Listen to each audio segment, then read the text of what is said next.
It's like no shit. Yeah, we all do, right? Is it because it's a globe? That's why you fall back down to Earth. That's the reason. That's your proof for a globe. Hey man, we hear all kinds of different arguments. It's like they're stuck in their globe paradigm, and they'll come up with anything to prove that flat Earth is not correct. But they all observe the same Earth that we do, so it's not like they're going to give us like a gold nugget. Oh, okay, now I understand. Okay, yeah, I'm going back to the globe now. It's just like, bro, I mean, all this shit went through my head when I first started looking at flat Earth, and none of it ever stuck. You know what I mean? So it's like you can. If you're drunk on the spinning globe, slam dunk, it's got to go. Are you trying to rhyme right now, Sonny? You Who's got some saying something about rhymes? rhyme? Was I speaking in time, or was it just your imagination? Maybe throughout the nation. Uh, It's I just amazing. started. Yeah. Go ahead. Go ahead. Jim. Oh, go ahead. It's okay. No, I was just gonna say I just restarted the live stream. If you want to hear that song, but Yeah, I mean I don't want to interrupt you if you're. let's listen to music. All right. Now this song is it's not too long. It's about 5-6 minutes long, which is a pretty long song, but it's all right. Let's go. Be a sec. Share. Copy. And go to live stream music bot.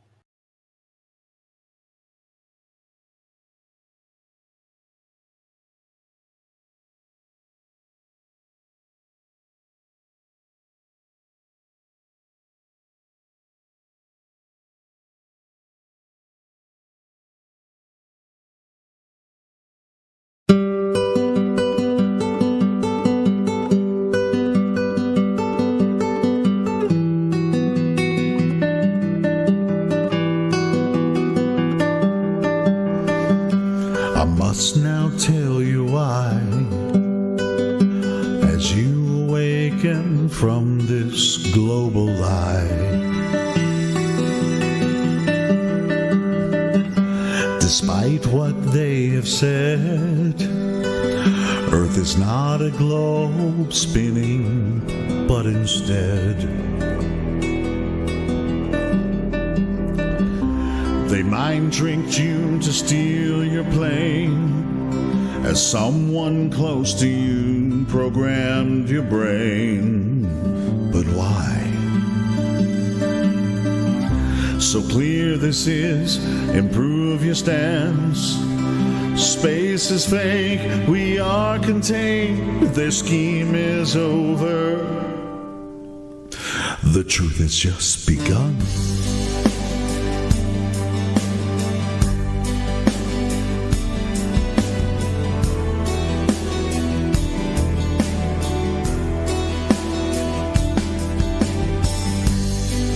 There's a place up in the sky, a pathway for the moon and stars at night. No parallax viewed of them, we're only using real lies, and truth is shared. Earth's a place that doesn't turn, so face your fears, believe your ears, no motion do they find. I'm handing you this lovely world, promise me that you will seek this logic with devotion.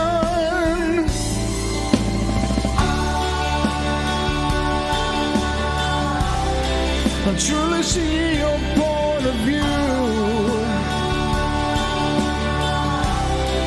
I'm gonna teach you how to prove. I still detect the global lies, as I explain to you the lies that you do not see.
If you're blind, I will help you see.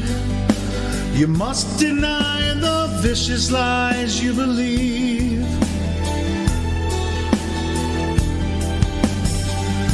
What draws you here, my friend? Come listen now and let's fly to the truth end.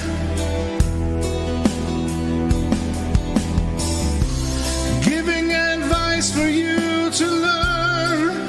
Forsake the claims, let truth sustain your soul set free from lies. A heartfelt yearning to be in, lost in the illusion using real lies. You will despise all the global lies, but truly see your point of view. I'm gonna teach you how to prove. Still detect the global lies as I explain to you.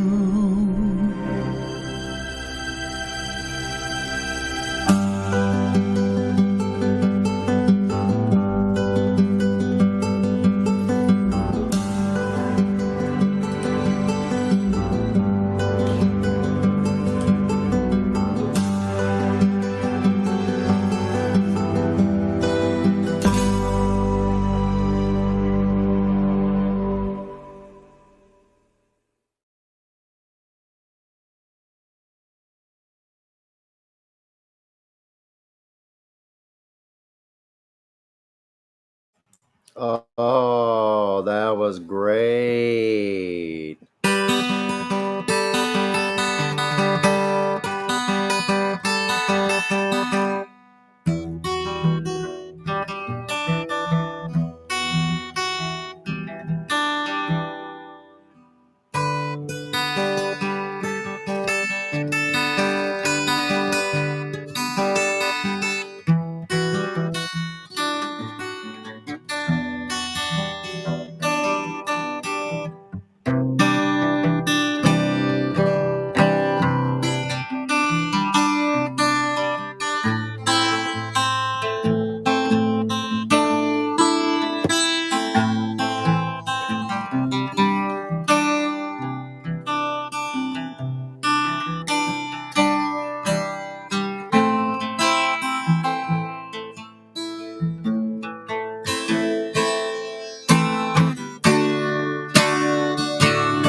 Helio, you and I could do that song really well. I got the whole song down. Just from listening to your recording. Just I heard it a couple times, of course, but it's different when you practice along with it. Oh, out smoking, yo. All right then. We'll see you when you get back in.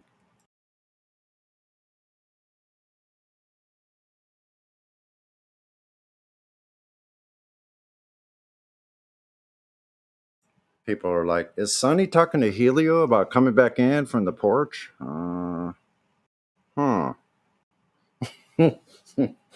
Yeah, I am. All the way from California.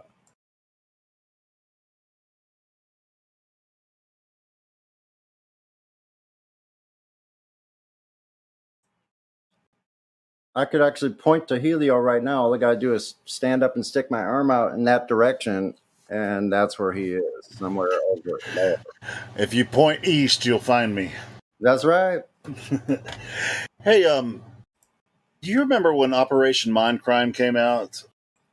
No, can you remind me? I mean, it's a Queensryche That's so album. rude. That's a Queensryche album. It's a Queensryche. rock opera. It's a rock opera that they. Yeah, actually, listen. I used to listen to Queensryche. They made a whole video of the whole song. You know, it's tripped out. You remember Operation Mindcrime? It's been years. I used to try to play like that till I figured out I can't play that fast. So I was like, oh well, I'm gonna have to just do something different. Well, I saw Queensryche. It's with a different singer because for some reason Jeff Tate left the band and he's doing his own thing. He actually came to town a couple of years or last year, but I didn't make it to the show. But he's doing Queensryche stuff, you know, with another band. But I saw Queensryche with a new singer a few years ago. Oh, that singer was freaking killing it, bro. I was like, wow, this is pretty awesome. But yeah, that opera, I saw them in concert. I think it was early 90s, and they played the entire Operation Mindcrime video or album and had the video on screen because they made a movie about it. You know, it was a rock opera, kind of like Pink Floyd's The Wall. What's happening, folks? Not much. What you up to? All right, bro. I just thought I'd pop and say hello. Not been on for a bit. Hey, Panto. Hey, Yo, Panto. yo. How's it What's going, cooking? man? Aye, all right, blood. I'm chilling. Just All fucking. Aye, man. I moved to a new place, so I'm just digging through all my shit, trying to sort it out. So I just thought I'd come and say hello You for a just bit. moved into a new place? Yeah. Aye, man. Again. Fuck sake, Again. I've been on fucking 50 this year. For those who need an interpreter, Panto just said he's moved into a new place and he's trying to sort his things out. He's Scottish. That's not what he said. I actually. That's not what he said. He said, I was going to say, I actually sell We need my a Scottish subtitles. interpreter. Well, I sell He my did say subtitles, the but I'm saying, you listen, I'm saying I sell my subtitles by email. It only costs free nitro, basically. So I'll send you a transcript of what I've said this evening. Hey, good luck trying to you know how you can like speak into the microphone and it'll tell you what the transcript was. Have you ever tried to do that, Panto, and see what happens?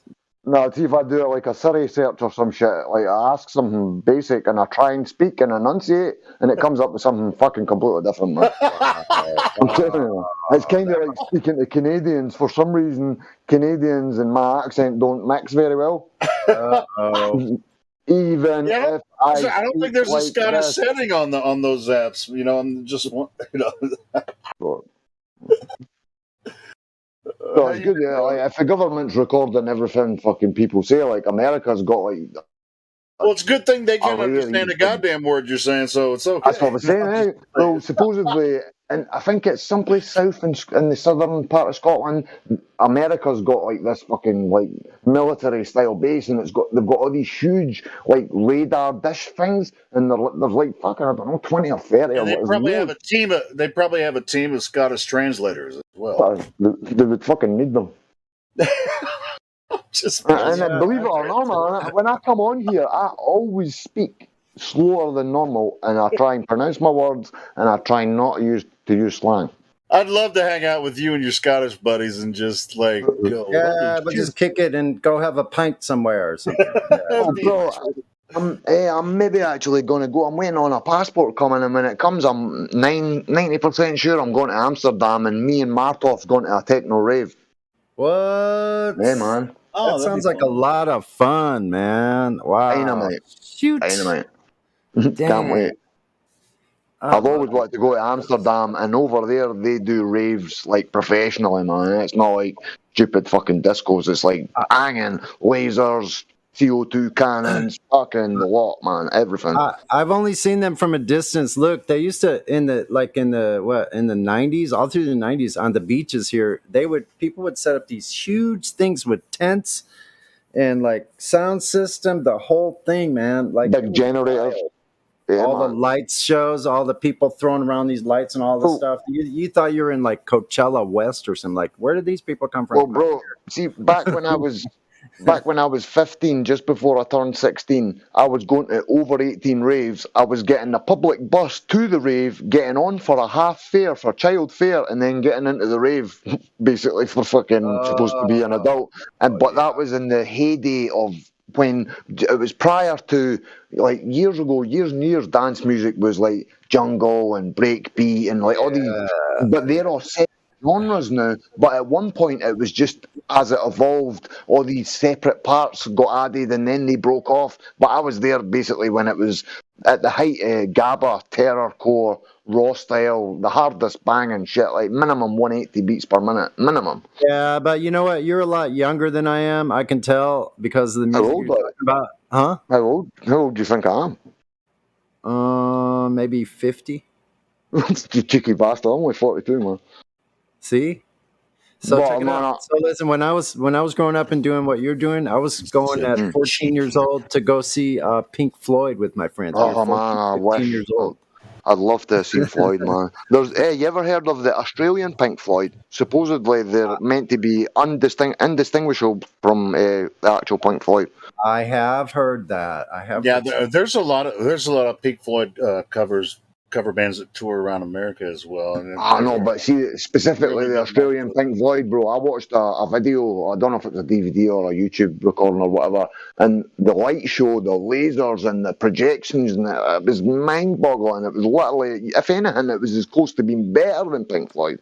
I've seen the Australian Pink Floyd band, and they sound identical. They're badass. Really, see, that's the thing, though. See, when you hear the real Pink Floyd live, they don't sound like they do on CD. Australian Pink Floyd sound more like them, like the studio version. If you know what I mean? Yeah. Listen, having seen them live myself do that monumental album at that time, right when it first came out, like one of the first acts, and getting to see them, like that influenced me greatly as a musician. And I actually changed to a Stratocaster because of David Gilmour's playing. Is what I started falling in love with the sound of a Stratocaster, and I switched to a Stratocaster. Whoa, or Division Belt, all of that. That's what Shante plays too. Is Stratocaster. Exactly. See, I like shit like, I don't know if you've ever heard of it, the albums like Ummagumma, Piper at the Gates of Dawn, shit like that. That's for like magic mushrooms, man. Like Sid Barrett, man, they had to get rid of Sid, man. See the song Shine On You Crazy Diamonds? It's about Sid, and they got shot of him because he was making songs like, if you've ever heard of a song called Bike, and he's basically singing about like a mouse called Gerald, and he's not got a house, he's got a coat and it's ripped up the front, and he's like talking about crazy shit, whereas the rest of Floyd are wanting to get a major record deal, and this dude's singing about fucking mice. Like, what the fuck, mate? Sid, we need to fucking abandon you, bro, sorry. But if it wasn't for Sid, I don't think Floyd would have even existed, man. Yeah, listen to this, how simple this is.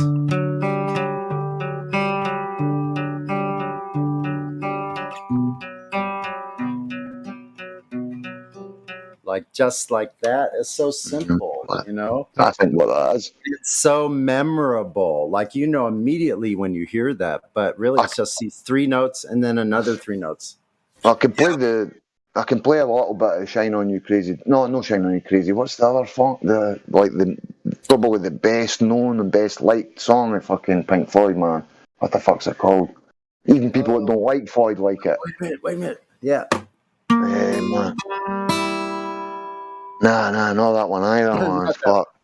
What's the one that the video for it's the... You're talking about Wish You Were Here. Wish You Were Here, that's it, man. And it's the same notes for Redemption Song and for... There's another well-known song, it's the exact same notes, just different order. What's the one with the the eagles flying in like the western part of the United In the States. cartoon. The cartoon, and it changes to like the fucking. It's like dark and fucking gothic looking. Is that what you mean? When you're talking about the eagle, No, it's a Pink Floyd. Yeah, the eagle flying. in the I can't cartoon. remember too much. But, no, it was like a real. Okay, it was like maybe 80s. It was later Pink Floyd. Right. I like the earlier stuff, man. I mean, have you ever heard? You can hear the song. Have you never heard fucking? Anybody gets the chance to see the Australian Pink Floyd band, close your eyes and you'll think. Nah, fuck that, mate. I'll be going on it's Pink Floyd, bro. They're that good. Yeah, man. I've heard that, man. And everybody I know that's went there and seen them, like they've basically fucking told that they're completely off the chart. Completely. Yeah, I've seen them. Yep, they are. Man. I have seen them. Well, they're in they tour Britain, or at least they're in Scotland like every once or maybe every couple of years at the maximum, but at least every year or two they're here, man. Yeah, they come to Salt Lake. They come to Salt Lake City too. So the next best thing to see Pink Floyd, I suppose, bro. But they sound any shit I've heard from Australian Pink Floyd, they sound precisely like the studio versions of the tracks. Which I prefer, because any band I've seen, I've been to loads of festivals, and see the amount of fucking bands I've seen, and I'm completely disappointed with them, man. I'm like, what the fuck? Yeah, they do. They sound just like the album. Exactly. They're that fucking good. The only other band I've ever seen at a festival who I thought were amazing were a band called Travis, a Scottish band, and they were like, they sounded fucking better than a studio. I saw...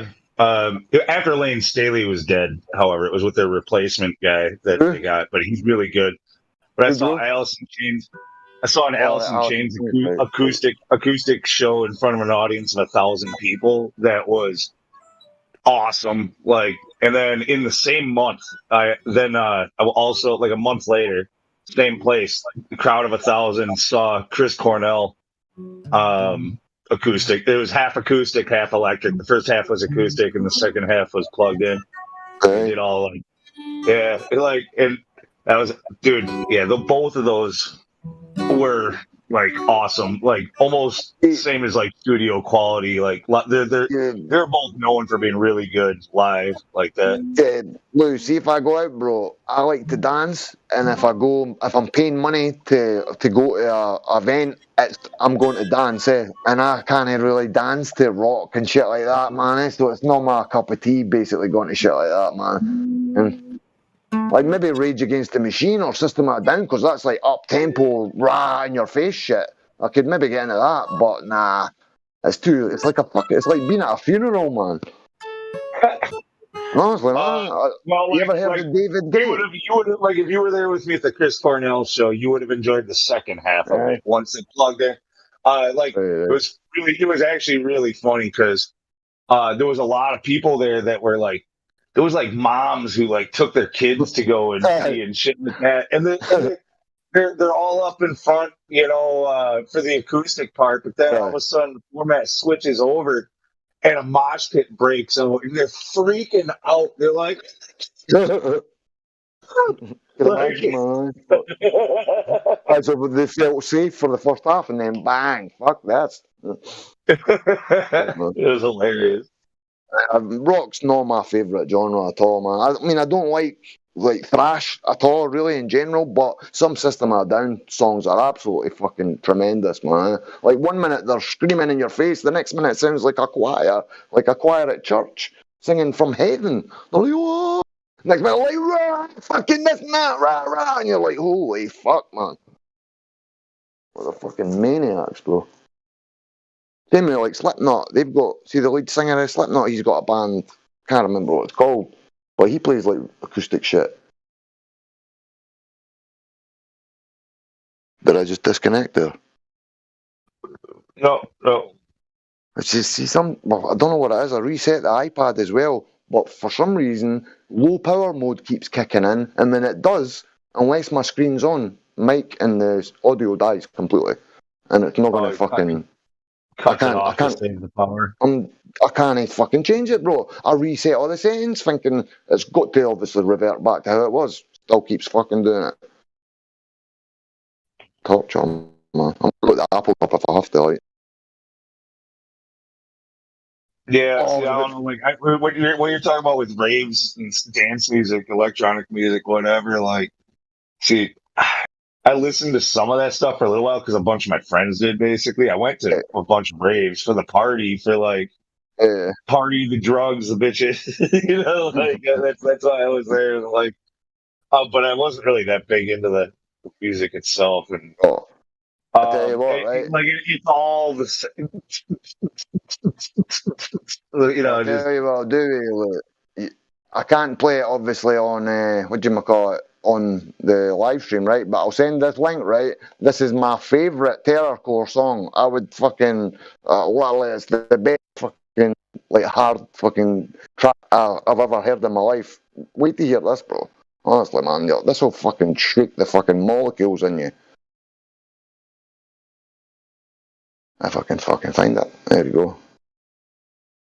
I mean, you were just talking about how you love Pink Floyd, though, and that's rock. I mean, so no, it's not really though. It's like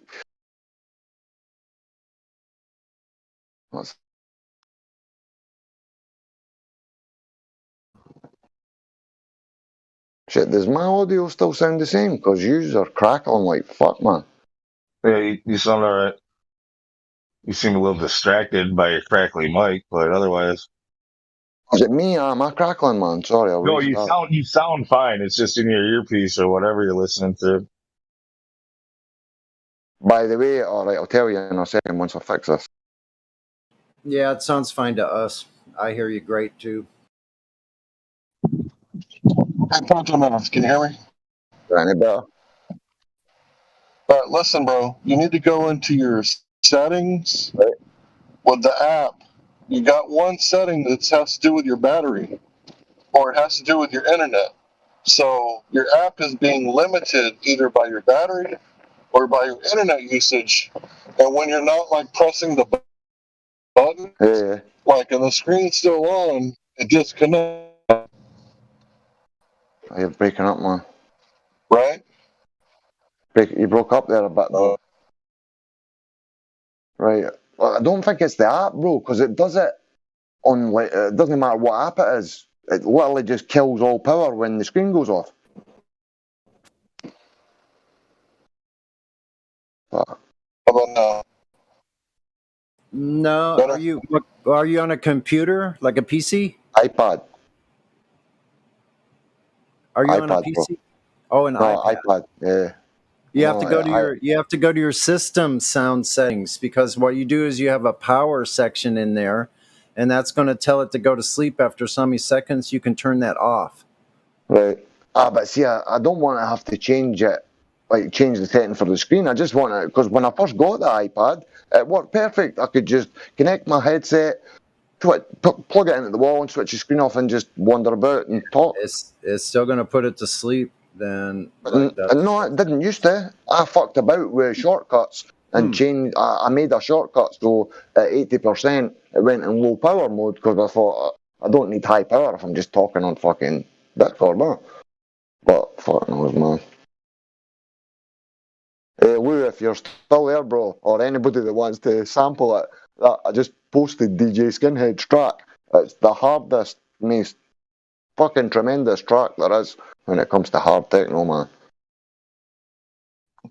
Alright, I'm gonna taste this to see what the hell you're into. Then just give it a second, like wait till it goes to like the first heavy duty fucking kick drum. Because it's like mellow to start with, really, technically. Could imagine what you're going to say, like. I got a couple of hands first. Alright. Just make sure everybody in the server fucking hears it. Fuck yeah. Man, that's amazing. Like, fuck. People think that, oh, how can you dance to that? But you don't have to dance to every beat. Oh, Jesus Christ. It's tremendous, bro. Yeah, no, yeah, it's like that. Yeah, okay, I should have figured you said hardcore, like the happy hardcore. Terrorcore. Yeah, No, okay. it's called terrorcore. But hey, bro, that's not even the fastest genre hardcore. You get a thing Oh, called that's saying speedcore, and it's 280 or 60 beats per minute. But speedcore's fucking like just too much, to be honest. It just sounds like the records are getting played too fast just because they're able to, not because it's fucking good. So how long are you able to listen to this shit for? I could get out of my bed in the morning after having a hangover and start dancing around the room, fucking doing with a vacuum cleaner, doing a Freddie Mercury, fucking dancing with a vacuum cleaner, man, fucking right. That's the type of stuff you would freaking play when you're torturing somebody. Like you give them like no darkness, just like put a whole bunch of bright ass spotlights on them and play that stuff, blasting that at them. You get them to Yeah, say anything. I'll tell you anything they want to know. I should contact the government, man. Maybe I'm fucking missing a trick. I could be a fucking interrogator. All these fucking fake terrorists, I'll be able to fucking find out everything. No, thank you. Oh, you know what I've done, by the way? There's a guy, I've probably shared this stuff, I don't know if I told you about him, Lou, but he's called Mr. Traumatic. He's a drum and bass MC from Wales, but he also does like woke, what basically spoken word and rap. And I fucking, I just emailed him and says that if I buy your back catalogue, because it's like a terabyte flash drive, I'm like, if I buy your back catalogue, could you allow us to be able to play some of your tracks on our fucking Discord server? And I dropped the link and dropped the YouTube and stuff. He's not got back yet, but literally a month ago he posted the UR History of Lost Earth video. He's been hinting at Flat Earth for years, but he's never actually came out and physically said it. But he's got like 100 and something thousand subs. 137,000 subs, so if he gets involved with the server, that'll be fucking amazing.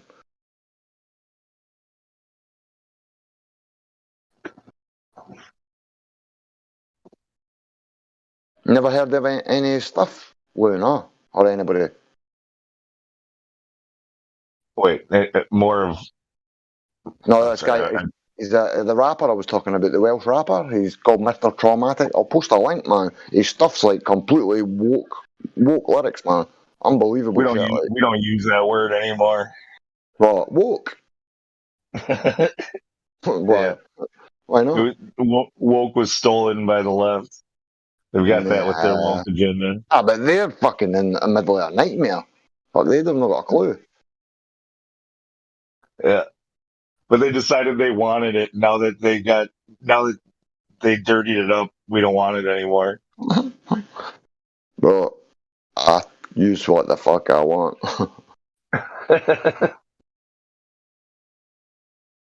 See, I don't think he would strike us for playing his shit anyway. Because I mean, I've got a few videos on my channel, and he's never done shit. He's not got a deal with any major record label. He's not got a manager. Books his own shows. Got his own website, his own merchandise, his own album. Produces everything. Well, I'll shoot him an email. See what he says. I did, man. I'm waiting on a return. That was like 2 days ago. I sent it. There you go. I posted a link to one of his tracks. It's got a cartoon on that on it. It's quite a good track. Life is called. All right. Decent, Cool. man. Honestly, fucking sounds good. There's one called DNT. That's shit hot. Another one called Amalgam, where he's rapping about the mercury and fillings in your teeth. Sounds good, man. I'm all about the music. I'm all about the music, man. Anyway, Love the music, man. I mean the actual music rather than the lyrics. You might not be into the actual song. You might most people that like fucking learning shit, they love what he's talking about. But whether or not they like the actual track, different story.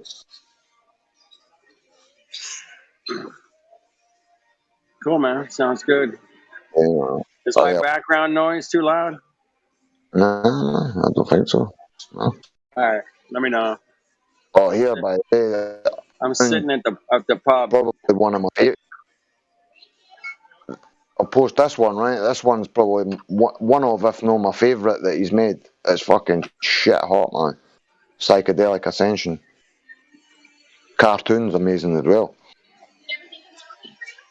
Cool, man. Check it out. Yeah, man. Check it out. What to do is, bro, if you can, drop a fucking, like a couple of, like a comment in the fucking, in the message thread. Drop the server invite, or if anybody's listening, whenever you're on YouTube, Facebook, wherever you are, drop the server invite. Drop the server, man. I agree, 100%. If you leave a comment on a video, always drop the server link, man. Always. And always you see the best place you can drop the comment is in a fucking thread that's got like 380 fucking. But see, when it's sometimes when it's a big fucking thread, it says error 404. You cannot post at this time. Cunts. Yep. Fucking cunts. But then if you turn around and write something like "good song, mate," that'll post. But you post a fucking link and it says error. It's where's Helio here? What's that, bro? No, nothing. All good, man. All good. I'm just chilling. I'm having a beer at the pub. Oh man, I tell you what, I've got another guy. He's not signed to a major record label, and this he paints a picture like you've never heard in your life, man. Wait to hear this shit. Sounds great, man. Called Mike Righteous. Mike Righteous. He raps about his mate. Well, it was his sister's husband. She was pregnant, and he killed himself. And he's broken over it, man. But it's fucking the way he explains it, like it's honestly, you could literally see the shit he's saying. And you hear the emotion pouring out of it, man. There you go. That's it. There, Margate Boy. Well, there's Margate Boy, and I only found that one a few months ago. But this is the one I found first, and it's fucking at 1.6 views, like. Yeah. All right. There you go. That one I just posted. It's probably the best one I've heard from the guy.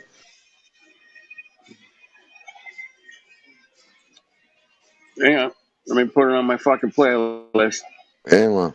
Hey, you know how to get YouTube videos in any format from an Android phone? Like, to download an app.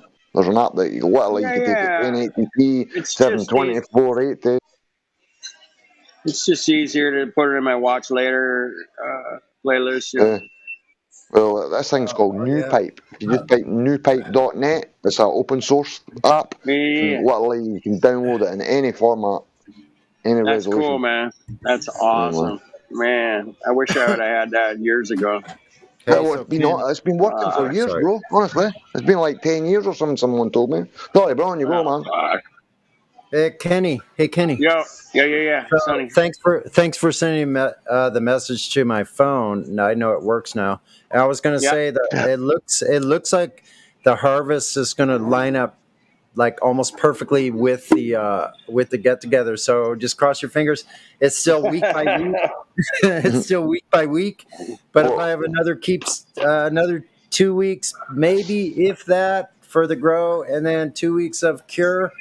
And don't rush it, man. I mean, don't. Oh, I'm not rushing. Don't push it. If it's not time, don't do it, man. No, I want it to go all to the very end, and I got plenty for us to get through, man. All right, cool. That'll work. Whatever. In any case, I got some really good Skywalker right now, man. Really good. No, that's a great one. Mm-hmm. Yeah. Anyway, so I have to go to the store, which I'm putting off because I have a horrible case of toolbox syndrome. Toolbox fallacy syndrome. So I'm waiting until I get everything together before I take the first step, and it's just taking a long time. The whole tool case is not coming together like that. Oh, that's hilarious. Got to go without the tool case. The tool chest. You got to have tools, man. You got to have tools. No, wrong answer. You don't tell yourself that. Wow.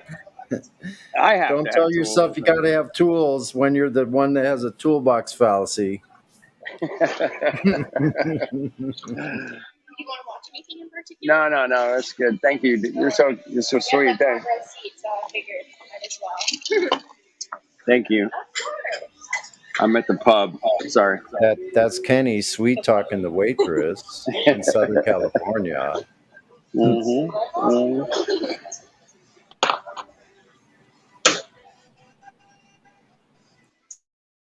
That can be a fun pastime. All right, cool. Lads, I meant to tell you this a minute ago, man. I was in this vape shop today, and I bought a vape, and I was having a look at the pipes and the grinders and just shit, man. And I spoke to a guy like a year ago about Flat Earth. He gave me the shop flyer. I sent him an email with Flat Smackers playlist. So when I went back in today, must be the owner or the manager, because he was downstairs, and he came up, and there was a grinder, and it had the kind of looks like a hexagon with circles on each point. The Metatron's the symbol for Metatron, you know what I mean? So, and I pointed to it, I was like, you know what that is? And he's like, nah, I'm not sure. No, I'm like, you heard the Metatron? He's like, oh, right. I was like, if you believe all that shit, and you believe in space, and you believe the globe, he's like, you're not a flat earther, are you? And I'm like, you're a flat earther, mate. And he went, no, I'm not. Pure instantly on his high horse. I'm like, yeah, you are, bro. You might just believe. Yeah, but you might believe you're living on a ball barreling in multiple vectors and millions of miles an hour through a vacuum without containment, but we're not. And he was like that. He's like, Pal, have you ever read a book? I was like that. And I grabbed my chin and I stroked my porn star beard, and I'm like, have I ever read a book? I was like, wait a minute, and he's looking at me, man. I'm not sure if he's actually thinking I'm serious here, man. And I'm like, what book? What kind of book? And he's like, just any book. I mean, like about this place that we live in. Have you never, when you read these books, do you just not accept anything they say? I'm like, well, no, when it goes completely arsehole for elbow in face of reality. If a book's trying to tell me that what I'm experiencing is the opposite of what I'm fucking experiencing, then no, I'm not going to believe a book, bro. And he's like that. Well, I think you need to read a few books. I'm like that. What? Well, you want to name me a couple of books, man? Give me a list. And I was like, if you want, I'll give you my YouTube channel, or I'll give you your Discord server. If you've got a debate, if you can stop condescending and acting how you are, you'll not get banned. Well, but you can come, if you speak like that, you'll just end up in jail. And he's like, what do you mean? What, so you put us globe believers in jail? I'm like, no, just the assholes like yourself, bro. And he was fucking it. And he never, and I kept going, right, so can you have gas pressure without a container? And he's like, what has that got to do with anything? And I'm like, well, if you've got a can of juice or a can of beer, when it's sealed, it's a closed system. There's a high pressure inside, lower pressure outside. And he's like, yeah. And I'm like, so when you open it and you equalise it, how can you hold pressure without, when it's open? He's like, well, you can't. I'm like, so how can space be an infinite vacuum if we've got 14.7 psi at sea level? And he's like, I think you need to leave the store now. I was like, what? So you can't answer. You condescend me. Then you answer the question. I ask you another one, and you tell me to go to the fucking shop. I'm like, and what are you going to do if I don't?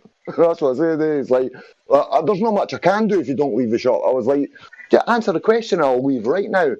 And he wouldn't answer, man. So, and then the other guy who's sound as a pound with me the last twice or three times I spoke to him, because he had backup, he started being an asshole as well. And he started telling me I was condescending. I'm like, bro, condescending isn't me telling you something that you don't understand. That's not me condescending you, bro. And he's like, look, just leave the shop. You've been told. I'm like, fuck yous, man. Stick up your ass. And I walked out. There you go. Yeah, fuck off. I should have recorded it, bro. I should have fucking had my phone on record. But this summer, I'm gonna buy a wee GoPro, or at least buy a shit hot little microphone that's got a good fucking area it picks up, and start making some videos, man. Well, yeah, Dell said it pretty good. Like, technically speaking, Dell said it great. Fuck off. Yeah, you don't have the GoPro. You don't have the GoPro. Fuck off. Nah, see, the thing is, though, bro, and it's quite blatantly obvious. See, when people know if you've got like a phone in your hand or a camera on you, people act completely different. It's not natural.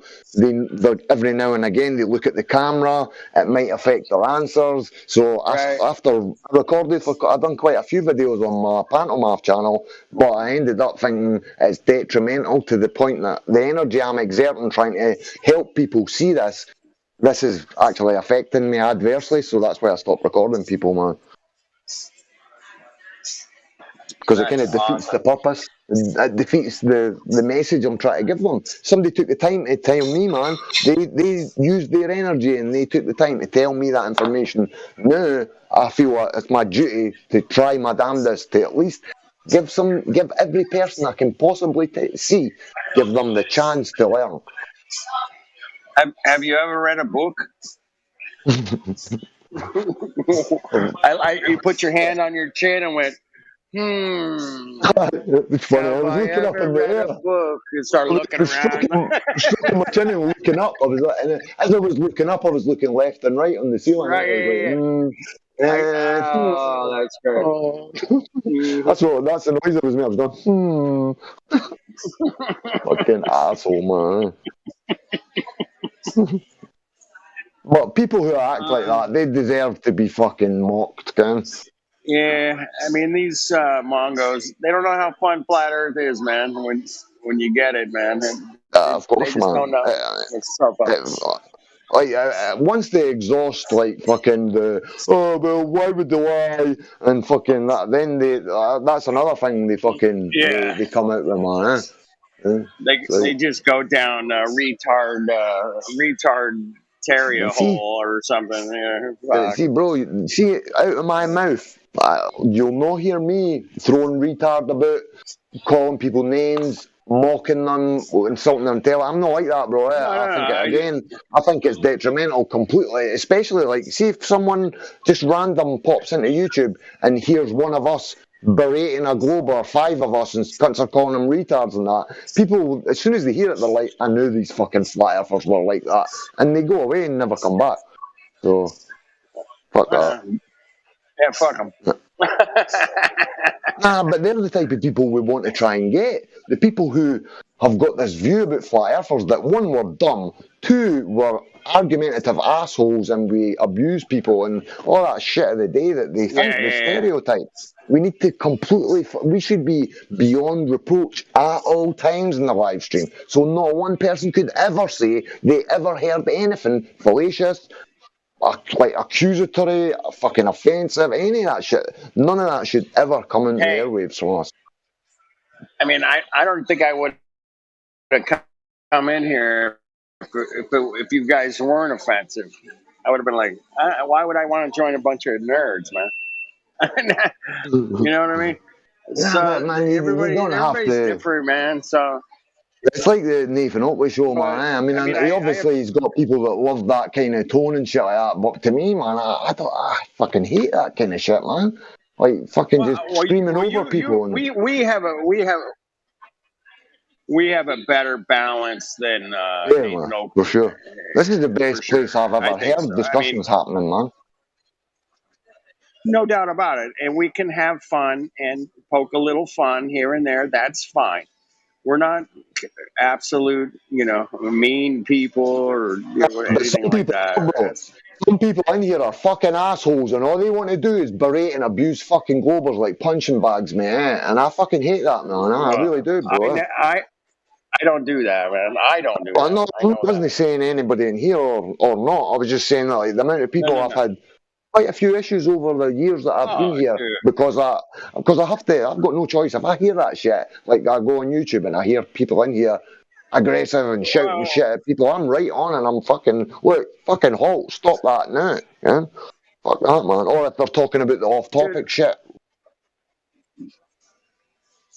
I've heard like Hot Wheels servers get totally irate. Remember the politics server? So you never know, man, how people are gonna. Bro, do you not remember the politics server? Remember I got us a room in there with mod privileges about a year and a half ago or something? And it was literally like the Wild West. You'd go into their lives, into their VCs, and there was 10 people cursing obscenities at each other, and there was 3 mods literally sitting there doing nothing. We got the room, we got permissions. The first person we modded and muted, they fucking unmuted them. You know, they're like, what the fuck, man? This is their room. Fuck off. Yeah, so you never know. Everybody has like a day where they just blow up. Oh no, 24/7 I was in politics, bro. That was a constant fucking riot. Like, is there anybody listening in here right now who would be happy to join? I'm saying, is there anybody in here that would join a discussion with another server so I could note you down and give you a shout? Anyone up for it? Anyone? Yeah, sure. I'll join in. Who's that? Sorry, wait a minute. I'll write it down. Central banker, whatever I call myself today. Well, if I fucking find a pen someplace. You know what? I'll just put it on my iPad, man.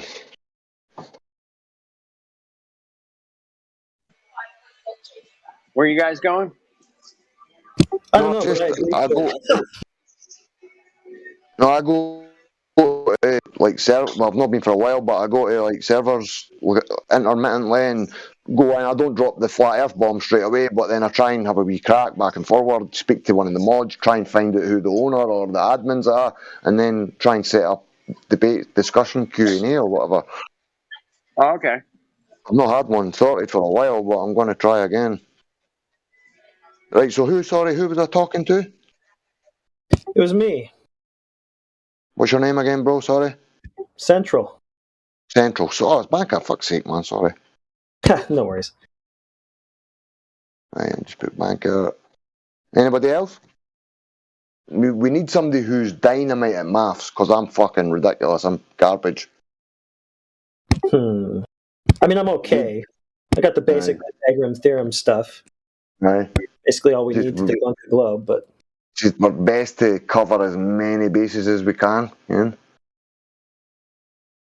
Because, I mean, I couldn't go to a server and like have a debate myself, because you know what they're like with their bullshit sophistry and stuff like that. They come out with some kind of shit that they obviously know I'm not into and can't answer, and then they make a point of mocking that. And it's like, I just, when people start acting assholes like that, man, I don't even argue. I'm like, you know what, mate? Fuck off, and I just bail. Let them think they win if they fucking want to, man. If they don't want to have a discussion and have a enjoyable, like a laugh and shit like that, what's the point? No point having an argument about something, because both people are not trying to learn, they're just trying to win. And they'll use any tactic possible.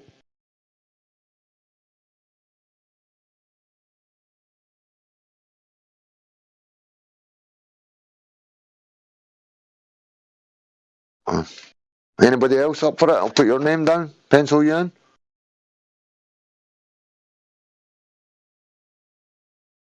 Yeah, I'll go send me a DM or something. I have to go AFK right now, but send me information. Who's that again? Sonny.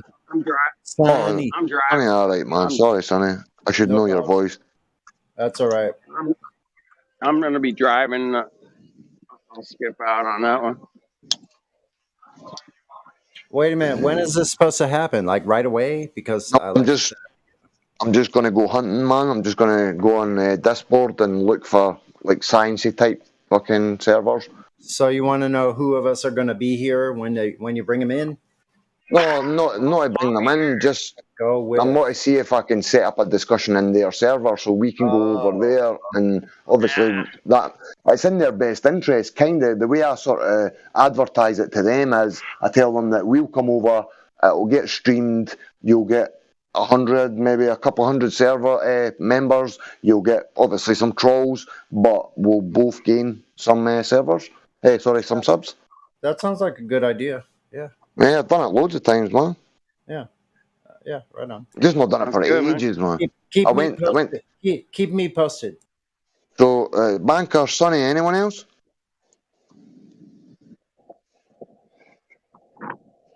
Don't everyone shout at once, man. Fuck. Yeah, don't fucking jump in the pool at the same time. Fucking noisy bastards, man. Fucking Mongos. Come on. No, I'm driving. I'm going to go home here in a few minutes. And, oh, man, see this new place I'm living in, man. Who's that? Said I can join you. Who's that? BG. Who? One and only. GG. BG. BG. GG. Did you say GG? I'm losing my mind. What did you say, bro? GG. BG. BG. Alright, so alright, 1 second, bro. Add that. Right, Banker, Sunny, BG. Any specific specialities you boys would say you're strong at, so I could just so I know? Well, you can't tell by the way I use my walk? What's that? Can you tell by the way I use my walk? I don't want to dance, no time to talk. Woo!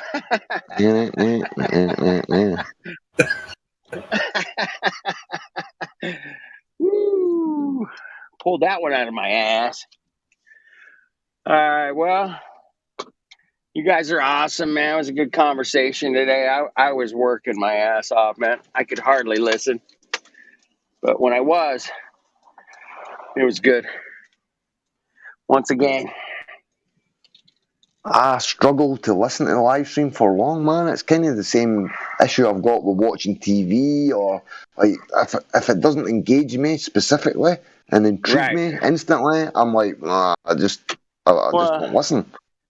Since I know most of you, and there's always a fun conversation. Could be about shoes or space or whatever, but it's always good. And yeah, we got dead air here and there. That's gonna be expected, man. You can't get away from that, man.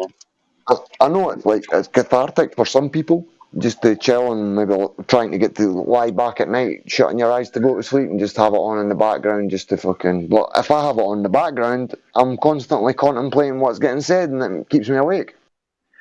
Well, yeah, I've suffered with that as well, where I can stay awake because I'm listening to something really fucking good, and I'm like, fuck, I can't go to sleep. Fuck this. And I just get up, eventually I'll just get up and fucking go outside, have a smoke or something and listen. Right. Just laying there trying to, I ain't going to sleep now. Fuck this. It's too good. You guys are nailing it. Fuck yeah. Woo. Fuck yeah. Oh man, I'm getting a laptop tomorrow, so hopefully I might be able to start live streaming again. Well, fuck yeah, brother. Because we need a fucking cool. YouTube needs a text chat to go along with it, man. Definitely, bro. I know Helio's pissed off with it. I know that, but I don't give a fuck, man. I'll be right in there. There is a text. What do we call them? Chat skankers. Chat skankers, man. Fuck them, man. What's a skank? What? A skank, a chat asshole. A chat asshole. Just writing bullshit, basically. Yeah, they're like just trolling, causing problems, calling everybody names. Fuck those guys, man. Fuck them. And I get it, man. You don't want to give them a place to dwell, man. I get it, Helio, Sean. I get it, bro. Especially Sean, man. Glapflow, man, got fucking. All you need to do is ban the motherfuckers, bro. Well, that's what I'd say, man. Just ban those cocks, but then they'll just start a new account. Ban them again. I did this shit for fucking 3 years, man. I know how chat fucking works and those cocks and fuck. I know, but see, like, up until Helio stopped it, like, there was weeks and weeks where they were there constantly, they were talking shit, they were constantly insulting flat earthers, they shouldn't have children, this and that, and I never had fucking mod privileges. I kept saying to Winter, fucking ban them, Winter. All you flat earthers should drink bleach. And I'm like, oh, fuck. Man, fuck that. The first person to say anything of the sort, banned instantly. Yeah. And that fucking, what's his name? Ace Trades. He is a fucking scumbag. And he's been in the fucking chat for like, as long as I've been in fucking Discord, which is over 3 years. Yep. But the thing is, if you ban him, he likes his name, Ace Trades, because he likes to try and bullshit people that he's a fucking trader on Wall Street. But strangely enough, he's a fucking trader that makes millions, but he's in fucking 24/7's fucking YouTube chat 23 hours a day. Exactly. Yeah, fuck off. You're full of shit. Lying. Fuck off. Fuck off. And he admitted that he doesn't even have the audio on. He just sits fucking arguing with people in the fucking chat. Yep. And they're just chicken shit bastards and will never come on with the voice. Well, Fuck them, they man. should. See what Helio should like open it back up and make it so the only persons that can chat have been a sub for a year or some shit. Yeah, I don't know if you can set it literally for years. You can do SpaceX. that. See, if you go on the SpaceX official channel of SpaceX, you need to be a sub for 4 years before you can talk. Really? 4 fucking years, man. So, about 3 years ago, SpaceX had and we had a group of flat earthers, man. We all got together and said, let's just fucking spam the chat in the live stream for the rocket launch, you know? And we all got banned within like 5 minutes. I know, but there's a few SpaceX channels. There's several SpaceX channels, definitely. Yeah. Yeah, we all got banned. It was hilarious. Fuck them. Fuck SpaceX. Fucking NASA. And fucking Virgin Galactic. Fuck off. I don't give a shit. Anyway. So, yeah, man.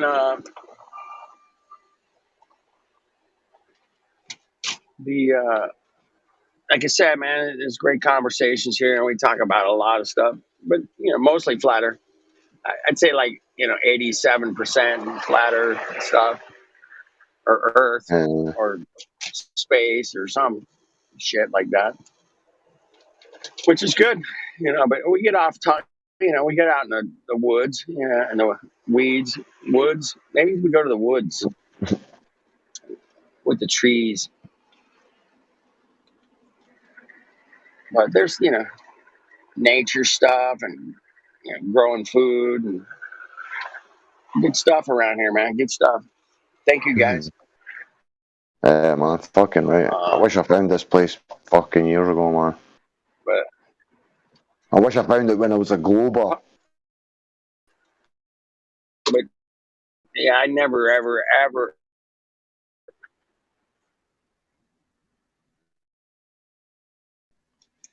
I never talk politics, man. You'll never catch me talking politics. Ridiculous. It's just a reason to argue, I think. That'll be the reason it was made in the first place.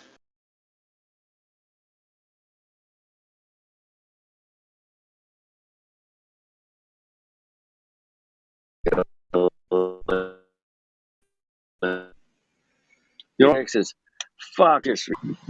Anyway,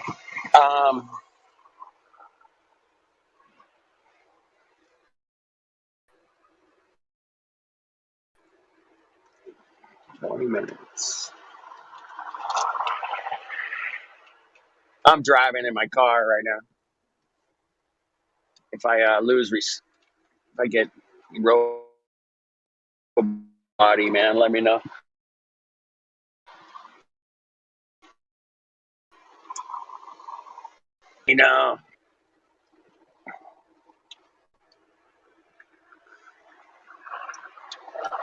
It's all right.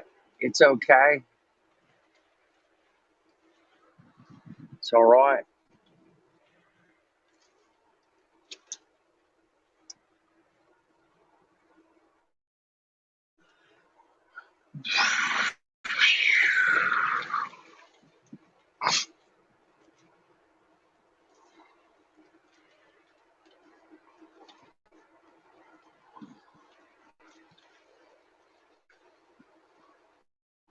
I lose you guys? What's that, bro? All right. I'm driving through the hills, man. I'm driving through the hills, man. I might lose you. Dodgy satellites. Yep. Satellite's fucked up, man. Hey, man, it says here your satellite's fucked up. And you're fucking tired. That's cool. What?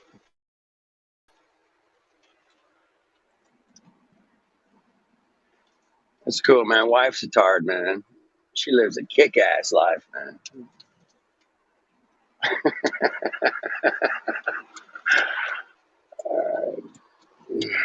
I can see why I lost my gold status. I get it, man. I get it. I don't deserve the gold, man. I'm good.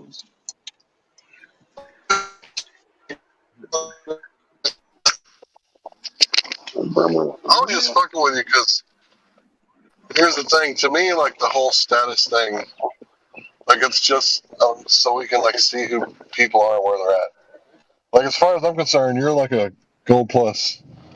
I can't make you a mod. I think people are supposed to vote. Exactly. And I don't really know, but it's all right.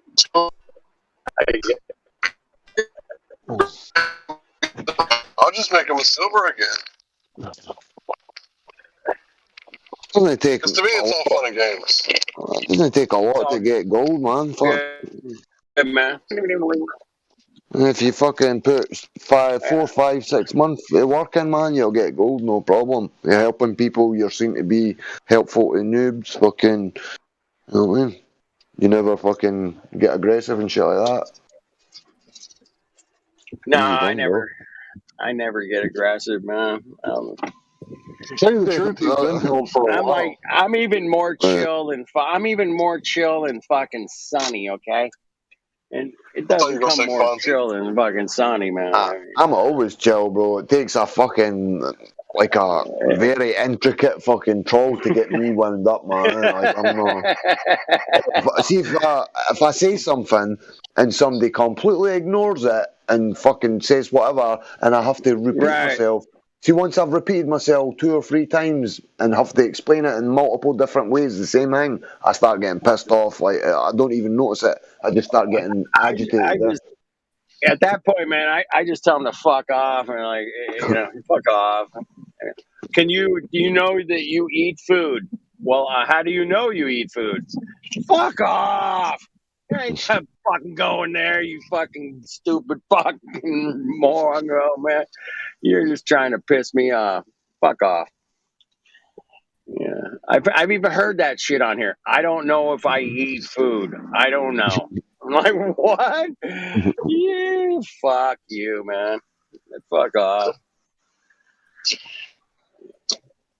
But that would be like, that's when they're just acting a fool. There was a guy on here this morning acting a fool, man.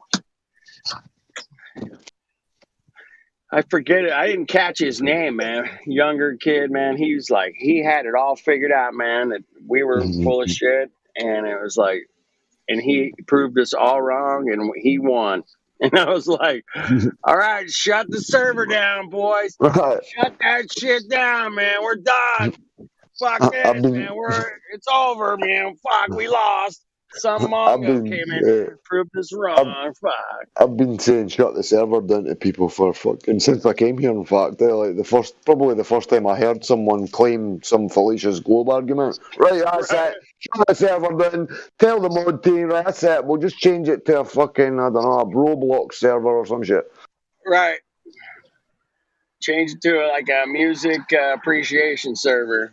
Thanks. Yeah, okay. Sounds good to me. We lost, boys. We got our asses handed to us. It's a globe. Fuck. The guy said it was because he saw it in pictures. Of course, man. Oh, was that guy this morning? He's like, you can look out your window and see the curve. And I'm like, what? Fucking kind of windows does he got? Like,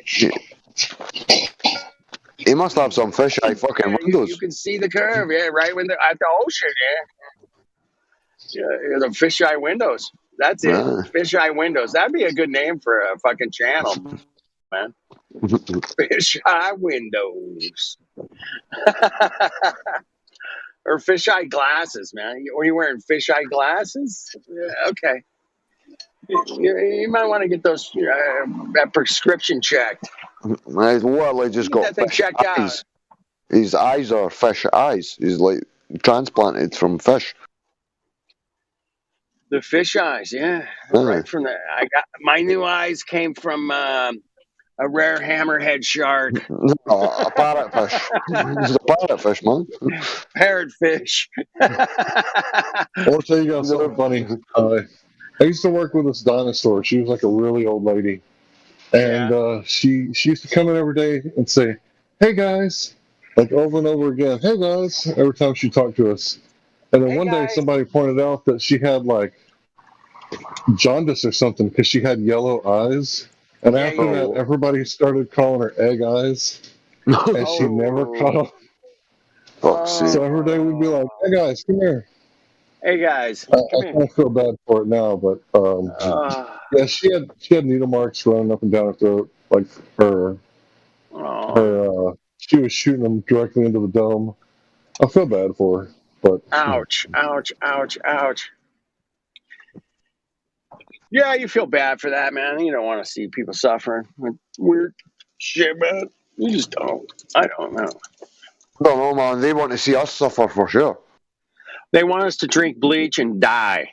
Thanks. Get sacked, starve our family, lose our mortgage, fucking crazy fuckers, man.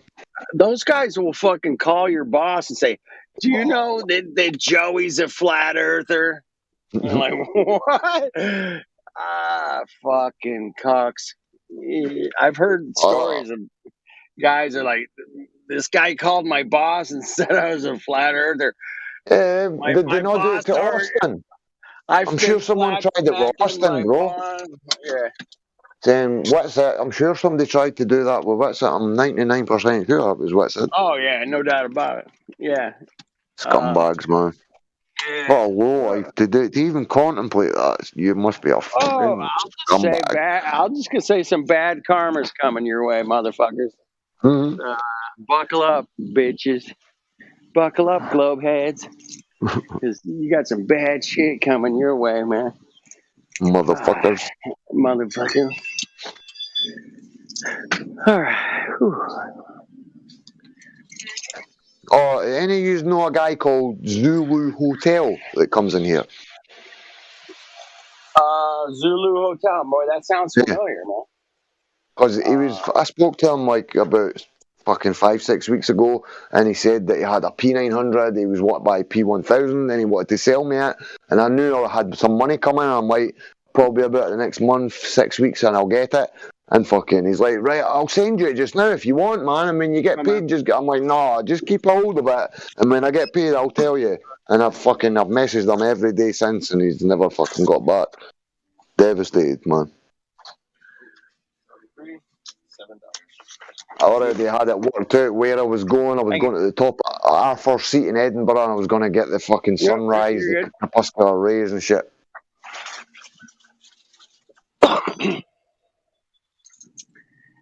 So any of you, if you ever see the guy, if you're here or see him, Zulu Hotel, grab him or get him fucking to contact a gold or a mod or something. If I'm not about, please, boys. All right, Zulu. Well, I know. What is it? You know what? I'll fucking. I know a different Zulu. Name in the... He's a total flat earther. Zulu 1. You know Zulu 1? Mark? No, I don't think so, no. Yeah. His name's Mark. Lives in New York City. Good guy, man. Good guy. Good flat earther. Total fucking cheerleader for flat earth. Yeah. It's like an American version of Jen. Total flat earther, man. Anyway. Jen CBR. Yeah. Yeah, he's a bit hostile to the Globers as well, man. I've had it out with him so many fucking times, man. Yeah, I know. He gets excited, man. It's nothing wrong with getting excited. Not just excited, bro. He gets fucking nasty, man. I love the guy. He's brand new. He knows a lot of fucking shit. And he's fucking... See, when he's calm, he's so articulate and he can paint a picture to a dumb Glober simply as possible. But Exactly. then he's like, I was listening on YouTube one time. I don't like to talk about people when they're not here, but I heard them say something to the effect of, I'll paraphrase, he's like, I'm going to grab you by the throat and pour this information down your fucking throat. Your digest. I'm like, what? You can't threaten people with violence on fucking this fucking live. That's crossing the line, Jen. Back That's up, baby. in live stream voice text. That's the guy's name in his fucking profile pic, if anyone ever sees him. Back the fuck up, Jen. No, it's cool to get excited, but yeah, you don't want to like threaten anybody. That's totally not cool, man. Totally not cool, man. But you know, enthusiasm's good, man. You know, but violence and calling names, I don't like that shit, man. I don't like. I don't. Bullshit. I think we're better than that, man. And thing is, see, once you start doing that shit, bro, they dig their heels in and they won't fucking listen to nothing. I mean, we've all been triggered, man. That's a thing, man. Getting triggered is a real thing, man. I've gotten triggered. It was just the other day, man. I don't know if I got triggered, but I was just like, I was listening back to the live stream, and you know, some Mongo was in here talking just stupid shit, you know. Well, what about NASA? And what about the? You could tell he was trolling, man.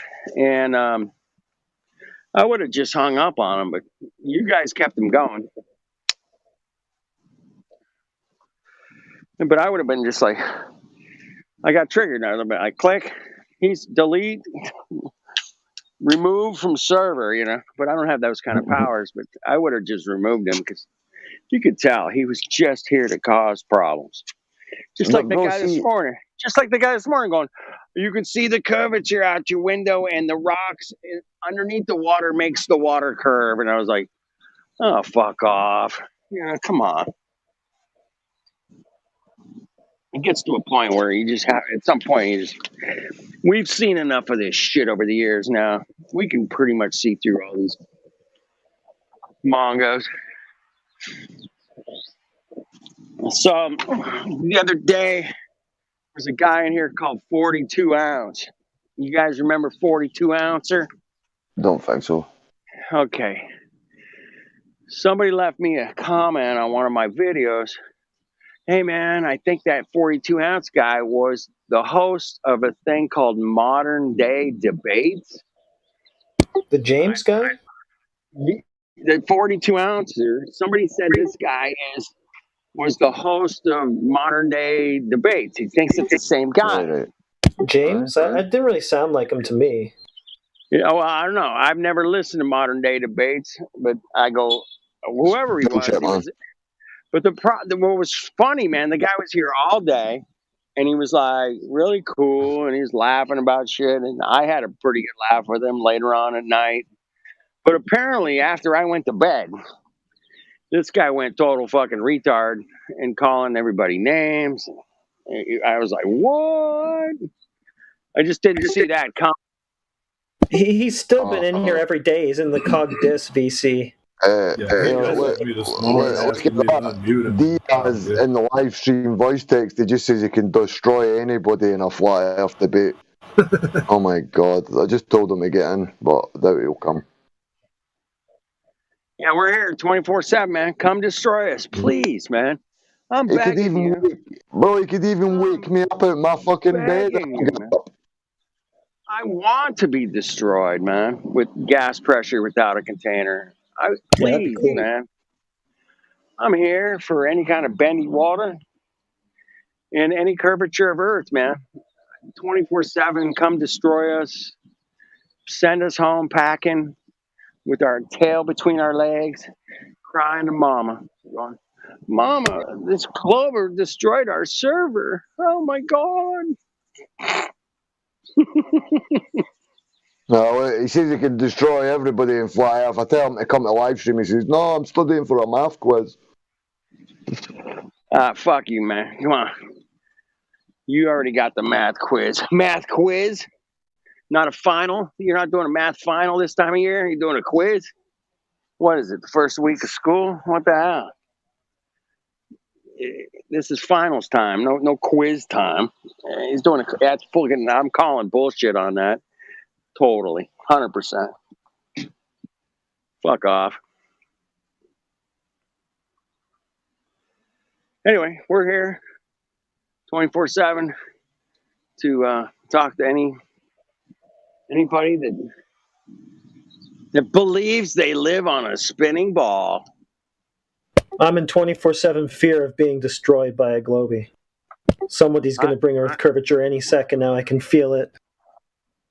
I thought the guy had it this morning, man. I really thought he did. Thought it was about to happen. And I'm like, oh, dude, finally. I can go back to just watching reruns of Happy Days and shit. Fuck yeah. Put all this shit behind us. Watch some Honeymooners. Have a laugh.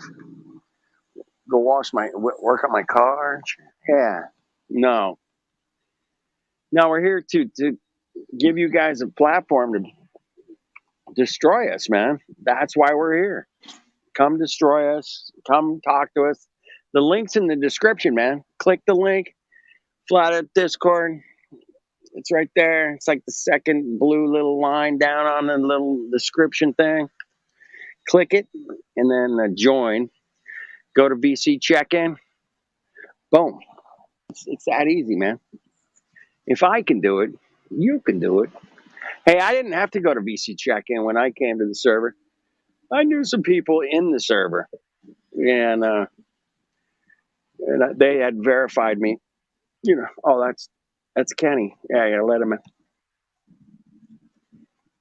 But what a great server! What a great platform! And we're here to be destroyed, and we're waiting to be destroyed, man. So bring it and send us home. Send us home, boys. Come on. Or girls. Or trans. Or whatever. You know. We welcome all here. We're not discriminatory in any way. Other than if you've got... No uterus required. If you've got gas pressure without a container, we will not discriminate against you. That would be great.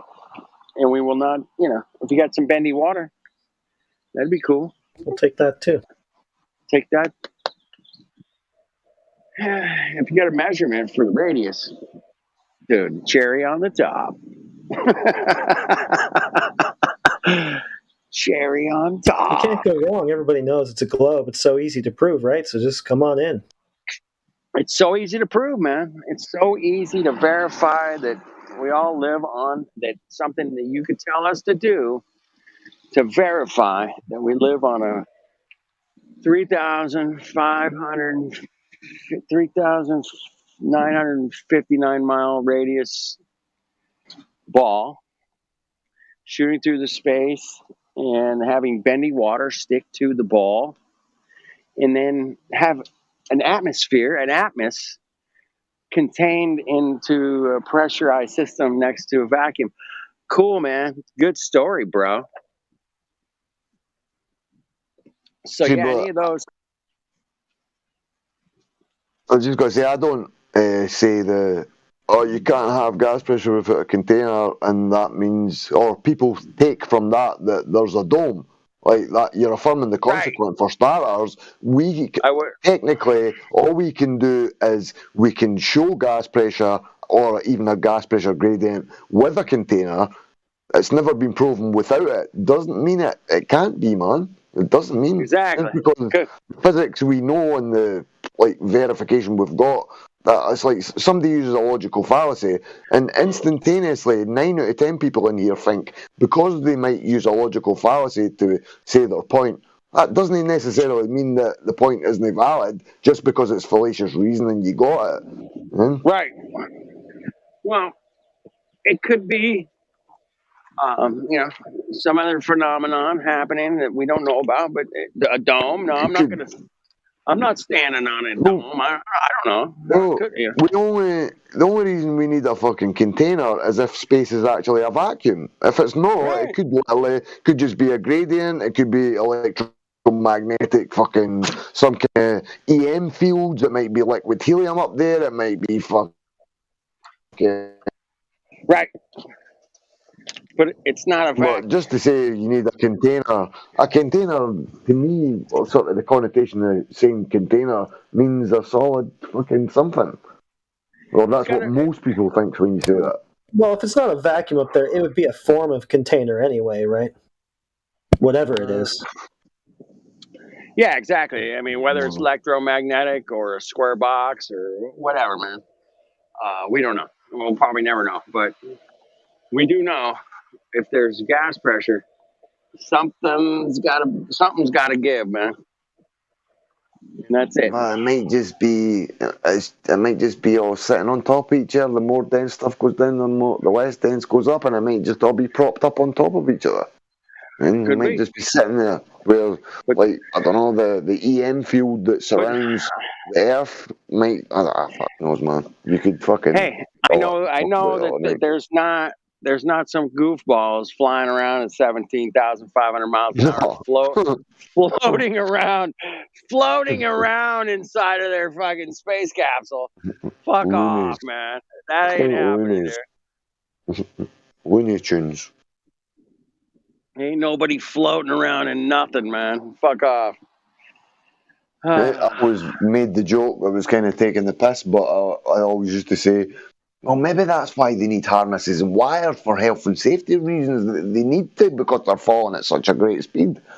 Health and safety and the insurance policy they've got means that they have to wear harnesses, keep themselves safe. Exactly. So, yeah, I mean, there's ridiculousness to outer space that none of us have ever experienced. And these globies come in and go, but I've seen it on TV and I watched a YouTube video and I saw it in my science class and I guarantee that they're floating around because I saw it on a flat screen in my classroom. What? I know why they got harnesses. When you're wading knee deep in bullshit, you want to keep your pants up, eh? You gotta have your britches, man. Pull up your britches, boy. They're a little loose. Pull up your pants. Yeah, man. I mean, I don't know if you guys have ever watched the ISS toilet explanation. The $25 million toilet, by the way, that thing cost. And they just explain how it works. We don't actually get to see anybody using it, you know. But so when they flush the toilet, does it go straight into their chugga coffee machine? Straight to the coffee machine, and it does not pass go. It does not collect $200. It's exactly what you think it is. Chugga. That's a PhD saying chugga. What?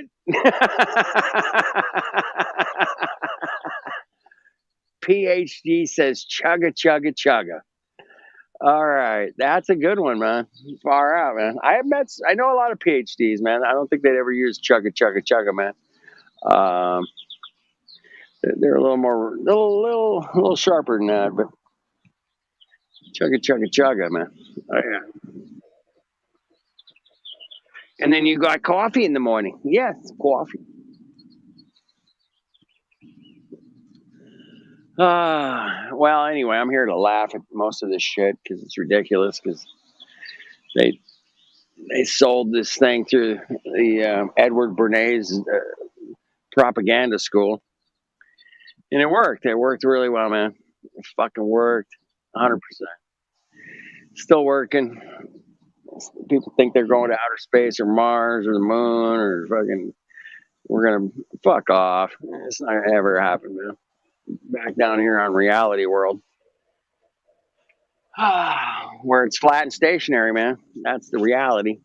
Sorry, but it is the reality, man. That's what do they call it? The axiom. Yeah, whatever you want to call it, the reality, the guaranteed reality.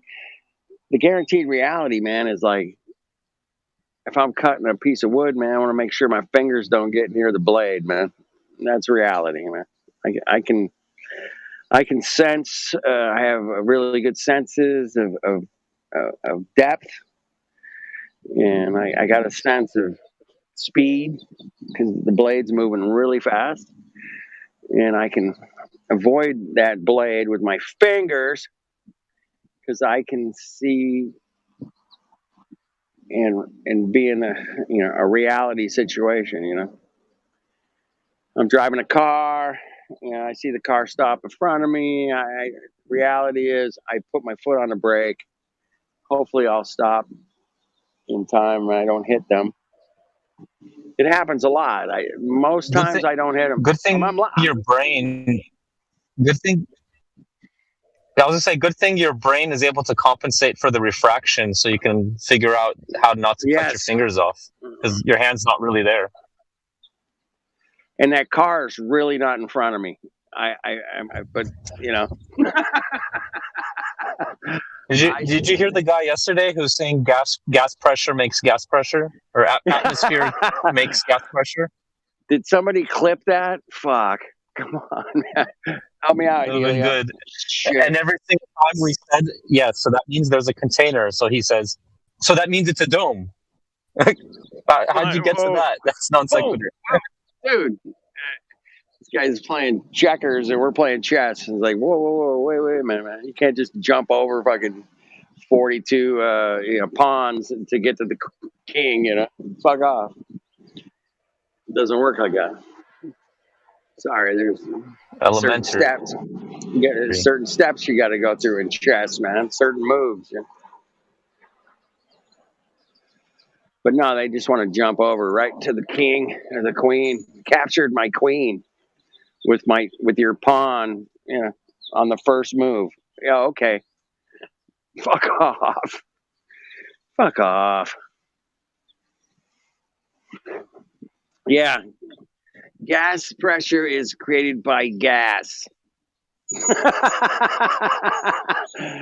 Yeah, fuck out of here.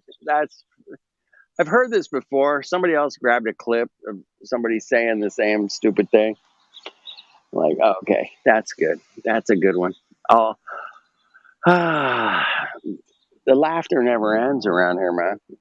I mean, there are days, man, where it's just, it's just tough. You feel a little, it ain't right. The moon's in the wrong spot. I don't know, man. But for the most part, man, I say like 82% of the time, man, I'm just laughing around here, man. I'm like, did that Mongo just say gas is the reason we have gas pressure? That's funny. To me, not everybody might think that's funny, but I think it's fun. Water is because we have bendy water. That's kind of the equivalent, right? It's because the waters is why we have bendy water. Okay. I'll buy it. What? No. The assumptions. The assumptions are. Go ahead. See if he doesn't answer this fucking question, I'm going to put him in cog this. All right. Send him to cog this. Answer the question. I've asked him repeatedly. It's told him a direct question needs a direct answer. It's a yes or no. He went, it depends on no. And then he says he answered. I'm not looking at the chat. So what's the question? Do you experience a flat stationary Earth? No shit, Sherlock. Duh. Next question. What do you got?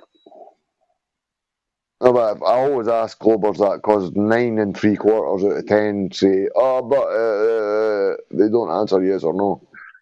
I love that as an axiom question. That's your axiom experience. It's just flat and stationary. And everything above our heads moving. I get that. That totally makes sense. To say otherwise is you're living in Disneyland, man. Welcome to Disneyland, Fantasyland. There's a land inside Disneyland called Fantasyland, man. You can go there. You don't have to believe me. It's a real place, man. It's called Fantasyland, man. If you guys want to hang out there, man, be my guest. But if you want some reality checks, man, welcome to the flat stationary Earth, man. Welcome. We're here 24/7, man. If you've got evidence to the contrary, we are here, man. We got a group of people, man, who are willing to answer your questions 24/7, 365, baby. Bring it.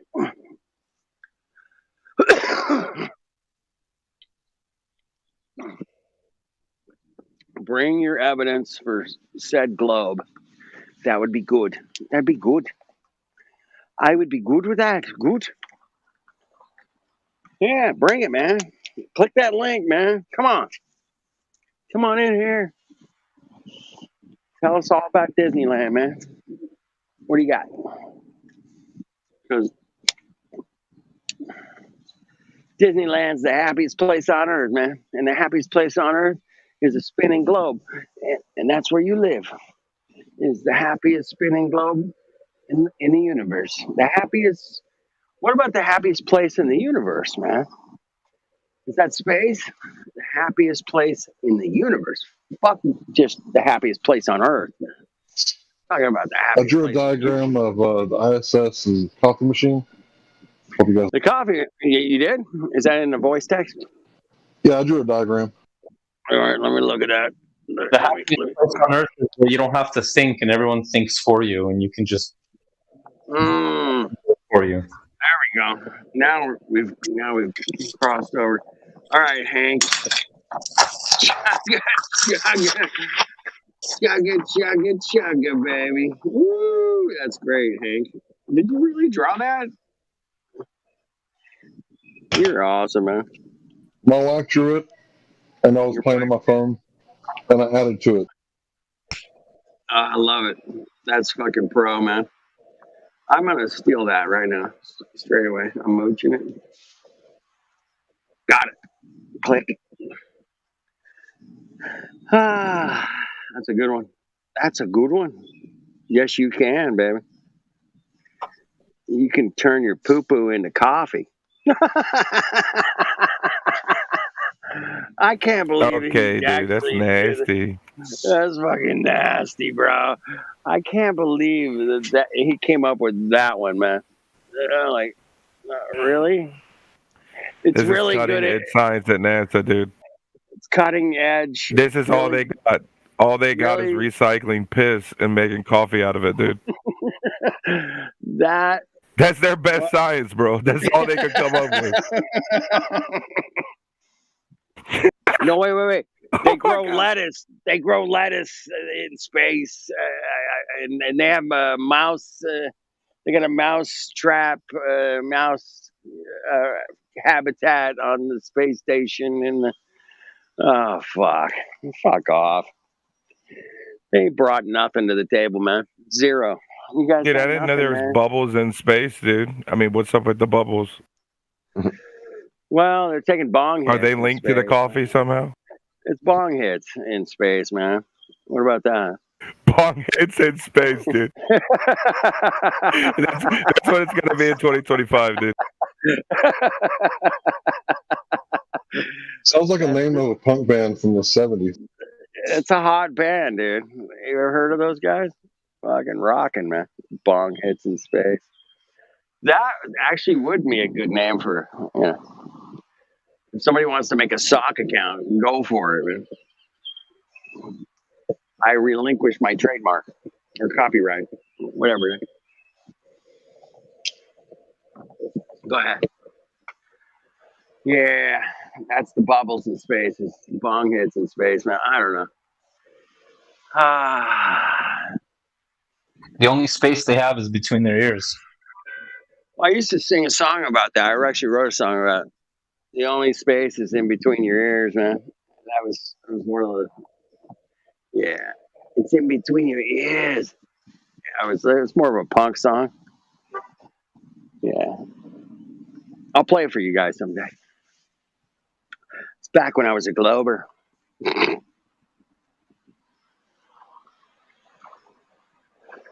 See, I knew it. I mean, I wrote songs about space and the space-time continuum and it all being relative and shit like that. I was like writing songs about that kind of shit. But I was leaning into like the space between your ears. I knew that the mind was way more, manipulated than I thought at the time. I knew it, but I didn't quite have all the pieces. But now I do. I'm all square. I'm all good now. We got it all figured out. That they lied to us about all kinds of shit. Hello. And they're really good at it. They're really damn good at it. Those guys are good. Those cocks are good. Fucking Bernays. That's that Edward Bernays. Bernays is the shit, man. And yeah, they used it. That was like 100 years ago, and then like now they have these like Xboxes with cameras that are connected to the cable TV, so they're monitoring your heart rate and body temperature while you see different things on the screen, and they can predict exactly how we're going to react with certain colors and shit like that. Yeah, it's way more advanced now. Mm-hmm. Yeah, it's top of the line now, man. I mean, apparently there was some incident that happened a couple days ago that everybody's all huffy puffy about, and I haven't really looked into it. I just kind of went, oh, okay, there's another one of their operations going. Cool. All right, moving on. I got better things to do. Yeah. And I just dismissed it straight away, man. It's been a series of incidents happening. Right, there has been a series, and it seems like I mean that's a big distraction from eating bananas. Apparently, eating bananas is bad for you. It causes bumps and shit. I don't know, man. But well, we just sent $40 trillion to Ukraine, I think. I don't know if that number's right. It might be 40 billion. Billion.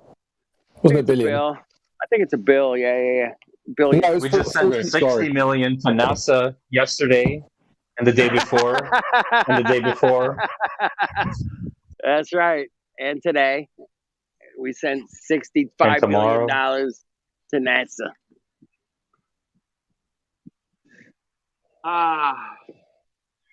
Most cutting edge green screen. Cutting edge, dude. Cutting edge harnesses, cutting edge green screen. Actually, my video game system, Oculus Rift, performs better than their fucking VR. Yeah, they do. They're actually shitty at it. And maybe they do that on purpose. I don't know. But it's probably on purpose. Like, it's so obvious. Like, all that moon landing stuff in the photos about, like, how the moon looks smaller than... I mean, the Earth looks smaller than the moon when you're looking at it from the moon. Like, it's all obvious. It's ridiculous. It's ridiculous, man. It has no bearing on reality whatsoever. But yet they sell it. They sell it like, hey, man, this is what you're going to do in the future. Yeah, woo. Sorry, it was 54 billion to Ukraine. Sorry about that, guys. 54 40 billion. 54 bill. Woo. Yeah, at first it was like 14 billion, and then they sent like another 40. And then after they did that, the leader of Ukraine, Volodymyr Zelensky, he was like, now the only thing we can do to stop this war is diplomacy. Like, you got all of our fucking money, and now you want to talk diplomacy? And you think the people are going to get any of that money? No. Not a cent, man. Not a cent, man. It's all at their expense. You know, we've got this thing in our supermarkets in the UK where 2 or 3 of the large chains anyway, what they'll do is they'll ask you, let's say that your shopping bill was £75, they'll be like, would you like to round it up to 80 and donate £5 to Ukraine? Right. It's like, why? Why would I do that? What the fuck is my fiver going to buy? What? That's a great point, man. I love. Yeah, you want to round it up to $1 for Ukraine, or yeah, okay. Fox. You know what? We should go around saying, look, give us money for Ukraine, and then what? In small print below, it's just going to be like, yeah, we're just going to prove that Ukraine's flat, and then as soon as we've got enough money, we fly to Ukraine and just do like a laser test or something. There you go. I like that. Now that's thinking right there, man. I got a Tesla right next to me and one in front of me, man. Teslas. They're everywhere out here, man. I got Teslas everywhere. Their cars are What is he everywhere, man. multiplying? And their tires can withstand the vacuum of space too. I saw that, man. Yeah, that was. Is he like Genghis Khan out there, just impregnating the whole world? Dude, there goes another one, and another one. Dude, another one. Tesla. You know how cheap Tesla parts are going to be when those batteries die? It's $29,000 to replace the batteries on a Tesla. That sounds worth it. Yeah. One thing I had You want to save Mother Gaia, don't you? I got to save Mother Earth. I got to drive it electric. Have you guys ever seen... it would be best if you just killed yourself. That would be the best. Dude, there is a campaign for the older people.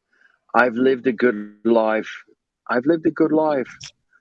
I should die for the planet now. I've lived a good life. It's time for me to go. There is an actual ad campaign like that. I was like, that's disgusting. Fuck off, right? Yeah, it's disgusting, right? How are you doing, Crypto brother? Yeah, good man, good. Just doing my thing. What about you? Fuck man. Moved house again. Fuck, I'm back in a new place. I'm fucking man. From your old mansion to your new mansion, yeah? Aye. I'm in actually the fucking one of the shit hot hotels that are in at central Edinburgh, man. Fucking it's the council that have got it basically, so I'm in here, man. King size bed, queen size bed, sorry. Fucking Did you tell me you were Ukrainian? No, not yet. Well, it's good to hear that you're back in a bed, I guess. That's good. I was supposed to be fucking sorting all my shit out. I've hung up about like 2 pair of jeans and 3 t-shirts. The rest of it's all just in a pile on the bed, man. I came in here and started talking shit.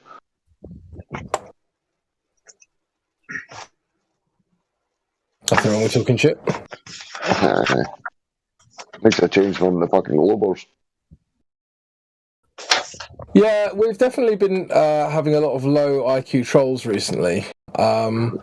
There's a guy yesterday who knew what a straw man was, but didn't know really basic, like... I'm trying to think what his argument was, but it's so bad I've actually forgotten it. Is that the guy who said gas pressure is made by gas pressure? Yeah. That guy. But he said something else. He was trolling. Yeah, He started agreeing with us later, but maybe he was trolling. At least it's original. Never heard that one before.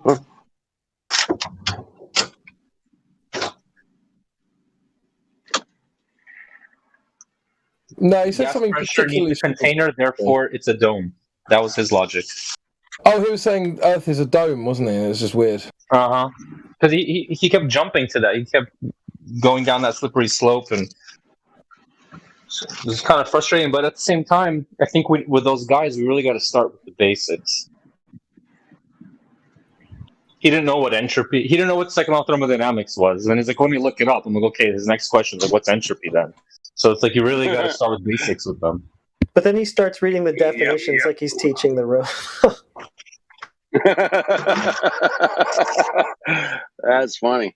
He kind of started agreeing with us later in the conversation, but I don't know if he was just being trolly or whatever. But it was kind of weird. I felt like he was sincerely like just a confused guy, but he was willing to learn. Yeah, it was kind of like that. Right. He's talking to QE. He's like, "Hold on a second. I'm just going to look up the thermodynamics definition." Real quick. Well, if it wouldn't be for surface tension, the rest of the water in your glass would thaw out, right?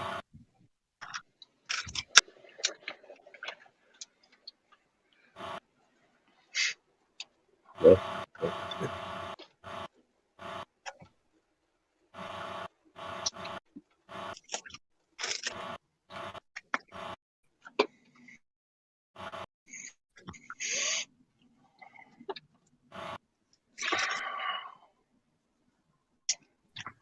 the Google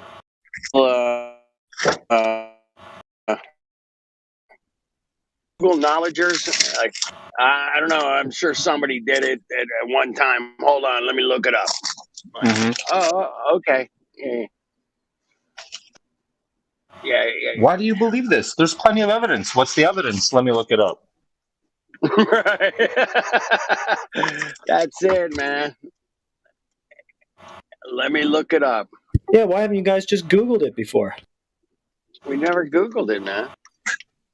I have a lot of med students rotating at the clinic where I work, and I always love to ask them the basic questions because I know they had to take and pass a year of physics, a year of chemistry, a year of organic chemistry, and it shocks me every time how they go through mental gymnastics. Good to see you guys. Yeah. Let's go golfing, man. Come on. I gotta leave on the 11th. Go camping. I need to get out before then. Nice.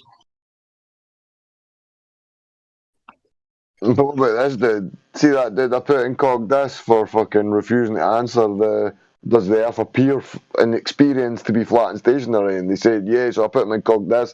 And the reply is, you're not specific enough with your questions. What? Do you experience a flat stationary Earth isn't specific?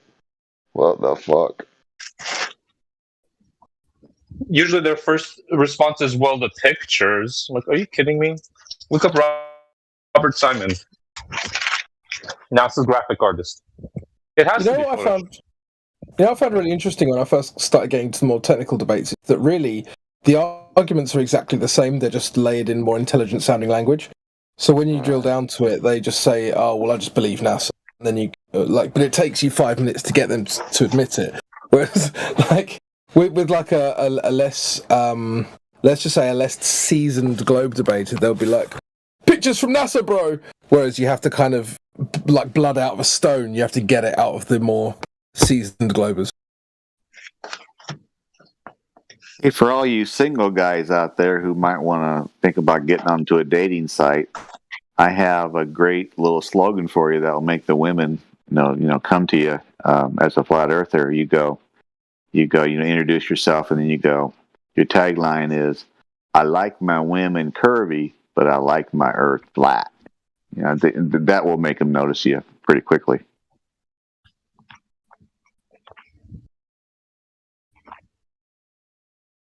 You'll get banned from the dating app if you're in California, though. Okay. That was a very sexist and racist thing of you to say.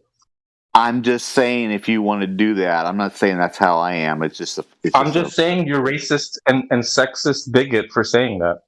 Oh, yeah, right. Okay.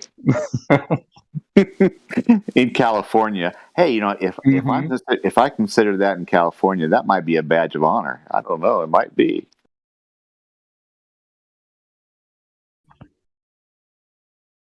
If I say that in the California dating site, can I still go to the beach when I want to? Because that's the only reason I go to California is to go to the beaches. Yeah, but only if you get your mandatory banana. Mandatory banana. Oh, that's hilarious. Do you live in California? I do. Oh, you do? What part of California you live in? Los Angeles. Oh, are you by the beach or are you more inland? I'm like 20 minutes away. Oh, L.A. is. You've been there for a long time. Practically my whole life. Very interesting city. Lots of people. Oh yeah, it's a little too dense of a population for me though.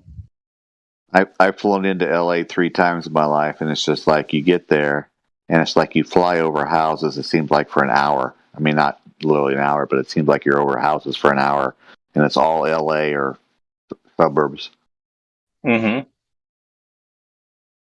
But it was fun when we gone there. We've always gone to Santa Monica Pier and Venice Beach, and we went there to Pepperdine one time in Malibu. And Pepperdine, beautiful places. Pepperdine, overlooks the Pacific Ocean. It is beautiful, but it's also $70,000 a year or something like that to go.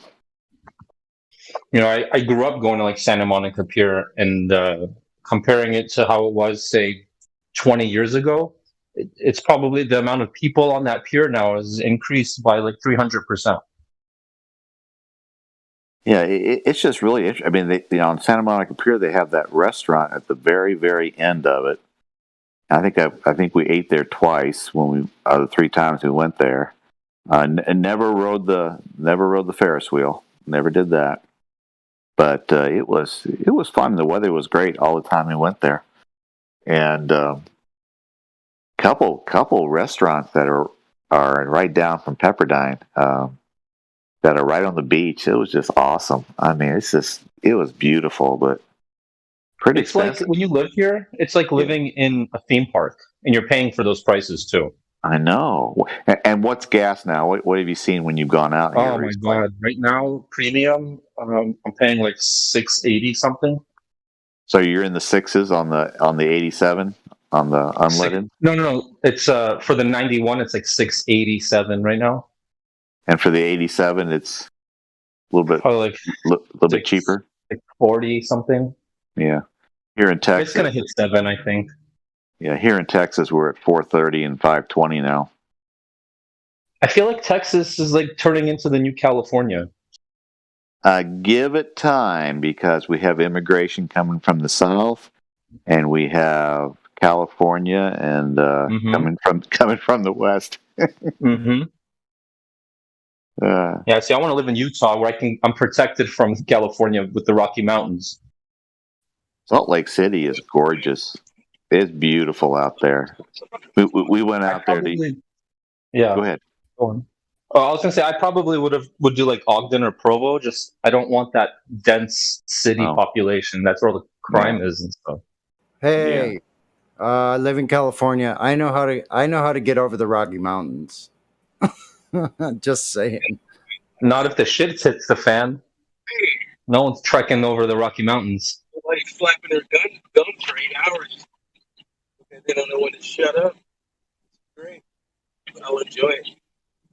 Is that on a server or is that echo from someplace? Have a neighbor that's just Floyd's hot micing. Hey, Floyd. Don't worry, I'm on hot mic patrol today. Don't worry, I'll let him know.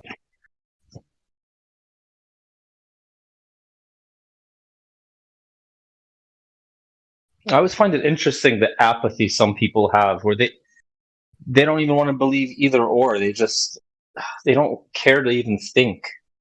It's almost sad. Like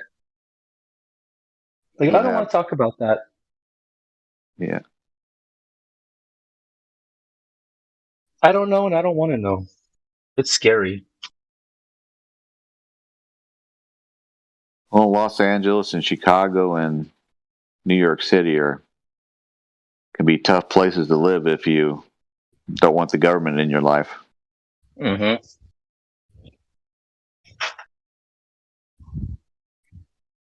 Houston was getting like that a little bit the last couple of years, a little bit. Dallas, not so much. Dallas got a little bit totalitarian in the city, but not too bad. And the suburbs of Dallas have always been pretty decent. And they didn't really clamp down real hard, but Dallas clamped down, and Houston and Austin clamped down pretty hard. I feel like at this rate, there's not going to be anywhere to go eventually. Like you got to start moving more inland, and then what? Like they're just going to take over everything. That's the plan. This is a worldwide takeover. This is a worldwide hostile takeover.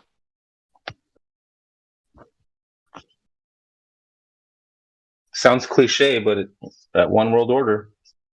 That's what it is. I know we'll talk politics, but it's UN Agenda 21 worldwide. Well, it's 2023 now. They changed it, so it's so people don't because people were aware of Agenda 21, so they changed the name.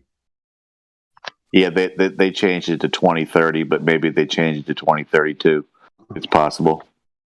I was surprised to see Jordan Peterson as one of the people who helped write it.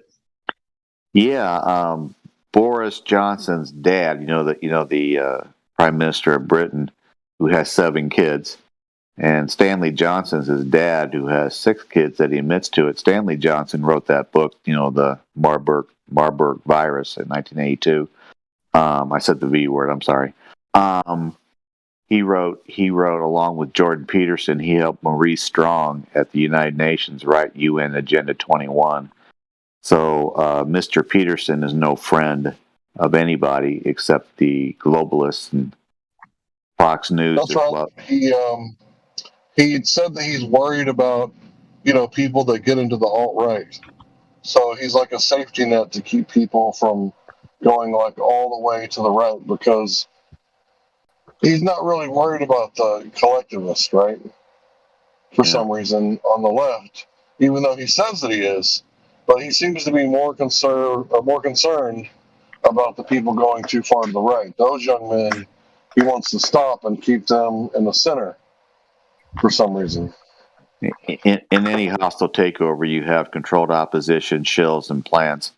And Jordan Peterson is a plant by the other side. Yep, 100%.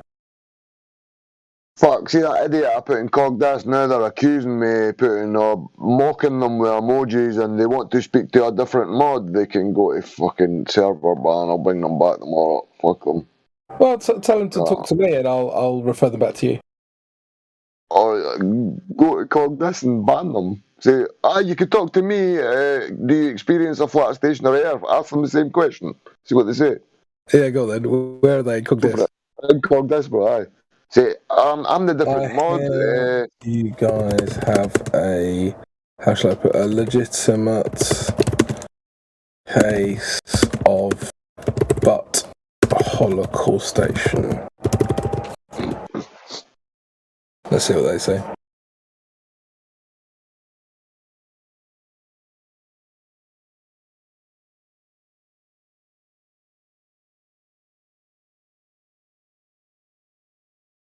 Now everyone stop typing, that's no fun. I'm putting them in fucking somewhere. Fuck them, man. Nah, leave them there, man. They can write in there if... Put them in the Helio Cult Convention. Just leave them there. I don't know why you're worried. They're in the Cogdis. No worries. Okay. Bro, they've just wasted fucking like half an hour back and forth with them, and now they're basically making up that I'm fucking giving them fucking abuse and bullying them. Any of you Brits have any tips on liver, cooking liver? I know it's really way off to the side. Excuse me. Liver. Do you guys eat liver? Wrap it up in bacon. Oh no. Fuck that. That shit's awful. Bacon. I don't eat bacon. I don't eat pig product anymore. You can cook it and you can mush it up into like a paste, and you can spread it on some nice pumpernickel or some sourdough. No, I want to fry it like a steak. That's how my dad used to do. Oh, you can do cubes on the grill. You can fry it up with some onions that are caramelized first. Onions, yeah, I'm gonna do onions. That's right. Yep. Caramelize them and then throw this liver on top. Salt and pepper, you're good. That's right. Thanks. That's how to do it. It's just been so long. Anyway, back on the liver find its level only because it's a flat Earth. So there you go. All pans are flat. The bottom of pans are planets.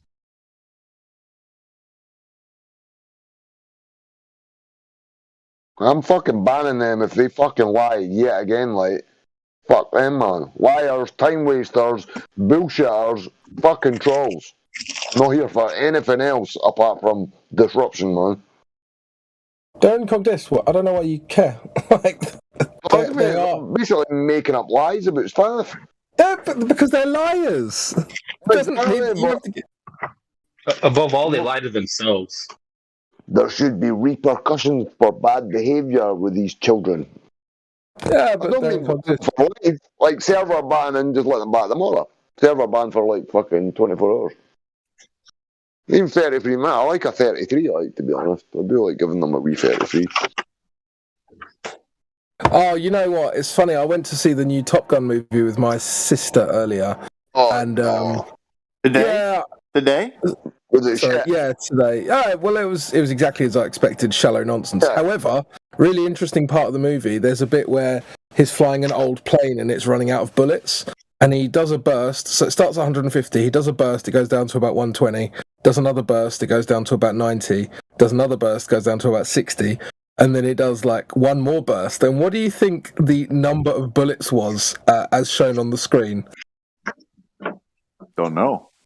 33. Of course. No doubt. Yeah, of course. As soon as I saw it, I was just like, what? That's a really random 33 to see in a movie. It's odd. Did you see the curve? Like we hear? Did they talk about the curve? No, I didn't see unicorns either.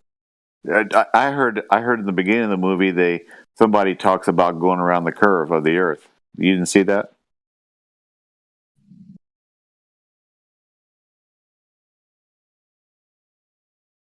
The only reason I'd go spend $12 is to go see the curve of the Earth.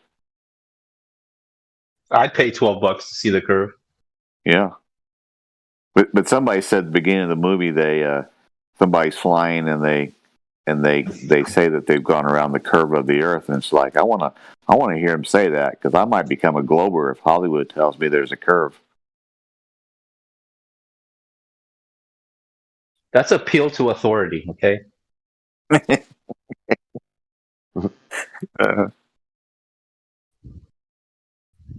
Yeah, there's a meme that was posted on voice text that talked about that the last couple of days.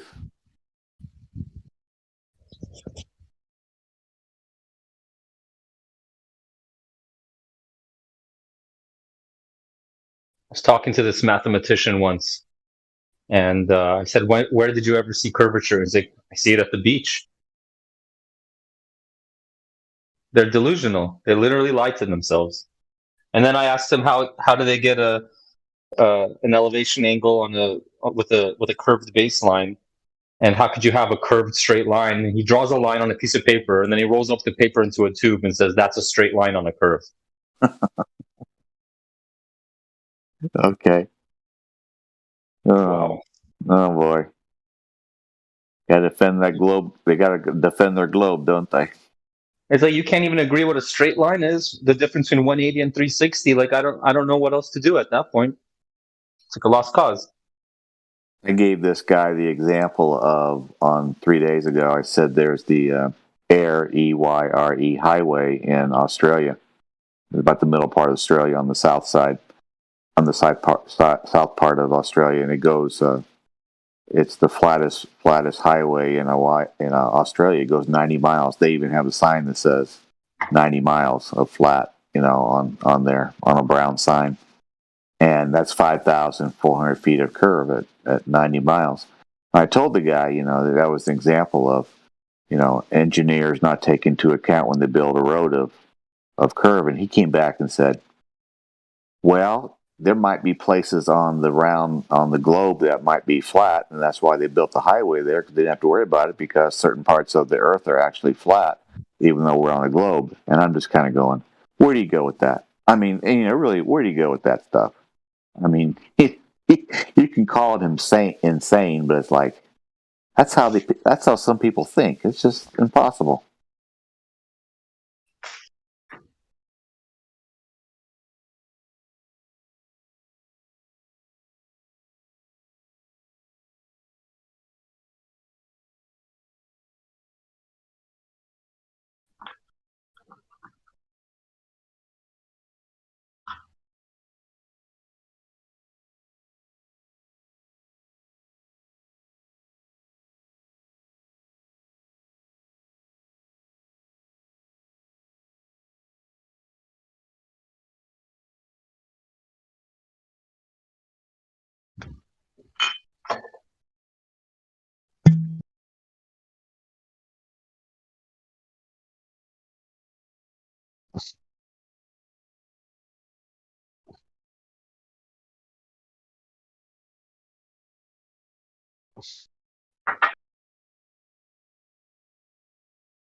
You still arguing with them in Cogdis?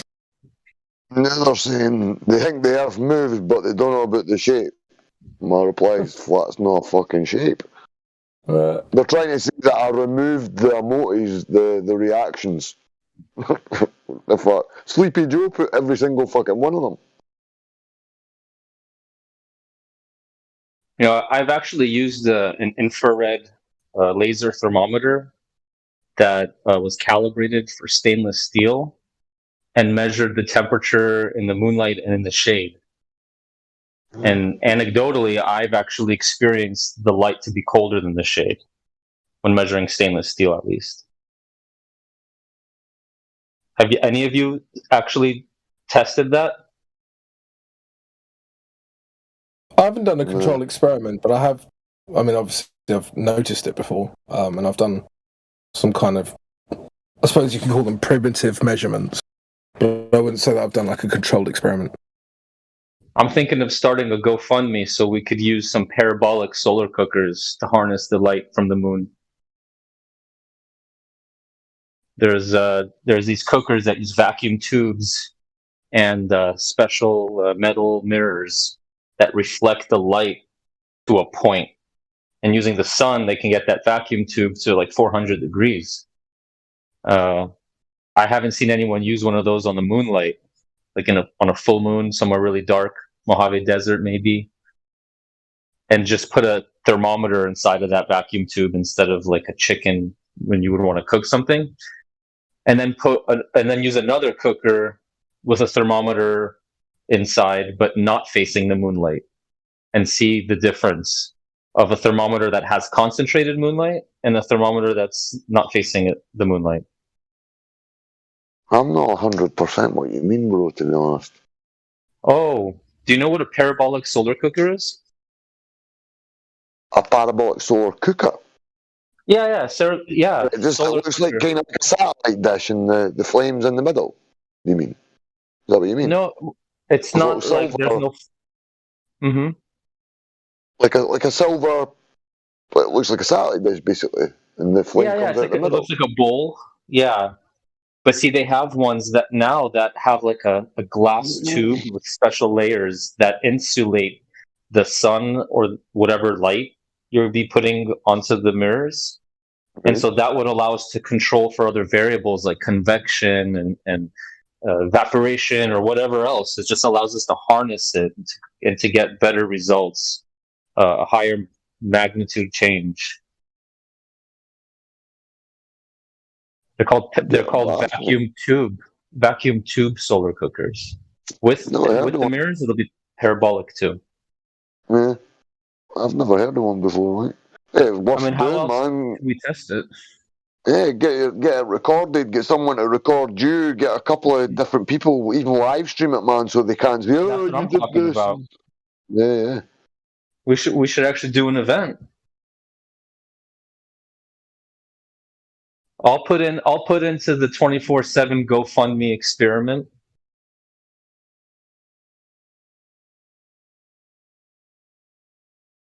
I want to see that vacuum tube parabolic cooker harness the moonlight and see what happens. Like, if nothing changes significantly from that, then I can't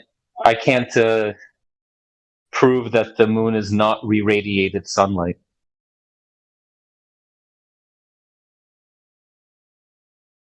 Can we prove that the Earth is re-radiating sunlight?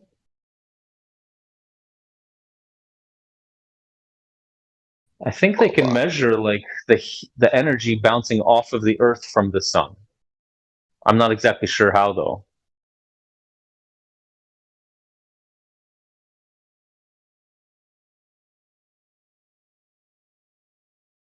I'm gonna get some water to freeze using moonlight. That's what I'm gonna do.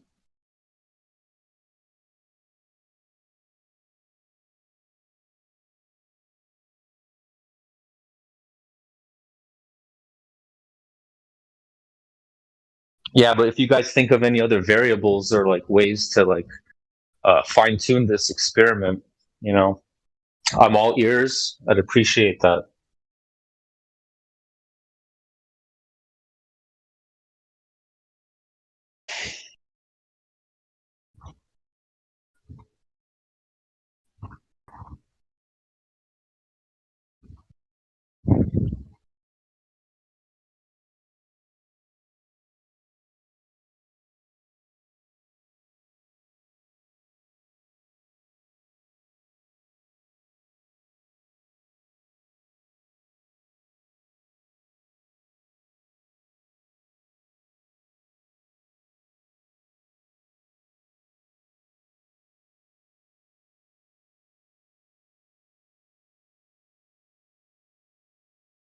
Yeah, that kid didn't even know what evaporation was.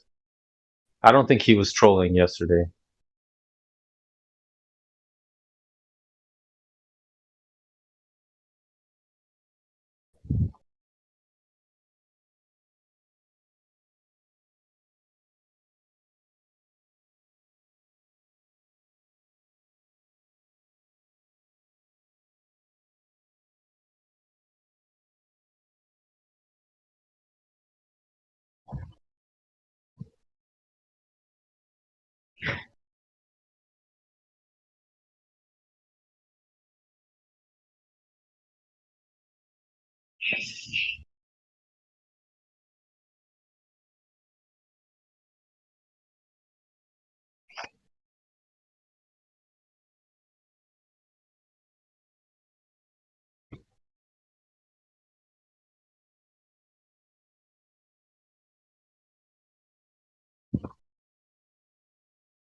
Yep, there's no doubt about it. The Earth is flat because it's a sphere.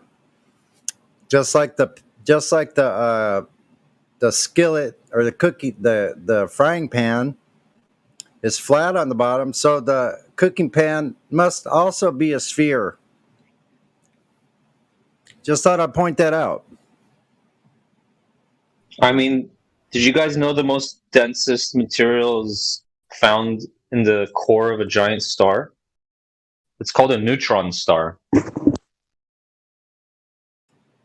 But here on Earth, the densest material that we know of is called osmium, 22.61 grams per centimeter cubed. Closely followed by iridium and platinum, baby. So, who was the first guy to dig in the star and find that material there?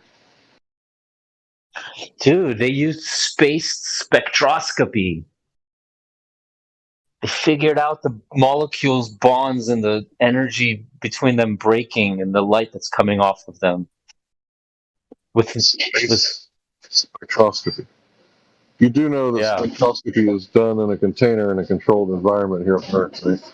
Of course, I used it. I've used HNMR and I've used CNMR. I've used magnetic resonance to measure chemicals that I was mixing together and test their purity by analyzing the types of bonds I'm getting in the solution.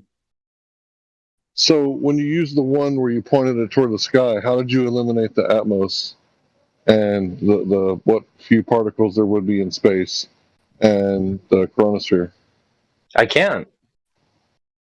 So how do you know you weren't detecting the properties of those things rather than the object that you actually pointed at? I don't. So how could you refer that, you know, this object is made out of this if there's a whole bunch of stuff you're pointing it at? I can't do that. So how could you then make a claim in a science class where science means knowledge and the people that, you know, you're professing to think that you know what you're talking about because you're a professor and you got science on your side because you're not just a, you know, your typical, you know, professor who doesn't operate with a scientific method. It's not like, you know, this is like philosophy or something. This is actually like science. So how do you do that with a straight face? You have all the other scientists. If they all agree, then that makes it more true, right? Exactly. Yeah. Guidelines. We need to follow them. Yeah, the scientific method, it really is, you know, the guidelines for doing science. And if you're leaving that out, I would say, like, are you building a religion? Is it like the Cake song? We're building a religion. Right, is that what they're doing? Like, we're going to put the scientific method alongside, you know, over here, right? We're not playing with that. And then let's go, Cake. Yeah, see, like it's what we're teaching with the kids. It all comes down to, I feel like this is the fundamental problem and issue. If we're ever gonna like get any positive movement forward, is we have to teach our children, and that's ultimately where it all comes from. And one of the most important things I think we should teach them first is logic and reasoning. I think it should be mandatory in elementary school to take logic and reasoning classes where they teach you basic A's and B's. Oh, you speak of the trivium, junior sir. high when you learn algebra. You speak of the trivium, sir. Are you familiar with the seven liberal arts? Answer. Yeah, I know. I'm with you. I'm agreeing with you. Are you familiar with the seven liberal arts? So, I want to get that done, but that in the movies and the shows, they always have that one guy that's the hero, that's the Superman, that's going to do it. I think we all have to come together locally and do it. Oh, that would be a revolution. Oh my God, it would become violent. There would be all sorts of events. No, you don't need to be violent. No, but that's like the thing that the liars have to do. The CNN and the Fox News, they're all going to have a new thing to put in the cycle. Because they were coming out and speaking truth and trying to make difference in their community and teach logic and reasoning in school.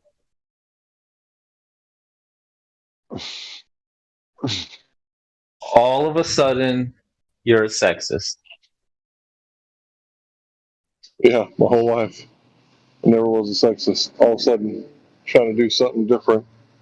It's funny because that thing kind of happened to Elon Musk recently when he flipped and said that he was going to go Republican.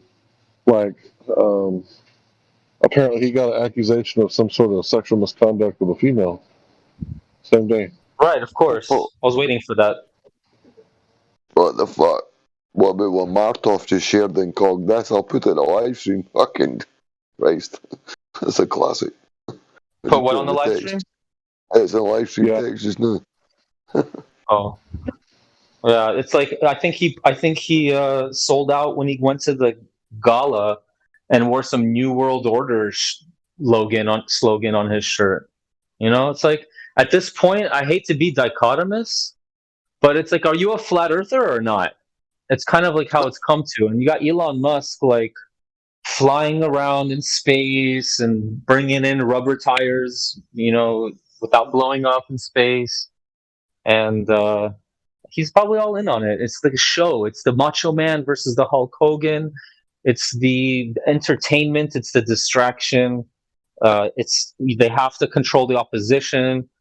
That's just how it is. Oh, did you see that fucking posted on my YouTube channel? I tried to upload it 6, 7, 8 times for over a week, possibly even 2 weeks, and literally it would not fucking upload. So I had to record the screen on my phone using my iPad, then upload it, and it worked. It's like Elon's some kind of drug fucking flashback or down or something, man. I'll post it in the text chat. I've never seen him acting like this before, man. It's crazy. Check that out, man. It's quite shit quality, but the shit he's coming out with and he's fucking just his manner and his body language is like, what are you on, mate?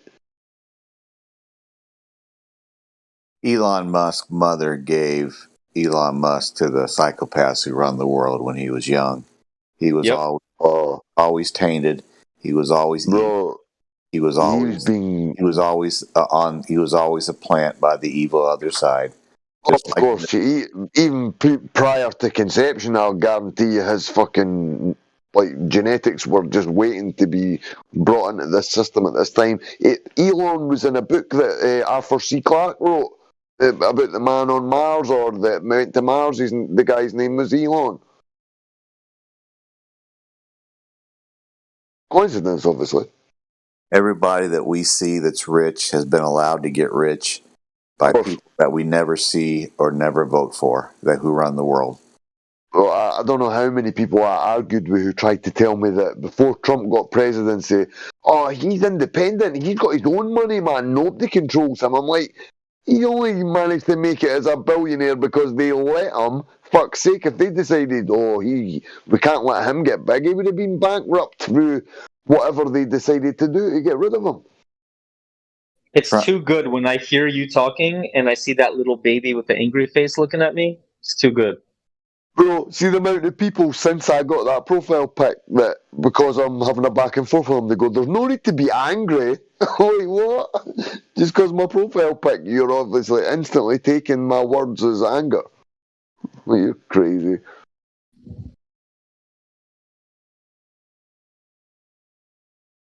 These puppets selected by people we never see or never vote for, and we call them presidents and prime ministers, are so far down in the pecking order of power in the world that we think they have power, and they have absolutely none.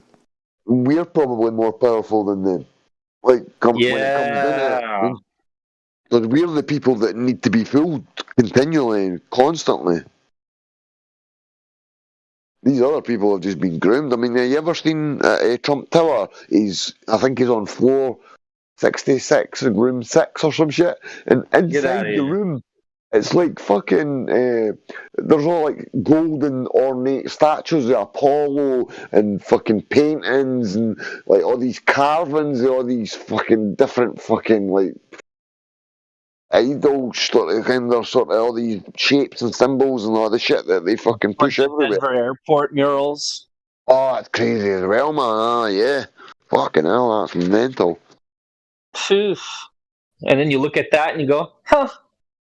Coincidence. I'm just going to suppress that. You're just a coincidence theorist. I'm just going to drink my halogen. It's all the way to the right and up on the periodic table because it's the smallest and most electronegative. And it makes my brain feel really good.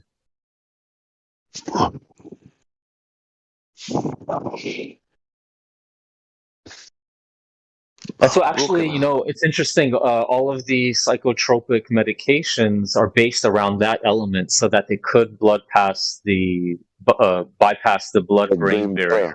Yeah, fuck's sake. Yeah. And there you go. So, like the serotonin reuptake inhibitors, serotonin norepinephrine reuptake inhibitors, the antipsychotics, the estrogen birth control pills are all getting pissed right into the municipal water supply. And it's been documented by real journalists that have done tests. And they don't even test for things like that because their standards are basically for large particulate and bacteria. So they will kill all the bacteria and leave all the other chemicals that get through. So we're swimming in antipsychotics. Our hygiene products are in it. I don't know. I don't know how many of you guys are actually getting forcibly medicated through your water supply, but here in California, we sure are. See, technically, I'm supposed to take olanzapine, like one of the highest doses of it. I'm meant to take 20 milligram a day, but there was a 5-day period 2 years ago because I was in crisis. They said so they upped it from 10 to 20 milligram. After 7 days, I expected it to revert back to my normal prescription of 10. After the 7 days, this was Christmas Eve, I went to pick up my prescription and it wasn't there, and I never got olanzapine for 5 days, and for 5 days I was awake. Literally, never had even... That sounds like a manic episode. Oh man, crazy. So that was me after that. I still keep getting the tablets. How hard did you sleep after that? That's what it sounds like. Did you sleep so hard for like 5 days after? No, I only had... I'm a bad sleeper anyway. I don't sleep anyway, bro. I'm up for 2 days, then I sleep for 6 or 7 hours. Even with I used to get 7 sleeping tablets a week. Temazepam, yeah, some of the most successful people, they say, are hypomanics. They get into that manic state and they're able to function like super well, and that's like supposedly like a lot of the method actors and stuff like that. The depressive state. Well, most manics do become depressive. That's why it's bipolar. It's not because their personality is different. It's because they go through depression and mania. But there's hypomania, where it's like you're out of control, but in control. It's like one of the most productive states you could be in. Probably, You hear what I said? Yeah. I said, do you have this condition? Oh, me? No, I don't. Yeah. How do you know so much about it? I studied it. amongst other things.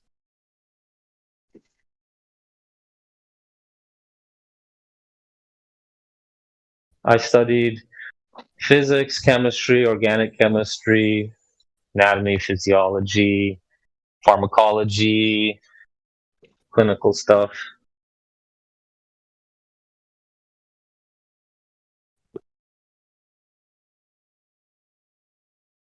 I've been looking for my fucking grinder for like the past 4 hours, and do you think I can fucking find it? Dude, my grinder's 19 years old. First time I got one, same one. And it's still better than any grinder I've ever used. I've got quite a good one, man. I found that's for on the bus. The thyme and the oregano, of course, and the oregano. Uh-huh. I take it you say aluminum. Oh, aluminum? Yeah, that's great. You should just rub it into your armpits where all your lymph nodes are and just absorb it transdermally because your body can't process it, and it's actually shown to be inflammatory towards the central nervous system. All you gotta do is go to PubMed.com, type in aluminum hydroxide inflammation, and bada bing, bada boom. Plus, it's in. There's only one problem. Nothing else works as good as. It's in all deodorant as well. Nothing works as well, yeah. But you know, if you want an antiperspirant, clinically, what they use for things like palmar hyperhidrosis, so it's like people's sweaty palms, it's called magnesium chloride, and it leaves like a film of magnesium, and it kind of feels dry. And that's used clinically for some people with palmar hyperhidrosis. And if you put that on your armpits, it can have the same effect of an antiperspirant. But you have the added benefit, and this is twofold. You have the added benefit of getting magnesium absorbed transdermally into your lymphatic system and through your skin. Nice. And then you also get an antimicrobial effect.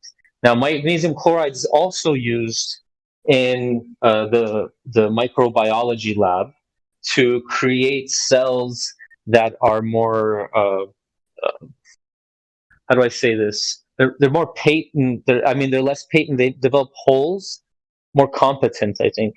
Yeah, they're more competent. They have holes in their cells that allow other DNA fragments to float inside, and you can like measure the changes in the DNA using things like NMR. Well, but what it comes down to, though, really is lost it. Got distracted. Oh yeah, the magnesium and the antimicrobial effect. So if you use it in higher concentration, you use that magnesium chloride, which is used to break down cell walls, and in small doses just kind of weaken them a little bit. You put a high dose of magnesium chloride on your armpit, it sticks around all day, no bacteria, no smell. It's the best thing that you could possibly use, an alternative to all of the antiperspirants with aluminum. I don't know exactly which one, but it's all aluminum based. My ex-girlfriend, man, she always used to tell me like to not wear deodorant. Like if I was coming to bed and we were going to get up to no good or whatever, she liked the natural smell rather than masking it with fucking perfume shit, deodorants and stuff. Yeah, that's important too. Pheromones, we communicate through our nose. Like a stress sweat is going to smell differently than a workout sweat, and that probably has to do with the amount of apocrine glands that are activated, which release the more the oily, sebaceous type excretions, and those are the ones that like to feed the bacteria the most.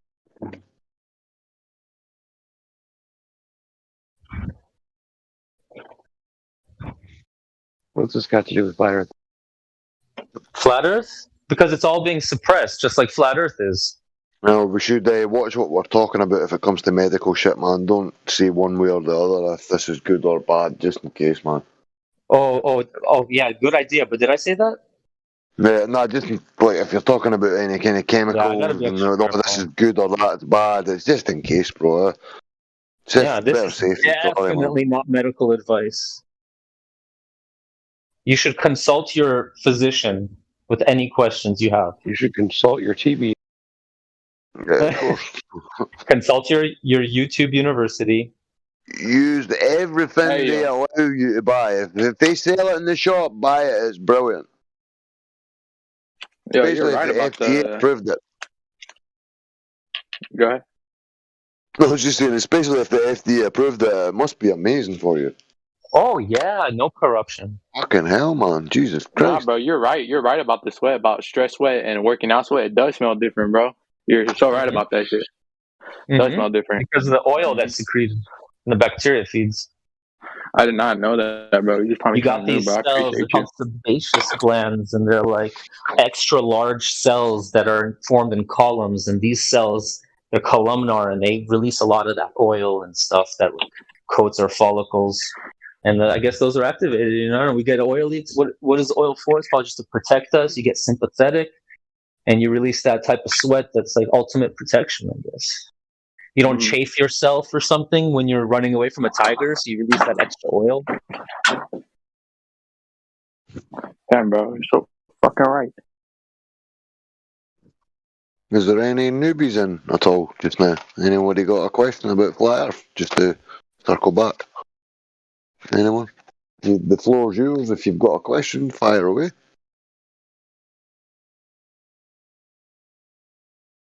It's interesting. The flat Earth has this like positive sun and like a negative moon, and it's been analogized.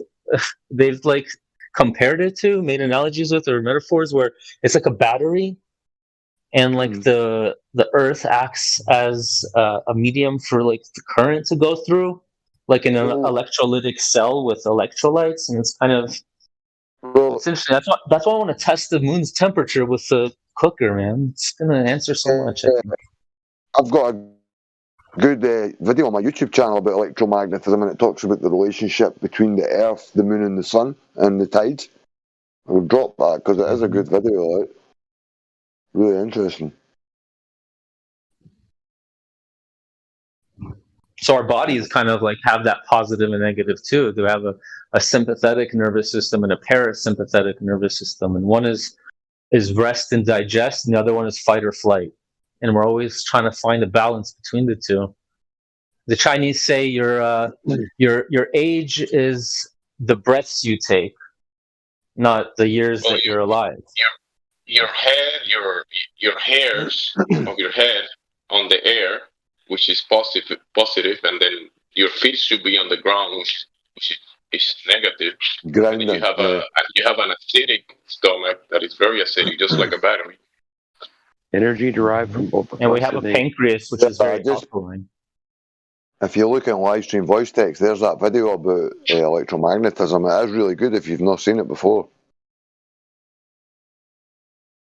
It's all fractal. There's like the image of the whole in every part. The more you zoom in, the more you see the whole thing again. What was that, sorry? Yeah, it broke up a little bit for me there. I heard fractal. Oh. Just talking about a little bit of fractal patterns and things like that. I think acupuncture is supposed to use fractal patterns. For example, like the ear is in the shape of a child just born, or like a fetus, kind of fetal position. And you do the acupuncture on the ear based on those points. So if everything is kind of based off of this similar positive, negative, kind of has this anti-entropic effect. I feel like that's what kind of happens is with life is it's an anti-entropic effect. I don't know. I haven't tested it. I don't even know what's going on with it, but intuitively I feel like when you're creating life, something's growing. It's an anti-entropic effect. Consciousness is anti-entropic. You can focus it and create abstract ideas and music or something. I don't know. Someone can prove me wrong. So basically what you're saying is that when you see like genetic stuff going on where the genetic code is like riding a meat suit, and it's like a part of creation, you're saying that like this is going like against like nature, and because it's like it's not against nature, it's like outside of nature, because creation can't be nature. Like it has to be like outside of nature, because what do I mean by nature? So is it part of the natural world, like the meat suit wearing itself, or is it supernatural? Yeah, well, I think consciousness even more. Like, show me consciousness in nature, that self-awareness. Right, because it's a pretty big deal. Like people just go around like all day long, like everything's made of molecules, everything's made of atoms. But you know, this group of atoms is Larry. I'm aware of my, molecules, whatever. But other molecules, they're just fucking rocks and shit. You know, Yeah, so like like so how some these guys get molecules. together and build a bridge. That's anti-entropy. We are like beyond natural law. What do you mean by we have will, free will. What do you mean by entropy? Entropy, the natural tendency for things to disorganize and go into chaos. That's one way to look at entropy. I've heard other people disagree with that guy. I forget his name. He was the one that came up with the like chaos versus order thing, and a lot of people, or some people, like disagree. They think that it doesn't have anything to do with order and chaos. That it's more to do with every time this is what happens. So I think some people are saying like he was the guy who got the press and everybody falsely followed what he said, but entropy actually has to do with just the way of nature, like high charge going to low charge, right? Taking, the High fact pressure, that if low you hook up a pressure. battery, yeah, you got it, right? So, like, I think what you mean Is that dielectric?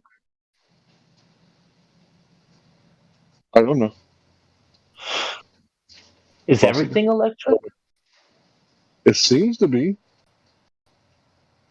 I mean, we can call it all like electrons and whatnot, but that's what everything is. It's just different orders, different electrons organized in different ways. You say electrons, but you mean subatomic particles. Sure. So, yeah, I guess. So you're talking about like smaller than the building blocks and everything. This is like smaller than that, smaller than the atom. Little packets of electricity. And then, and now they're trying to like find all these virtual particles and or Higgs boson particles and all these like extra particles that, they're I planning don't to know too much discover. about that. I only understand the model to the point where I can like represent it as like a 3D model or even on paper and like predict how these molecules would interact based off of the amount of space between the angles of the molecule based off of their charges. So that's as far as my understanding goes of it, based off that model that I could use to predict things. Yeah, it sounds like what you're calling density. Chemistry. Well, I was thinking density, but yeah, chemistry, molecules lumping together. If there's quite a bit of charge because the molecules are set up to be good conductors, then won't they be a lot more dense? You have to consider them to having different shaped orbitals. Like to be able to use organic chemistry, you can't imagine an electron with like orbiting protons around it. I mean, a proton and a neutron with orbiting electrons around it. You can't assume that anymore. You have to assume s orbitals, p orbitals, sp orbitals. They're called probability clouds, and this is where the electrons have the probability of being, and you can never really predict where they're going to be. It's like in a cloud, and you have to basically, on that assumption, that it will be in that area or one of those areas that the chemical reaction will go through. That's the current model of chemistry.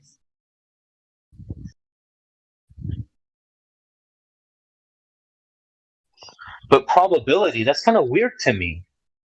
Probability, it's the probability, so anything can be.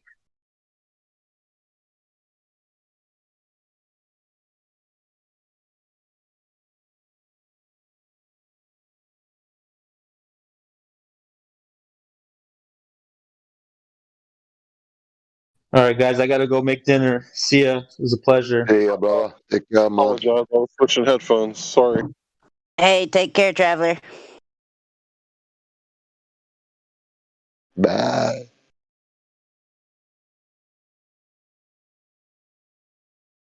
Oh, is that Shanna? I thought that was your voice. How you doing? I'm doing good. How are you doing? I'm alright, I suppose. That's Spake, right? That's me, Panto. Yeah, just the same old shit. What'd you say your name is? It was Panto, but because my Panto, my channel, well, a couple of them got deleted from YouTube, so I changed it to Spake Face, and then I just changed my Discord name to Spake Face as well. Okay, gotcha. For a second there, I thought that you said your name was Poncho. I was like, you don't sound like Poncho.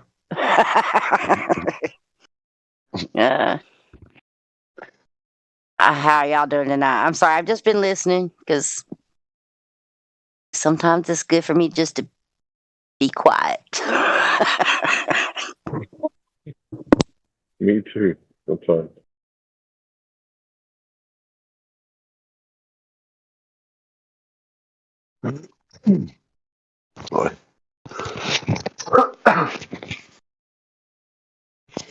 Plus, I actually had nothing to add to y'all's conversation whatsoever because I'm actually sitting here in my head thinking, and maybe I'm an idiot, okay?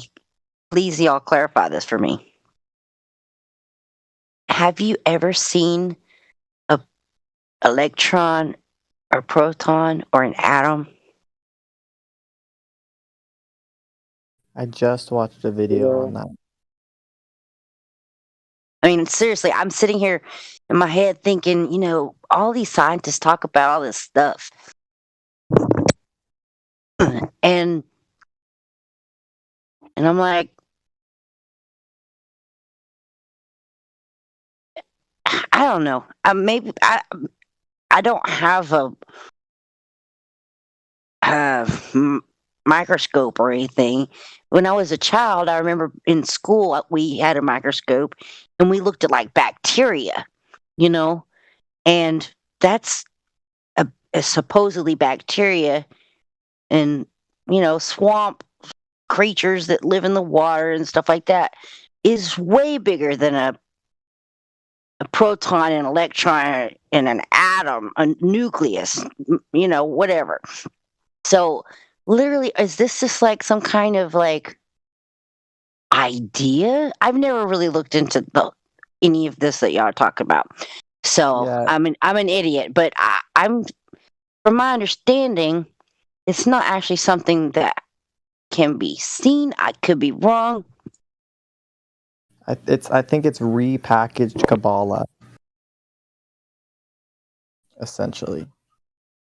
I mean, if I'm wrong, please somebody tell me, because that was just my understanding of all of that. And so to hear the whole conversation about all those different things that aren't proven, I'm just like, why are y'all talking about all this? Because it's like, well, molecules are, right? Have we seen molecules? I don't know. Little clumps of matter? I mean, surely there's little clumps of matter. Clumps of dust flying through my air all the time. I live in Texas, Yeah, they don't have molecules in Texas. We lost our molecules. Fucking Obama. I'm just saying, I don't know, man. I can't talk. That's why I've been really quiet, because I can't talk about things like that because I don't know if those things are real personally. Maybe they are. I'm not a scientist and I don't have like equipment and stuff, so I don't know. I think it's help from the other side is what has affirmed their scientific doctrine. Well, I'm just literally really, y'all just tell me 100%. Can you see an electron or a neutron? Is it possible to with any kind of equipment?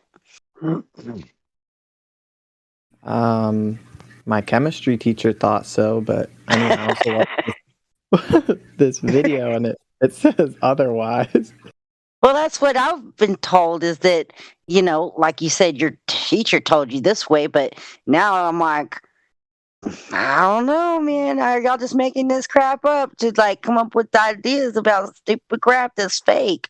You know what I mean? Yeah. It seems like another ball theory. That's what I'm saying. Of little ball. Yeah. Like, that's why I don't know if okay, I can't probably say this word, but the big old BOM word, that's why I'm not sure if that thing's even real, because how are you going to split something that you can't even see to make a big old bang, it doesn't make any sense to me. In order to have carbon outline shadows in Japan, you got to crack a few atoms open. That's the recipe. Well, what if they just literally dropped a whole bunch of TNT? What if we're just been lied to? Japan. If you look at the World War II building, usually the Catholic Church.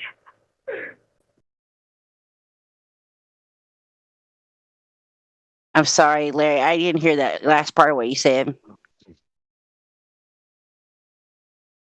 So if you look at the buildings that survived World War II, they were often like the Catholic Church.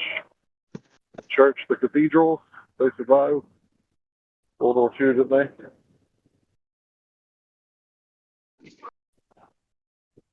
Can you guys not hear me? Yeah, I can hear you, man. Okay. It's a bit muffled, like. It was just muffled. It was just muffled. Like I got like partial being. I usually can hear you really good, but I don't know why I'm not hearing you. Yeah, I think Larry needs a new mic. Somebody buy Larry a new mic, man. Come on, man. Did anybody get the gist of what Larry's trying to say? I think an orchestrated World War II by the Catholic Church, maybe? No, that's not what I said. You guys can't hear me for real? Oh, I can hear you now. Dude, you must be closer to your mic now. So, yeah, I can hear you way better.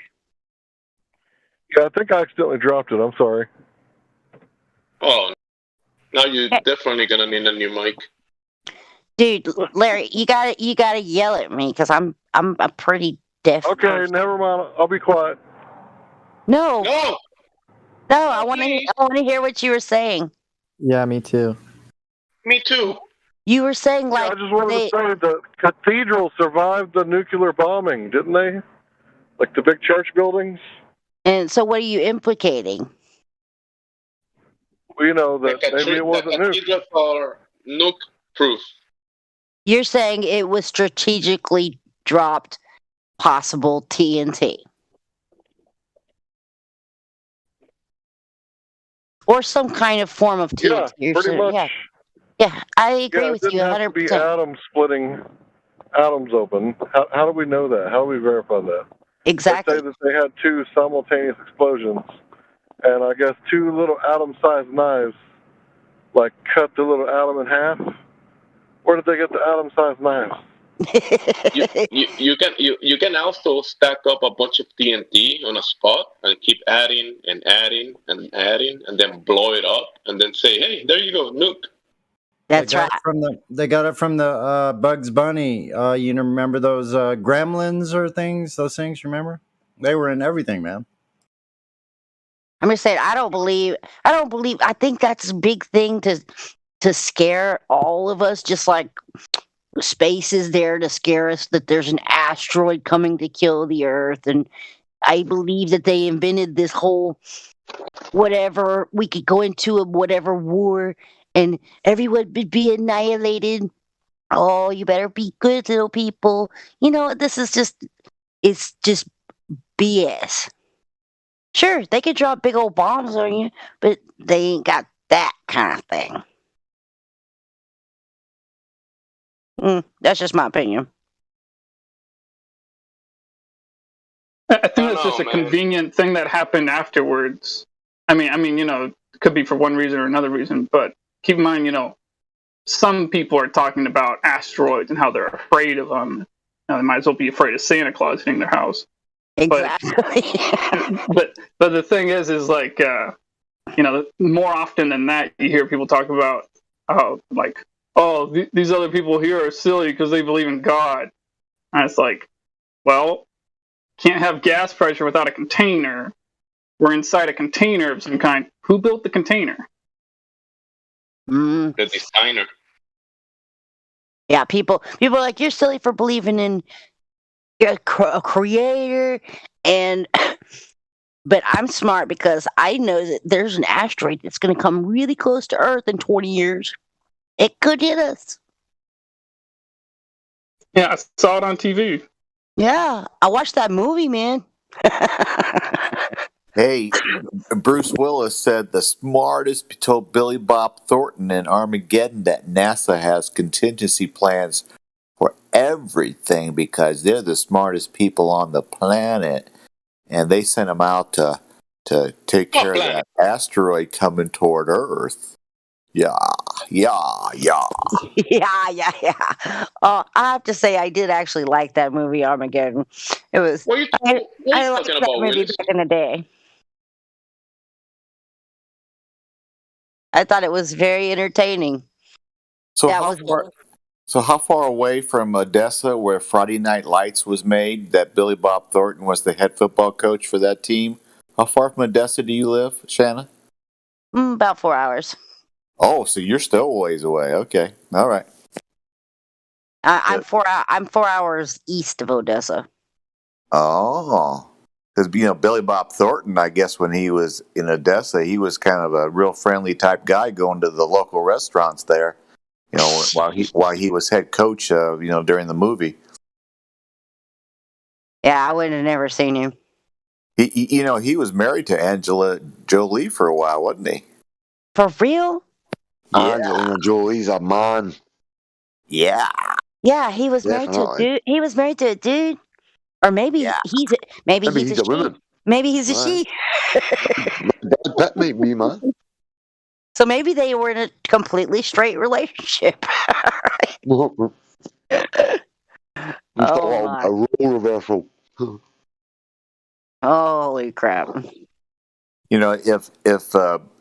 If Willis is talking to Bruce Willis is talking to Billy Bob Thornton, and Bruce Willis says NASA's the smartest people on the planet, you got to believe him because he said it.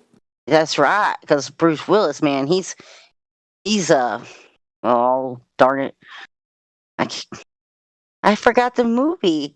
Die Hard. He's Die Hard. Die Hard. That's right. He's Die Hard. Oh man.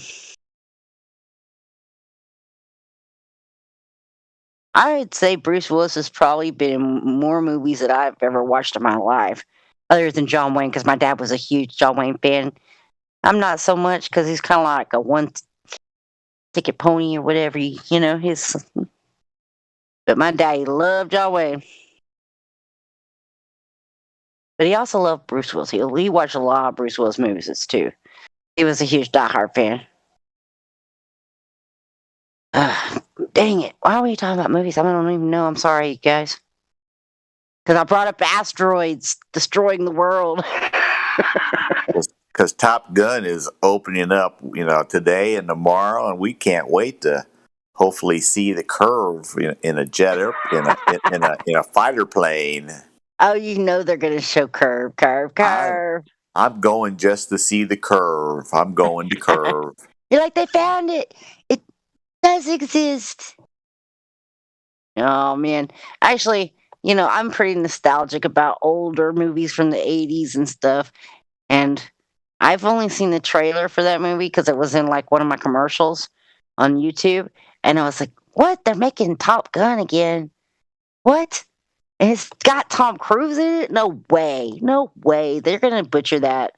I bet it's gonna be totally botched because I'm sorry." The first Top Gun was pretty dang good. I don't know how they could think they could remake that and make it good. Just like every movie today they try to remake, it's total crap. And it's just not going to be good. It was an interesting story. They were thinking about bringing Tom Cruise's love interest back from the first Tom, from the first Top Gun. Her name was Kelly somebody. I forget what her name was. She was really pretty.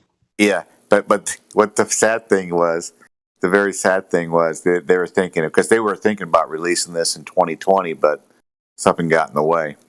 And so they were thinking about bringing her back, along with Tom from 1985 or whenever it was. And Tom, the scoop was Tom still had his decent looks, but she lost all of hers. And that's the reason they didn't bring her forward as his love interest in this movie.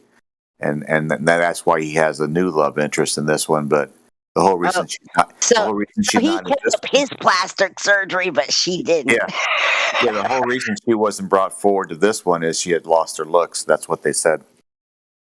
Aw, I bet she's still pretty for an older lady. I never saw her in anything else after that, actually. Not that I can think of. What was her name? Kelly McGinnis? Is that what it was? Kelly McGinnis? I have no clue. I heard the name before. I'm not sure how I know it, but I definitely heard that name. But anyway, good luck going and watching that. I hope it's actually a good movie. I actually hope they actually can produce a good movie. I'm gonna if they show me the curve in the movie, I'm gonna stand up and say, "Show me the curve." I just found my fucking grinder I've been looking for 2.5 hours.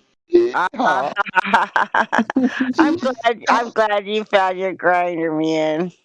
I had to use my nose. I had to just keep sticking my nose in carrier bags because I've got all these bags of shit. I have to sort out my new room, so I'm fucking. Oh man, I just smelled it. I was like, yes. Thank God, man. I know when I was like in my early 20s, I didn't know what a grinder was. We used our fingers, We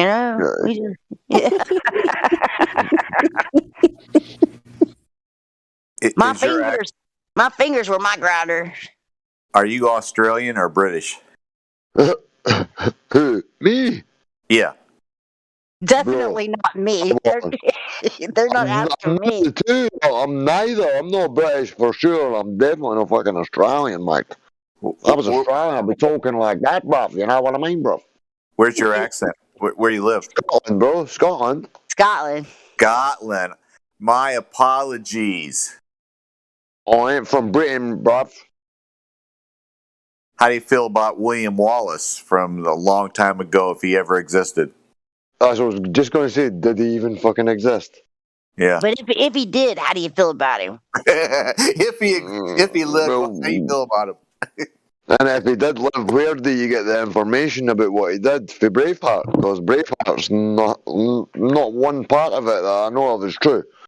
Robert the Bruce supposedly has never met William Wallace, any of the Robert the Bruces. What else? There's man, I watched this documentary, man. It was like about 10 years ago. It's called Trial by Night, and like there's like 3 or 4 people in the hour episode, and everybody gets like a 3 minutes where they stand up and they say, "Well, this guy's point was Braveheart is an embarrassment to Scotland," and everybody's like, "Ooh!" And then he sort of stands up for 5-10 minutes and he lays it all out why It's the same with anything, whether it's abortion or veganism, like anything at all they could do it with. And he laid it all out, man, and it's all just bullshit for a movie, man. That's all it is. That's so funny. If he existed, what do you think about him? I think we just found out. That's hilarious. If Christopher Columbus existed, what do you think about him? He's a piece of shit.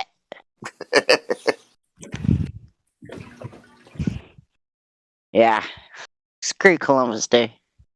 Hey, if Shanna existed, what do you think about her?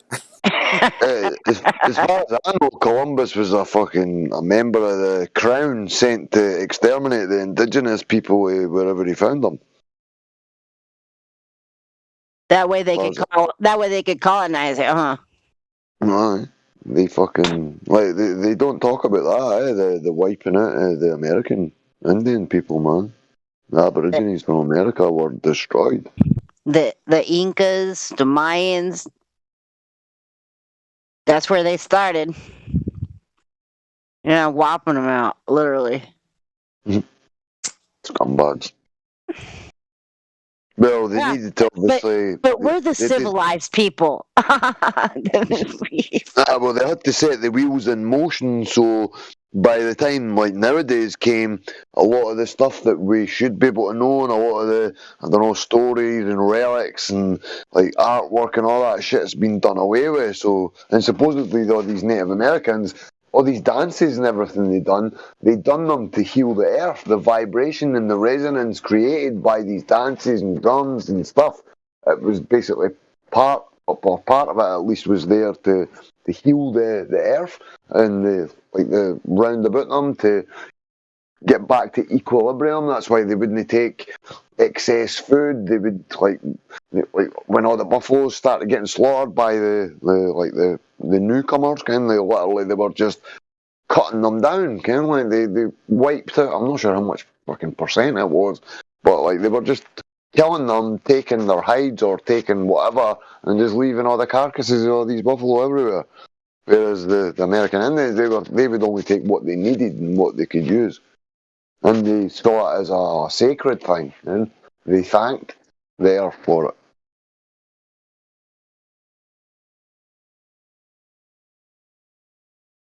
Yeah, it's sad. It's really sad. I'm not a lot Indian, but I'm Italian, Indian, and French, and a bunch of other stuff in between. Hey, were the French Indians flat earthers? Because I heard the Cherokee Indians were flat earthers. Absolutely. Okay. Well, even if they weren't flat earthers, they definitely weren't going to be globers. Even if they didn't know they were, they were. They knew that the earth was not a fucking spinning space ball for sure. That's right. That's right. And a lot of people I'm putting air quotes up. I'm a religious person. I'm a Bible believer, and I also believe in what you talked about. That the Indians, they believed in their creator, and they also, like you said, they did their vibration thing. They were. This is something a lot of people, say, in the Christianity realm, don't want to even recognize, because I don't know if they think it's like witchcraft or something. They call it that's New Age voodoo. No, Christianity is New Age when you actually think about it. But I have my mindset is Christianity, but I don't call it Christianity. I believe in the Bible. I just don't necessarily believe in a lot of all of it. Only 30,000 to choose from. I know. I believe in. I think you probably know this. I like to go back to the Paleo Hebrew versions as much as I can. So. Look at the Torah. The Torah says that God, or the Most High, no longer allows any blood sacrifices. Jesus was a blood sacrifice at 33. There was no more idol worship. Jesus is an idol. I agree. No more solemn worship. I take from that solemn worship would be going to churches. Now, I'm not a solemn worshiper. I'm a happy worshiper. And then also, the Most High says that, and I think he says it more than once. I don't know if it's more than twice, but he definitely says more than once that he's at his throne alone. Nobody else is with him. And it also says that you're not allowed to add or remove from the Torah or Tanakh. The first, I think there's 7 books in it. So That's right. the Most High stipulates that he's at his throne alone. No more sacrifices, no more idol worship, no more churches, no more religion. I don't think the Most High even wanted anything like religion to be happening. Right. Religion's co-opted by humans who use it to extract funds and whatever from the populace. Listen, man, you're preaching to the choir to me. No pun intended. Yeah, because I grew up going to church Sunday morning, Sunday night, Wednesday night, vacation Bible school, Bible camp during the summer. Listen, I grew up for most of my life doing all that stuff, and I I don't know. I'd say probably when I was like late 30s, late 30s. I was like, I just. I'm not going to go through the whole story, but basically, I realized, that this doesn't make sense. I do believe in what they call Jesus. I believe what they call God. I don't use those terms because I don't like those terms, but I don't think that that's. I mean, like just how like the Catholic Church decided to, out of the Dead Sea Scrolls, they were like, well, they didn't want to put Josephus in there because I'm going to say Yahusha, okay, instead of Jesus, because that's what I like to call him. What about the Council of Nicaea? They just decided arbitrarily to we'll take that and we'll add that and we'll steal that and we'll come on.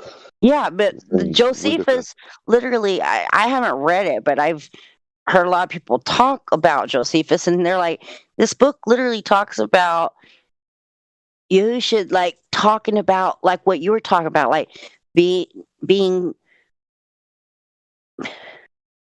connected, and if you realize the beginning is the end and the end is the beginning, you are the kingdom. You are the kingdom. We are the kingdom, and the kingdom is also outside of us. This is just but the church did not want nothing to do with that because they were like, whoa, that's outside of our hands.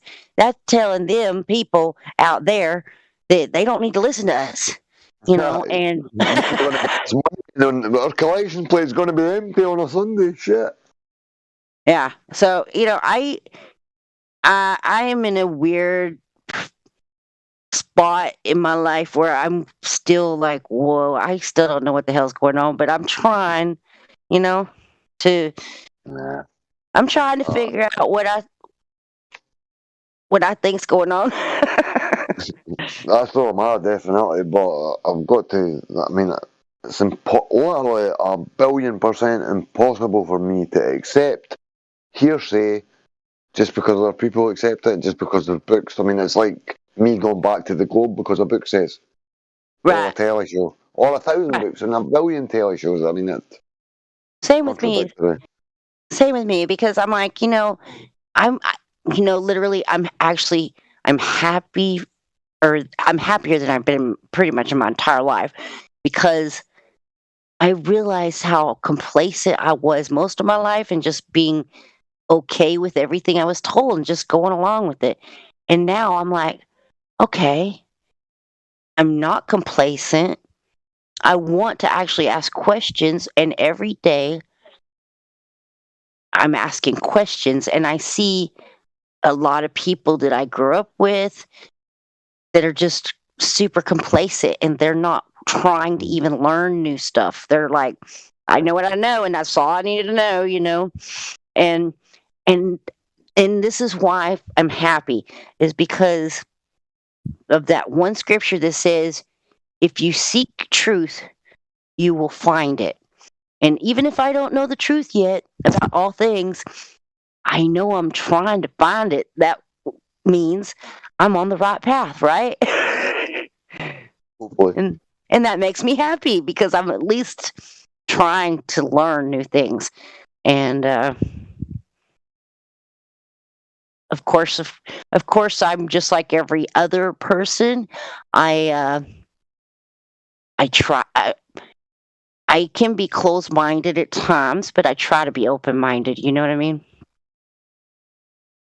Sometimes my old self can step in the way and makes me a little closed-minded to some stuff, but I still try to be more open-minded about things.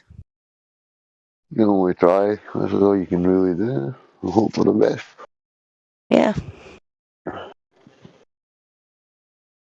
And I'm just being honest. Like, I think that's just normal, that things you grew up, it's hard to let go of things you grew up with. We're so indoctrinated. And so it's hard to say, I can't 100% say, yeah, I'm going to look at this with a completely open mind, because of course there's that crap in the back of my mind always jumping at me and saying, whoa, whoa, whoa, what are you thinking? No, put the brakes on. But I try to fight that voice, and I try to look at things logically and say, and that's why I'm where I'm at right now, because my entire family thinks I'm a nut job because I believe the Earth's not a ball. But they're okay with it, and they still talk to me, and we're cool. But it's very well known that they think I'm crazy. I take it you just stay away from the subject completely just to save any sort of issue. Yeah, I mean, I don't bring it up. We get together all the time because I have a huge family and we're super close knit because I was homeschooled and grew up on a farm, so we're really close. And occasionally someone will bring up something about it, and it's usually as like a jab, and I'll just like, hey, we'll talk about it. Let's talk about it. You want to talk about it? Let's go. And they generally, no. yeah, and they're like, no. We were just trying to make a joke. They don't want to have the conversation, and I'm like, okay, cool. Then shut your fucking mouth. You'll try and mock me, but when it comes down to it, you'll not actually be serious for 5 minutes. Yeah. It's fucking terrible, man. Hey, it is life, and this is not what I chose for myself, literally. And for them to think that anybody that thinks we want to believe this, they've got to be crazy to think we want to believe this. Exactly. It's like I did choose to believe this, but I didn't want to. It's just I could not deny the evidence, the huge evidence in front of me. And for me to deny it would be for me to just lie to myself, and I can't do that. No. You just meant to ignore it and forget that you've fucking realised probably the most astounding thing possible. Yeah. No. How scientific and honest. But I mean, and that goes out to anybody listening, because a lot of people, they think we are like, I think a lot of people think that flat earthers like for these weird obscure reasons, and no flat you want to stand out and you want to act like you're special compared to everybody. Like, what? To the world we look like complete and utter retarded mongols. Fuck's sake. Oh, you're about standing up special ed, special education maybe. For fuck's sake. Yeah, it's like we look like we failed special ed. Yeah, nobody asked for this to be put upon them. It's just where we are because we chose to. It's because we chose to stop listening to the narrative, and we chose to think for ourselves. For fuck's sake. And what's so offensive about that to most people you tell? Like, why such a visceral, emotional reaction? I was about fighting the day. Two guys that own a e-cig shop. I was explaining it earlier to Lou and a couple of others. And this guy, man, you should have heard this dude. It was a symbol in Metatron on one of his grinders or some shit in the cabinet. And I was like, you know what that is? And he's like, no. I was like, that fucking Metatron's cube. You believe in all that shit and space and the globe. And he goes, you're not a flat earther, are you? I'm like, you're a flat earther. No, I'm not. He got pure flustered instantly. And I'm like, flat smacked him a wee bit. He's like, do you never read books or have you ever read a book? And I started stroking my chin, my fucking bit of porn goatee beard. It's like a porno star goatee beard. And I was looking up in the air, looking left and right, going, book. What kind of book? This guy was being completely serious all the way along with it, man. It was fucking. I wish I had a GoPro on my chest. It would have got thousands of views. Thousands of views. I'm telling you, I swear. Can you buy like little GoPros that are good enough to, I don't know, like not be seen, like on my rucksack, like the bit that's round my shoulder? Like, is there? Are they that? I mean, there's got to be ones as good that's stashable, man. Because if they know they're getting recorded, nobody acts normal. They're constantly aware of the presence of the camera. So, I might try and find a covert one and start fucking getting some candid camera shit. Yeah, you need to get some candid camera shit because that would have been fun to watch. I was bouncing about the town in Edinburgh City Centre the day with a guy and with a couple of guys at one point, and every single person that I passed, excuse me, mate, do you like science? Can you have gas pressure without containment? Most of them straight away said no, because I never mentioned flat earth, so I couldn't. If I'd hinted at space, that the answer to the question about containment would have been, well, that's right. But, and this is all golden TV if it was recorded, and then I'd be like, and they'd say, no, you can't have, definitely not. I'm like, I go to the analogy with the can, the high pressure inside, you equalise it, you open it, the entropy increases inside the can, the beer goes flat, and then, I said no, so all these people that said no, I was like, so, can you have a pressurised environment maintained within a near perfect vacuum without containment? I'm like, no.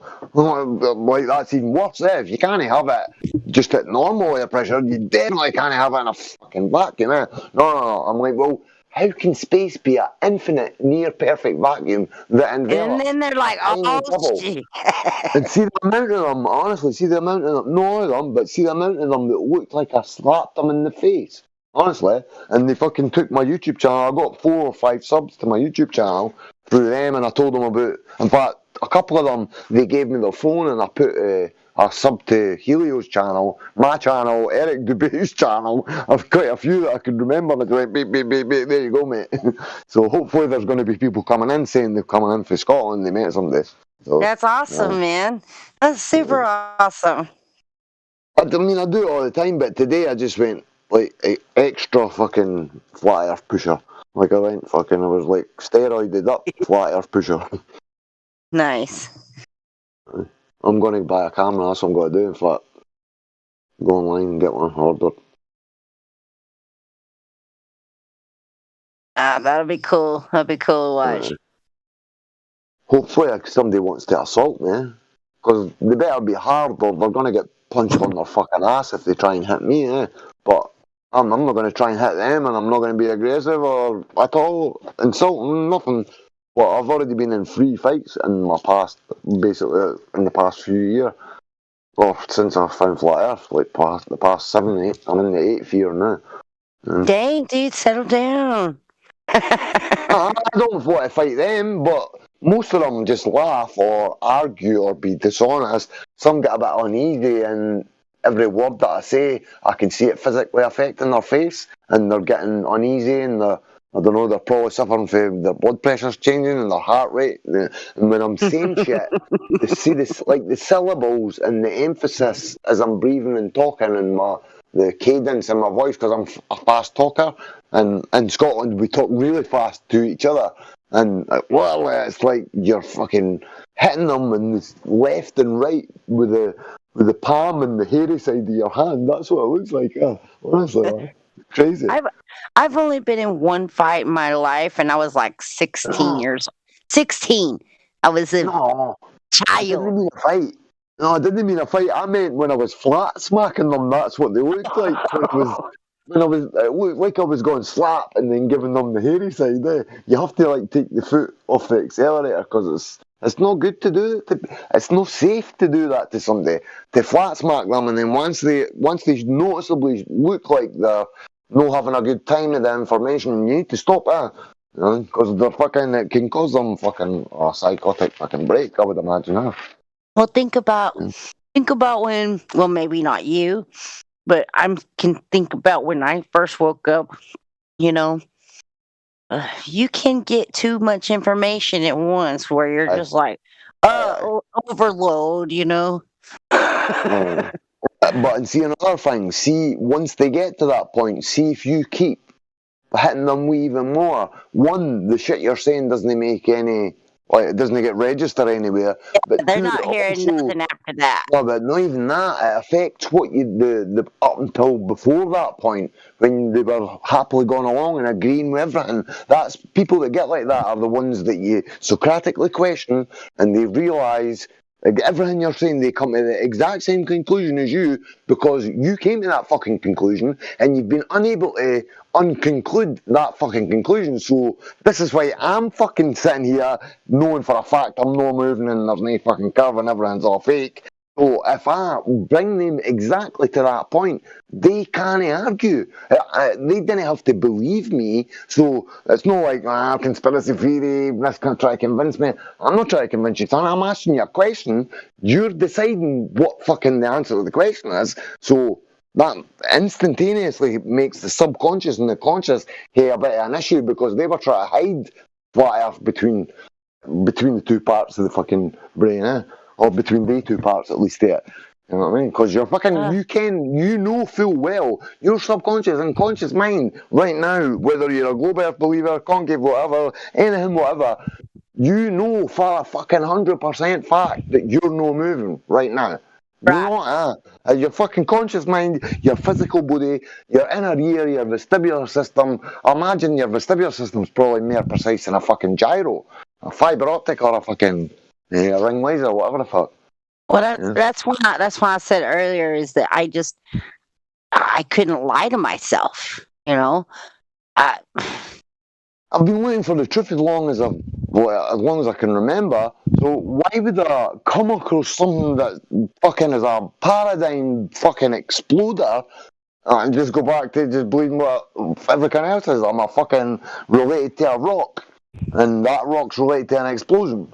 You know what I mean? So my great something's an explosion for nothing. An infinite mass, an infinite fucking heat, and a singularity went everywhere. And fucking supposedly, according to the CMB, WMAP fucking mapped the cosmic microwave background. According to that, we're at the centre of the fucking universe. And everything that's around us, we are at the centre of it. And I used to believe, like, I got told, or I learned this in air brackets, fucking, that old analog TVs, if you pulled the aerial wire out the back of it, the coax wire, the white and black sort of fuzzyness, that was, or parts of that was remnants of the cosmic microwave background for 13.7 billion years ago. And I even used to like show it to people, being a part of what some say the TV's on or something, pull the wire out and point it out, and folk go, oh wow, and I'd be like, photons, they take just over 8 minutes to reach your eyes. So when you see the sun, you're actually looking back in time. People will be like, yo, you're so fucking intelligent, man. It's fucking unbelievable. Coming out with this shit thinking that you know so much shit. And it's utter fucking nonsense. And you don't know shit. But Yeah. first, Yeah. not that I don't know shit. I know loads of shit. Shit. Stuff that I thought wasn't shit. I know fucking an extreme amount of that. Yeah. And it doesn't mean anything. It's a complete fabrication. And all we really know is we're no moon and there's no curvature and the governments and people are kidding on learning things and discovering things. Not the people on the ground, the average Joes, getting a wage, but the system. That imagine how fucking extreme it is. I mean, look what we know. Imagine how extreme it is right now in the control rooms and the places we sit, like big, huge fucking rooms and fucking all these strategies, and they're basically sitting cooking up how to make us go through as much fucking pain mentally and physically as possible in the workforce and bombarded with poison, low vibrational producing energy for the fucking media that's owned by the Rothschilds, well, Reuters and Associated General Press who own the Rothschilds. So they create the wars because they've armed and financed every war you've ever heard of, and they give you the media to paint a picture for you. Yeah. Oh yeah. It's mind-boggling. You guys maybe want to talk to Howard. He's a newcomer here. I just checked him in. On you go, Howard. If you've got the floor, Howard, my man. You say hello and ask a question or whatever you want to do, man. Good evening. Good evening, Howard. Yeah, he's been looking into the flat facts for a while. You know, he's sort of inclined to the whole thing. I think he's just, wanting to be here and learn more. What was your name? What was your name, newcomer? What did you say his name was? That's Howard. Howard. Howard. Don't believe us, bro. I'll tell you that straight off. Don't believe us and don't believe them. Don't believe anybody. Just gather information. If you want to do it digitally, or get some notepads and get some blank paper and start writing some shit down and crossing shit off and verifying things here, there, and everywhere. Try and do as much as you can yourself so you're not influenced by one area, one group, one. It's not a thing you want to do is jump from a belief system and another one to another. Just stop belief, bro. Just experience the Earth how it is. It doesn't appear to be moving, and there's 88 constellations that have been revolving in concentric circles for thousands of years. And it's like a painting across the sky, and it literally just gradually goes across the sky. And stories, myths, legends have been made about these things before we all had TVs programming our minds, newspaper, just all the stuff that we've been talking about just as you came in the door. There's no doubt about it. The sky shows that we're not moving. We're supposed to be, according to the globe model, spinning at 1,040 miles per hour at the equator, supposedly. Also going round the sun at almost 70,000 miles per hour. The sun's dragging all the planets. It's like a comet on its own way around it's part of the Milky Way. Supposedly takes 2.5 million years to do one revolution, I think. So all those motions spinning, orbiting the sun dragging it. Supposedly this Milky Way's moving away from a big explosion, the Big Bang, 13.7 billion years ago. And then so all these motions, but everything is precise as it's always been in the sky. You've even got a thing called the Saros cycle. Don't know if you might have heard that, Howard. It predicts eclipses. If NASA tell you there's an eclipse at a time, everyone still uses the Saros cycle. It's pre-Babylonia, as far as I know. So 3,000-4,000 possibly years BC, they created this because it's like mechanics in the sky. The only things that change in the sky are the planets, and the Greeks saw the planets versus the rest of the stars that were circling constantly. You can see it if you do time lapse and point your camera to the Polaris, and you can see the time lapse of those circles. But the planets, they move back and forth. So the ancient Greek for planet was to wander, so they called them wanderers. So now it's called retrograde motion. But literally, that's all that changes. But it's all still predictable, however. So look at the sky, look at water. most of the Earth's surface is covered in water. Water's always seeking equilibrium, and it always lays flat when it's not being moved. Go to the sea, look at it. It's blindingly flat. And no matter how high you go, the horizon will always appear to rise with you. As you go up, you increase your angle of view, and you keep seeing further. If the Earth dropped down and away from you, as you went up, once that point, wherever that point was, you would have to keep looking down at the horizon as you raised and raised and raised. But as you go up, you keep seeing further. So there's no curve and there's no motion. Did that all make sense to you, Howard? Sorry, I hugged the mic there, but I thought I would just explain that to you. Did any of that make sense? You just dropped the bomb, man. Did you understand me, Howard, bro, yeah? Is he still there? He's still here. He's just not unmiked. You don't have to speak if you don't want to, man. You could put questions in the text channel if you want, bro. So when you're listening in to the conversation, if you always stay in that channel, if you're listening, you'll get a better comprehension of what's been discussed. There'll be PDFs or memes or comments about the discussion, or you can drop a message in there and ask anyone. Anything you want, man. We were just shooting the shit before you came in, so... and I had to draw a joint, and then that's it. I just start thinking and talking about stuff. So sorry for hogging the. Hey, listen, he talks good stuff, man. You just like you said in Scotland, y'all talk really fast. So you just dropped a lot of information all at once. Yeah.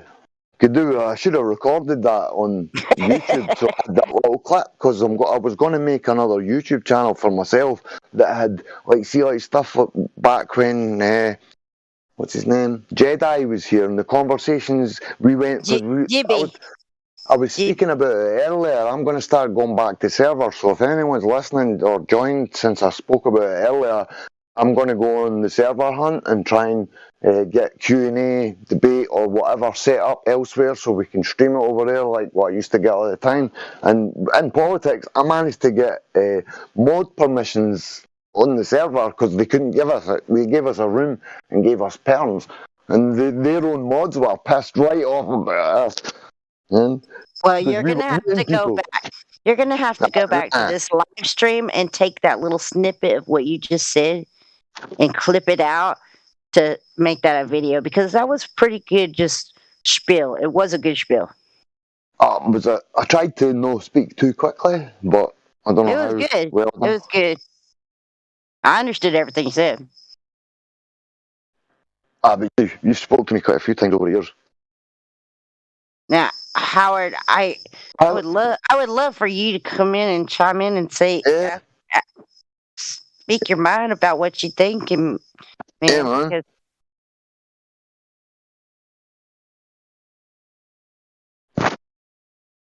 Howard, if you can hear us, if you're understanding what we're saying, man, drop it in the text channel.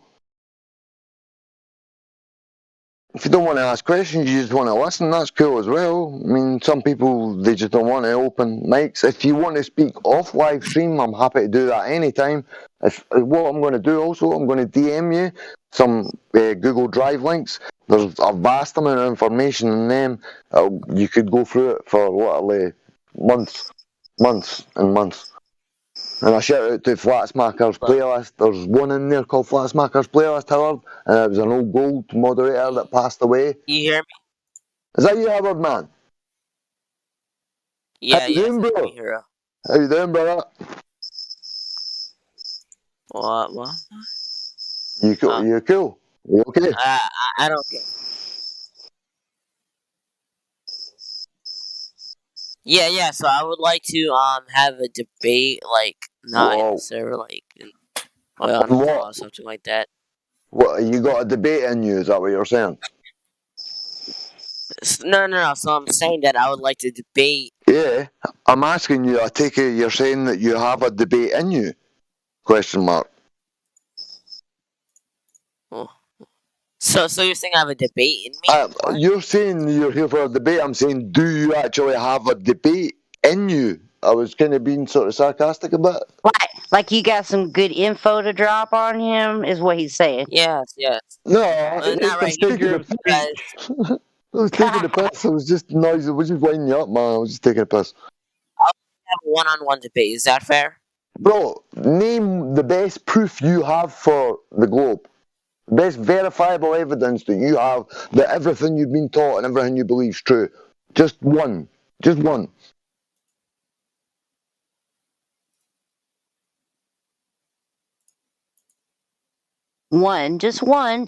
Just one, because you can't have a debate unless you can at least drop one thing that tells you know for sure. You gotta be able to drop one fact. How can you have a debate and no speak? Have I won the debate already by asking you one question? Fuck's sake, I want free nitro for that, bro. How about this, right? I'll ask you a question, right? Do you personally experience, and I'm not talking about on the TV or what you believe or you've read in a book, a teacher told you, anything that's said, whatever, do you personally, day to day, in your life as you walk this earth, I know you're young, but since you've walked this earth, do you personally and always have experienced a flat and non-rotating earth, non-moving, no motion whatsoever? Sorry to intrude on your conversation. It's a yes or no question, bro. I'm asking you a question. Well, do let you personally... him answer. Let him answer, man. He just says, he was just going to ask me something. He says, I'm going to ask you a question. Bro, do you personally experience a flat, stationary earth? That's like asking a bug if it on my skin yes or it no. experiences, a human body. Bro, Of it's course a it doesn't. It just question. question. No, listen. That's a terrible analogy. If the bug is on my body and I move my arm, it's going to jump to me. It's a terrible analogy. Terrible. Jana, it's a yes or no question, and we shall not move forward in the proceedings until you answer the question, bro. Yeah, sure. I mean, he came in asking for a debate. Now, hold it. Please, everybody, stop talking, please. Yeah. Howard, can you please answer one question? Everybody, stop talking over him. Go for it, Howard. Howard, can you hear me, bro? Yeah, yes, I could hear you. Right, it's a yes or no, brother. Please do me this, at least this one solid. Do you personally experience in your life day to day a flat, stationary earth?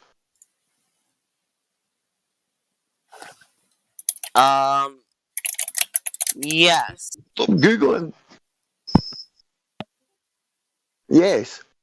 Mate, honestly, I'm shocked. He said yes. I'm shocked, bro. I'm shocked, bro. Most people say that, no. All right, honestly, he said yes. You're the first person in a couple of weeks. You're the first person in a couple of weeks that I've checked in that's actually been honest and admitted it. So it's a belief that you're moving. Dude, are you gonna let me talk? All right, so no, I believe and I know. Let me talk. I believe and I know. I listen to you. Are you listening to me? Hey, you're talking, bro. You can talk anything you like. You asked him a question, Spake, and he answered it. And can you let him expound, please? Wait, what are you shouting at me? I just told him, man, it's an open thing. You can talk. Who are you talking to, Helio, for fuck's sake? Who are you talking to in the live stream like this? Fucking DM me, you got a problem. Fuck's sake. On you go, Howard. Wait, who's even talking? Who's talking? Is this On Spake? you go, Howard. That's cool. Is this Spake who's talking? Yes or no? Yes. All right. That's all you had to say. Yes or no, you heard? I was talking to Helio, bro. I was talking to a fellow moderator. I'm good. Go ahead. All right. So. Yes, in the sense that, like, I don't feel the curve necessarily, but I've seen the curve. Yes. We are not on the flat earth. Yeah. But I'm not going to get in. Whoa. Hold it. Back to the point. Go back to the point. You just agreed the Earth's flat and stationary. No, it's going, please, stop. You've agreed the Earth was flat and stationary, right? Back to the first question. No, I never said the Earth is flat. Howard, Sorry. you just agreed, then backtracked and spoke at the other side of your mouth. You spoke at the other side of your mouth. You said you've seen curvature and it's not. Guys, can I help a little bit? So I think what you were trying to say is a base axiom. Can you please stop telling me what you think? I don't understand what you're saying. You're just shouting. Right, Howard, you can't say that. You're just shouting. Spake, I don't understand what you're saying. can I ask Howard a You question? said you've seen curve.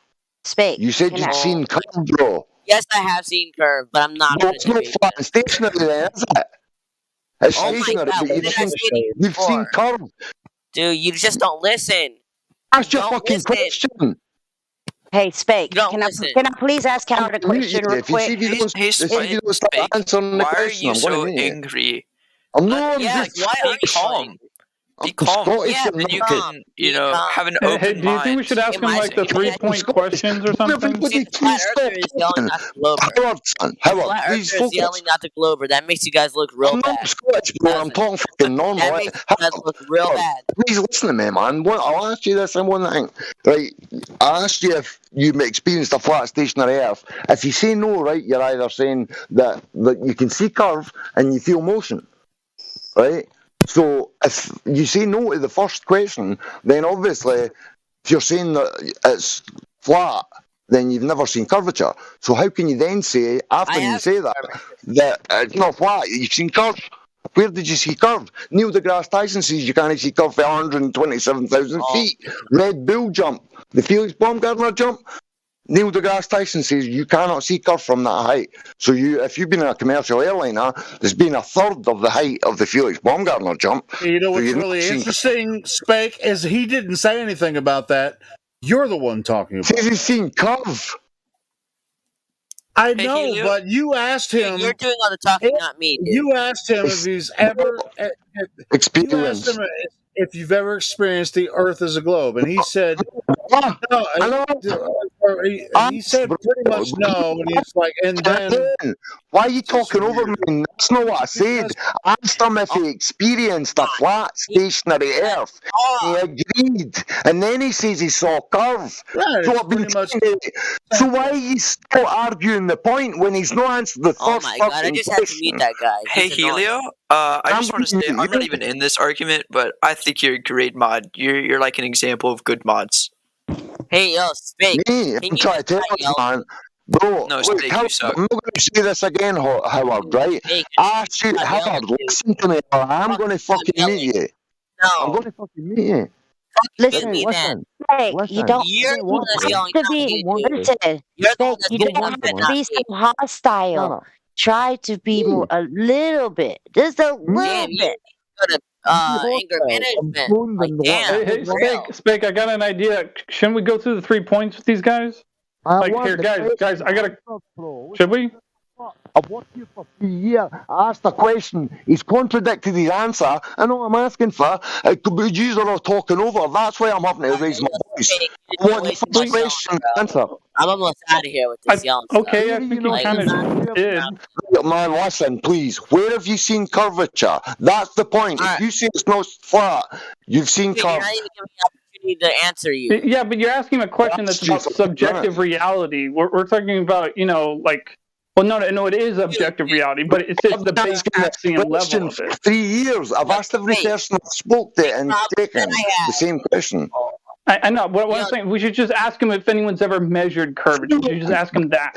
Oh, I asked a question 15 minutes ago. Jesus Christ, I'm allowed to answer. All you have spoke over me. All you have spoke over him. He's not answered the question still, and you're still trying to let him get out of it. No, your question is pointless, though. That's my point. Like, what good does answering his question either way do? Well, Spake, I mean, are you trying to get him on a Spake, are you trying to get him on a gotcha, even though he's brand new to the conversation? Are you stupid? Are you fucking insane? All I done was ask them a question. We've all been sitting having a brilliant laugh, sitting talking about shit. I laid out loads of shit to you before you spoke, and you came on wanting a debate. So I asked you, listen, you're still speaking over me. You're still speaking over me. You're still speaking over me. See what I mean? You're still speaking over me. Who's talking more than you, Spake? How about that? Why the fucking let the guy answer the question, man? It's fucking terrible, man. What question? Well, okay, so it shows a shortcoming on his part. So, let the audience see that and hear that. So can we go through the 3 points with them? We've seen, bro, and I agree with that. It's perfect, man. But the point is, you're roboting. You're breaking up a little bit. My job, bro. I'm saying, bro, the point was all I was trying to do was do something that I've went through with everybody I've ever spoke to since I started working here over 3 years ago. And it's just a way of getting them, like what I was talking about earlier, Socratic questions where they have to answer, if they're answer honest, they have to come to the conclusion. It's a psychological thing to break through and expose cognitive dissonance to the conscious mind. That's what it does. You walk them right into it, or you just walk beside them. Fuck's sake, man. That's what I was trying to do, yeah. And it would have go past all fucking easier if I fucking just... Okay, let's start over. Okay, he just didn't wrap his mind around it. It's not the end of the world. He might understand something else we say to him. So, Guaco, or whatever, I got an important 3 questions for you. First question. You believe the Earth is a ball, right? You believe the Earth is a planet, right? In your mind? This time, yes. All right, so if you believe it's a sphere, do you know of any time that anyone's ever measured an arc segment of this sphere, actually measured the curvature of the Earth directly? No. All right, but you just believe someone else. You believe someone else did it somehow, some way, but you don't have any idea how. But you believe that someone did, but you don't know how, right? It's just a belief, right? Well, I mean, if I don't believe that, then what am I supposed to believe? Well, you could not believe anything. You just acknowledge that it's flat and stationary to the best of your knowledge until you have evidence to the contrary. Well, that would be believing something, wouldn't it? No, that's not believing anything. That's knowing that the Earth is flat and stationary because you observe it as flat. You observe it feels stationary, so you know it's flat and stationary until you have evidence to the contrary. And by the way, it's locally stationary. He already conceded that by Spake's question, the initial question. He already conceded that. Yeah. You can't really go on that one, really. But here, let's go to the second question, though. Let's go to the second question. Do you know of any time in the past of when anyone has ever measured axial rotation of the Earth? Because you and I, we observe the sun moving across the sky as the day goes by, and we feel the Earth stationary. But we were always taught in school that the Earth is spinning on an axis. So do you know of any time that anyone's ever measured axial rotation of the Earth? I just got to say, I'm a freshman, and whenever you say the big words and then actually explain them, that's very useful. So thank you. But personally, no, I do not feel the axial rotation. Well, yeah, that's correct. I don't feel it either. But you believe that it is spinning, though, right? We don't feel it either, and we're educated. I mean, do you still believe it's spinning? What's education got to do with feeling fucking movement? I mean, it makes sense that it would be spinning.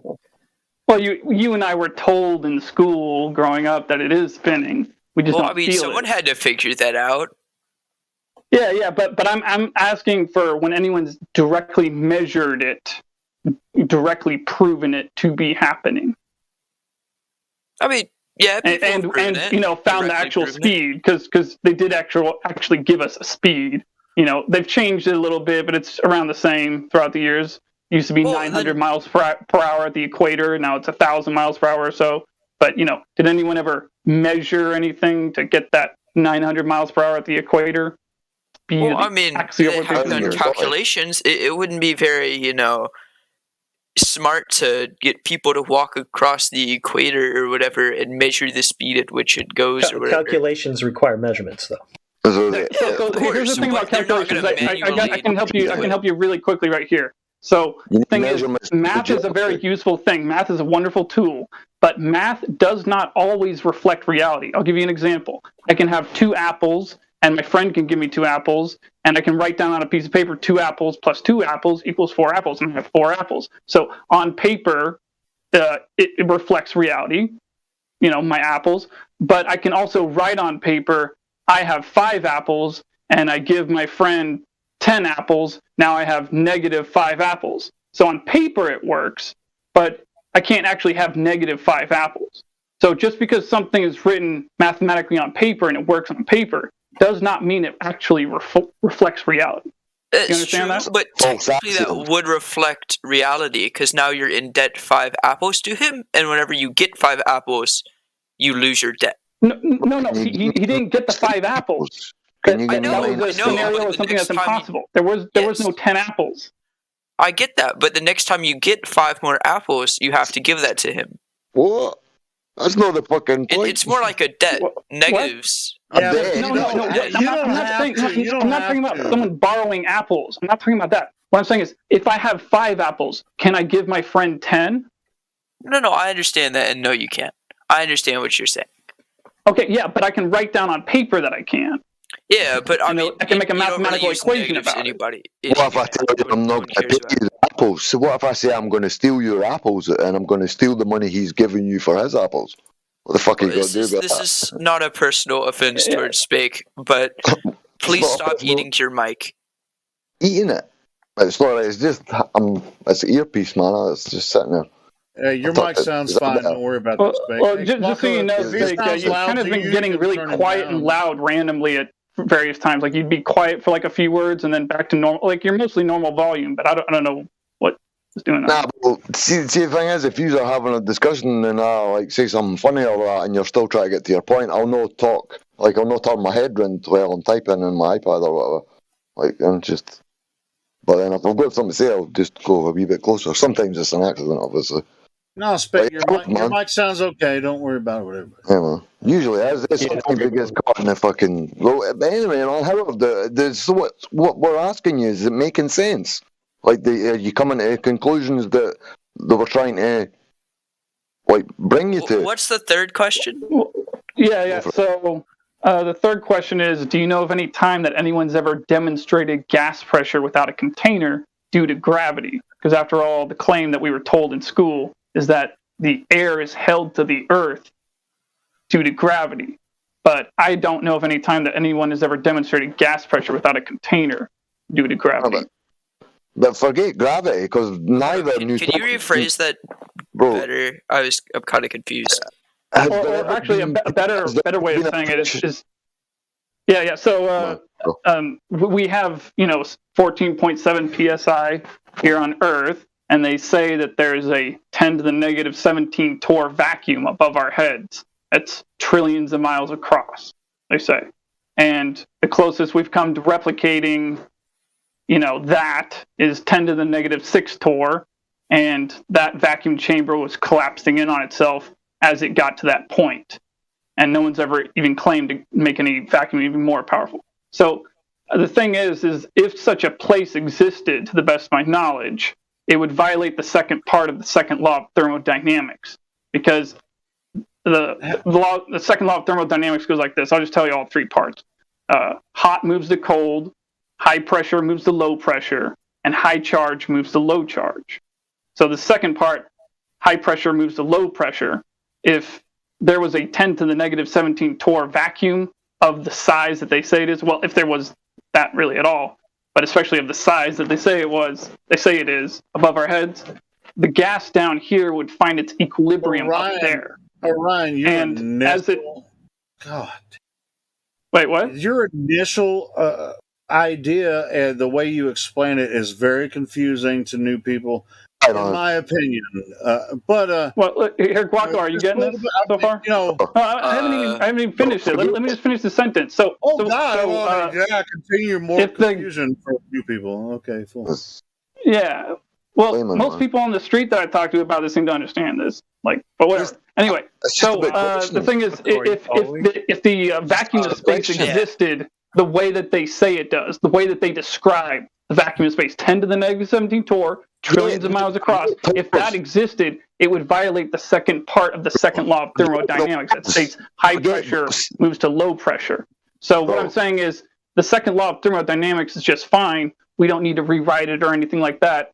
They just simply lied to you about what's above your head. There is no vacuum of space above your head, the way that they describe. Wait. So how does it with dead eyes? And it's just like one question. How does a flat Earth work then? Bro, how does air stay on We're just inside a container. It's just as simple as that. There's a physical barrier out there that causes the gas pressure to exist at all in the first place here. You simply can't have gas pressure without a container. The definition of gas pressure is the force exerted on the walls of the container by the gas inside of it. And gas is omnidirectional. Up, down, left, right, forward, backwards. Isn't the container the gravity, though? Well, it would be if you could demonstrate it, if you could find evidence for such a thing. But until you do... Boys, can you hear me? You're kind of breaking in and out. I can think of a way to demonstrate it. I can hear you speak. Hey, Orion, the reason he's breaking up for you is because you won't shut the fuck up. He's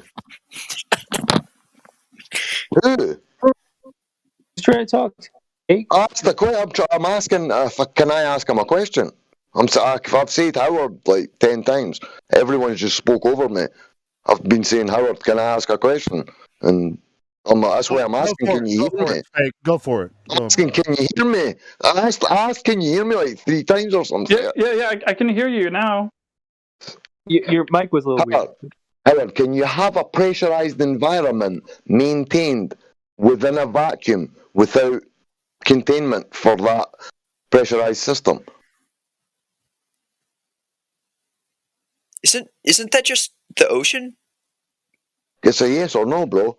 Can you have a pressurized system maintained within a near perfect vacuum without containment, separation between the tiny little speck of pressure in comparison to the envelopment of a near perfect vacuum? Can that exist?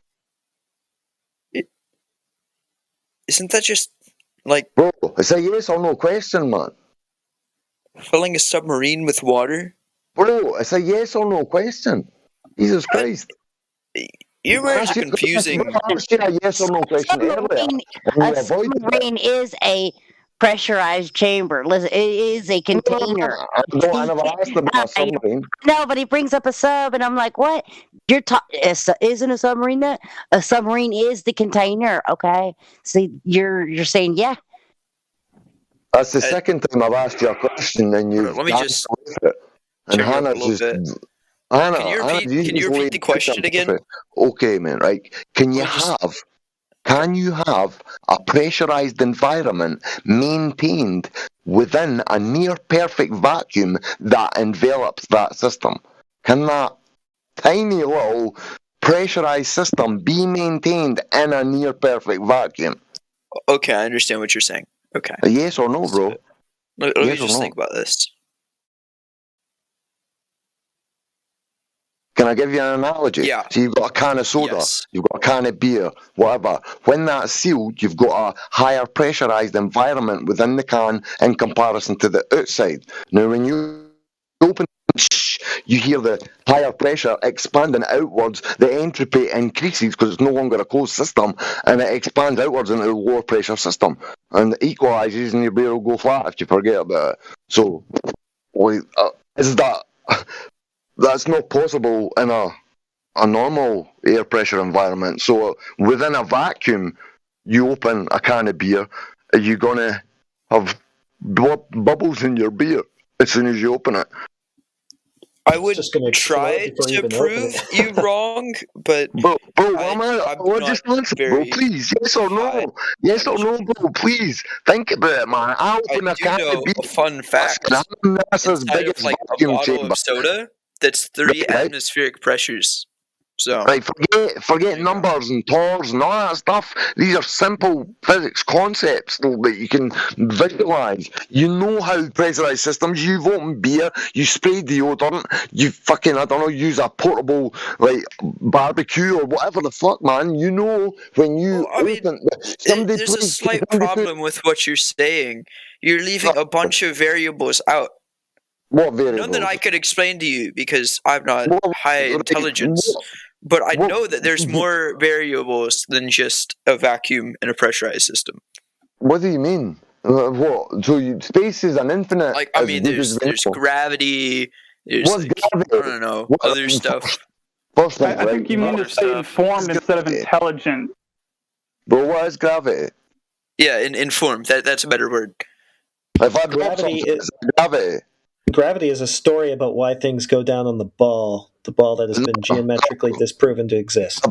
Bro, if I drop something onto the floor, is that gravity? Or if I drop helium and it goes up, is that gravity as well? So, we know heavier things go down and we know lighter things go up. It depends on the relationship in the medium that it's in. The relative density will dictate what way it goes. I drop my phone all the time and smash them. Like, the air can't support it. It falls. So, I drop helium balloons, they go up wherever they go. They pop, expand and pop. And so that's all we know. So Newtonian mass attracts mass, things fall. That's what he saw, the apple, that analogy. That's as good as bullshit. It's never been proven experimentally. Einstein came along just over a century ago and supplanted Newton, but he never done any experiments either. There's no science involved in either of these two gravity stories. No experiments. Nowadays it's just maths. Literally equation after equation and maths. Well, like, the reason why a balloon does it is because helium is less dense than oxygen. What's it? And, density. And denser. So density, not gravity. Gotcha. But no. The more dense something is, the higher gravity, like, gravitational field it has. But so, like me. So and higher gravity has no effect on it. Thingies attract to higher, denser thingies. So the high dense thingy attracts to Earth because Earth, is also high dense. Okay, your explanation presupposes what the Earth is. It's a big ball. That's the thing. It's not. It's a big, okay, like you just said, it's a big ball. That means nothing should escape that gravity that you speak of. No, it's not true. No, it is true. Gravity is only so heavy. I mean, gravity can only have so much, pressure, I guess is the word. It can only contain so much. Because, Earth isn't, the sun. An open system. So it doesn't have as much gravity as the sun. Bro, who has ever proven Einsteinian or Newtonian gravity by experiment scientifically following the scientific method? There is not one person in history ever proven either gravity, neither gravity story, mass attracts mass, Newton's, Einsteinian concepts bend. They've given space a concept, time a concept, they've amalgamated them, and they've given them physical attributes, and they stretch, and they dilate, and there's black holes, and there's event horizons, and there's you ever heard of spaghettification? Where if you manage to fall into a black hole, you spaghettify, and all your molecules literally. I used to know that bullshit. Theory. It's all of it is. Gravity's not even a theory. It's a theory as part of the scientific method when you construct an experiment. So there's no experiment in either gravity. So if you don't make a theory, how are you supposed to find things out? You have to take a first step somehow.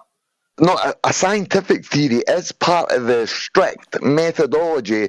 Science is a way of establishing cause and effect relationships, looking at natural phenomena, and then trying to form your hypothesis in your apparatus to mimic that. And you say, right, you say this happens, if I do this to this, and this changes, then that means that. That's what you do. That you could. I don't know, you could falsify it, that's what you're best doing, and getting rid of stuff. And gravity, we've falsified the radius, like what my friend was trying to tell you before, and I'm sorry, I had to get these points across. Well, I had them in my head to get them to you, man. And you went through the points. The points destroy the Earth. Just natural experience destroys the globe Earth. There's no curve, nobody's ever seen the curve, measured the curve, so that means there's no geometry to this Earth. You need to measurements for geometry, so the Earth has no geometry. There's still guesswork. Gravity's guesswork. No science. It's all maths. People writing equation after equation up on billboards and white coats. And all their NASA, they're more intelligent than the average Joe public, but they're hanging on wires. They wear harnesses. They hang on wires. There's something I got to tell him about. We're almost finished. Okay, We've got NASA. These people who you base when you see your shit from space are hanging on wires. The ladies have got their hair sprayed up. They turn round and their entire block of hair turns with them. Well, it turns round with them. somebody puts it in the chat just now, you'll see it. They do spacewalks, bubbles rise from their suits. Somebody put the bubbles in, there's loads of the bubble ones. Bro, Howard, look in live stream voice text just now if somebody's doing that favour. NASA are discredited by a mile. Literally one GIF from NASA's website, YouTube site, literally destroys them, man. So if you've got any faith in NASA at all, and you've got good eyes to see bullshit in front of you, that might help you get past all this belief that you've got, man. We're not trying to make you believe us, man. We're just trying to hope that what we say get through to you, man, and you think about it and you think, I disagreed with that, I'm going to go back and look at that. Go back on the YouTube. Helio's got a back catalogue, every conversation for the past, I think, 3 and a bit years.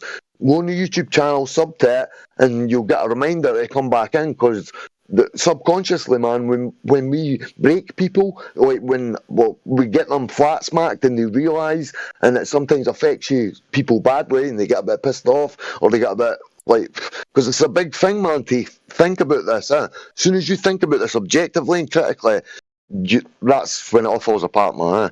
Analyse NASA, go to the PDF room, scroll down below the VC channels, and as you go down, it's all alphabetized. Anything we've got an answer for, there's vast amounts of information. Listen, I would love to hear the rest of that, but I got bored. Just scroll down. I don't want to. I'm telling you about the server. Just scroll down any time, and there's terabytes. I scroll down, and there's so many channels that my computer lags.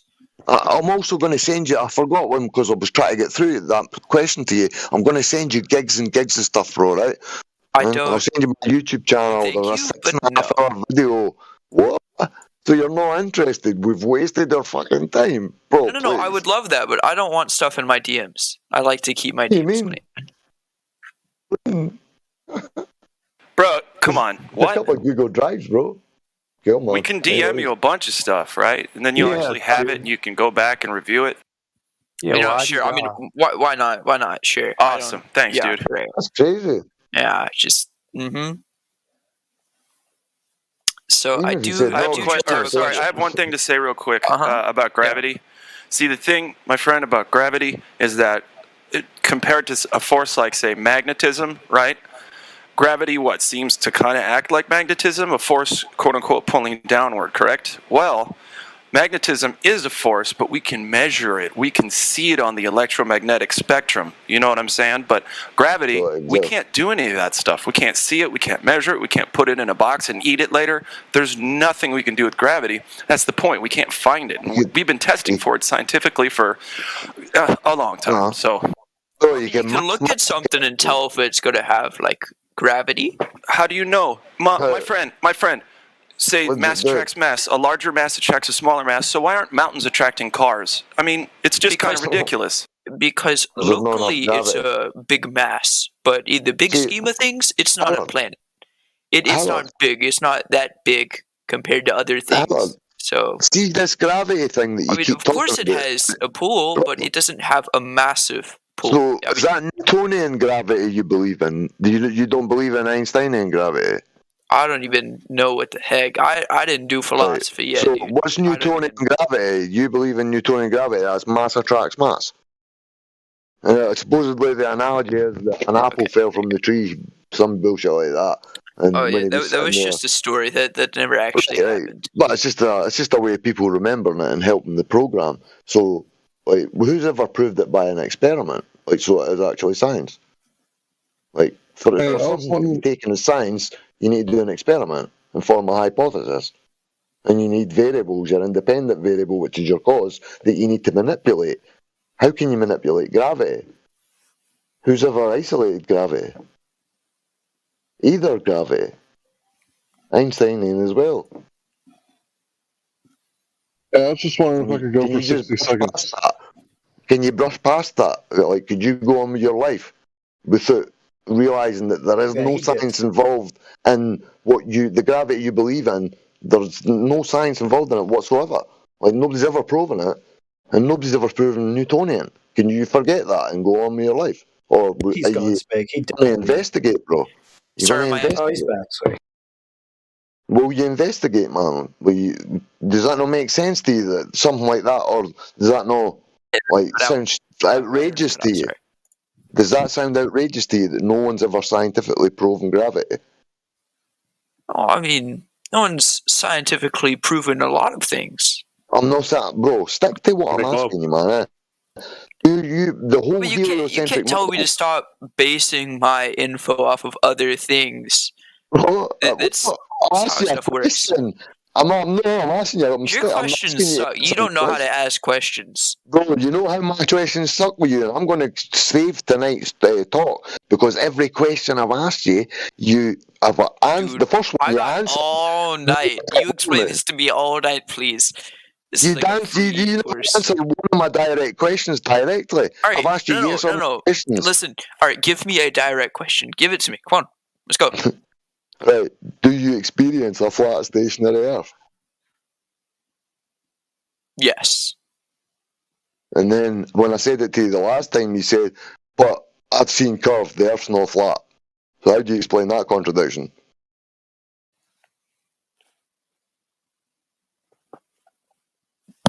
Yes. Maybe he's changed his mind. Have you changed your mind? Don't worry about the contradiction here. What do you mean, bro? Can you please answer me, man? That's about it 9 times. Yes. I said yes. You said, and then you said, but the Earth's not flat because I've seen curve. And then I told you about Neil deGrasse Tyson says Felix Baumgartner has never seen curve. No. Here's what happened. Someone was arguing with you, and I just stepped in, and I didn't even ask you the first question, to be honest. You thought I was the person that asked. Stop bullshitting. Stop dancing away from what I'm asking you, man. Jesus Christ. I'm glad this has been recorded. I've got sound bites from my first video once I get my laptop. Hey, Texan, you have to go into the VC check-in one. There you go. I'm the VC check-in maestro. What are you talking about, bro? You think this is my first rodeo? I was trying to check you in by asking you a direct question. I'll let people sit in VC check-in. If they won't answer just a couple of questions and be straightforward and check in and be honest. Because they're simple questions. Your name isn't Texan. And you talk over and you dance around the world. I wouldn't let you in here, man. I just answered your direct question, so I don't see why you're so angry. So, again, where did you see curvature? I'm not angry, I'm Scottish. 2 hours. Where did you see curvature? Because you agreed you experienced a flat stationary Earth earlier, then you said, but it's not flat. I've seen curve. I told you Neil deGrasse Tyson says Felix Baumgartner never seen curve. You've not seen curve, have you? Or was that a lie? I didn't say anything about seeing curve. You did. No, there was someone else. It was you. I can hear you. Oh, I can hear you smiling when you're talking, man. What the fuck? I didn't say anything about. Can you guys kind of move the conversation along to like some details about the 3 points or something? Because here, I got a question. I got a question real quick.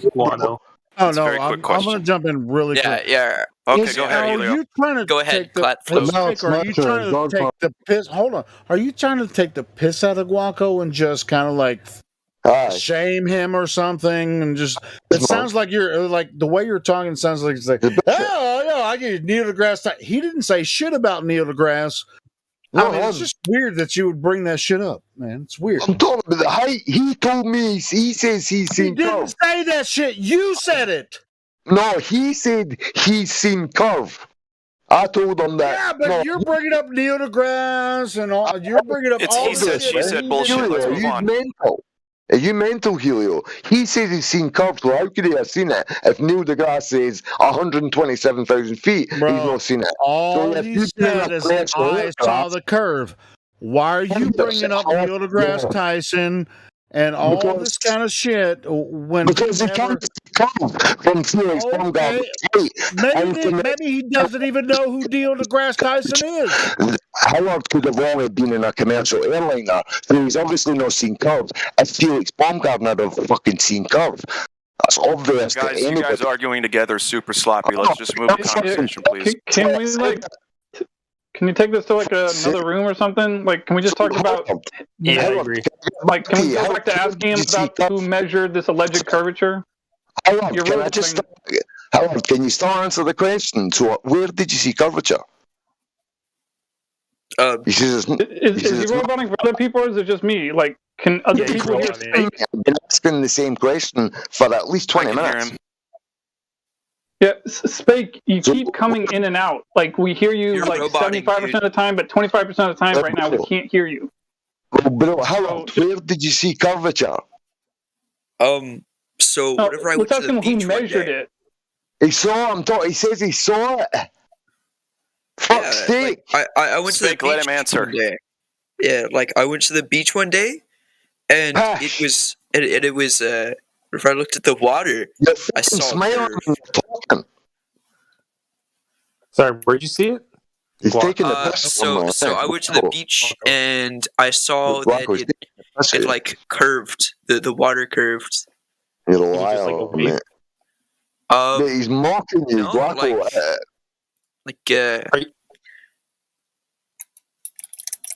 So Guaco, do you know of any time that anyone has ever measured the curvature of the Earth you speak of directly, and the method of how they did that? Where and when anyone ever did that? Well, I mean, no one has that little amount of life. No one has that little amount of life to measure the freaking horizon. That's not a good answer. Try again. Little amount of life? What? He's okay.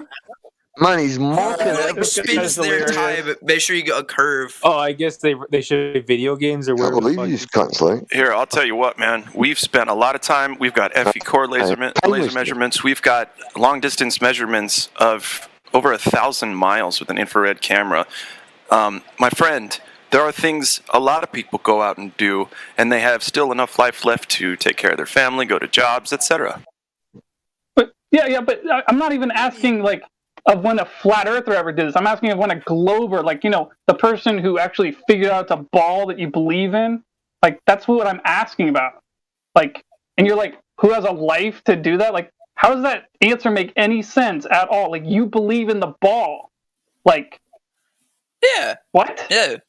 So if you believe in the ball, then you believe that someone somehow figured out that it's a ball somehow, some way, you believe in a circle. It's just a less complicated ball. ball. No, I don't believe in any shape. I just know that it's flat. I'm not making any claims. No, I'm not making any claims. Don't put any claims in my mouth. All right. So you believe the Earth is a ball, right? The Earth is a spherical object spinning in the vacuum of space. You believe that, right? Yeah. Right? Okay, so did anyone ever measure the curvature of the Earth directly at any point in time in the past, or did they just make up this story about it being a ball? They made up the story. And you believe it, right? Yeah. Yeah. Why? Yep. Mm-hmm. Why would you believe it? I mean, why wouldn't I believe it? I have no reason not to. Why do you, bro? Because there's no evidence for it. That's why. Just for the sake of it. I mean, it doesn't really concern me whether it's flat or not, so I don't care. Well, then why are you here? Well, then why are you in the server? Why are you in the server? Not specifically. Hold on, let me reword that. I have not put a bunch of my time in depth into whether it is flat or not. I feel like that's better wording. That is better wording. Okay. So I just... Okay, I want to say something quickly about this here. Okay, so we've measured the Earth to be flat. Say we're right. Okay, say we're right about measuring the Earth flat. And say you're like, okay, yeah, damn it, it is flat. Wow. What would you do then? Would you research it more, or would you put it down and just say, no, I can't even look at it? Research. You probably want to research more. Fuck yeah, dude. Okay, so I'm going to start posting in the voice text. You know what? Fuck it. I'll DM you. You're Guaco, right? I send him loads of shit. Okay. Guaco. Yeah, I'll send you a bunch of stuff via your DMs. Okay, guys, go ahead. I'll send you loads. There's a good few things I sent as well, man. But I don't think you're here. I don't think you're here to learn or anything, bro. I think you're just LARPing. Maybe you're recording or some shit because you just not gave a toss about anything. You've avoided everything I've said, and you kind of just That's because you ask stupid questions. I answer Helio. He asks good questions. And Orion, he has nice questions. Space, your questions suck. I'm gonna mute you if you keep fucking talking out your arse, man. I'm talking with my emotions. See when I talk to somebody in here, I talk to them the same as what I would in check-in, and I'll ask them a few simple, basic, like physical experience questions, things that's in reality for you, and see if the people can get through these simple yes or no basic things that everybody can explain if they're honest and they're not here to disrupt, take the piss, and be an asshole, basically. Yeah? And you've not answered any of them, and everybody's let you off with it, and walk all over me and says that I'm fucking talking all the time. Yeah? It's fucking... And you've still never answered me, man. It's crazy. But do you want? I doubt you'll look through the stuff, man, but please do. I mean, I'm looking at it. I don't really understand what I'm seeing, but I mean, I'm looking at it. So, okay, if I may butt in for a moment, what exactly topic are you talking about? I was just going up there to. Oh, hey, Dallins. Yeah. What a coinky think your friend is. But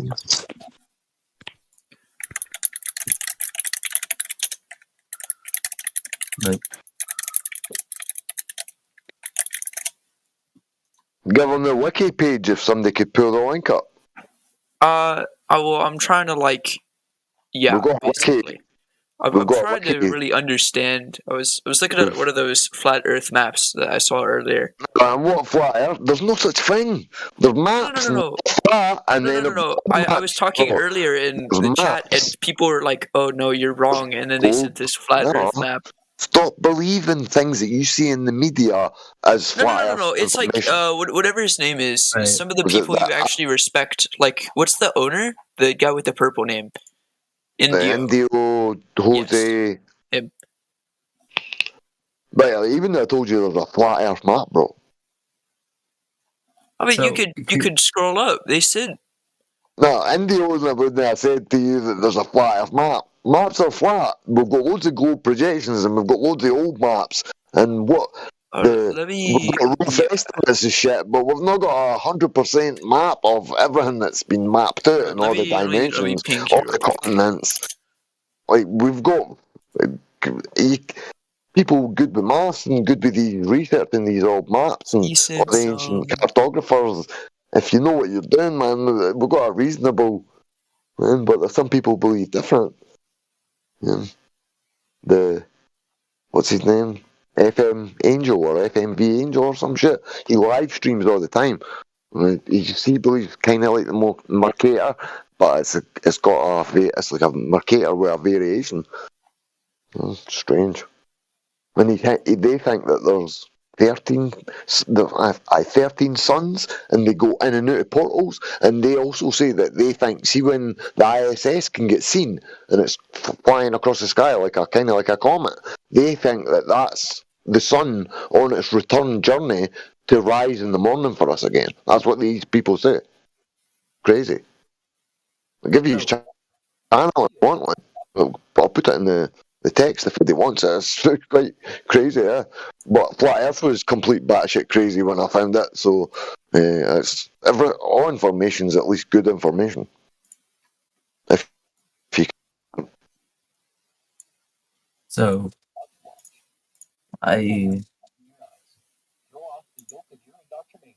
Go on. Trying to think of a good way to phrase it. I'm watching this Canada one. So, I want someone to explain to me and how it could be when it's possible to see the curvature. Well, that's just it. It ain't. Oh, yeah, unless you can show us the curve, because no one else ever has. Oh, well, Brett or Guaco told me that it was a debate on the exact opposite of that, and that's what he invited me. Well, that's the whole point of why we're here. There's no curve to be seen. Well, ask yourself that. Have you ever seen it, or have you only seen it on TV? No, I've seen it. My dad's a pilot. We go flying frequently. Oh, what? Does he fly like upper atmosphere planes, because commercial airliners are under 40,000. Yeah, so we've got footage from 127,000 feet. Felix Baumgartner, the Red Bull jump, and all the cameras outside the cab had wide angle or fisheye lenses, some will call them. But the inside, as soon as he opened the cab door, bang, horizon, horizontal, perfectly flat, appeared at eye level, and it's a rectilinear lens inside the cab. All the outside had wide angle. Somebody can bring it up with the meme bot, by any chance. Keep an eye on live stream voice text, bro. People will post stuff that we're talking about. That's a thing? Oh. Yeah. So it's still flat and horizontal, even at 128,000 feet, 240,000 feet. We have observations of it still being flat and horizontal way up there. And aside from that, the globe model doesn't predict that you would see any, even at 33,000 feet, where a plane would be flying. Whenever we go up around 10,000, we can easily see it. You can see what? Up to. How would you see something that the globe model doesn't even predict you'd be seeing it if it were real at that height? You can ask Neil deGrasse Tyson. He'll tell you himself, you wouldn't see any of that at 128,000 feet. So less than a tenth of that, how are you going to see it? Imagine making fun of me in chat, even when you can't afford a microphone. I told you that earlier, bro. Who, me? No, Bindi Water. And Platter, wherever you are. See, earlier on when I was telling you about Neil deGrasse Tyson, because you said you've seen curve, a commercial airliner flies under 40,000 feet, usually about 34, 36 or whatever. So you get a bit higher than that, like the military aircrafts. I think they're about 60,000 feet, if I'm sure. But the weather balloons and the Felix Baumgartner, the Red Bull jump, with 127,000 feet, they claim that. Are like the big telescopes in space fake too? Forget that.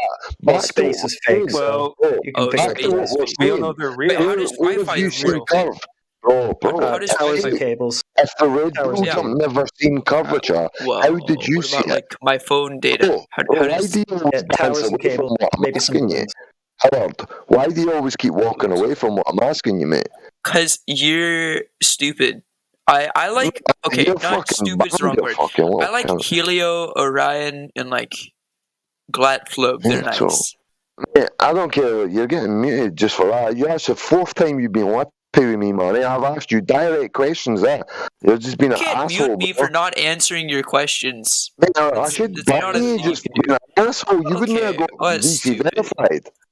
No, you're being outrageous. I'm glad I've got the sound bites, because this, when I get my laptop, man, I got my software. This is going to be fucking hilarious, man. You showed yourself up, man.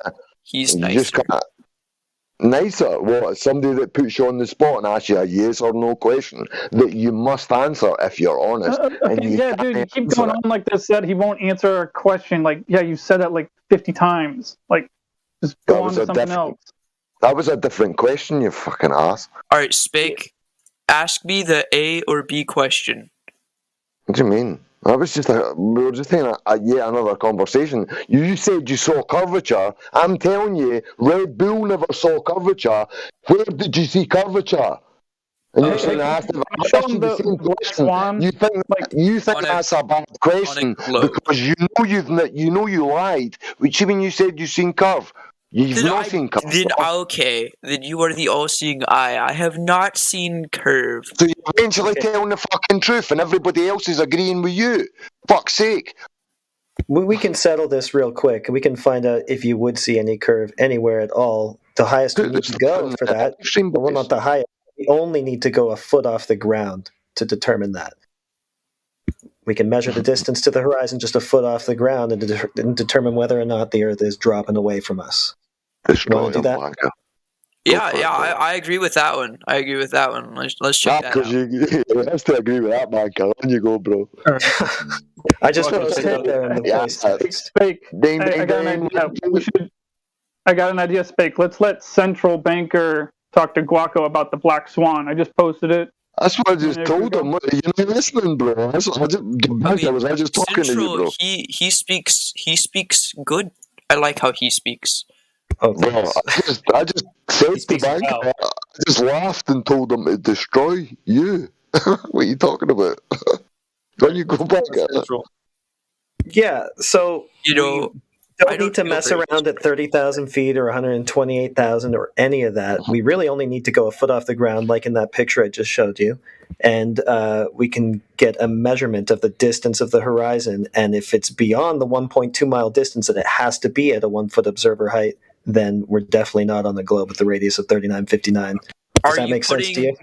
Yeah, but are you putting in the height of the oil rig itself or whatever that is? Not really, no. That doesn't really have much to do with it. The oil rigs are just there as distance measure. Then it would go over the horizon.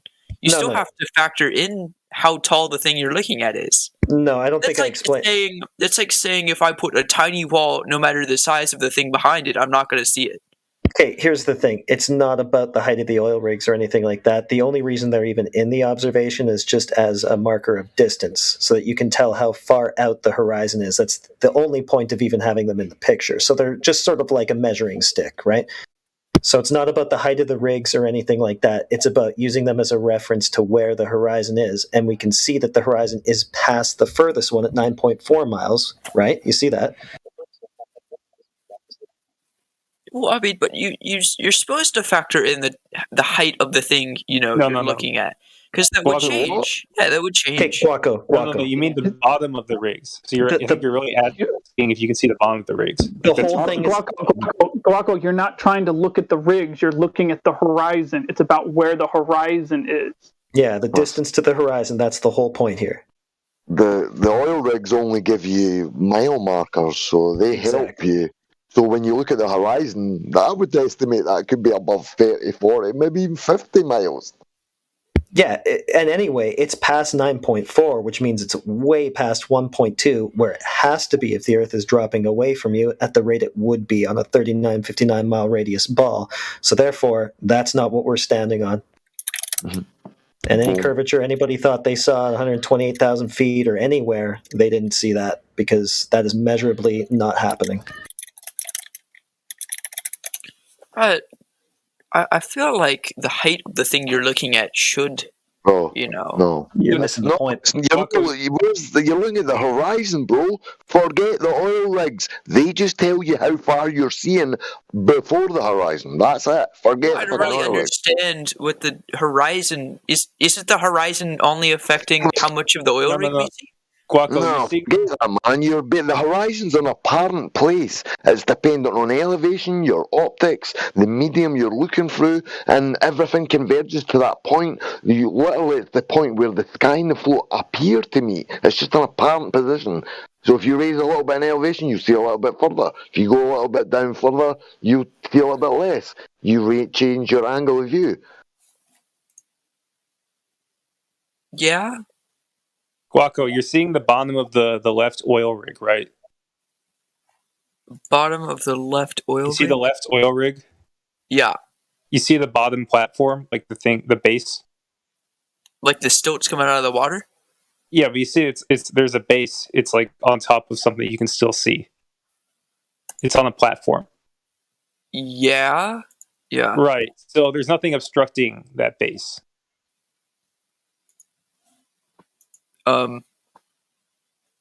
Right. There's nothing obstructing the lowest point. Definitely not a horizon that's behind it.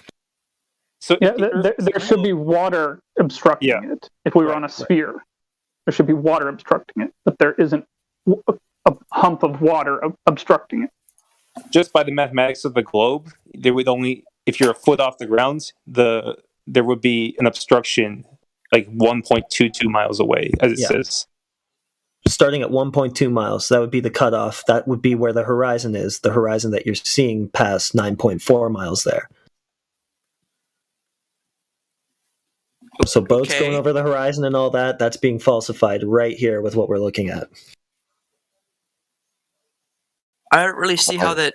I'm confused at what you're saying the horizon is supposed to... If the globe was of the specific radius that is claimed, you would see no further than is dictated if you read the formula, you read the numbers above, and you go and get yourself a globe calculator, and you plug those numbers in yourself, and you take in refraction, maximize the refraction, just that one image alone destroys your globe. Guaco, check out what Central posted in the chat, so he can explain what we exactly mean by horizon. Oh, there we go. Right. Well, you see how your line of sight cuts off at that point, right? Called the geometric horizon or the sagitta. It says geometric horizon. You see that, right? Yeah. Mm-hmm. Yeah. So that point there should be occurring at 1.2 miles if the Earth is a globe. Yeah. That's the whole thing. Mm-hmm. Except that's not happening, is it?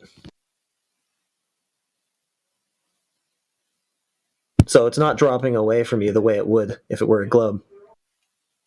Well, everything past the horizon, depending on how tall it is, you wouldn't be able to see it if it was too short.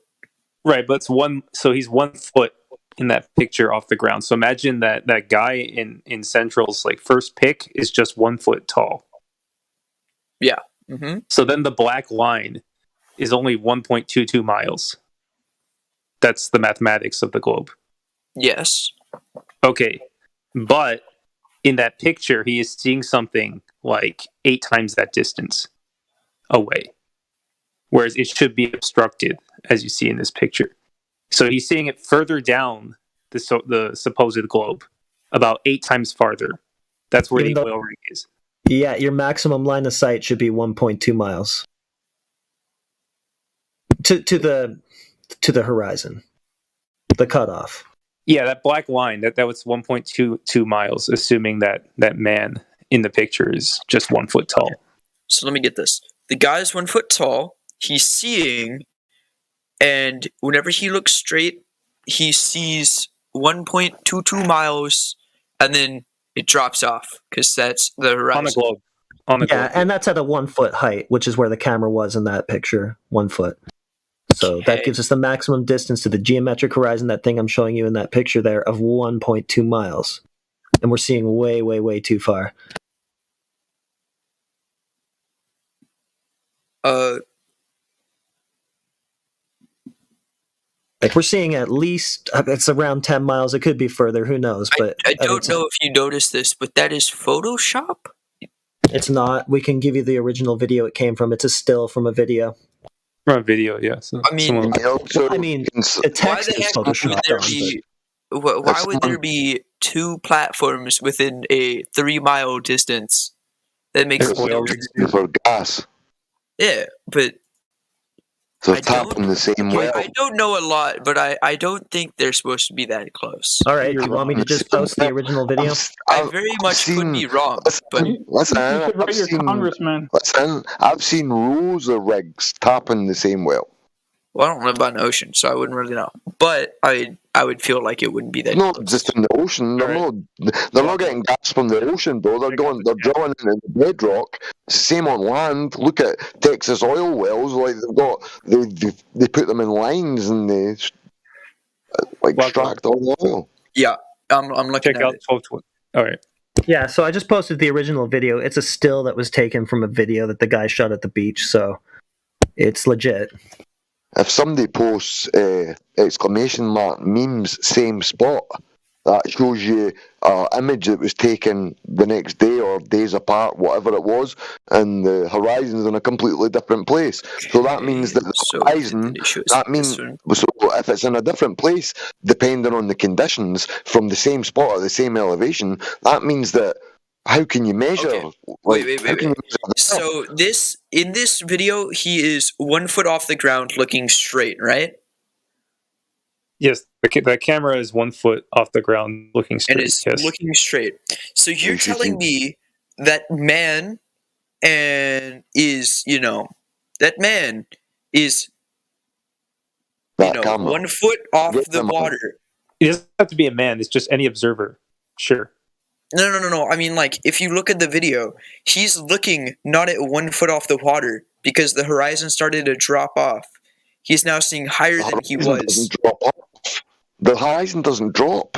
The horizon is an apparent position dependent on elevation, on the optics and the medium. No, you're not understanding what I'm saying. You're not understanding what we're saying, my friend. Because whatever, it's like a curve, right? So if I'm sitting on top of the curve and something is, on 90-degree angle, okay, well, just 45-degree angle. Assume start from scratch. Don't assume curve. Don't assume flat. Just measure, watch. Look, I would don't explain assume it shit. with whatever it's called, but I can't screen share. So imagine you're on a curve, right? You're on a curve. If I'm on the top of the curve and there is a 10-foot pole on the 45-degree angle of the curve, it has to be, I don't know, just for example, 10 feet tall for me to actually see the top of it. Where's the curve? My sight is... Okay, it's just an example. But my eyesight doesn't curve around the curve. It's a facile analogy. Yeah, I know that. That's her point. That's why horizon exists. No, it's not. Yes. And if the horizon existed as in the globe model, it would only be 1.22 miles from 1 foot off the ground. But it's not. That's what we're saying, and it's not exactly as you observed. And if somebody posts the wiki page has got almost 100 of these globe-killing images, as well as gigs of other stuff. If somebody can post links, wiki, please. If that's possible, if there's a gold or... I'm on. My eyes are stinging, man. I have to keep them shut. I don't know really how to... He's dead? What the heck is going on? What's that, bro? I have played Fortnite with him before. I can confirm he's his dad. You've played with Dallon's dad? Yes, I actually have. I'm not joking. It's kind of cool and wholesome, but it's also a little concerning. But okay, so... Don't take it out of context. It's wholesome. Yeah, I know, dude. Yeah, I know. I don't really... Is there like a place I can actually post an image? Someone... I mean, you guys think I'm just giving... I mean, if you gave me screen perms, I could just... You've avoided every question I've asked of you, man. It's been quite fucking... I'm not giving you it anyway, like... People that get that are trusted. They've been here. They're honest, genuine. They're straight to the point, and they don't avoid and dance away from questions, man. So I'm not giving you it. I didn't dance away. I answered every question you wanted me to. Don't tell lies, bro. Mate, this is going to be a classic recording. You asked the question and I answered it. You said I didn't, so I asked you for it again. You said it, and I answered it. What question? What questions? Tell me. Like, where do you see the curve? And I'm like, I don't. But you said you did. What? You said you did, but we can prove it. I hope someone put it in. I never said anything about my dad. It's his friend's dad. Not dad. You did. Yeah, it's not my dad. It's my friend's dad. But that's what I'm saying. So nobody's ever seen curve. Nobody's ever measured curve. We've got almost 100 or more than 100. Don't go off on an explanation. I answered your question. I'm past that. That's just another point. So the total conversation this evening, you went through the points. You've agreed with stuff, you've conceded stuff, or you've conceded one thing at least that I know of. So what do you think now? Do you think there's reason to at least investigate further and use the resources available in this server? If you scroll down, everything that there's a possible answer to, we've got it. And if you've got some information that you want to add, any shit you've gathered, that's all we're here for, to share information and hope others bring theirs so we can find out where the fuck we live. Because it's definitely not what they've been telling us. We've destroyed the globe just this evening for you, but we do this every day, all night, all the morning, all day, all in the world, people from everywhere, and vast amounts of information, and amazing people, real, extremely intelligent people. Like, some people hold weight, and could I show you what I'm doing, though? That would some people hold degrees, but see some of the conversations you'll hear in this place will blow your fucking mind, bro. There you go, share what you want. Does anyone think we can give Guaco like image perms? No, I'm not getting that. Okay, so no. I'm not getting them. If anybody else wants to get them, but I don't trust them 100% because you can send it to someone who does have image perms. I'm driving, so I'm not going to volunteer. somebody doing the globe dance, and isn't he going to Send it to one of DM it to one of us, like, that you, one of the people you like. He doesn't like people who put him on the spot by answering like 4 or 5 questions, yes or no's, and me not wanting to move on from them. That fucking. Can I ask one question? Like, man, Hank, you're a mod pro. Jesus Christ, get writing about it. Okay, so I don't know, young man, are you listening? Me? Listen to Big Hank. Yes, Buckle, you. Okay, yes, I am listening. No, it's Buckle. Excellent. Thank you for your attention. I appreciate that from the front. Okay, so they say that we have everything that we can see in the universe is only like 5%, and the rest of it is dark matter and dark energy. Right? So that's 95% of the universe. Everything, what I would call in creation, you would call in the universe, comes from this Big Bang, right? Well, before the Big Bang, there was all this antimatter too, right? And antimatter, when it comes in contact with matter, well, it blows it to smithereens, right? So that was in there too, because they theorize, right? What caused everything to spread out was because of this, right? And that's one of the reasons that it could be. So all the antimatter crashed into the matter, and then there was leftover dark matter, dark energy, and matter. So the antimatter, they say, it deteriorates faster than the matter. All this is in one spot, in one gravitational well. How would one single atom of hydrogen escape that gravitational pull?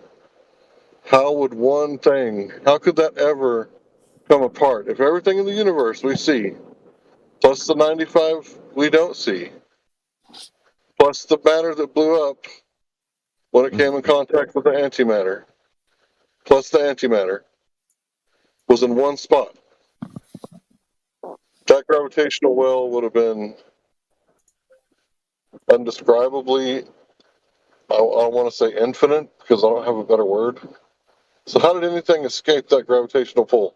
Thanks. You confused me. Bullshit. Yeah, how does... Explain that again, Hank. That's, everything in the universe. How does anything gravitational pull from everything in the universe? Because if mass attracts mass, and everything's already attracted, how would it escape? To come back. Like, how would it manage to get away from the bigger mass, to come back to the mass again?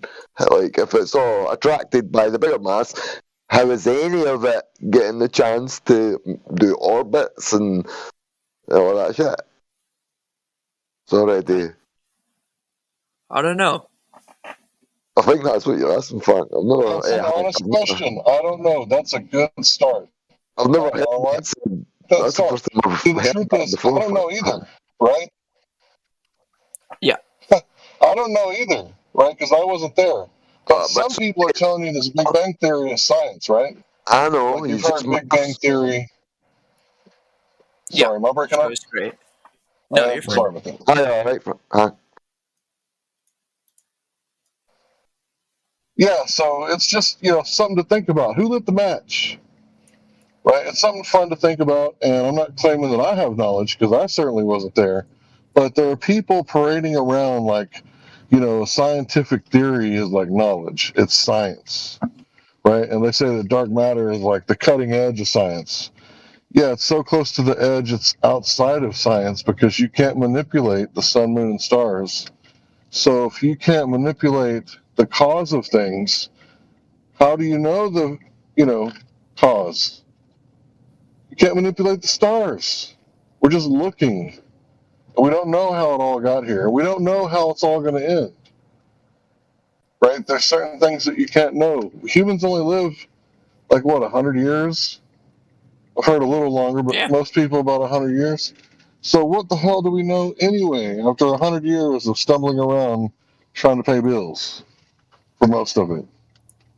What the hell do we know anyway? So I don't know, it's a good place to start. And if you come in here with that attitude, I think you'll be just fine. Unless you actually know something, then by all means, if you have primary first-hand knowledge, make a claim. And I would love to see. I would love to see that backed up. But if you got nothing but secondary knowledge, that's what the court system calls hearsay. So it's like Jenny told Tommy, and Tommy told the judge that Alice was beating Susie.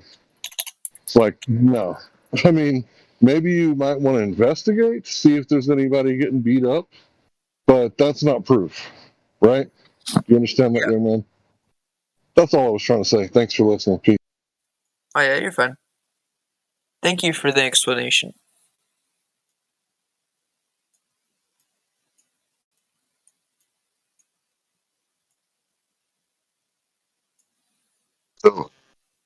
Okay, so I've made my I've made my little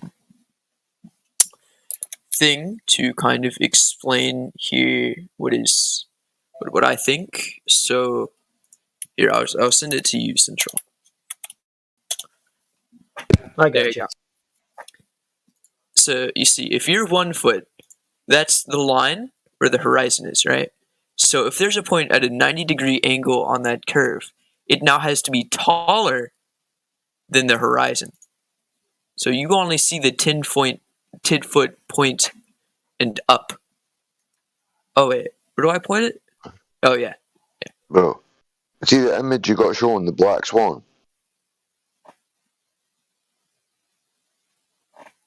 Bro. Yeah.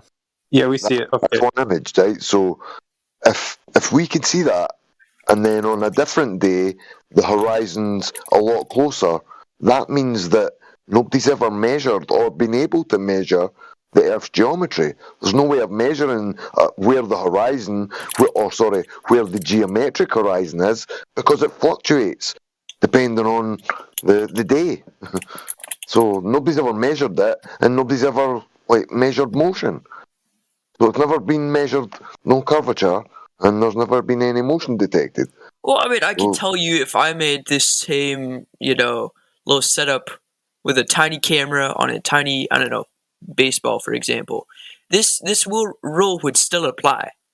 Okay, but what are you trying to show? That the ocean halfway down the Earth is extending way out into space or something like that? Because that's how you would get that line of sight. I'm showing that if you were standing on the top of the globe or whatever, this line, it can only see the 10-foot point and above. So normally the ocean isn't 10 foot above the ocean, so you wouldn't see anything past it. Unless it's tall enough. Yeah, but in the pic, we're seeing the bottom of that 10-foot thing. We're not talking about the top. You see where the red line and the yellow line intersect, and above that. Yeah, but that and farther. Sure. So assuming it was like this picture, like you were on a globe, sure, maybe this could happen in some scenario. But the picture we've shown you, you're seeing the bottom of that 10-foot pole, the horizontal one, is what we're saying. Whereas, as you just said, you would be obstructed past the black line from the pink guy. Well, you would think that. Actually, hold on. For the scenario in his pic to work, like the ocean or something like that would have to be extending thousands of miles out into space. It doesn't really make sense. My picture is very correct. This is exactly what but that's the only way you would have a line of sight to something like that way beyond the geometric horizon. What do you my picture? I mean, he's 1 foot off the ground and he sees 10 foot that far. I mean, well, whatever I say, but look at it. He sees. It makes sense. Bro, the rigs show that he sees beyond the geometric horizon anyway. Forget the horizon. The rig. No. I'm correct here. Look. No, right? I know what you're saying. You see the red line and above. But forget that. Just the rig shows that you can see. You can see beyond what the globe says. You can see just the rigs and the horizon. The horizon is the black swan, but just the rigs destroy the fucking globe. Jesus Christ.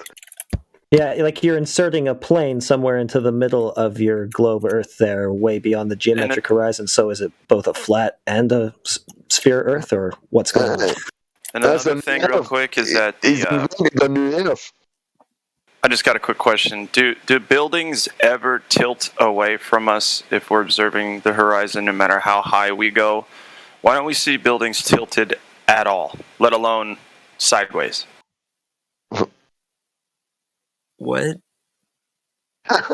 That's what you use. That's if you believe the globe, then surely far enough away. Here, I'll find a picture for you to understand. Go ahead. You got a picture of that?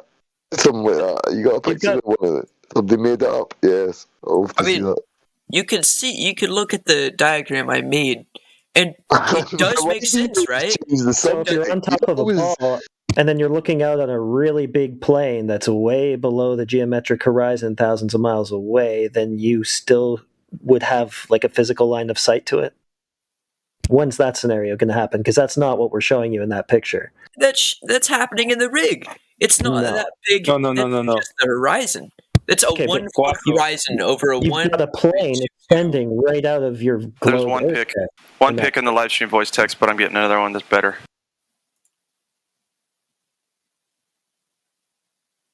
So, if Earth's not moving and nobody's ever seen or measured curvature, obviously Earth's not what you've been told, is it?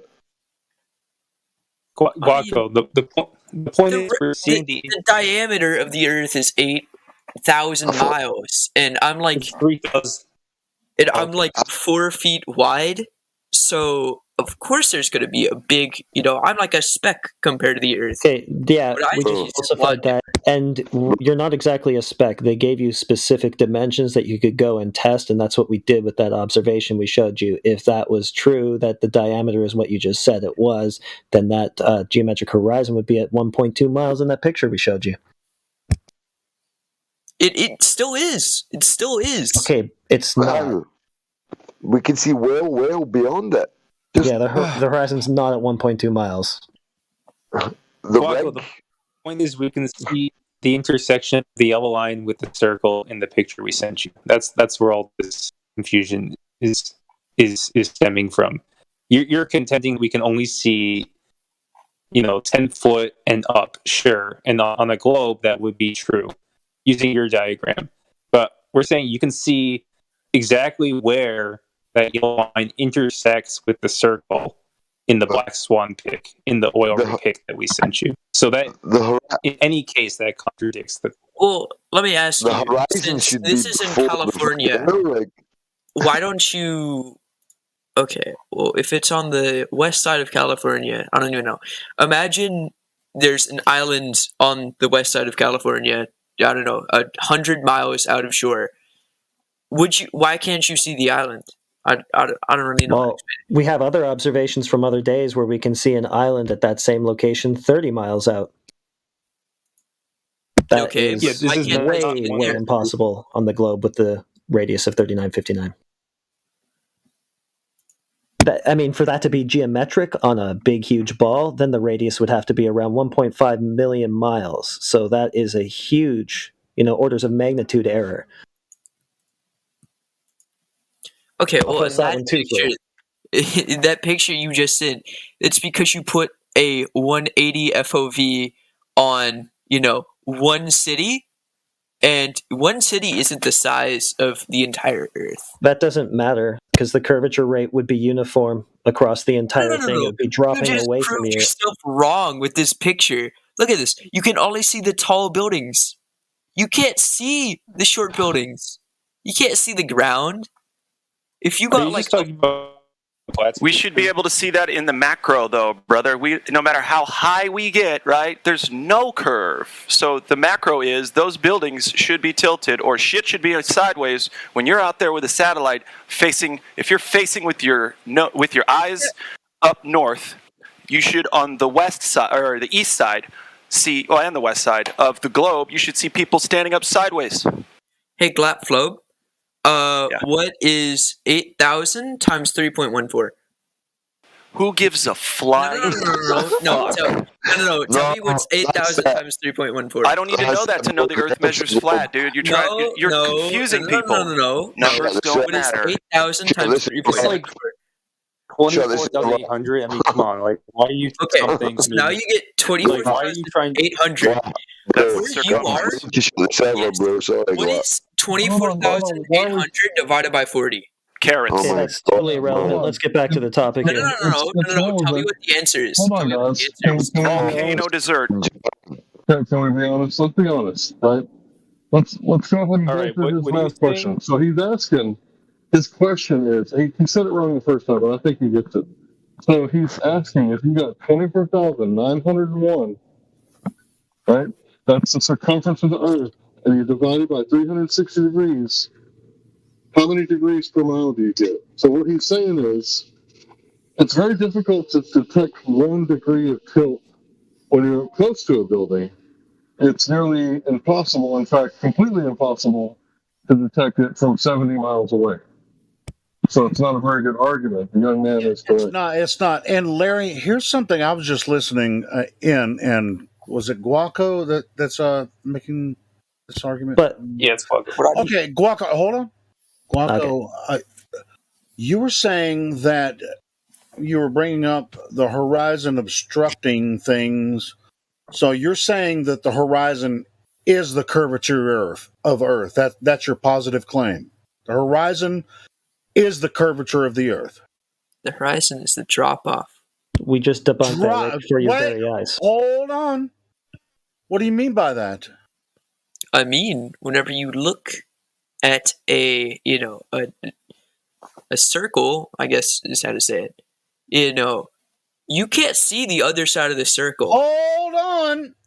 What is the horizon, Guaco? Hold on, let me look up the definition. Bro, I told you twice. Dude, everybody knows what the fucking horizon is, except for you. Well, we just showed him it's way too far for it to be. No. I want to make sure he knows why we're saying what we're saying. Because you guys are sitting here arguing with this idiot for an hour, and he still doesn't even know what the goddamn horizon is. It's frustrating because you guys are just like playing with him, and it's like a little kitten playing with a freaking bell in a like a ball ring, where the kitten. I want Guapo to tell me what the freaking horizon is and why you think it's blocking buildings. Tell me what it is. Let the whales play with the seal, man. Have fun before they eat it. We just broke down the math of the horizon. Guaco, what is the horizon? He wants to be a freaking shark, man. We're seals, man. We're whales, man. All right, I'll play with our food. Hey, I'll talk softer. Hey, Guaco, do you know what the horizon is? Can you explain it to us? I heard you say that it's what blocks buildings, and that infers that you think it's the curvature of the Earth. Can you tell me, what that means to you? I mean, if you said you were going to look up the definition, can you read it out to me? Well, I was joking about that. Really, you joking about you're going to look up the definition? Yeah. It's called. Really, I can look up the definition. Everybody knows the definition of it. A lot of people don't. Guaco, I told you exactly what it was. It's not a real place, bro. It's dependent on your optics, your elevation, and the medium surrounding you, the air, the particles, moisture. Yeah, sure. So it's not a real place. That's why I was wondering if he thought the horizon is the curvature of the Earth. Because the way he was talking, it sounded like that's what he thought it was. Well, I think he does because, he says he's so curved. Like, do you think, Guaco, see if a boat goes away from you and as it goes away, it gradually gets smaller and smaller, and sometimes the bottom of the boat will disappear first. Basically, it's not going over the curve of the Earth. The bottom of the boat is the lowest or the least angle. You've got to see that boat. So sometimes it will disappear bottom first. Eventually, get too small to see. And then you grab an optic or a camera, telescope, binoculars, whatever, and it'll bang, zoom right back into view again. And then let it travel away from you again. It'll get smaller. You'll get the full zoom on the optic. It'll keep getting further and further away. It might disappear bottom first yet again. And then once it disappears, you can then grab another optic. And then once you get to a certain range, you just can't see anymore. It's not that it went over the Earth because you've been able to continue to bring them back into view all the time. So It's obviously different things that are making people think that boats are going over the curve. If a boat went over the curve at 3-4 miles, well, that's roughly how much a boat goes over the curve at roughly 3 or 4 miles. The Earth would have to be absolutely tiny for you to see curvature at a few miles. So Guaco, is the horizon the curvature of the Earth, in your opinion? Yeah. It is? Well, after what I just said to you, you still you asked for my opinion. I said? gave you my opinion. Okay, Even after we geometrically but you said you were going to look it up. If you look up the definition I don't want to of look horizon, it up. Even after we geometrically debunk that right in front of your eyes, you still think that that's what it is? Yeah, I mean... Well, that's pretty unreasonable. Well, why I'm not? a Because it's believer. geometrically I couldn't impossible. prove it if I tried. We walked you through the geometry of it. I don't we have walked you video through proof. exactly where it would have to be if it were real. We showed you that it's magnitudes further than what the radius would allow, and you're still just going with it. Based off of what Spake said, and what he just showed you, if the horizon, if the boat goes past the horizon and you can't see it, and then you zoom in on a camera, you can see it again. Yeah. Do you have video proof of that? Oh yeah. Just one second. they posted this shit in the fucking live. We've got multiple, loads of them. Yeah, but I don't want to search for them. You show me the solid proof. I told you to keep your eye on live stream voice text, because people are always posting anything that's getting discussed in there. I thought people were posting the shit I was talking about. I've been doing other shit. It's not a camera. You can see. Okay, that is not. That is. Okay, it's bullcrap. It's gone too far for you to resolve it, and then you zoom on it, and it's right back. So that means that the reason it disappeared had nothing to do with a physical obstruction that got in between your line of sight and it. It just went too far for you to see it. It almost sounded like, on the for a top, second, it sounded like Guaco actually took a look at some of these gifs that you guys are posting. He's like, on the first one, it looks like a drone's just flying over the water. These are real it's a images, zoom bro. camera, buddy. Look at the one I just posted. That's a guy. We have hundreds, man. It's not. That was a guy called Spot. I've spoke to him about this now. He said that's kind of like a cove. I used to have the other meme with the map for this, but I've not got it now. The other side, that sort of hill you can see, that's the other side of the cove. He says that's about 15 miles away. So the boat's about 3/4 away. So it's almost the second one, you can still see from there.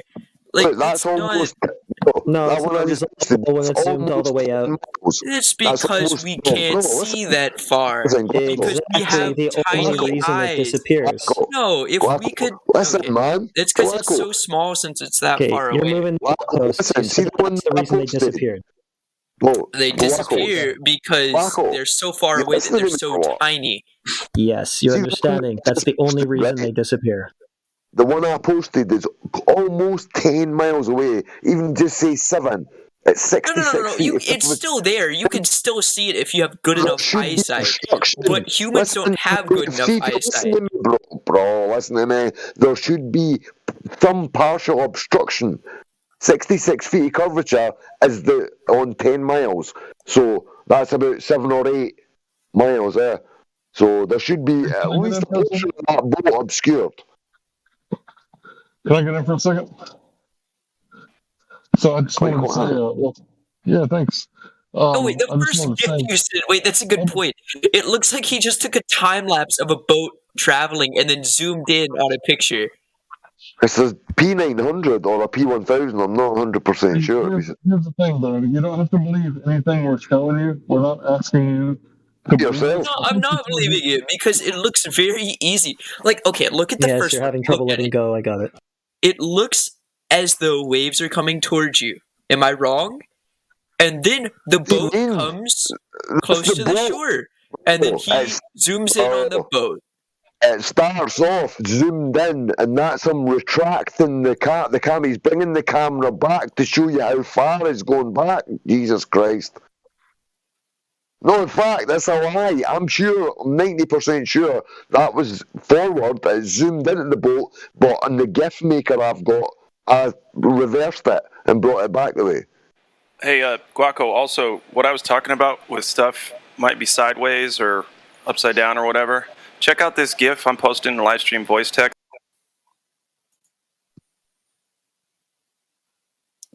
Okay, Glatflobe, you can't see that far because light doesn't curve. No, it's not light that. It's not that far. See, if you were to zoom in on the middle picture, right, the waterfall, you see that? Yeah. If you were to zoom in from that vantage with a satellite, you would have to be seeing shit go sideways. You'd have to. That would be the only way it would work on the ball. That's how it would work anyway. No, it's not. Dude? If this picture was facing upright with the camera's facing upright, right? This is their view. I'm looking sideways would be to the left or the right. I'm looking at an eagle eye view. Say I'm in space, above that point. All right, I'm looking at Earth this way. I zoom in on the very right of the Earth, and it's pointing to that waterfall, right? Yep. That's correct. Okay, so why don't we see that? Because we're not, I don't even know, millions of miles out in space. We're not that far out. We're Do you on think the a Earth. satellite takes pictures from millions of miles away? It's orbiting, and for one, well, that should have been a no. But anyway, listen, we would have had one picture of sideways shit or up. Hold on, we would have had at least one picture, if not countless pictures, of stuff sideways, upside down, all kinds of things. Because look, the bottom one, see the upside down helicopter? If you zoomed in right there on Australia, you fucking see an upside down helicopter. Why can't we see that? Let me tell you something. No one's gonna if you look up, I don't know, say someone wants to see a picture of a helicopter for whatever reason, of course the thing that's gonna send it to, it's probably gonna flip it. I don't know. That would be smart if I made. You have a lot of excuses, you have a lot of explainaways and reifications, but you do not have any curvature proof anywhere, and we have falsifications of that, so you're just coping. I'm just saying, man, that kind of breaks it down. We don't see any of those angles. It doesn't, though, because it makes complete sense that you would see it this way. You would. Right. Okay, you're telling stories. Okay, so my question again, why don't we see sideways buildings or upside down helicopters? Why don't we see that stuff? As I was saying earlier, with the degrees away, the degrees of the axis we are on the Earth, I guess, would be the correct thing.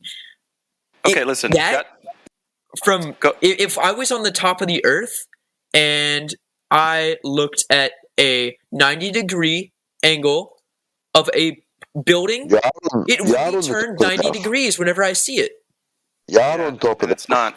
But I don't live, I don't know whatever the heck, 8,000. I can't see it from 6,000 that far away. I can't. The point is this. That picture is supposed to be a photo from outer space of the Earth. All you'd have to do is zoom in to those locations, i.e. the satellite could just fly to the outside of one of those locations on the side or the bottom and show you sideways or upside down shit.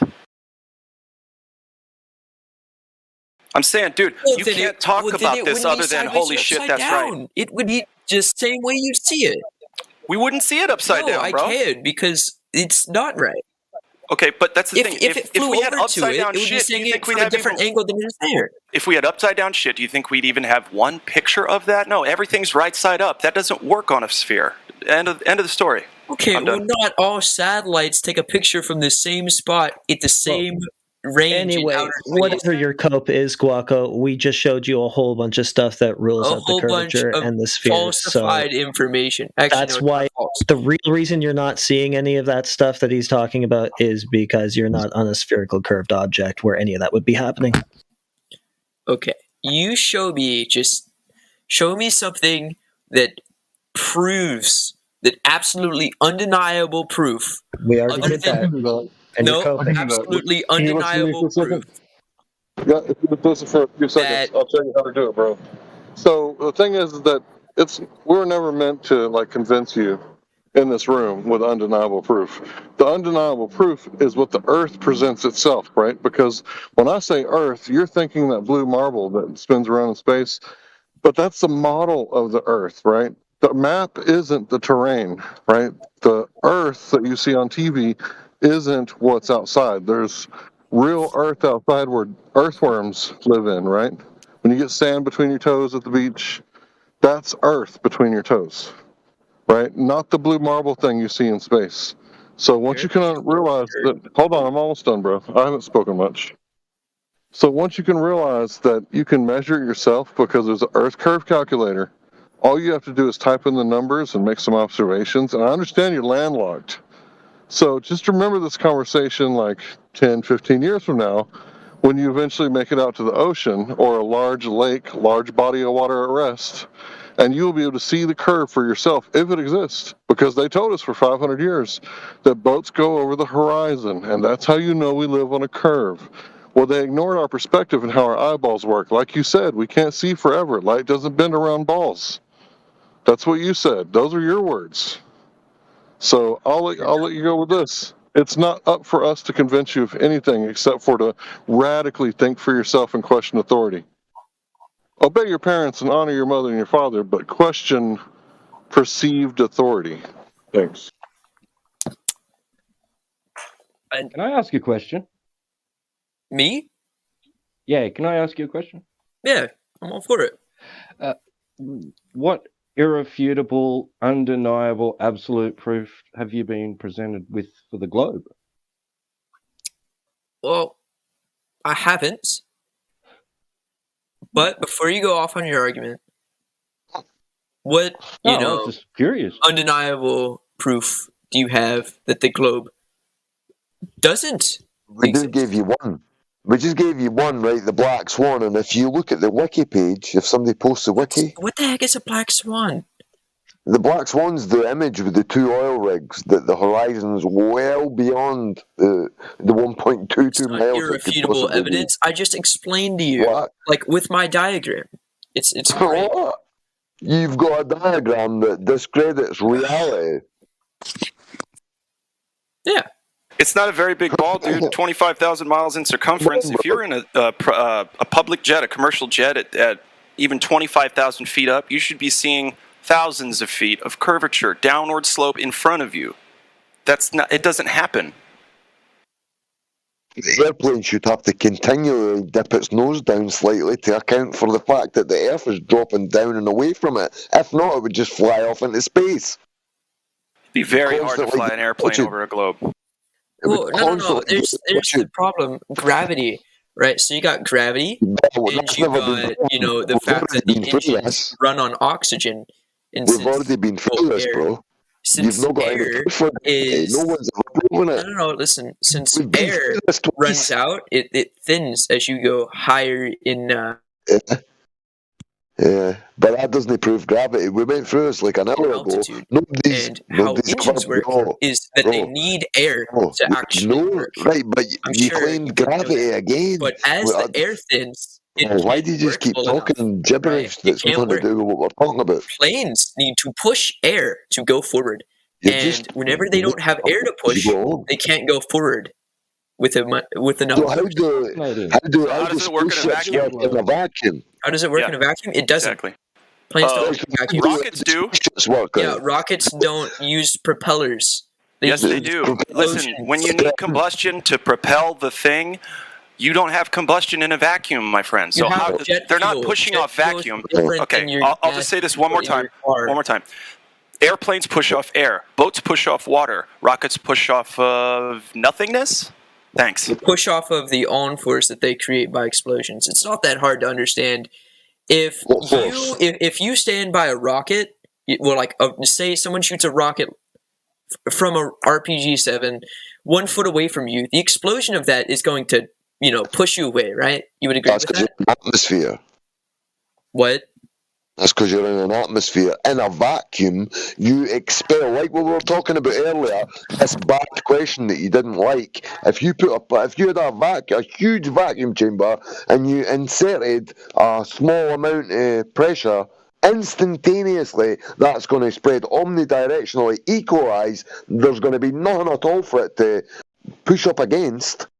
Then the molecules push off the molecules, push off the molecules. That's how stuff works. How things fly in the air when they burn propellant.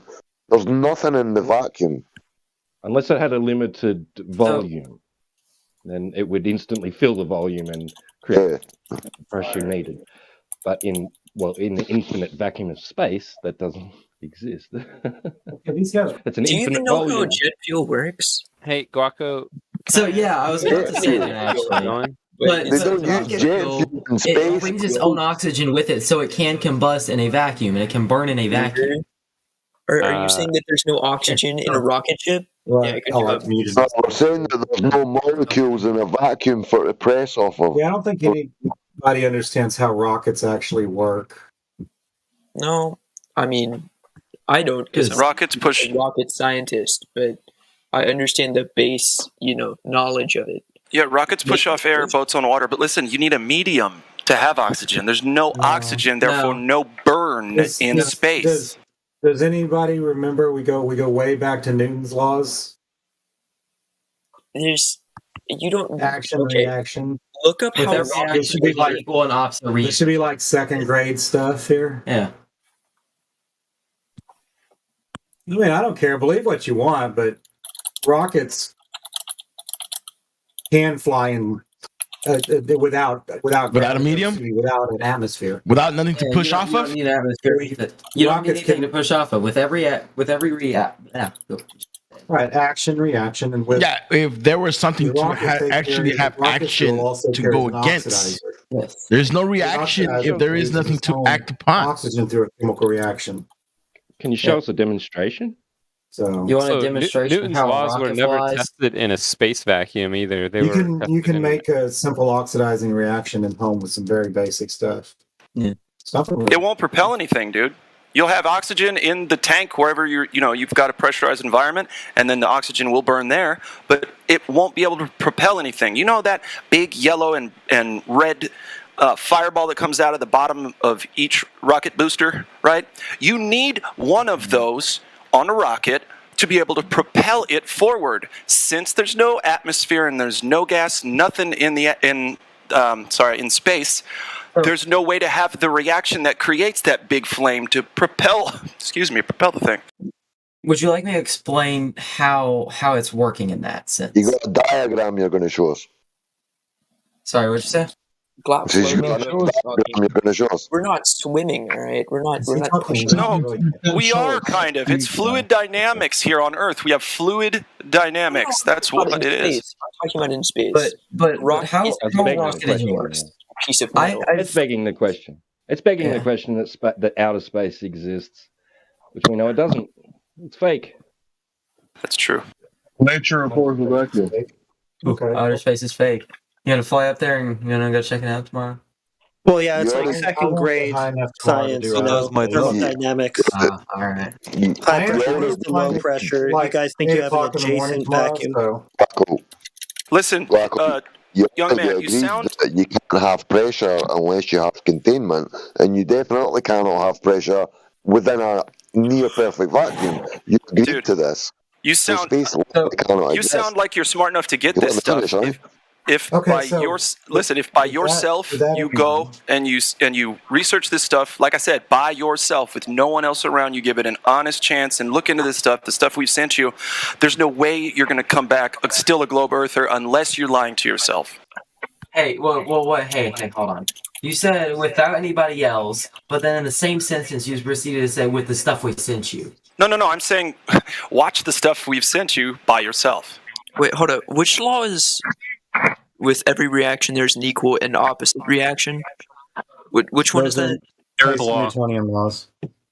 Yeah, which law? Third. I think it's the third. Yeah. But yeah, would you like me to explain how a rocket engine would work in space? Can you demonstrate it? Yeah. Oh well. Yeah. If I had a vacuum bell or something, I could. I just need to create a vacuum. Yeah. Oh, you can't do that though. So you can't demonstrate it. we have to trust them blindly, right? We don't have a chamber. I mean, I can give you a. So if I pushed something in space, would I exert a force on it? Like if I was just floating in space and I pushed on an object, would I exert any kind of force on it? I want to demonstrate. If you pushed against nothing will happen. So the thing is that you can't have a vacuum the size of the near infinite space. So as soon as you make a vacuum, I'm asking the question. Nobody's answered that yet. Hold on. So if there's two people floating in space, face to face, they push off of each other, what happens? You don't understand why your question isn't making any sense. You're starting with an assumption that space is all this. If I said, Okay, in a vacuum, it wouldn't even have to be in space, but in a vacuum. Could I play tic-tac-toe with a talking lion? Well, of course you could, I don't know. because you just made it Depends all on how high you are. But exactly. So you can always agree or disagree to a hypothetical, how much but acid in you drop that reality, night? I don't it know. means All right. Can we do one at a time? Like, seriously, I can't. I don't know who I'm listening to. It's like, all right, Dallin. What's your name? Dallins. So what's your point? So I want to quickly go back to the part of y'all saying that a rocket engine would not work in a vacuum or in space or anything like that.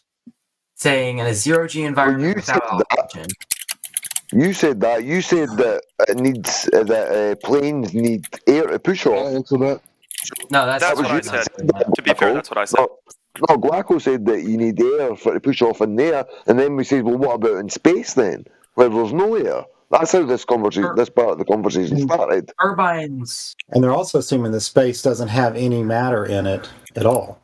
And what you're saying on it needs something to push against is true with turbine engines. If you got like a jet engine which is using turbines or a propeller, to where you actually need the propeller, which is basically just wing generating lift and forwards, yeah. Well, a lot of planes are using compressed air, huh? What? I didn't hear him. What did he say? Saying a lot of planes are using compressed air. Well, turbofan engines do, like you'd have on like a 737 or something. Those do use compressed air to do it. But rockets do work on different. Yeah. These new buses have hundreds and hundreds of tons of fuel in each wing. I mean, aluminium wings, thousands of tons between them. And gas wouldn't be like grouped together enough to do anything with in space, because gas doesn't have a shape, and gas can't contain gas. So when you say atmosphere, you're saying gas ball. Atmosphere. Gas can contain gas. There's different various levels of density.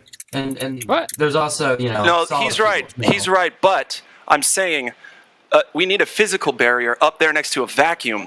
You can have gas pressure with gas alone. Yeah, thicker gas above, lighter gas below. That makes sense. But the problem is there's not a vacuum next to all those experiments. How are you going to demonstrate that gas pressure stays on an open system to a vacuum? So the weight of air at sea level is approximately 14.7 pounds per square inch, right? You can check that if you want to. Yes. It's correct. You get to 18,000 feet and about 500 millibar level for you European friends out there. And it's going to drop to about half of that pressure. You continue going up and the air will lose density and the pressure will drop some more. So the fact that the Earth has gravity is pulling and holding the atmosphere towards it. I don't think you understood the question. He's asking why there's pressure to begin with, not why the pressure changes. Well, that's why there's pressure to begin with. So can you demonstrate gravity? Show me gravity right now. Can I have some, please? Can you have some gravity? Wait, I know an explanation. I know an explanation. On your desk and drop it. Have you guys ever been in, chemistry? I think maybe. Yeah, thermodynamics doesn't help you, but sure, go there. Like physics or something. Yeah, physics. You know or how something. molecules Thermodynamics are attracted to each other? Where's the evidence for that? No, atoms. Wait. Yeah, you know how intermolecular bonds are exponentially more powerful than gravity is even claimed to be? Yeah, how are you going to isolate your gravity from that so that you Dude, get an can you bring experiment that one actually atom confirms over to it does my anything? place? Yeah, can you bring one atom over to my place in a box, please? Thanks. So imagine you have like 9 atoms. Imagine. Right? What did globe You start? got the sun.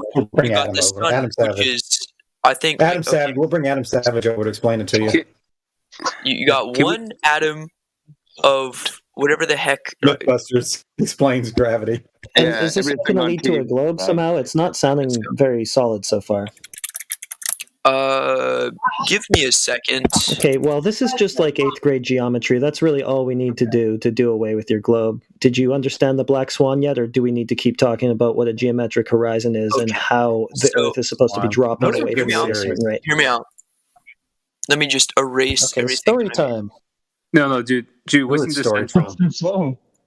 Dude, we're not trying. Makes me want to go to Dallas. Yeah, we're talking about atoms now. I mean, all you had to do was prove that you were standing on a curved surface, and you're all the way over to atoms, so I guess you don't really have any measurements of this curved surface you think you're on. Oh, they're back on the curved surface again. Okay. No, that's the main point. That horse to death already.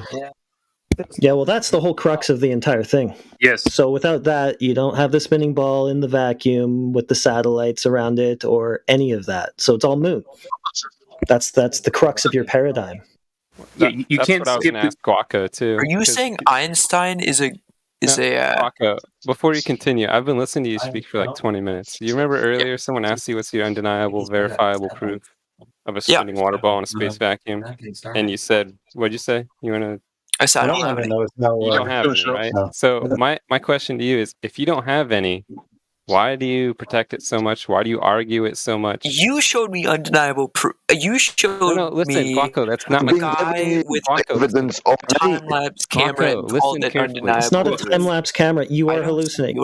Hold on, guys. Guaco, listen to my question very closely. If you don't have enough information to pick a side, why do you defend one almost religiously? I think you just answered the question with the question. Well, because you don't have information to back up what you're saying. Let him answer. The answer was in the question. You don't even have to answer. It's because you're religious. I want Guaco to answer. Like, Yeah, if my I don't, bad. if I haven't made up my mind I about can two literally things, tell I don't you why all of that pick a happens. But What's up, dude? What do you want to say to me? you see that picture? Hold on, I'm gonna answer. I think it was Larry. Someone asked something first. I gotta scroll down. Because I think it's right.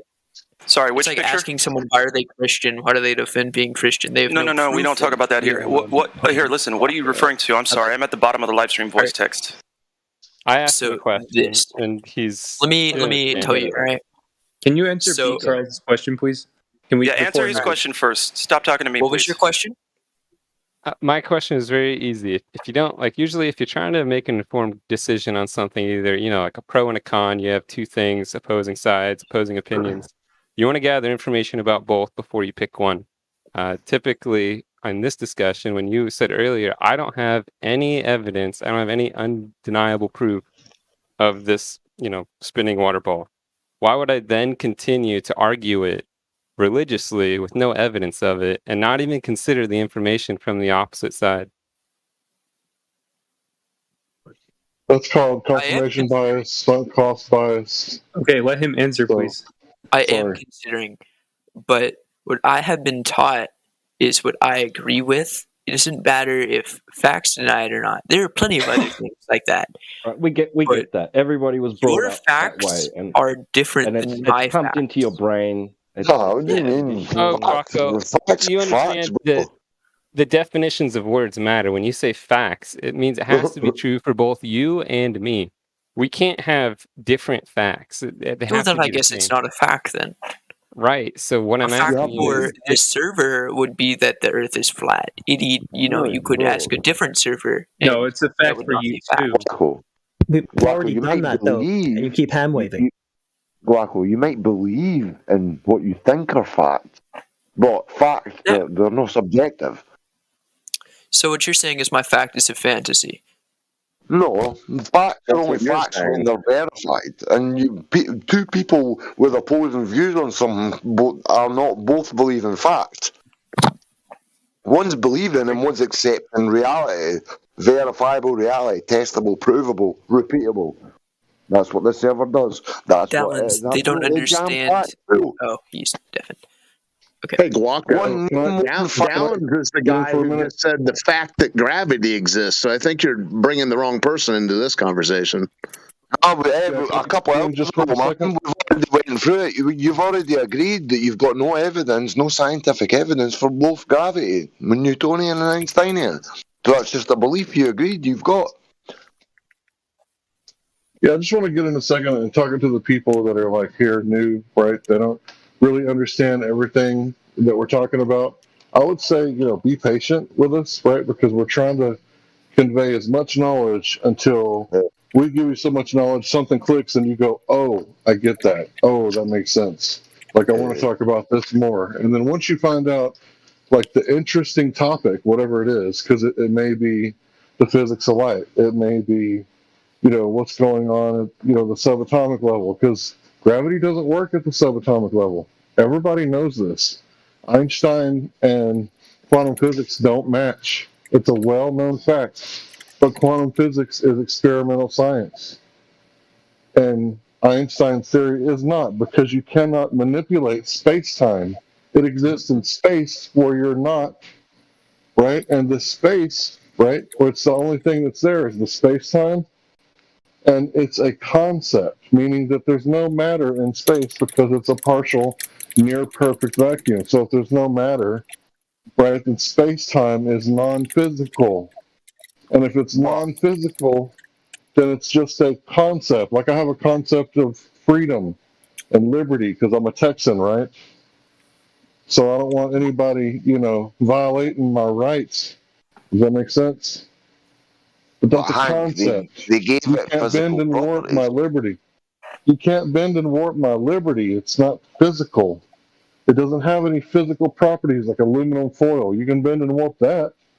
But if there's no matter to speak of, you can't bend and warp it. It was the greatest trick ever played on humanity. We've been chasing our tails with E equals MC squared for 100 years, and what do we have to show for it? Go ahead. I'll wait.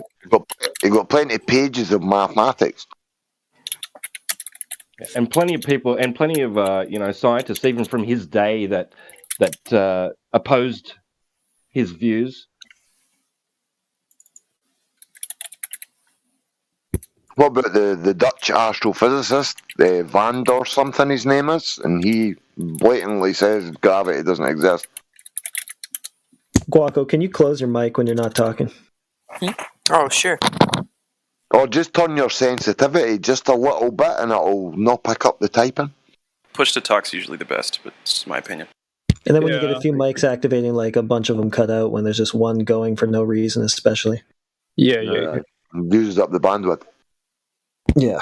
Yeah, so you can see the discrepancy in gravity, right? If you were to search the cosmological constant problem on Wikipedia, if you click on that first link, it's a Harvard link. And the abstracts, they tell you that when they're off by gravity, they're not off by a little. They're off with a number with 120 zeros after it. And what Michio Kaku said is that when you compare like observation to theory, if you get a mix match, right, if you're off by a little bit, like 2 or 10, he says that's horrible. You're off by a factor of like 2 or 10. But in cosmology, it's the largest mix match between observation and theory in the history of all of science. It's 10 to the 120th. So I don't know. Would you say that's a moderate mix match or like a partial miss, or is that holy shit? That's the biggest fucking you missed the target I've ever heard of in my entire life. And that's talking about gravity when you compare it to the theory to make gravity work with the quantum physics. That theory doesn't work. It has a huge gaping hole. So that's why they came up. Sorry. That's why they had to come up with the dark matter that I told you about earlier. Because the galaxies would literally fly off if they were only held together by gravity. They're spinning 10 times too fast. So they came up with all this dark matter because they believe that matter creates, gravitation because it's mass, right? That's what they think. So that solves the problem. But how do we test that? How do we verify if that's true? Can you go to the Andromeda Galaxy, or can you go out to the next star system over and check out the Oort cloud? Like, hey, Oort cloud, you got any of that dark matter? Okay, well, I'll keep looking. Thanks. Like, you don't know if it's true. It's just an ad hoc explanation to look for, the problems in their model, because they don't have a model. Neither do we. Nobody has a model. And all you have to do is go back to what I said and like type in what I said in Wikipedia, the cosmological constant problem. And there's also physics outside the standard model. That's physics they can't explain. So they don't have a working model either. There is no model for everything in science. M theory didn't work. String theory didn't work. The math doesn't work out. There's no model for everything.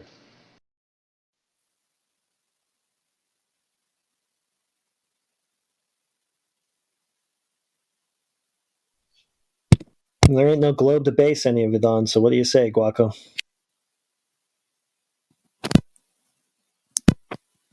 What? Did you hear what Oh, Larry you weren't said? listening to any of that? Okay. Yeah, No, did you hear I what was Larry listening. said? I was listening. Can you rephrase what Larry said in your own words? No. He was saying like all of your stuff is wrong.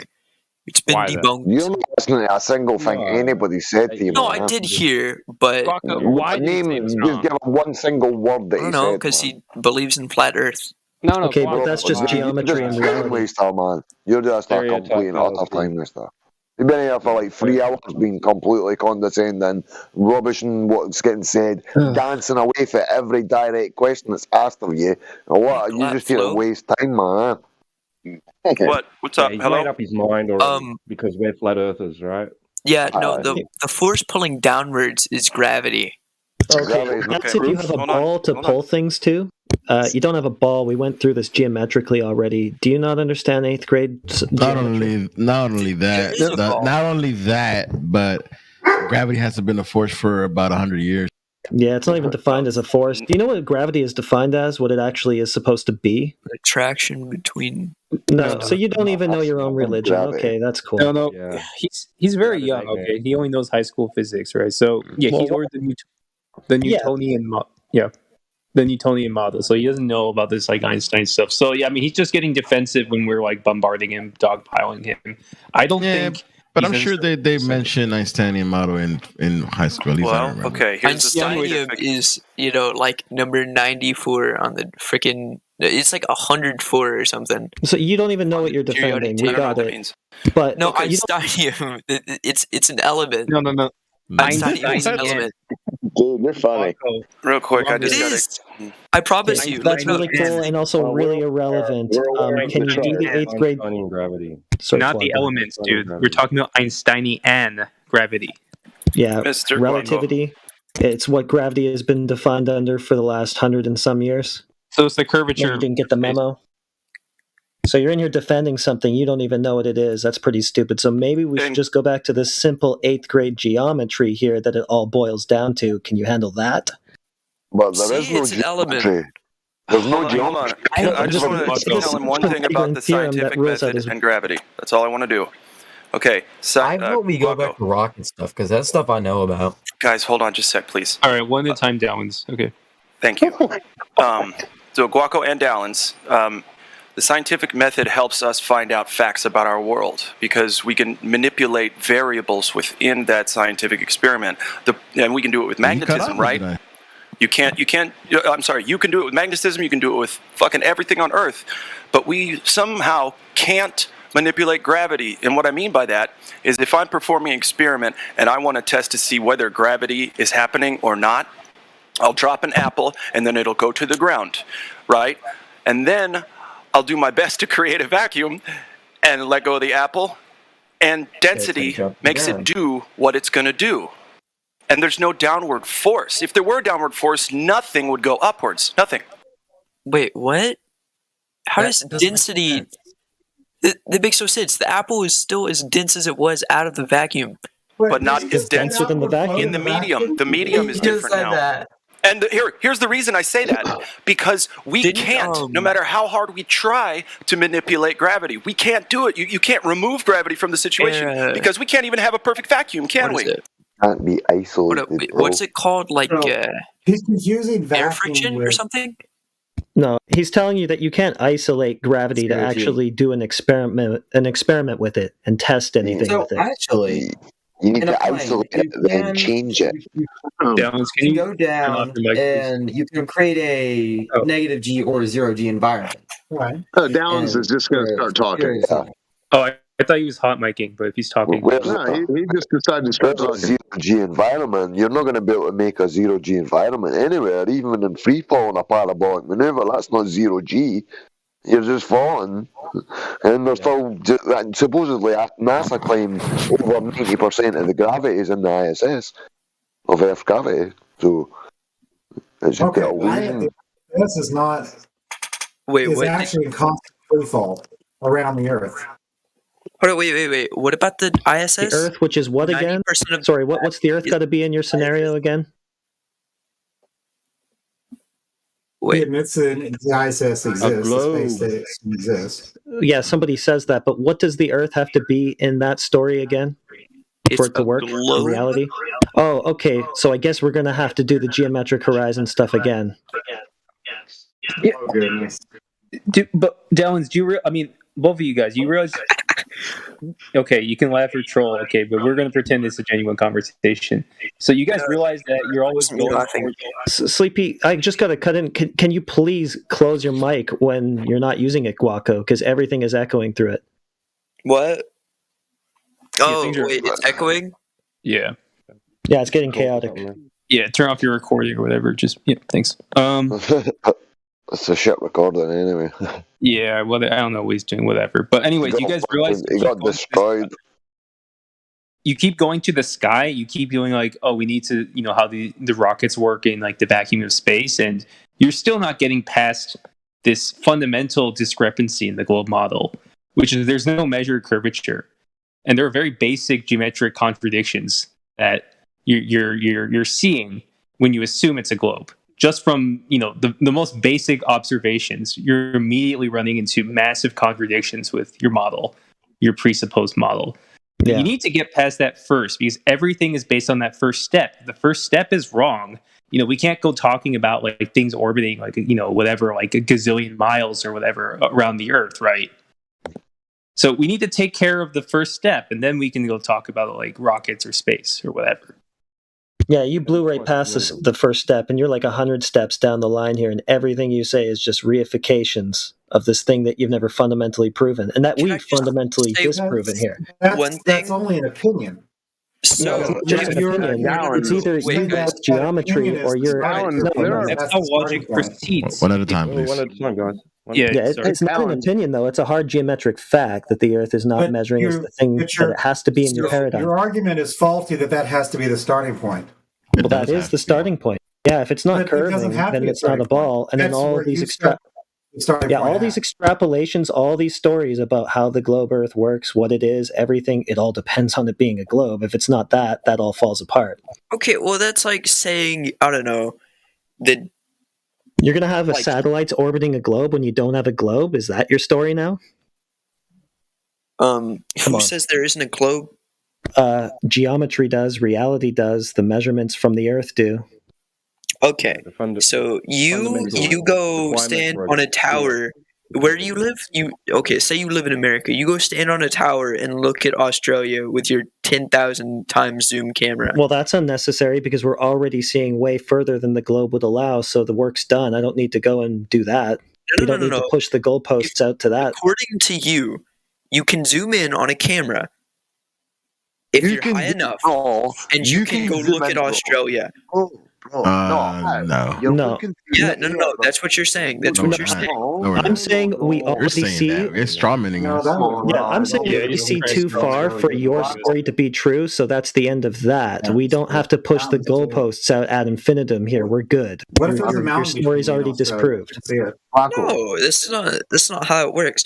No, that is how it works. Falsification is falsification. You're asking for super falsification. Like the horizon it's done on that one GIF. So why can't you go look at Australia right now?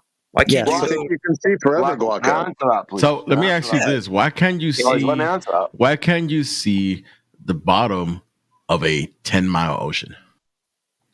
What? Or let's say 7 miles. Well, it's murky. So why? What happens? What happens? What happens? You can't see through it. Right. So every time, the further you go down, the denser the water gets, and a lot more murkier stuff gets around. Same thing happens in on the. Same thing happens. Same thing happens on Earth on the surface level. Hey, hold on, I'm not done, bud.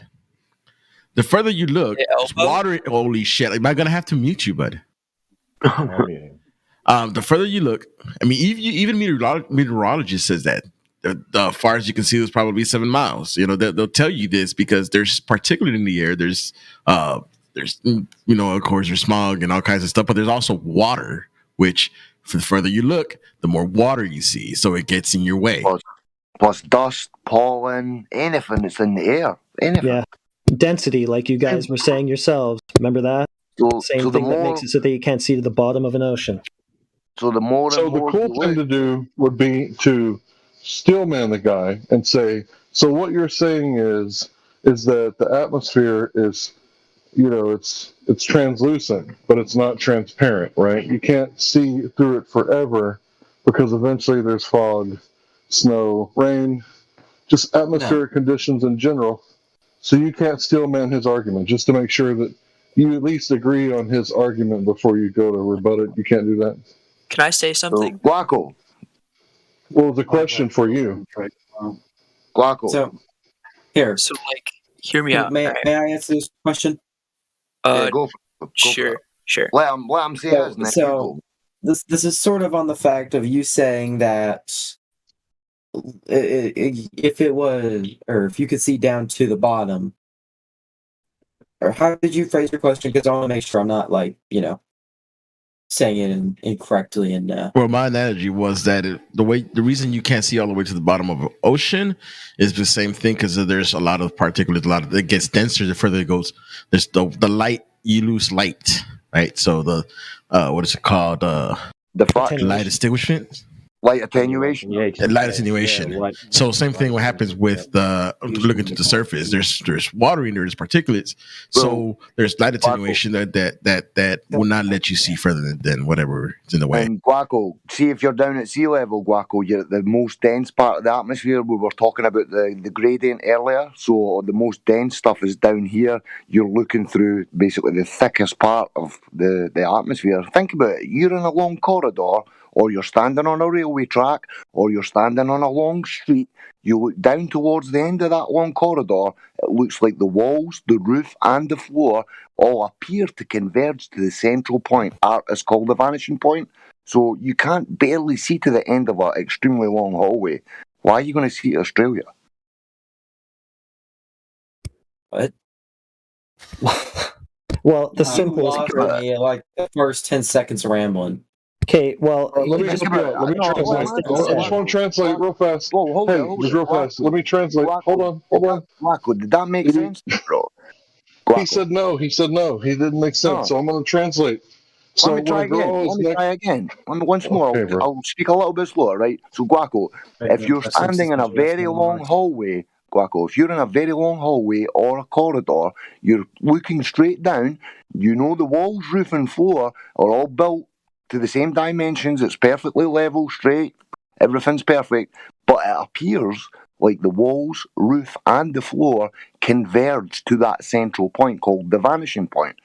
It's just the way we see, bro. You've got a convex lens in your eye, and the further you look down straight lines, they appear to, just like a railway track, they look like they're joining in the centre.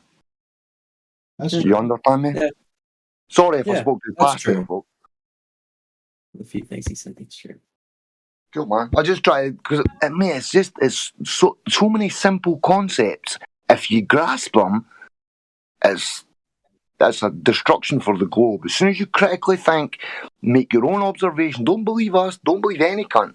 Have a dig around the resources in the server, make your own mind up, verify shit elsewhere. Yeah, right. Yeah, there's a bunch of stuff that just doesn't get considered. Diminution and perspective, the diffraction limit. The optical limitations of our eyes.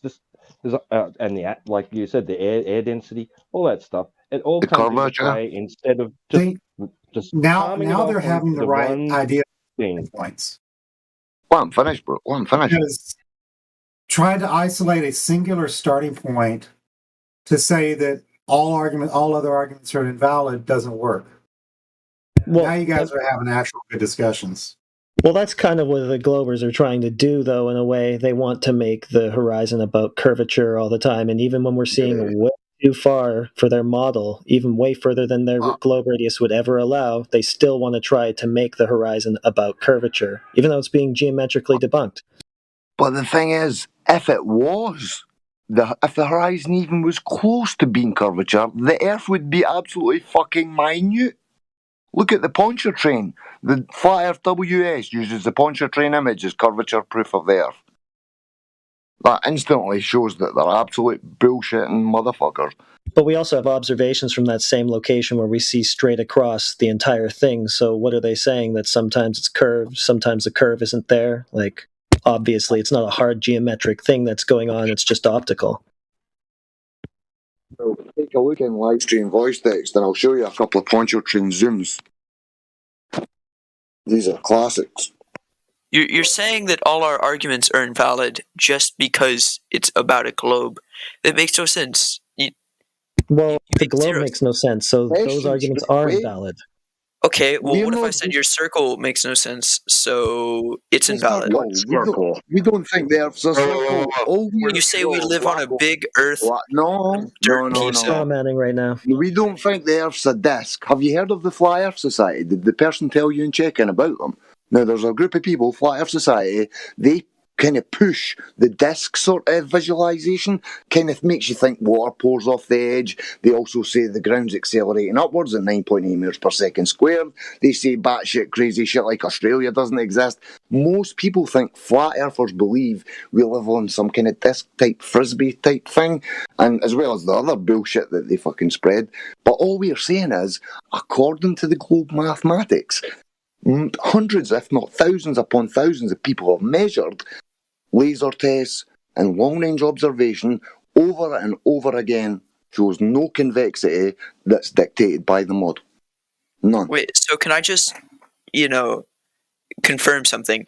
So you're saying that Earth is flat. It's not in a disk. It's just flat, whatever shape. We're not making positive claims here. All we've done is attack the globe model pretty much this entire conversation. We haven't made a positive claim. No. Let me confirm this. No. Let me confirm this. Go ahead. Hey, Guaco, go ahead. All right. So you're saying, you're not saying it's a specific shape. You're just saying it's flat? Well, we're saying the globe can't be true because the surface is measuring flat, yeah. Okay. So you're saying that the globe, Earth is not a globe, and gravity doesn't exist? No, we're just saying that the explanations for gravity have never been scientifically proven. Take one at a time, man. It is not scientifically proven through experiments. No, it's not. Okay, bring them up. Bring them to us. Not Scientifically. Dude, that's a key word here, boys and girls. If you can scientifically prove gravity, you're going to get a Nobel Prize. Boys, one at a time, man. Everybody's okay, speaking so up. if you want to sit here and claim gravity ain't real, all right? How about you go find a very, very heavy object in your room, hold it right above your toe, and then drop it. Okay. Not even clever. Can you please all stop speaking at once? Everybody calm down, please. It's a very scientific experiment. You'll find out pretty soon if your toes hurt or not. Okay, can y'all please calm down? Calm down, everybody. At once, please. Can everybody stop speaking over each other, please? On you go. Who? Just somebody, and then somebody else jump in. Just chill, folks. Chill. So, Dallins. Yeah, I'll pitch in if you don't mind. Doesn't exist. Oh, yeah, sure, go for it, Larry. Yeah, just real fast. Okay, so we're not claiming that gravity doesn't exist. We're claiming what they told you about gravity cannot be proven or falsified. So there was this famous scientist named Karl Popper, right?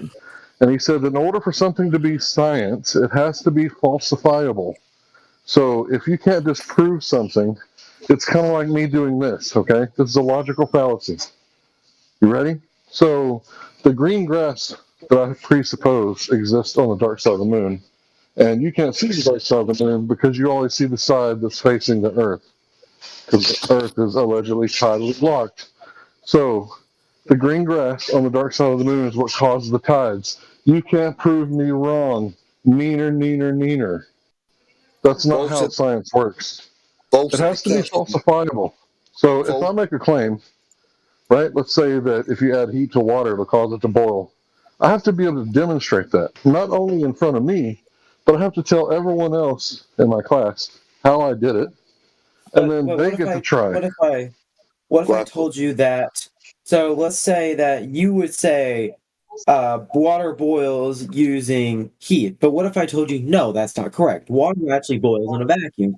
And I disagree with what you're saying. The first thing you said would be incorrect. It's falsifiable. And the second thing you said... I can easily just... Hold on, you just asked me a question. You want me to answer? Well, I can go boil it in a vacuum, which is also true.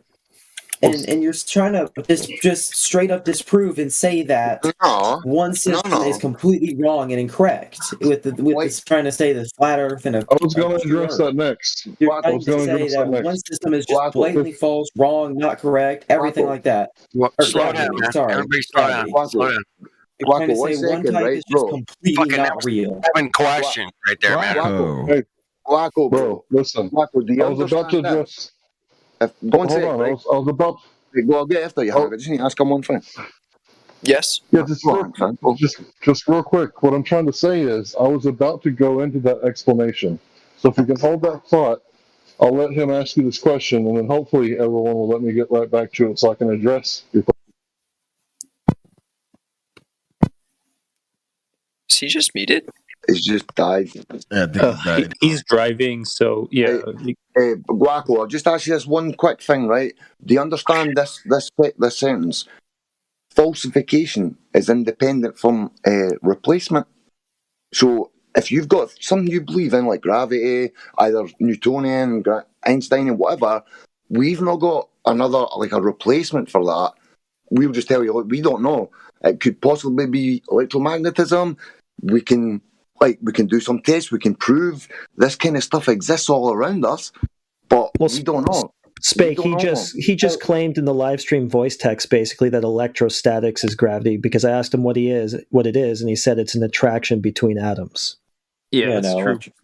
There you go then. If atoms even exist, because they're seen, if you see them under an electric microscope, basically they've created this thing that picks up some information in a computer designed in animation. All right, he asked. I wasn't It wasn't a question. It was just. By the way, boys, I wasn't even. I think Larry wanted to get back on it. Let me finish my sentence at least at a time, boys, please. Cheers. But okay, so you asked the question. You asked the question, right? Do you remember your question? Did I get an answer? You were talking about how it was wrong that heat causes water to boil, and that a vacuum or low gas pressure can cause water to boil. And then you corrected yourself and said that heat does cause water to boil, but also the low vacuum pressure. Okay, so I'm going to address that thing now. Yeah, this is a basic tenet of. Oh, you want to talk now? Let me. Since you asked me a question and now I'm trying to answer it. Yeah, so you want to talk while I'm trying to answer your question? So you want to talk right now that I'm trying to. Hank, by the way, he's not listening to a single thing the entire night, mate. We've been here for hours. So you don't want me to answer the question? No, I want you to, but I don't want you to misphrase the question and put it in a different way of what I said. In that case, then it's not accurate. Dude, I repeated you like word for word what you said. No. Guaco. Okay, what did you say? So I went on a little. Try to keep it down to one or two sentences. Every exact word. But what I was saying in that rant, in a very simplified manner, is I was saying that your way of showing it, saying that it boils from heat, may be true, but I can also say that it's false, and say that my way is also true, but it can also be false. And I'm saying that there might be multiple ways and with multiple definitions, and neither party will agree on those definitions. And that's what I was trying to say. Okay, I completely agree. Can you now apply that to the theory of gravity? Yes. Okay, so there may be other explanations. And by the way, that would prove mine, and then you could apply it to yours and use tests that would prove yours. Yeah, we're gonna ask something real quick. No, because I was right after. And by the way, I wanted to address what he said about the water boiling in the vacuum and the water boiling with heat. Is actually the scientific experiment is that at 14 point something psi at sea level, the water boils at 212 degrees. If you add one more psi, you have to I think multiply it times 5. I mean 3 times. I think it's like 245. So if you lower the vacuum, if you was that? It's an increase of 5, or it's roughly 5 degrees. Okay, whatever. No, it's 245. The regular temperature is 212. At sea level. So No, it's sea level. It's 14 one point something atmospheric pressure. Yeah, it's sea Wait, level. so I do have a question. So if do you guys of believe course, if you lower down chemistry the too? pressure, if you lower down the pressure, the water will boil with less heat. So in other words, if you lower the vacuum pressure, the water of course will boil because it requires less heat. So if you go up Mount Everest, it's a slightly different temperature up there to your fire will burn it. Not 100% what it is, but someone who used might know. Oh, Can I say something? So the reason why do you guys believe in chemistry too, or no? What are you talking about? We don't. Anything we talk when we're having a discussion with you, we're not giving you beliefs. Chemistry has nothing. Yeah, you kind of muffled. You're kind of muffled. Yeah, you sound like you're under. I think it's because Glenn has his mic open the whole time other people are talking. Is that better? Yeah, that's way better. I must have had my hand over it. Oh man, I lost that train of thought. That was a perfect Socratic question, and I fucking lost it, motherfucker. I don't remember. On you go. The question was, do you believe in chemistry? Oh, right. So I meant to say, when we're having a discussion with you, we're not giving you what we believe. If somebody's got like just a belief or an opinion of their own, they'll blatantly say that first. We're just giving you stuff you can go and verify personally. As I keep telling you, don't believe us, and we're not telling you what we believe. We're telling you what's fucking reality in front of you, just like it is in front of us. We're just trying to point out what's right there in front of your eyes. Good thing to go across. Do you know the difference between belief and knowledge?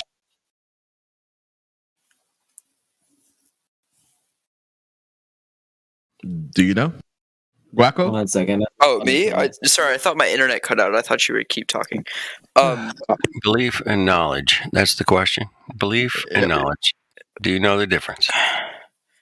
Well, what I would say is the difference is knowledge is having facts that something happens, and belief is not having facts but putting your trust into it. Yeah, pretty much. Yeah, it's pretty close. Right. So that's the thing. That's the thing. You believe you live in a globe. You don't really know, do you? I believe in what? You believe that you live in a globe, but do you really know?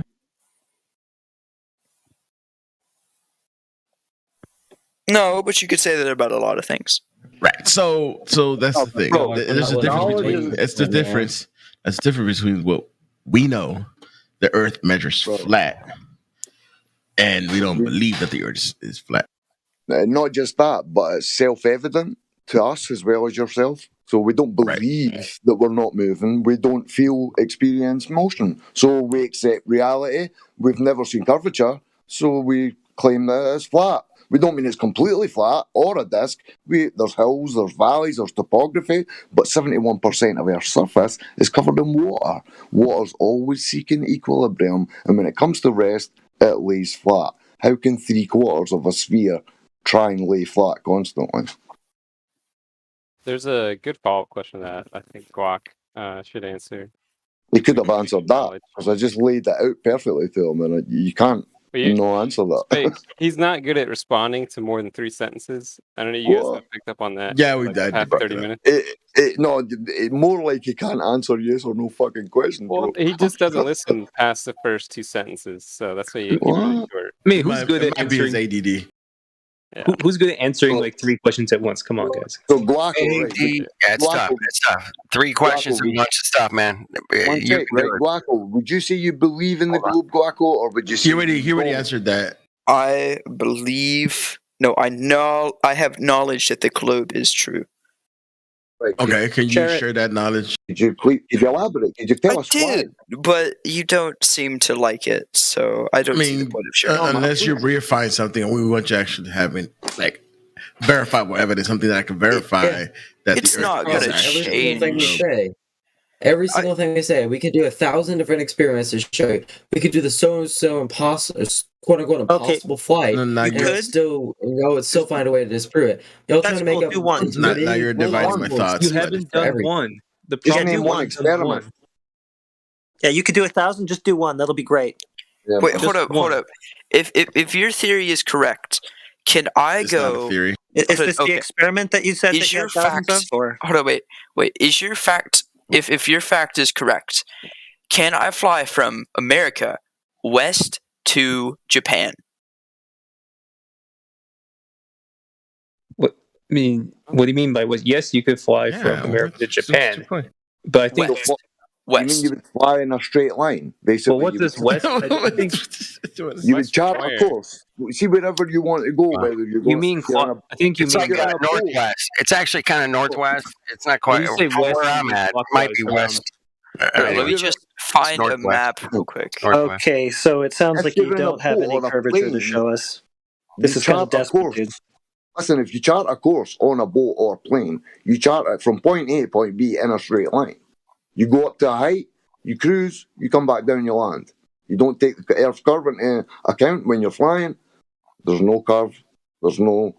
all the NASA documents all say that the Earth is flat and non-rotating. We've got multiple PDFs from NASA.gov. They agree as well. I just can't believe that you have thousands of experiments that prove your story, and that's what you went with. Can you fly west to east? That's what got. That's what he was saying. I was the one saying. Oh, we you could do don't have thousands of 1,000. experiments. That was me. No, Okay. no. Well, could the What I guy who has said thousands was of experiments we could do provide one of thousands them? of experiments and still not prove it to you. Not saying Okay, I have that's a nice 1,000, but story. I could do 1,000 and it still But give wouldn't us prove it to y'all. give us one at least to work with. That's a nice story, but you haven't given us even one to work with yet. So how do you know what we would do if you gave us any?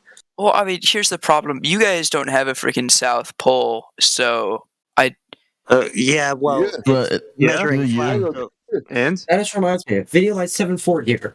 I'm gonna send it in there, and basically he was saying, if you don't have a that- South Pole, then You don't have a South Okay, Pole either. You're reifying your model again. Like, we just need the curvature, please. Let me ask you a question. Where does the compass point to?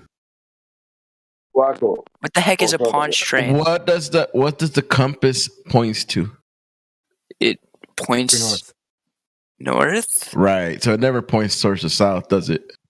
Points the opposite of the south. Right. So it points towards the north. Yeah. So that's the same thing happens on a flat surface. Depends which hemisphere you're in. Let me ask If you're in you. the northern or No, the southern hemisphere. Dally, hemispheres aren't a thing. Okay, right? hemispheres require a globe that requires curvature. Are you ready to show that? Wacko, please take a look in live stream voice text so you'll be able to visualize what you've been getting told for the past week. I'm looking. Right, so I see that, think but about it, right? So think about it, bro. So anywhere where the compass points is towards the centre. So anywhere you go south, you reach ice. Captain Cook, Admiral Byrd, they all said, I mean, Admiral Byrd went there, they called it Operation High Jump because of the fucking ice wall. And they went down there and fucking done whatever they done, found untold riches. They found uranium, untold coal, gas, the lot. He came back from Antarctica. He suddenly died. Then the whole world signed an agreement. No one's allowed to go to Antarctica without strict permission. You're not allowed to take loads of fuel, loads of food. You can't even piss in the snow. And nobody's even argued that contract that the whole world signed. It's not even up for debate for 20 years or some shit. Yeah? Here's the problem. All of your facts Not my fact. These are your facts. all of the facts rely on there being a flat Earth. No, Okay. the globe relies on there being a curved Earth. You don't have that, or else I think you would have shown it by now. That's because I don't have $1 billion cameras. I'm not in outer space. You don't need I can't that. send you a picture. You don't need that. Just maybe $1,000 for a high-powered lens. Go down to the beach, see if you're seeing far enough for it to be a globe. Yes, let me spend $1,000 that I don't have. Wacko, have you ever Hold on, heard Spake. Go to the beach that I don't live near. No, hold on, Spake. So therefore, Guaco, because you have nothing to prove that the Earth is a globe, therefore it's not a knowledge. It's not known. Hold on. Hold on, Jake. So it's not knowledge. It's actually just still a belief, isn't it? No. Well, you're not We're providing us asking you. First of all, asking you. knowledge is a subset of belief. All knowledge is a belief. It's a justified belief.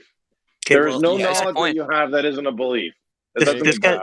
This guy's not providing us with evidence, though. He's providing us with excuses for why he Provided can't you get with it. evidence. You just don't think gravity's a thing. No. Listen, we just asked you for it, and you said, "Look, I don't have billions of dollars to go and prove my claim." That's what you said. Guaco, I don't have the billions of dollars to provide you the evidence. That's what you said. Okay. So I want you to tell. No. I want you to tell me. Bro, What about 24-hour sun in Antarctica? How is that possible on Flat Earth? Show us a video. How is that possible on Flat Earth? Hasn't been done. Please show us a video that's not been edited. No. Explain to me how There there's 24 hasn't hours. been a 24-hour sun recorded in Antarctica. There's a Yeah, but if you look at your if you look at your little gifs, where you got those. Again, there isn't a 24-hour video of a sun in Antarctica. But do you agree that There people in southern Argentina you guys agree that people in southern Argentina have an 18-and-a-half-hour day in December? Daylight and sunlight. And the sun rises in the southeast, moves around you to the north, and then sets in the southwest. Explain how that works on a flat Earth. Okay, well, here's how it works. The Earth just spins. The Earth's surface is definitely not curving because you three zealots for the globe model have been in here for hours and have not provided a single measurement of the Earth curving. So the Earth, Actually, it was 2 hours, 45 minutes, and 50 please don't allow me to say that. I gotta turn my mic up. Therefore, it's not curving, it's flat, and whatever the sun's doing, it's working just fine with the flat topographical plane that you're standing on. That's that. He's central. Yeah, you've been in here for 2.5 hours? This guy's been in here 2.5 hours? Yeah, not a single curvature measurement provided, and they just keep wanting to shit. We ask got questions about why the sun's doing this or that. I think it's time to question. Can I ask you why you're going to try to tell me a little bit, man? Let's reel it back down to Earth where we live. That'd be cool. Measurements are good. Hey, you know what? We live on Earth. We can measure it. Isn't that interesting? Oh my God. Yeah, but you guys don't accept measurements, right? I mean, George Hutnick, he did the measurements on Rainy Lake, where he measured across the ice down to he drilled holes to the water across Rainy Lake, and he measured targets across the lake, and he measured curvature. And then he didn't. Soundly, and Jesse Kozlowski, they used the GPS and did a topographical profile that measured the curvature of the causeway in New Orleans, right? Guaco, can you take a look at live stream? And Main Surveyor showed measurements that he did with his TLI as a professional surveyor, and showed that zenith reciprocal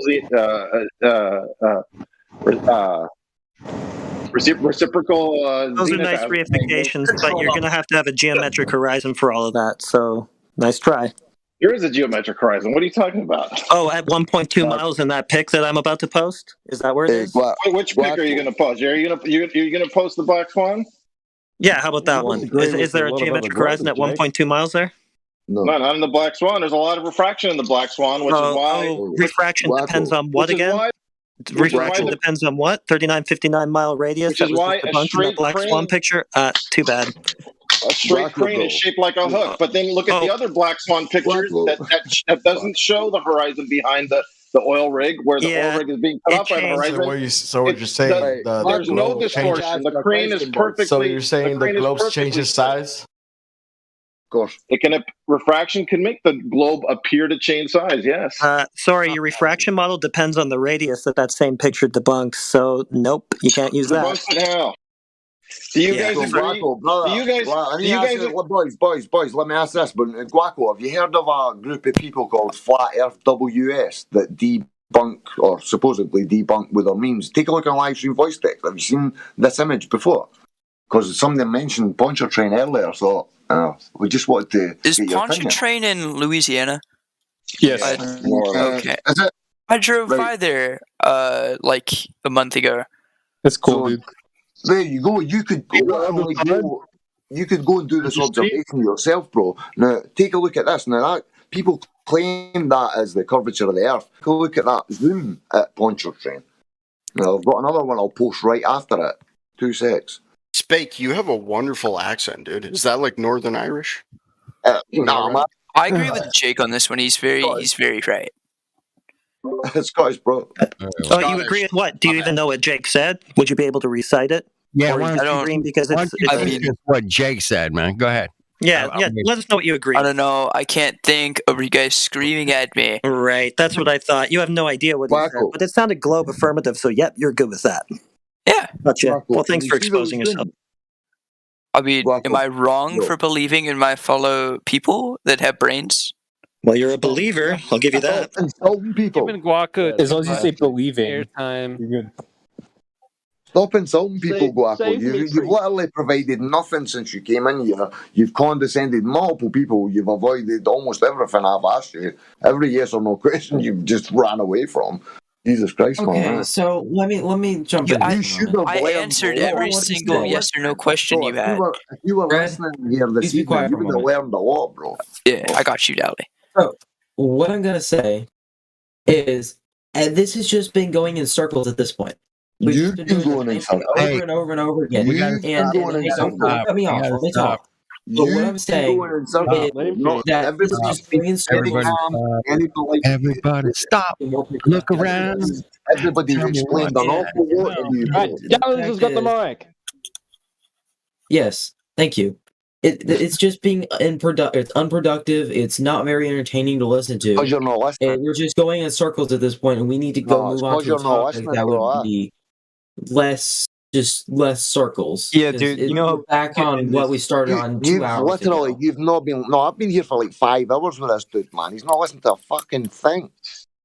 So I got a question. You for might the get flat this a lot, earthers. dude. But does anybody ever tell you you sound like Lemmy? I thought I heard this They know voice. who that is. You sound like you've been here before. A wonderful Scottish accent, dude. I really like it. I'll rent you it. I'll rent you it for I don't know a certain period of time. I'll like recite raps to you for free nitro. For free. I agree with Talons. We've been spinning in circles for 3 hours, and neither of them can really respond to anything we're saying, nor can they listen. You haven't been asking me questions. You've just been arguing. Yeah. Could you I just joined. Can I ask Guaco a question? Hold on, Guaco. Can I ask you a question real quick? Just please, nobody interrupt. Is there any possibility that the Earth could be anything other than a globe for you? Dinosaur. By globe, do you mean like any other shape? Would an ellipsis account? Let's say flat. Let's say flat. Could it be flat? Is there any percent? No. Then what? This is an important question. I think we should ask anybody coming in here, because there's no point having a discussion with you if your mind is closed. Set proof. If there's undeniable proof that completely debunks every single thing I have. For 5 hours, 20 different people have given you undeniable proof. Guaco, what's flip I it? told you to go outside. Check for yourself. I just wasted 5 hours. It's a waste of time. Yeah, you should ask this at the very beginning, and if they say no, let's ask a slightly different question. New proof. It doesn't really matter. We can still have the conversation to actually show the Guaco, is there any percentage chance that the Earth is not a globe? Is there any possibility to you that the Earth is not a globe? Well, you can't ask a religious zealot whether something is. Yes, there is a possibility it's not a globe. Yes. Okay, so I mean, it's not it's not the same question, but that's the more important question to ask. There's a mountain over here. There's a flat thing over there, so it's not a perfect globe. That's why I asked if it can be an ellipse. No, I mean, I'm when I say globe, I mean like whatever, like spheroid, ellipsoid, or I mean, I'm asking him: is there any chance it would not be anything like close to circular? Yeah. Well, no, I mean close to a. Can you answer that, Guaco? Yes, there is a chance that it could be something other than that. So there's a chance that it could be a cube. Sure. But not flat. Right. So why do the anti-flat earthers say the reason we can see too far is refraction?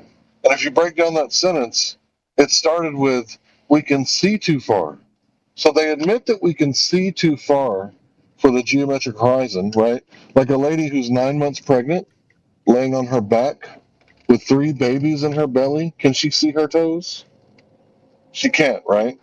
Because there's a belly curve in the way. She has no idea what color her toenails are because she can't see past her own stomach. if she's laying on her back. Wait. Can I ask you about that one? So, does that mean that I can't see Europe right now? All I know is if I don't lose weight, I won't be able to see my own toes. What does that have to do with the price of China? What does that have to do with the price of rice? What does your question have to do with the price of rice in China? Price of what? He means what does that have to do with anything? I know. Yeah, you're saying that, but it's not irrelevant. Yeah, exactly. Your question is irrelevant as well. It's the same went through it scenario. already. It's the We same went through it scenario. already with you. You know, I the can't whole see. density of air, dust, particles. It's not the same scenario. I'm talking about a curved belly with 3 babies inside her uterus. 3 babies. I feel You bad ever seen for a her. woman 9 months pregnant? Yeah, I'd feel bad for her too. Just one baby, the woman looks, very glowy. Let's just say that. She glows with pain, okay? Now there's 3 babies. Can she see her toes? No. No. Is she going to lift her leg and try to see her toes? No, she can't. A baby's about to pop out. So the point is, she can't see past the curvature of her belly. That's what it's like if you're standing on top of a basketball and you're a little army man, right? You put that little army man on the ruler, and you can tilt the ruler all the way down. Eventually, there's going to be another army man on the other side of the sphere that he can't see. Well, that's been debunked. You understand? And we're not saying you have to believe us. Why can't you see like to Europe if you're standing in North America? Because when a girl, I tried to explain this earlier, no one would let me. So it's real simple, guys. When a lady is in front of you, her boobs are really big, right? But when she walks away, they appear to get smaller. Are they actually getting smaller? Yes. No, they're the same size. Thank God. It's just they appear to get smaller. Got some very small titties. I'm telling And you. if she gets too far away, Hey, I'm telling you, if you get close to the French woman, It depends if it's that's right. guy, the dick Can you read a book from 5 miles away? Can you read a book from 5 miles away? With a 1000? Yeah, yeah, with a high tech camera. Yeah, according to you, a high tech camera, sure, you should be able to, no problem. I mean, if I got it loaded, I flew down there. Read a book 5 miles away with any kind of optical, whatever you got, telescope. I don't care. 5 miles. If you can read a book from 5 miles, I'll give you $250. Thank you. Really? That's only like a fourth of the money I have to spend on the lens, though, so it's not really worth it. Dude, Guaco's just trolling. You guys know that. 500. This kid's just a troll. He's complete troll. This is bad faith argument. All right, Howard. I don't think he's a complete troll. I think he started out maybe troll. I can hear it in his voice. I honestly want to understand why you guys think this way. Like, it confuses me. Bro, you've not listened to a single thing that's No, he doesn't. See, that's how you know he's trolling. Never asked that question if you'd listened to even 20 minutes of the 5 hour. Yeah, 100% troll here, man, at this point, man. This is getting ridiculous. No. 100%. Ask Guaco to rephrase folks, is there anyone else that's came in new wants to ask any questions? Because we've been at this for like a quarter of a day. Yeah, man. We got it. Well, I got a question. Go for it, anyone that wants to speak. I'd like to talk to Flatter Day Saints. I heard this. He eats bananas. And Dude, I'm about to mute you, Flatter. I want to talk about bananas. Go for it. Dude, go to chill. Hey, anyone that's not had a word in, on you go. I was going to ask, do you guys agree that we know what the what's the length of the path if you go on the equator, on the flat? Do we know how long that path is if we follow the equator? And the equator is the path that the sun travels during the 2 equinoxes. That's the path that the sun travels. Have you done this? For all people that are on the equator, they will see the sun travel directly overhead. It'll rise directly in the east in a straight line, straight up, and then reach your zenith and straight down. That's how we define being on the equator. Do you think that that's something that humans have been sailing the flat Earth for a long time? Do you think that we know how long that path is? Have you personally done this? No, I haven't personally done this. Okay, then you. But I'm just saying, do you think that like if I bought a sailboat and I retired and I wanted to sail the equator, do you think that I could trust the maps that they publish that are based on a globe that tells me what that distance is and measure my speed over the water? Like I won't run out of food and water. Trust you, man. I'm a sailor. I won't run out of food and water.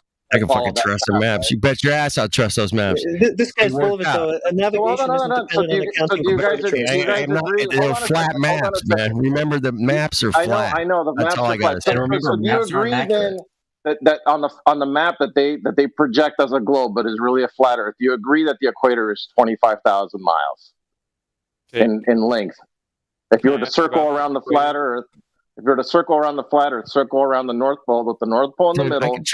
You can't do this on a ship. I can do this. Yeah, no, you can't. You have to go from coast to coast, and then the land will be in the way. You're gonna hit some land, but then you could have a car, right? That waits for you at the dock, and then you could drive the car and measure with the odometer that distance, and then you can get back on the ship. Who has done this? Well, I'm just saying. Do you think Okay, well, let me ask you guys this: you guys all agree that the length of a day is 24 hours? No. Yeah. That has to do with the sun. It's not even 24 hours. The length of a day. It's not even 24 hours. It's not even 24 hours. What do you mean? Your model? What are you talking about? But you guys don't agree that slightly over 24 hours. It's not under 24 hours. Sometimes it depends. It depends on where we are. It has to do with the sun that we look at every day. Isn't that amazing? Roughly 24 hours. I know that there's a little bit of variation throughout the year, but roughly 24 hours for the sun to go from one zenith to the next zenith, right? Overhead, where the sun is at its highest point, and then 24 hours later, it'll be at its highest point in the sky again. Sure. Right. Doesn't matter what time of yeyear it is, unless you're like in the Arctic Circle, right? I'll agree that so you can get to your final point. Sure. So it's 24 hours, right? So do you guys agree that for areas where, like, for example, areas on the equator, like areas like in Ecuador on the equator, where during the equinox the sun will be directly overhead on its path, do you agree that we can measure how fast the sun is traveling over the land? Because we can ask an observer that's a couple hundred miles away on its path. We could say, tell me the time exactly when the sun is at your zenith, right? Of his actual position or his apparent position? It would be the apparent position when it's directly so we don't overhead. know exactly where is it at exactly then, right? But you don't think that we could roughly track the speed of the sun over the equator? Sure, why not? Yeah, and that if we measure the speed of the sun, and then we know that the sun comes around every 24 hours, that would roughly give us the circumference of the equator, right? It depends because the stuff starts moving. Surface, perhaps. So I can't get you guys to agree. So we as humans, even though we've been sailing the flat Earth for thousands of years, we don't know that distance of the equator. We don't know how long that distance is, and that the stated 25,000. Again, nobody has sailed the equator all the way. No. But think about it. We don't know the distance to the sun, and we don't know the size of it. So can we still the equator? Can we still accurately work out how fast it's going if we don't know the distance and the size of it? It's guys, when he says equator, that's begging the question. It's just the time that You know the the sun is distance over. and the size of it. There's something called Size is satellite irrelevant. imaging. The size is, it doesn't matter if it's a drone flying over my head or a jumbo jet. If it's directly overhead, and then someone 20 miles down the road then says, okay, now it's over my head, and we know the distance between us, we can measure that time difference and calculate the speed, right? Because speed is distance over time, right? So the size is irrelevant. And people have this is called the speed of the subsolar point. People know exactly how fast that sun is moving. At any given point, you can look on date and time and know at any given point exactly where the sun is directly overhead. Where if you go to that spot on the Earth, the sun will be directly overhead at this time. Or at this but if you change the moment, spot, it will look like they're connected to different place, even in the same. So can I get you guys to agree that the equator is roughly 25,000 miles diameter? Begging the question every single time you say equator. Well, let me ask you this: Would it change? Hold on, Jake on the plane.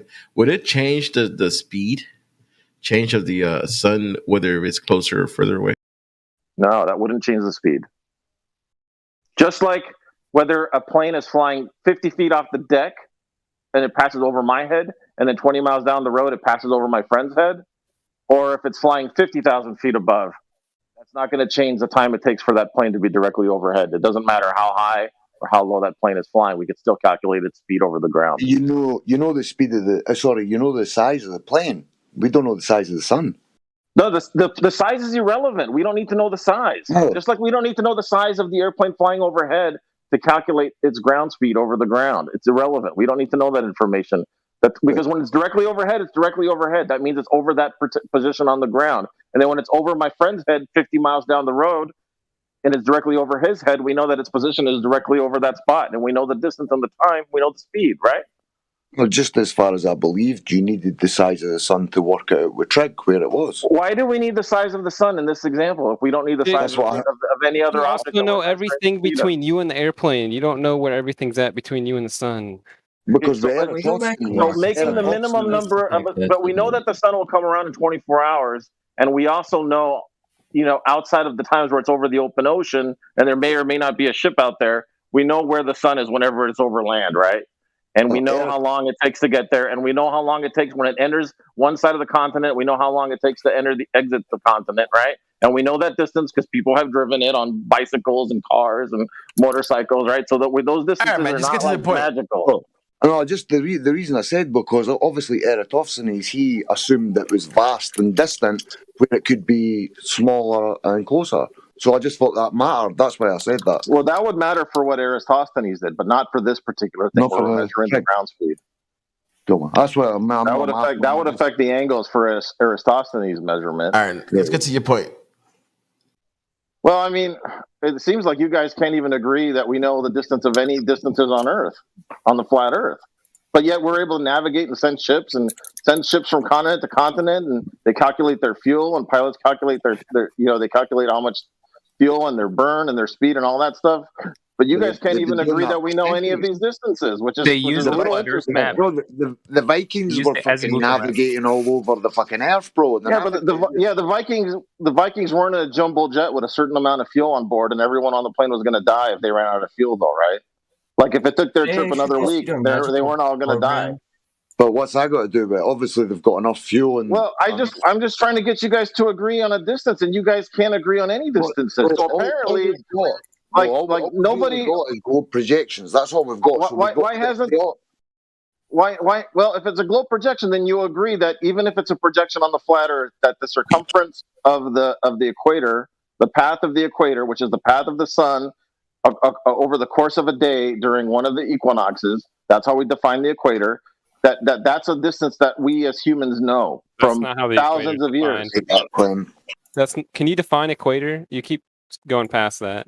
Yeah, I told you that the equator is the path that the sun makes during the equinoxes. No. The equator is the equator line on the Earth. Your definition of equator? What are you talking about? There's a reason why I said you're begging the question every single time. Look, it's the equator because it splits the hemisphere into two equal parts, roughly, right? There you go. But because of that geometry, that is also the path that the sun is going to travel during the equinoxes. Bro, what as geometry? A result of that. Which is also true. No one's ever measured the Earth to have geometry in the first place. Okay, you guys are getting beside the point. Do we know how long that distance is on the equator or not? Measured the radius. Do we know that distance? It could be a circle on a flat plane also. Right, that's what I'm saying. If it's a circle on a flat plane, be the path of the sun over the flat land in a circle or something like that. But we would get a distance roughly, yes, one would assume. Okay, so what is that distance of the equator on the flat Earth? On the flat map, that circle that goes with the North Pole at the center, what is that distance? Well, we'd have to know for sure where the North Pole is, right? 5,000 miles. So do you guys agree that it's 25,000 miles, or do you think it's something different? I've never measured it. I'm not sure. That's unverifiable. Because you have to know where the North Pole is to know where the equator would be. Okay, I gotta go off here. It's 1:20 a.m. and I'm. Is that a yes or a no? All right, man. And come back whenever. It's open 24/7. I just want to thank you for a almost productive conversation. And why are there so many channels? Jake, hear what I said? Alrighty, I'm out. Have a good night, y'all. Sleep well. Please come back though. Yeah, I mean, please think about what we said, and please come back and feel free to discuss with us. I'm definitely going to. I'll sleep on it. You know, I mean, I understand your argument. It definitely, I mean, it does make sense. Come back. I hope we can talk about at rockets. the same, I don't know. Yeah, man, you're not going to swallow this pill in one day anyway. It's all good. Yeah. Yeah, actually, if I can get video perms, I would love to set up a demonstration to prove to y'all with rockets in a vacuum. I'm on spring break, so I can sit here all night. I just want to. I just want to end this. We'll talk about it. I just want to end this equator argument because you guys, there's a major problem with any flat map that claims that this is just a projection on a flat map, and that problem is if the equator is actually 25,000 miles on the flat map, which it should be that because, like I said, ships sail that distance. People retire and get sailboats. They sail around the world. And tell me what ships sail 25,000 miles in the equator. What do you mean? It's an imaginary line. Ships like a 14-year-old girl set the record for the youngest solo to traverse to traverse the Earth. No. You said that the equator is 25,000 miles. And people have traversed that in the ship. Oh, they've traversed that path from one continent to another, and then obviously from then you would need a vehicle to traverse the land, right? But all the land has been traversed within those regions of the Earth, right? So that's not like they're not lying. Like when they say that, like New York to LA is 3,000 miles. There's no debate about that, right? Because like literally, millions of people have driven that on motorcycles. About 27. People have jogged. Yeah, like 2,700.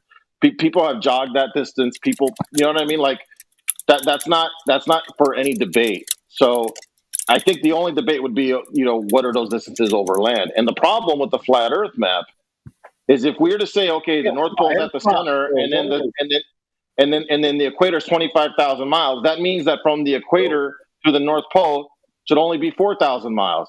But 4,000 miles only gets you 4,000 miles will only get you to Toronto from Ecuador. It doesn't get you anywhere near the North globe Pole. Reifications and not many globe measurements. How's it a reification? Why do you keep putting a flat Earth map? None of us have told you we've got a flat Earth map. Not one of us. Jake, I answered your question earlier. That's kind of a problem, right? Like, where's the flat Earthers? Why haven't the flat Earthers commandeered a ship and mapped out the flat Earth? Hey, why haven't the Glovers shown us any Earth curvature? That's kind of a problem, right? What are you talking about? I just brought up like 3 different globe curvatures. You don't have a geometric horizon. No, those things are globe curvature. Well, as far as we can tell, nobody's gone from the North Pole down to the equator in a straight line. So the continent could be cocked to the side and giving you more distance too. I mean, we might have a general, A.E. Gleason flat conception, but the continents could be arranged in actual reality any old sort of way from there. Oh, so north isn't really north then, right? As much, mapping of the surface as possible. And as far as I can tell, nobody's gone from the North Pole. So we don't know north to the equator. Lemon? We have a rough idea. We don't know north then. We don't know north. North Pole, Jake. We can't fly north. We can't drive north. We don't know north. Listen, and compasses don't work.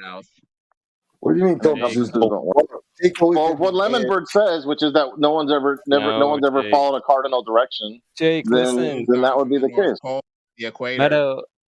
Well, we definitely know that the distance to the north from the North Pole to any point on the equator is not way more than 4,000 miles. What do you mean no? There's a motorcycle. There's a motorcycle. Take a look in live stream voice text, bro. You'll see how a compass works. I don't know why you made the comment. There's a motorcycle club every year that goes from what's that northern point in Alaska across the that crazy logging road all the way. They go all the way to South America, to the tip of South America, and they traverse all of North and South America. Center south, or are they going at an angle? That goes to how the continents are arranged. Are they arranged? They're following. They're following roughly. They're following roughly the coastline. In a perfect straight line. What are they doing? Oh, they're following roughly the coastline because they're on a motorcycle, right? They can't go in a perfect straight line. That could snake. And do a bunch of deviations. So but there's no way it's going to snake enough to make the distance seem 50% shorter than it is, right?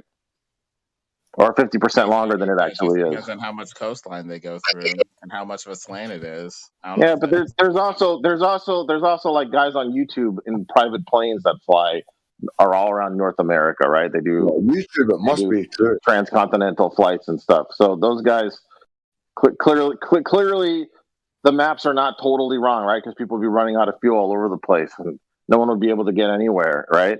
And when they look on a map and that tells you what the distance is and what the flight time is, none of that would work if those things were all wrong, right? Or made up or lies.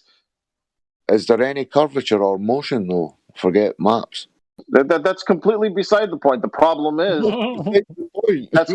you guys are now trying to go off on a tangent, right? You guys are trying to go off on a tangent, and you guys are ignoring the fact that either the equator has to be 40,000 miles in length, which is fucking ridiculous, or the distance from the North Pole to the equator is 4,000 miles, which is Jake, how was the equator established? Man, go and get a boat and measure it and come back and tell us. Yeah, that's what I'm trying to ask. Who's making a claim about How it? do we establish the equator? How did you find out what the equator is? How do you find the distance? Like, how do you even begin to form the thought of this is? Well, the easiest way to do it by yourself would be that one person could do it.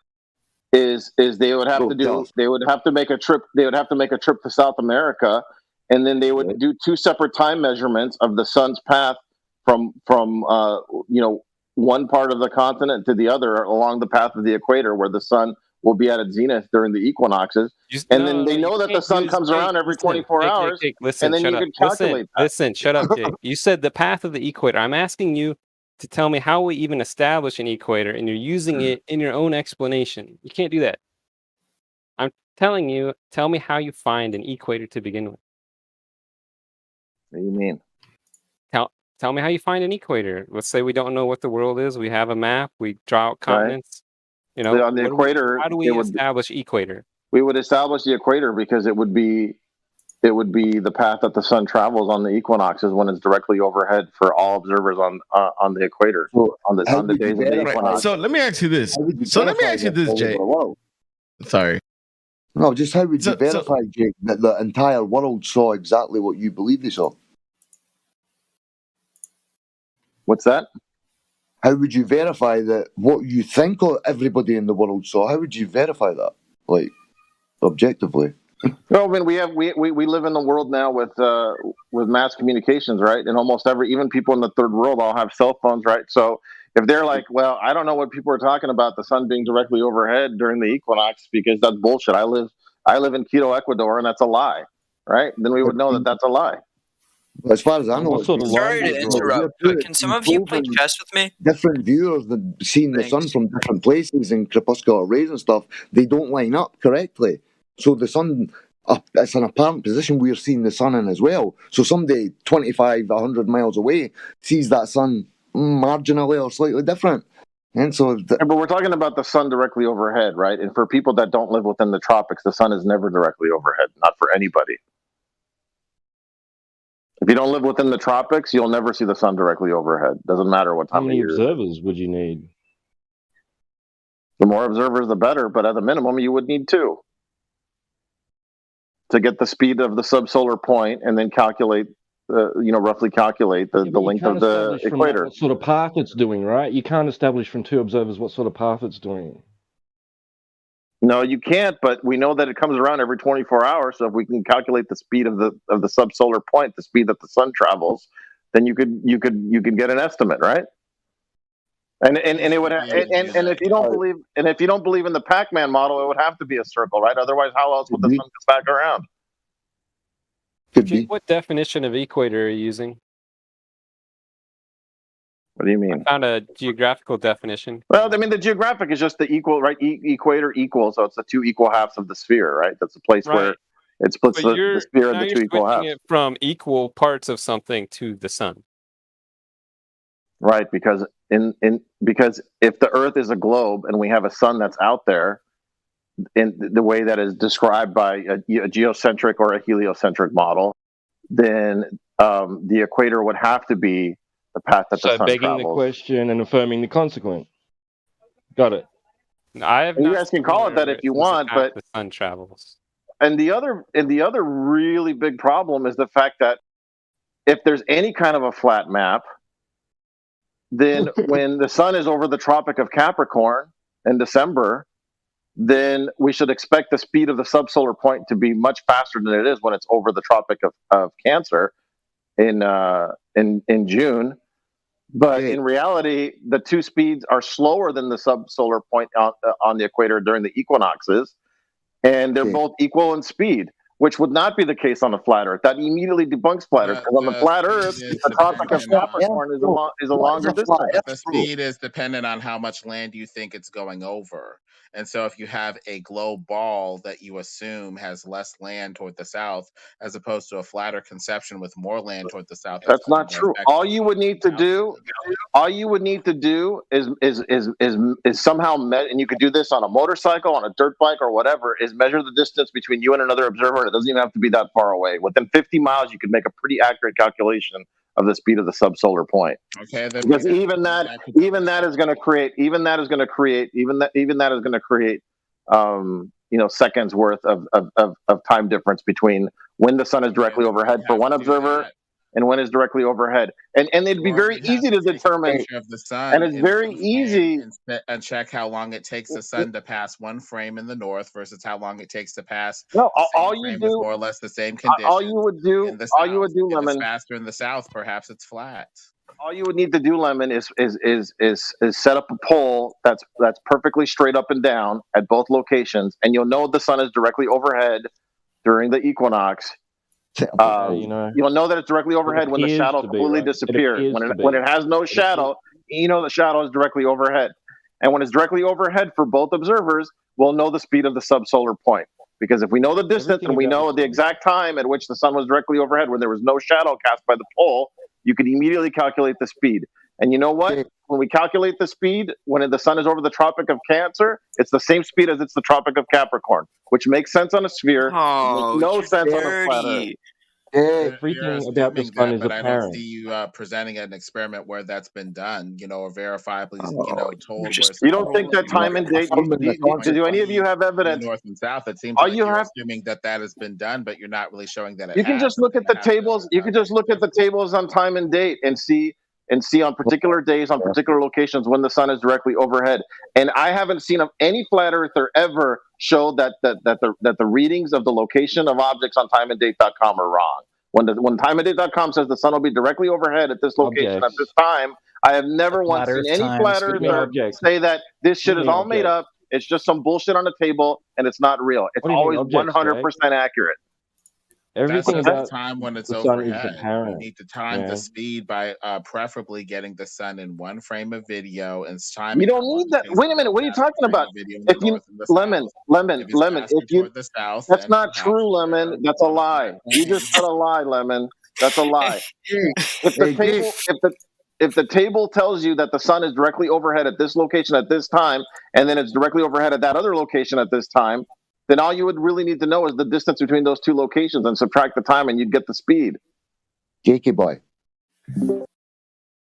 why do you like to point up in the sky and never prove motion or curvature? Oh, because we can't talk about the sky, because everything about the sky debunks flat Earth. So therefore, we can't talk about the sky. Does not debunk it. You just make the sky is like taboo. It's like talking about the infant of the family. You can't talk about it. We can't talk about the sky because it's you tap dancing around the issue, which is the Earth curve that's missing. No, selling I brought up the Earth curves, dude. Okay, let's see it. Bring your Earth curve in here. Let's see it. Kozlowski and Main Surveyor have shown readings where they shoot back at targets at a distance, and they measure the reciprocal zenith angles, and they're more than 180 degrees, which they shouldn't be on a flat Earth. So globe reifications. That means that, all right. Let's see a geometric horizon. Let's see drop over distance. On a flat Earth. That stuff. On a flat show us a geometric horizon, or are you just going to give us refraction reifications for why you can't? Hey, wait a second. Are all of the flat Earth measurements and observations fake? There are no flat Earth observations. What are you talking about? Once again, I'm asking, are they fake or not? What do you mean fake? There are no flat Earth did FE Core fake the fact that it measured flat Did Jay Tolan? Hold on, I'm almost done. Almost done. Did Jay Tolan Media fake the fact that he can see thousands of miles from a commercial Jay jet? Tolan Media is such a clown. He goes, It doesn't matter if he's a clown. He's fucking right. No, he does nothing to substantiate that the things that he's claiming. He's flying over Texas and he's showing where have a I body seen of that water. before? He's That's flying over stressing. Texas. He's flying over Texas. He's flying over Texas, and he's showing you a body of water in the distance, and he's telling you that that's Hudson Bay. Like, you know what? You're right. This is all bullshit to argue about. Just show us the curve. And you guys okay, that's believe, nice. Yeah. And you Where's guys your believe geometric Tolan horizon? Media, who says, "Oh, look at this! Behold, it's Hudson Bay from Texas." Okay. Character And assassination he attempt. hasn't No, shown dude. anything to substantiate that that's Hudson Bay. Hey, you're really triggered by Jay Tolan Media. We got it, but can you show us that missing geometric horizon now? He's just like, no, because I said I don't like it. Yeah, we're waiting for the geometric horizon. Yeah, That's look, what it all comes look at down this to. boat. Do you think this boat is sinking right now? Where did that boat go? It went Beyond too far your for you to view. see it. What do you mean? I can see the top. I can see the top because the top is not far enough, but the bottom is too far. Everything disappears bottom up, kid. Yeah, man, are you seriously saying? Oh, so line of sight is not really line of sight, huh? Can I ask a question, folks? This is ridiculous. The boat is crystal clear, but somehow the bottom is so smushed that you can't see it. I've never heard so many people angry about a little tiny plastic boat. Can you hear me? I'm not angry, but I do sound like it. No, I'm saying, can you actually hear me, Jake? I was asking you a question. Do you see think that boats go over the curvature of the Earth just a few miles away from you? Like Poncho Train. See the Lake Poncho Train image? Is that curvature of Earth? Tiny Earth. Poncho Train is like 20 miles. Well, that image 15 miles. The causeway is like 15 miles. It's not 2 miles. See the image from Flat Earth WS? That one I just posted. Is that curvature of the Earth? I mean, I would assume it's Earth and it's curving. Is it? Well, what about this one? What about that one I just posted there? Bro, it's a freaking drone just flying.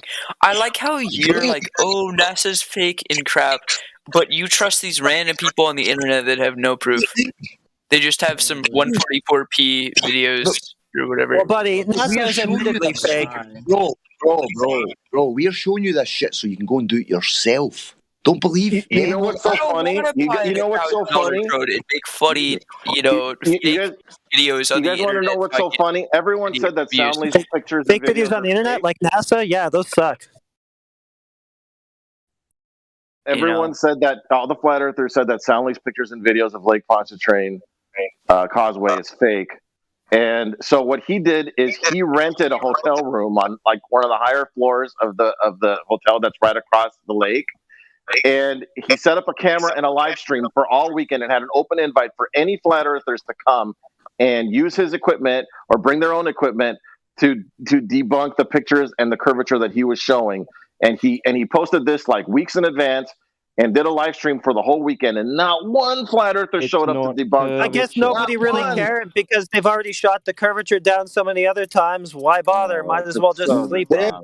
That is so dishonest. After for years they were claiming he was lying about the pictures and the pictures were bullshit. There's already and then he goes and does that. And now we see straight across. So what's going on? It's curved sometimes and then it's not other times. I guess you've never met Rakia because even Rakia says that he's taking pictures like Soundly's, right? And he's a flat earther who lives in Louisiana. Who cares? Show us the curve. We don't give a shit. Just give us the curve. From refraction, and the thing is, the curvature is not consistent. You see that exaggerated curvature there, but you get higher and it flattens out. And you sound like you live in your mom's basement. Flat surface, just by the way that you set up the dominoes, and you're going to get a fake curve with that too, just by kind of pushing it to the side slightly. And it looks like a Lake Pontchartrain with the bridge has a slight bend over to the right, I think they said. And with all of the refraction, with the cool and the warm water mixing, why don't you check Soundly's picture of swamp gas refraction?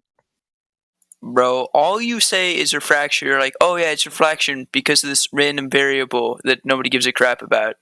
We don't claim refraction. Flatties are not allowed to use similar excuses. No, you don't get to use that excuse. So let's ignore all of the variables. It must be because it's a globe, right? Hey, Guaco, you're about to get muted, but You say that black swan is refraction because look at them. Hey, dude, hold on a sec, real quick. This guy thinks we're getting famous. Hold on. This guy thinks, he goes, I don't want to look at a random video by a hippie trying to get famous. Do you think even Eric Dubé is quote unquote famous? Are you kidding? Yeah. Dude's infamous. The guy's infamous. Nobody is famous that believes in the flat Earth. Tomorrow, do you know who Eric Dubé is? Ask 100 fucking people tomorrow. Hey, exactly. Guy named Eric Dubé? No. Just fucking do that tomorrow, and I guarantee you're gonna get like fucking 2%. Fucking maybe. If you have a good day. Good luck with that. Thanks. Dude, a lot of flat earthers don't know who the fuck he is. Yeah. Jake, let me know how that works out, man. 2%. That's my guarantee. Can you actually hear me, boys, or are you just speaking over me? Can you actually hear me? I'm saying, Jake, see the black swan image? I take it you would say that that's refraction that causes the distant horizon. Now, look at that same spot image I just posted. So we know that the horizon fluctuates depending on the optics, the medium, and the elevation. So how can anybody have ever measured the horizon? Soundly, anybody. But we understand refraction, right? And one thing we expect when there's highly refractive conditions, there will be lots of distortion. And the flat earthers are like, we should pick this image where there's crazy distortion to the point where a straight crane looks completely like a fish hook. Infinite pictures like that. That's the picture. That's reality. But the one that's you think it's one picture? There's hundreds, thousands. Reality. Right. So that may, you know what? You know why we picked that picture itself? For you to admit that whatever you see the horizon isn't actually geometric, is an optical illusion. There is a geometric horizon, but where is it at? Show me the geometric horizon. Good luck. How do you measure it? You can't visually see it through. You can never see the geometric horizon. Okay, so when do we see the geometric horizon? You can get if you pick a time of day where the air temperature and the water temperature is nearly identical. You're going to have really good seeing conditions. Then you will more or less see the geometric horizon. More or less, so you will never see it. You're going to get a small amount of refraction, but you're definitely not going to be able to reproduce under those conditions the black swan image, which requires such extreme refraction that it turns a straight crane into a fish hook. That's how bad horizon that doesn't really exist. Number one, and number two, your theory of how refraction occurs. It's just a claim. It's just a claim that it doesn't exist. It could just be an air pocket over a flat plane where you're seeing something mildly distorted over a flat plane without having to lift and refract over a ball. So the way that you explain refraction is a little questionable. A horizon is going to form over a flat surface with the sky and ground meeting because the angles are going to visual angles are going to become so compressed. Eventually, all you're going to see is an unresolvable line past which you can't make out any image. And so you don't need a hump of Earth curve at that point. You could explain it with optics and compressed viewing angle. That's all. And how can you measure it? If it fluctuates constantly, whoever verified that what they saw and measured was correct? Any answer, Jake, or just brush past that as well? No, it's just. Well, measuring the drop of the horizon, measuring the drop of the horizon and the distance is not how we have the measurements of the geometry of the Earth. So that's just not the way that it was done. Who measured it then? When and how? Geodesic surveyors. They measure it small sections at a time. Yeah, who measured the radius of the Earth? Not a couple of however many 100 yards they do these little portions. Yeah, I mean, all you have to do. Who got the total value for here's the interesting thing. Here's the interesting thing. Come on, if you do the Eratosthenes experiment, what do you mean? Who measured it? The very early people measured it one of two ways. They measured how much the horizon drops from level with elevation, which is Al-Biruni, right? And then the other is the Eratosthenes experiment, which is measuring how the sun's angle changes with latitude. The world's most foremost astrophysicist, Neil deGrasse Tyson, says it doesn't work. It doesn't prove flat or globe. It can work with a distant and vast sun or a close, small, and local sun. And I can look over a flat table, and the edge of the flat table will be below the level of my eyes. That doesn't mean that it's round. It just means that the flat table has an end, a termination point, and it rises toward the level of the eyes, but not necessarily to the level of the eyes. So your logic is a little fallacious. You don't need the sun at all to do the Alberuni measurement, which is how much the horizon drops from level with elevation. But that You don't need the sun at all. No sun is required. And you know what's interesting? The radius value that you get for that calculation is identical to what you get using the sun to do the Eratosthenes experiment. How do you do that? A ball as opposed to just due to optics. That's just bad reasoning. Jake, what's that method? Could you elaborate? Do you know? Could you explain it just sort of slightly? The Eratosthenes measurement is to measure how the Alberuni one. You measure how much the horizon drops at different elevations. How much the horizon drops from a level line. What's that? But we've already agreed that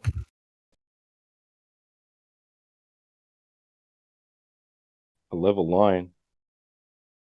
We've already agreed that, and you cut out. The thing is, you can have a drop to the horizon over a flat surface too. Light rays do spread, and so like a coin in front of a car, you out. No, if you map out a flat Earth in any 3D reality program, right, in Blender or anything that can simulate sight lines, over a geographic area, right? You can model a flat world, and you can model a spherical world. And on a flat world, if you have infinite vision, the horizon never drops, and if you don't have infinite vision, the horizon blurs into like a mist. It just becomes like a foggy day. It's like a foggy day where you can only see so far, and then it blurs away. You don't see a sharp dividing line between the sky and the ground. Rise toward the eyes asymptotically, which means it's rising, but it rises a little bit less and less and less to the point where its rise is imperceptible. We still need to decide whether it rises perfectly to the level of the eyes or rises toward the level of the eyes asymptotically. I don't know if we've really even settled that. It probably rises asymptotically since light rays spread and cram a whole lot of visual information and distance and length into the same area. Your level line will spread like a coin in front of a car and encapsulate a whole lot of information above and below the level line. So you got to double check what you think is level with the laser anyway. Otherwise, what you see through the theodolite, the visual instrument, or your eyes or whatever could deceive you. What a bunch of nonsensical word salad, Lemon. You're the king of that. Bro, everything fluctuates, bro. You cannot rely. No one in here has any clue. Jake, see, previously I cut off because my screen cut off and it cuts my audio. See, when I asked you about Alberuni, if you were talking about the horizon drop, it cut off just as I said it. How can we rely on observation if there's an issue where we can never verify for a fact? Well, one thing that we can verify is we base the way that these objects drop in the sky from different locations to do celestial navigation, which despite what Globus tries to tell you, because he doesn't even understand how the GP can tell you your distance from the GP, he cannot give you any rational explanation. He just goes off and just will not even let you get in a word edgewise, because you need to have a spherical, you need to be on a curved surface that has a equal length of distance for every degree of change in order to be able to use the GP to determine your distance from the GP, which is how you're able to trilateral. Correct. You can get a rate of drop over a flat surface. I'm in a hallway with. Yeah, but it's not a linear measurement. It's not a linear measurement, Lemon. You've been shown this many times. Depending on how many degrees it's dropped in the ceiling. So Lemon, you've been shown this many times. You're talking about angles of a right triangle, and that is not an equal distance at every different point along that line of the base of the triangle. It would only work on. Polaris lingers on the horizon toward the equator. That's why Robotham and them were saying it's lingering on the horizon, essentially 23 degrees past the equator, where it should have been hit. Yeah, that's nonsense. Yeah, Robotham, a traveling liar from the 19th century who used to go from town to town and was sued for fraud for all kinds of different scams that he did. That's a great reference. Great reference. Ad hominem. Thank you. Ad hominem. Ad hominem. Ad hominem. Could easily be interpreted ad hominem. little to no contradiction. I mean, look, we don't need any there. We don't need to rely on Robotham, right? Flat earthers just need to buy a sailboat and then show us Polaris from 20 degrees south latitude. Case closed. And take the angle measurement how? And take the elevation angle measurement how? You don't need an angle measurement. You just need to be able to see Polaris. You don't need an elevation. You don't need an No, all you'd have to do elevation angle measurement. All you'd have to do is see Polaris from 20 degrees south latitude. Because that's what you've been talking about. You've been talking about elevation the further it goes away from you, it drops. Yeah, you measure light years away, man. You can measure elevation. You can measure when you're close to the sea on a boat. You can measure elevation angles referencing the horizon. Or if you're in an aircraft where the horizon drops lower, so you cannot use it as a reference point, you use the gravity vector, which is how all aviation sextants work, which is how people navigated until GPS in the 80s. In fact, through most of the 80s, that's how airplanes navigated. Which is why even 737s that are in service now, you can see the sextant side class on the top above the cockpit windows. Wow! Shut the server. Cockpit windows verified. Bro, can we get back to the Earth shape and motion? Oh, wait, I'm sorry. I just have a quick question. Do you guys do this every day? 24/7, bro. In the name. You just argue with people 24/7. We don't argue. We just present verifiable facts, and other people just give us bullshit. It's amazing, isn't it? So you give verifiable facts 24/7. Why not just 25 hours a day, 8 days a week. There you go. Wacko, see what to do tomorrow, right? Go to the YouTube. I'll be here tomorrow, 100%. No, I'm saying tomorrow. Go to the YouTube channel. Get the recording from today. It'll be uploaded within 12 hours, and have a listen to the bullshit you fucking waffled since you came here. You've avoided a million things. I'm going to make so many sound bites. Yeah, it's going to change my mind a whole lot. Don't care about your I'm going to take a real long look at what I've said. Bro, I'm not caring. You couldn't change your mind. You're a religious zealot, bro, and condescending. You insult people's intelligence. You're quite out of order. I've been almost a couple of times going to ban you and put you in court this just for your lip. What does a whip have to do with this? Oh, attached to your mouth. Everyone knew that but you. Sorry, I'm not European. No, it's fake. All European. Good job, man. Yeah, you're all European. I've been called Australian, Irish, and another 3 nationalities I've been called tonight, apart from Scottish. Scotland is in Europe, right? No. The island that England is part of, there's like 1 or 2 or 3 islands there. Okay, it's in Europe. Good to know. It's not. No, because that's a good point. Brexit. It's right there, and then past there you reach Europe, technically. Tomorrow is ladies' night. Come back at 2 p.m. What time is that? No, 5 Eastern time. I'll post it. I'll give you the time. It's in live stream voice text. You'll see it in 1 second. 5 p.m. Eastern and 2 p.m. Pacific. Yeah. Hey, Flatty, if I asked for your, input, I would ask, but I don't want it. You should probably start having some respect for other people. Dude, come on, Glock. I have said nothing to Flatty the entire time, but they're just over here like roasting me in chat. It's not very nice. That's because you've been out of order, man.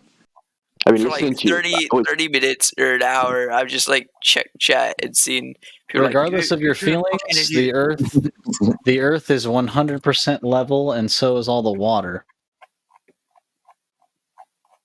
Yeah, I mean, you can deny geometry all you want, Guaco, but that's the way it is. What? Well, yeah, you can deny 8th grade geometry as much as you want to, as hard as you need to, but yeah, that Earth curve, it ain't showing up in reality. Sorry.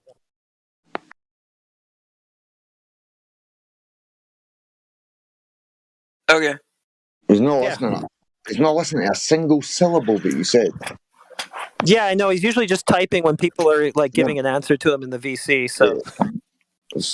No, I heard you. I just, comprehending with my stupid young brain. Okay, fair enough. Mine was stupid when it was younger too, so I get it. So, Guaco, you agreed that you experienced a flat stationary Earth, then you tried to backtrack, and then you admitted to lying, right? Then you admitted that you couldn't have gas pressure without containment. Then we can definitely not have gas pressure in a vacuum without containment. So where's space? Real quick, Guaco, I did outside. I wanted to say that you are doing great. If you're really 14, you're doing way better than I would at 14. So just saying. Oh, thank you. I am 14, but I can't tell if that's like. I'll take the compliment. No, it's a good thing, man. You're smart and you're poised. At 14, I would have been yelling at us adults, right? We're being stupid. I ain't a mic check. Because every time I talk, you talk right over the fucking... Dude, Spake, don't even try, man. You've been rumpusing, and you've been the worst part of the conversation for 4 hours. Yeah, it's hard to say. I've literally asked multiple things that this dude's avoided every fucking time. Oh, man. Don't know who you're talking because I have you turned down because you hurt my ears. Like, you were screaming in the mic. Screaming? Guaco, genuinely, I mean, you challenging us adults, like, you know, on your own at 14. I mean, that is actually impressive, at least to me and to Glad. So yeah, I mean, props to you for actually, you know, first of all, like putting yourself out there, coming here and actually engaging with us. And certainly, I wouldn't have done that at 14. I wouldn't have done any better. You've not listened to how dishonest this dude's been from the start. Well, thank you. You've not been listening to this, seriously. Come on. Then you just have you ever dealt with teenagers, Spake? Come on, man. I've been heavily indoctrinated. Literally, he was transparent when he walked in. He just kept ignoring everything, hand waving everything, literally denying the shit that he was saying. I answered every question you asked, even if you didn't ask it nicely. And you admitted to lying as well, man. It's all recorded. I'm going to get the recording, man. I said one thing, and then I backtracked on it. Bullshit. This has been going I was like, oh, wait, that's wrong. Would you rather me have not backtrack on it? Would you rather me kept the wrong answer? No, man. Personally, I would have rather the correct answer late rather than never. You never gave it. As you can see in the chat, you can see the islands that make up England, Scotland, Ireland, Wales. No. I know geography, but I think it's still in Europe, though, right? It's part of Europe. Technically, the European continent proper is past there, a little further over to the west. I mean, to the east. Sorry, to the east. But it's Europe for me. Yeah, it works. Whatever. Yeah, it's just like semantics definition. But yeah, Scotland is traditionally in Europe. Yes. Nah, we're out of Europe now, man. I definitely wouldn't call myself British for sure. And Flatty's Welsh, so maybe the Gaelic people just have something against you, Guaco. No, I'm like a psychologist, man. I can fucking see through bullshit. I have no idea about like UK. I just know it's like I think it's like 6 kingdoms or something, and England, Scotland, Ireland didn't like it, so they didn't join or something. No, Northern Ireland. Oh, even though they're in the south, got it. You're literally just like a tiny little island in the middle of the rest of Ireland, which is still in Europe. And basically the IRA and the UVF. The UVF were the British sort of terrorist side, and the IRA were the Catholics, and they decided to bomb all over the place. So it's kind of chilled out now, but it's still quite strict shit over there, man.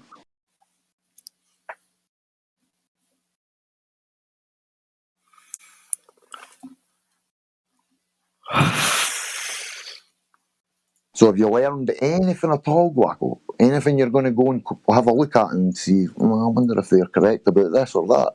Anything? Wait, hold on. I was actually trying to listen, but I just clicked on a video. Can you repeat that? Then is there anything like over the course of the full evening that you thought to yourself, I'm going to go and have a look at this shit and find out if maybe they're right, or is there anything that's caught your attention, intrigued you? I mean, there's a bit. Yeah, specific. or you're like, where's the curvature of the Earth? And I mean, you're right. I haven't seen any, but I don't know. What about the 3 points? Well, I'm not sure if it was Banker that went through with them earlier with you. The 3 points, remember? About the Earth's motion, no one's ever proven it. Nobody's ever measured any curvature. Nobody's ever showed pressurized systems within vacuums without containment. There's a multitude of points given to you, man. Yeah. Nothing. No, right. On top of the fact that you don't experience the Earth as a spinning globe, you experience it as flat and stationary. Everybody does. Nobody can say they experience Earth as a spinning ball. No way. On TV. In your mind. Do the other planets not exist? They exist. They're just not what you think they are. What are they? Right. No well, as far as we can verify, they're lights in the sky that don't follow the same paths as the rest of the stars in the sky. The same sort of circular motion that the rest of them do. It's really vague. People in the past called them wandering stars. Yeah, wandering stars. That's why they stand out from the rest of the stars in the sky, because the other ones all hold together, right, in the same relative positions, right? They never parallax from those. But the planets, they do their own thing. The rest of it just moves as like a single unit. So they're called wandering stars, which is where the word planet comes from. Which was also explained to you right at the very start. Yeah, I saw the definitions you posted a picture of. Right. And the fact that you said other planets suggests that you're thinking of flat Earth as an object within a heliocentric model type system. What would you call it? What would you call it? Geocentric. The floor of the Earth. universe. The Earth is the middle or the bottom or something like that. Okay, no, like a common noun. What would you consider it? Common noun. I would say it's the floor of the universe. I think that's the best description you're going to get. Like, no, like a one word. The location. The location, not located. Oh, I gotcha. Great plane of existence. Great plane of existence. Tesla supposedly called it a realm. That's all right as well. Like.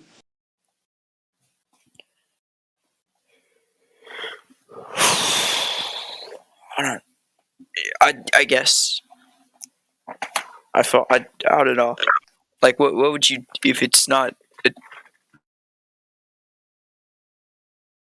What was that? sphere and it's not a cube, I'd consider it, call it, I guess. You're roboting for me. But let me scroll.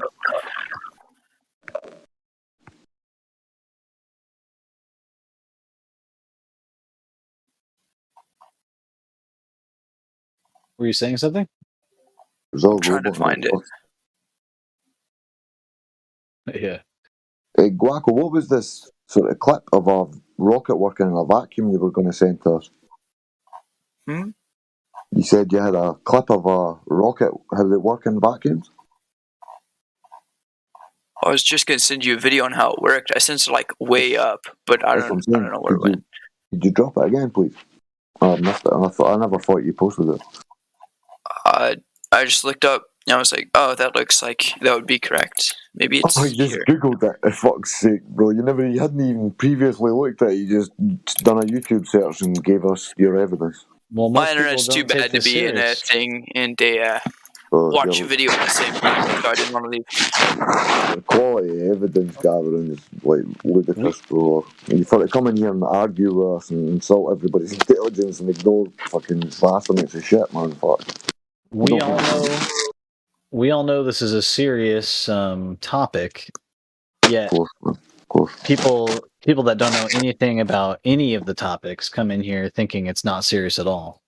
No. And the only reason I say that is because that's exactly how I felt. Video. Bro, the guy's speaking to you, man. There. Why you just think? Oh man, it's pointless, bro. Is there anybody else in the room that's joined that wants to ask a question or make a whatever you like? Sing a song? What up?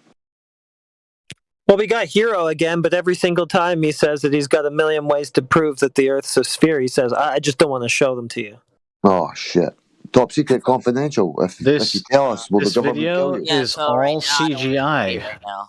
See, he just did it. I knew it. Okay, Hero, say that again, The Hero. entire video is CGI. We've got Big J unverified. Jay, pipe up and have a chat with us, bro. Ask a question.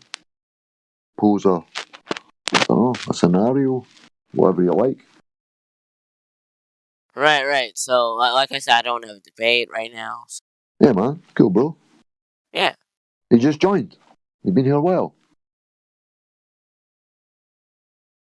Saying, have you been here long? I don't know what you mean by that. Like, have you been in the server for much time? No, not really. He's been about 2 weeks. He's had a couple of names speak. Cool. Previously, have you asked any questions? Have you just been listening in? Just listen. That's cool, man. I'll send you some stuff, a couple of Google Drives. Pack in the research. I'm good. Bro, if you want to learn, there's gigs and gigs and gigs. So you like the conversation, huh, Hero? You're in here a lot. I know that you oppose this usually when you speak up, but like you're hanging around a bit, so that's cool.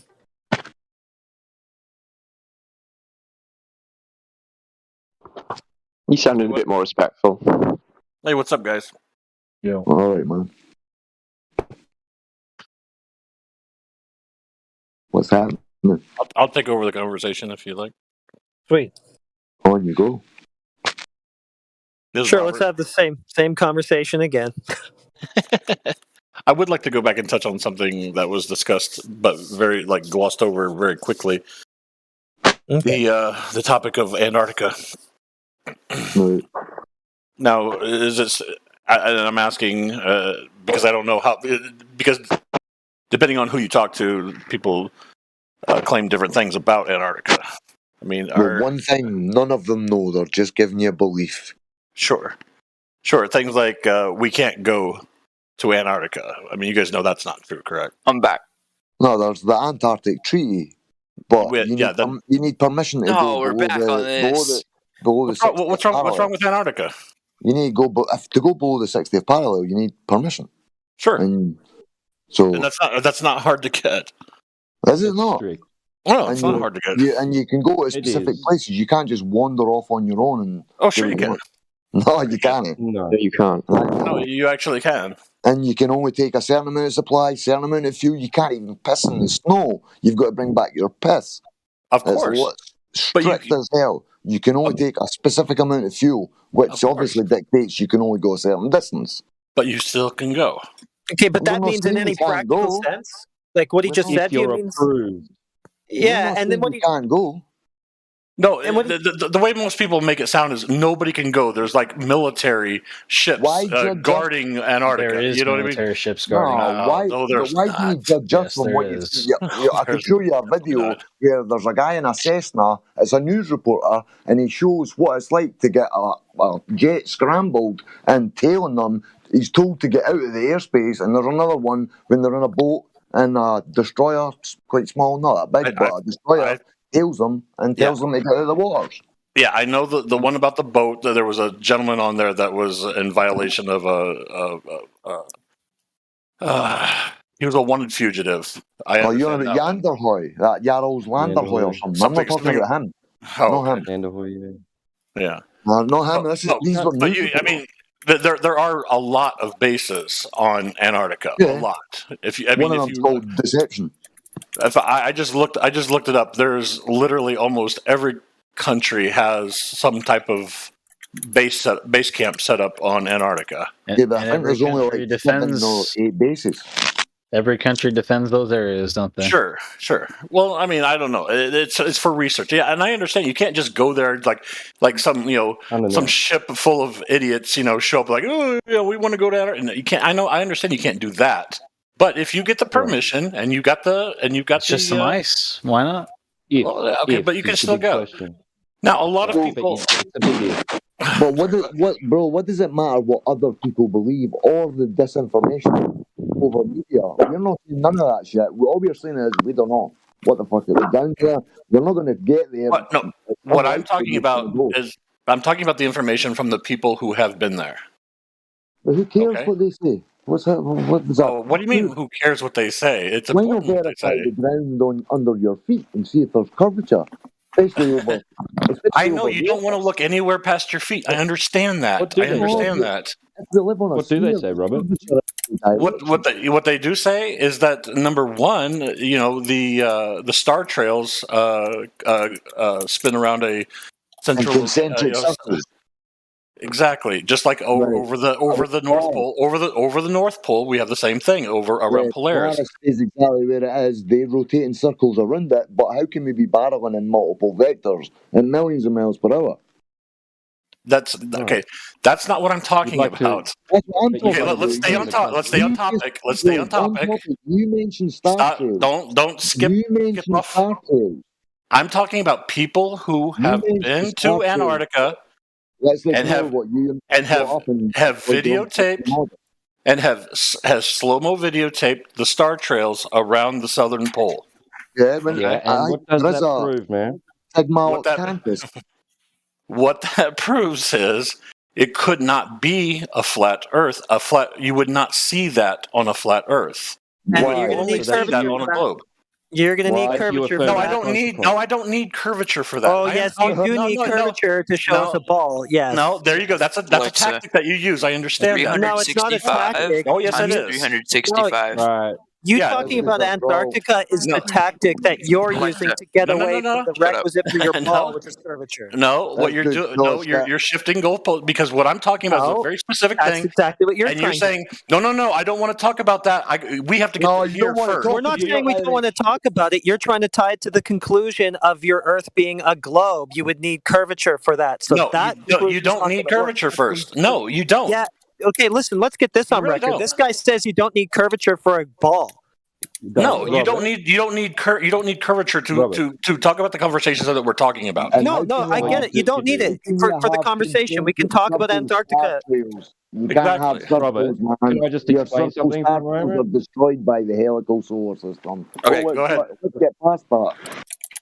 Yeah, we can talk about Antarctica if you want, but you're trying to draw the conclusion from it that it's a globe. That's where you're trying to take. So you've begged the question. You've begged the question that you're on a globe to begin with, and then you've affirmed the consequent. Of course, he says.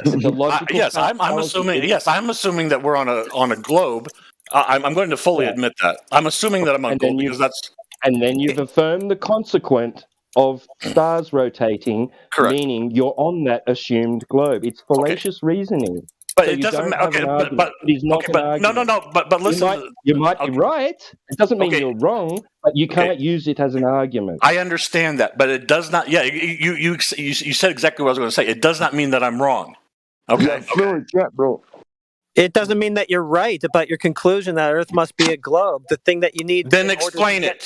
Okay. Forget everything else. Explain the way that would be the stars proof reversal fallacy. I can explain it. Wait, where did Jake go? I like Jake. Where did Jake go? If you're affirming the consequent and you're claiming those star trails do what you think they do, but what I've just said to you, if we're moving in 4 vectors at least, that those star trails are definitely not doing what you think they're doing.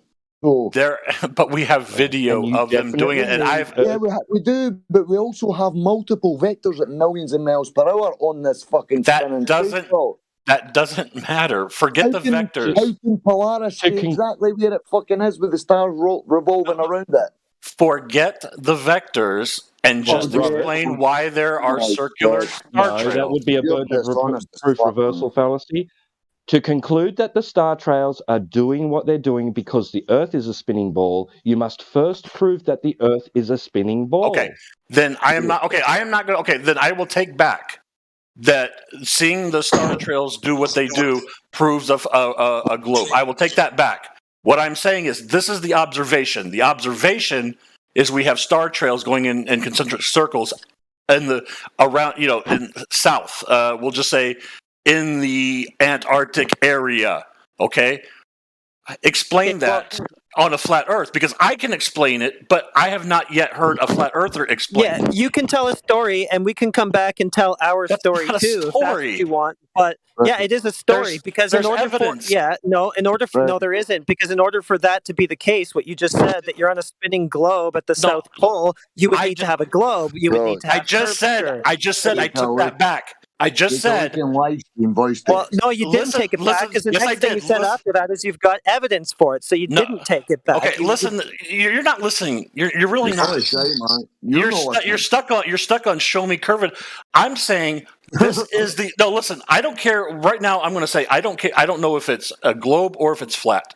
I know there's an observation of circular star patterns in the southern part of the Earth. Okay, they're in live stream voice text right now. There's time lapse of them. I can give you an answer. People can live stream voice text. The guy that's talking just now. Live stream voice. Okay. Always keep your eyes in there because we're always posting stuff. Okay. Cool. Let me zoom down. I'm sorry, I was way behind. All right, there we go. Robert, that I can give you for why that happens is not because you're on a spinning ball, because that would require curvature. I don't know. Okay. So your answer is you don't know. That's fine. If you don't know, then just say it. Well, I don't entirely not know. I know it's not because we're on a spinning ball, because that would require curvature. Beyond that, I don't know. Okay. So what? But you're also leaving it up to if it is a globe, then that would be the answer. But you don't know. Yeah, no, I don't know why that happens. Can anybody give me an answer for why there are circular star patterns? Sure, the globe can give you an answer, but it's not true because there's no curvature. No, I'm not saying globe or flat. I'm saying equal. I'm just saying this is the observation. Why is that happening? It's contradictory. According to the globe model, these star trails are contradictory to the motions that the Earth supposedly makes, the speeds. The fucking star trails would be all over the place. Okay, forget the vectors, forget the globe, and forget the flat. What is the answer for concentric star trails? Forget the debugs. No. I'm just saying. I'm being very honest. I'm coming from a very unbiased position. Now, I do have my bias, but I'm leaving it out of this. No, I have a. No, I've admitted that I have a bias, but I'm leaving it out right now. Do you understand? You're saying these star trails are what you think they are within the model. I'm showing you. I know it's slightly off exactly what you're talking about, but that shows that that's incompatible. Just like the Selenian eclipse. That's incompatible with the model. Just because, I understand what you're saying. It's incompatible, but you still haven't explained it. You see what I'm saying? You don't have to replace it. Nobody knows. Okay, if that's the answer, I don't know. Okay, that's fine. I don't know is a sufficient answer. But what you can't say is, I don't know, therefore this. No, we don't want to give up unsubstantiated answers like the globe does. We don't want to do that. We don't know. Help us find out if you can. That's all we're saying. Okay, but do you understand what I'm saying? I'm not saying globe or flat. I'm just saying this is the observation. Please explain. I know, mate. That's when I loved space and all the bullshit along with it, I thought I had all the answers. They like to give you all these answers that you can regurgitate at any minute. You can Google, you can check. Now, see, what's strange is that you can go to the North Pole and see the exact same thing, concentric circles going around the Polaris. You can go down to around Antarctica, look up, you see the exact same thing, but circling a different star. Okay, so that's why I'm saying, how can you go from one side of the center of the Earth to the outside of the Earth and see the exact same? And if you were in the middle, say around the I'm going to do quotes equator, the middle part. There is no concentric star circles. It's just straight across. Okay, so you go. If you're at the North Pole, you've got concentric star trails. Then you go to the equator. They're straight across, straight overhead, and then you go south, and you get concentric circles again. That is the observation, and I'm asking for an explanation. We just don't know, man. We're not going to. And that's fine. If you don't know, that's fine. I understand that. We can move on. It's like saying, what is the moon? Like, people think it's a rock in the sky, but we've seen lunar waves where it literally looks like it's some kind of fucking electromagnetic fucking phenomenon. All right. Now, my second question about Antarctica is about the 24-hour sun. Many people have witnessed it. Many people have videotaped it. Okay, whether you want to say all videotapes, if you're going to say all videotapes are fake, I'd ask you to prove that. Well, just present us one and we'll look at it and determine whether it's fake. All right, here, I'll show you one. I'll show you one right now. 1 second. Because I mean, I've seen one that was clearly edited to Video a loop, right? determiners know all the answers, whether it's fake or not. I know. I understand it's going to be fake. I understand that's the answer. I'm just, but I'm going to bring it up. How would that prove a globe? Yeah. How would that? How would that? A 24-hour sun? How would that prove a globe? If you don't know the answer to that, man, I can't help you. Robert, the only thing that's going to prove a globe is the curved surface that you're supposed to be standing on. If you don't have that, so many different other ways. There's so many other ways. So many ways you can tap dance around the one thing that would actually show us that we're probably on a ball. There's many different ways to prove the Earth is a globe, and not just have to measure that is curvature. the way. That is 100%. Sorry, that's not it. So you're on record now telling us that you do not have to have curvature on a ball. Is that where you're going? No, I never said you didn't have to have curvature on a ball. I said you don't have to measure it. I said you don't have to measure it for it to be real. Well, we've measured it to not be a ball of the proportions. Yeah, if I've got a basketball in my hand, I don't have to measure the curvature of the basketball to know that it's round. I can look it has to have curvature in the first place. There isn't any measured anywhere on the You Earth. just can't see it. Just because you can't see it doesn't mean it's not real. That's not true. That's not true. That's not a good argument. Have you ever seen Australia?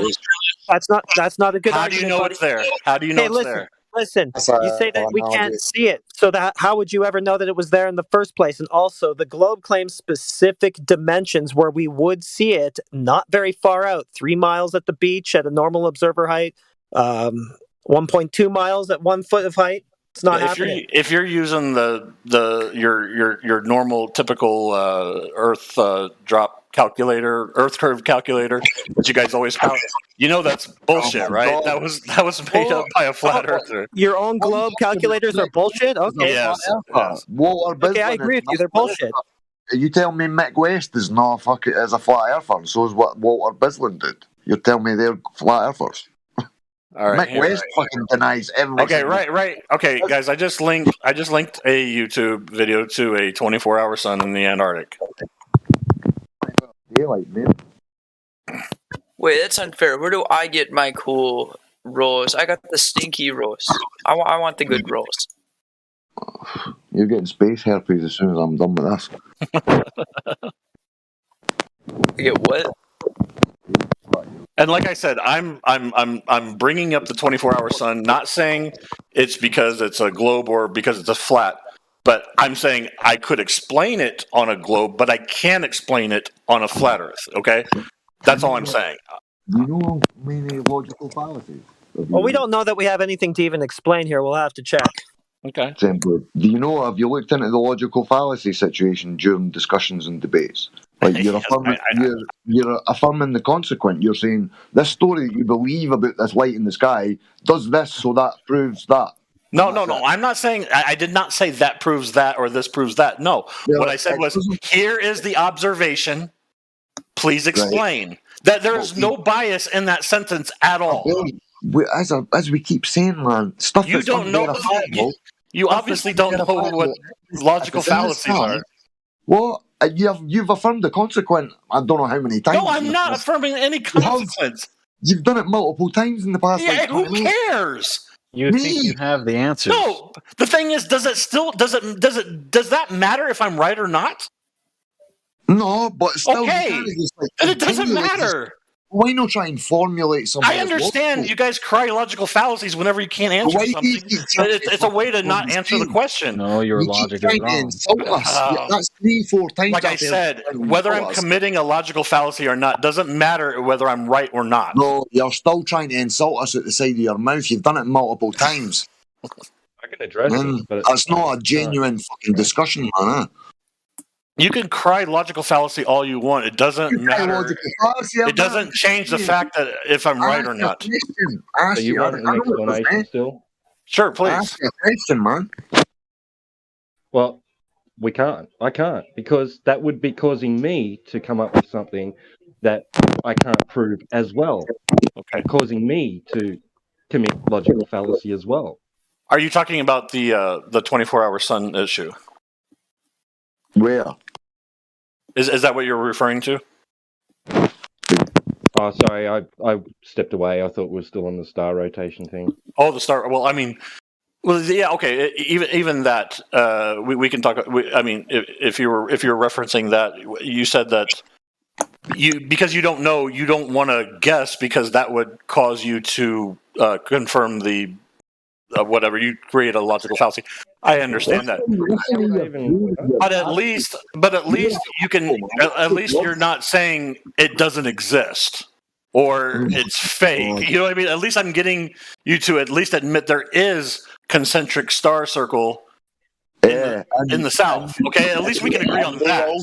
And they contradict the heliocentric system. What, you want to just brush over that? No, it doesn't matter. Curvature doesn't matter. Contradictory evidence in my fucking.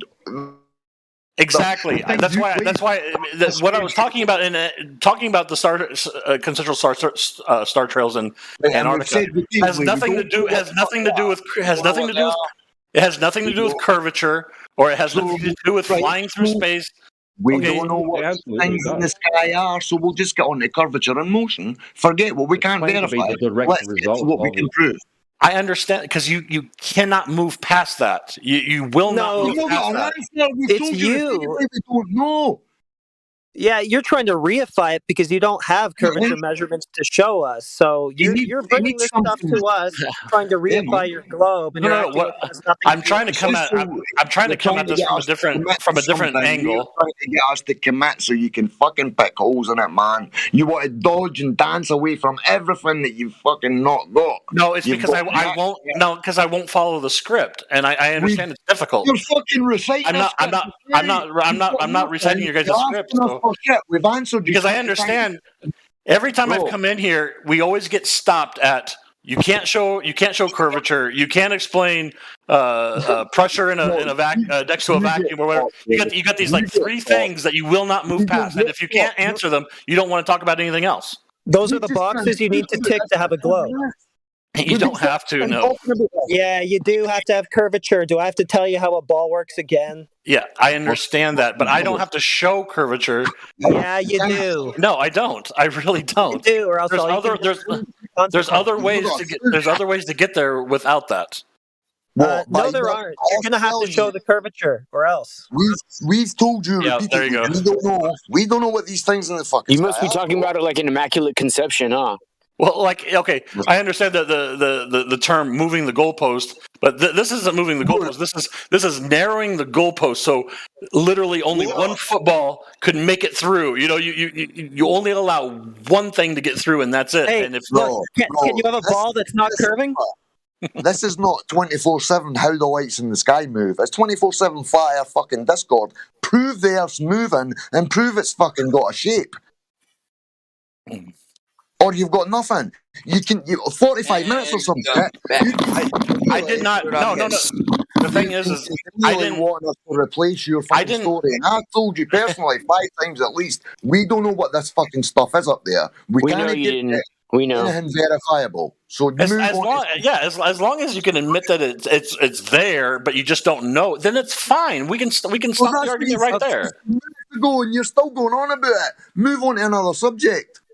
That's all I wanted to bring up. Well, can you admit now that your Earth curve has been falsified, so all these reifications that you're attempting are invalid? Okay, well, Absolutely you've got a problem. You've got a problem because it's not that we're so small that we just can't measure it. That was never the globe claim anyway. They said they did measure it, but the thing is we've measured the horizon orders of magnitude beyond what the radius would allow. It's over.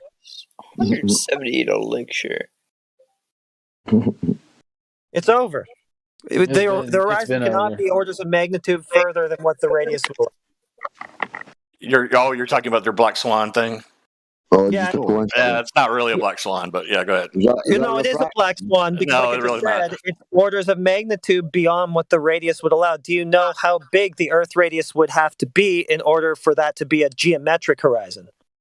Yeah, if that were No. if that were, You know how big? yeah, Just yeah, answer the question. yeah, it has to. Okay, It'd have how to be like big are 20,000 whatever, 20,000 mile radius or something like that. No, you got it way off. It'd have to be about 268,000. So you All just right. told me it's not a black swan. You don't even know what that observation shows you, but Oh, I you do know know it's what not it a is. black Yeah, swan. I do. No, I've you seen don't. the You just black swan. demonstrated you don't. Whatever you say, you just That demonstrate seems you like the don't. definition of a black swan to me.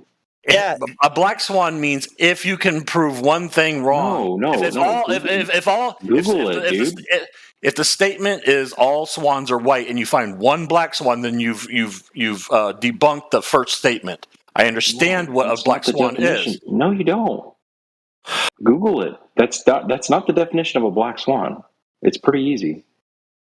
Just Yeah, Google you it right cannot now. have a 10-mile horizon. Google it right now and read it to us. All right, hold on. You want me to look up the definition of black swan? Black swan definition and read it to us.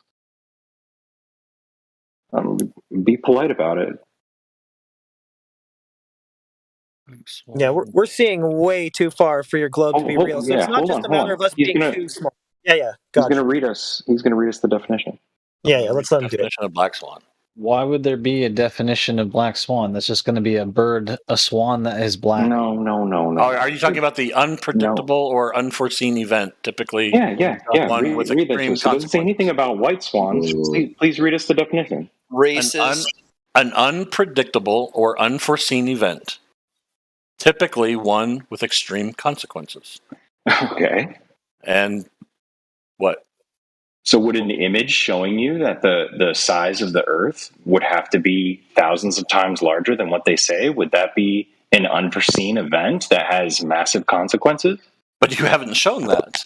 Yeah, we did show that. You are now in denial.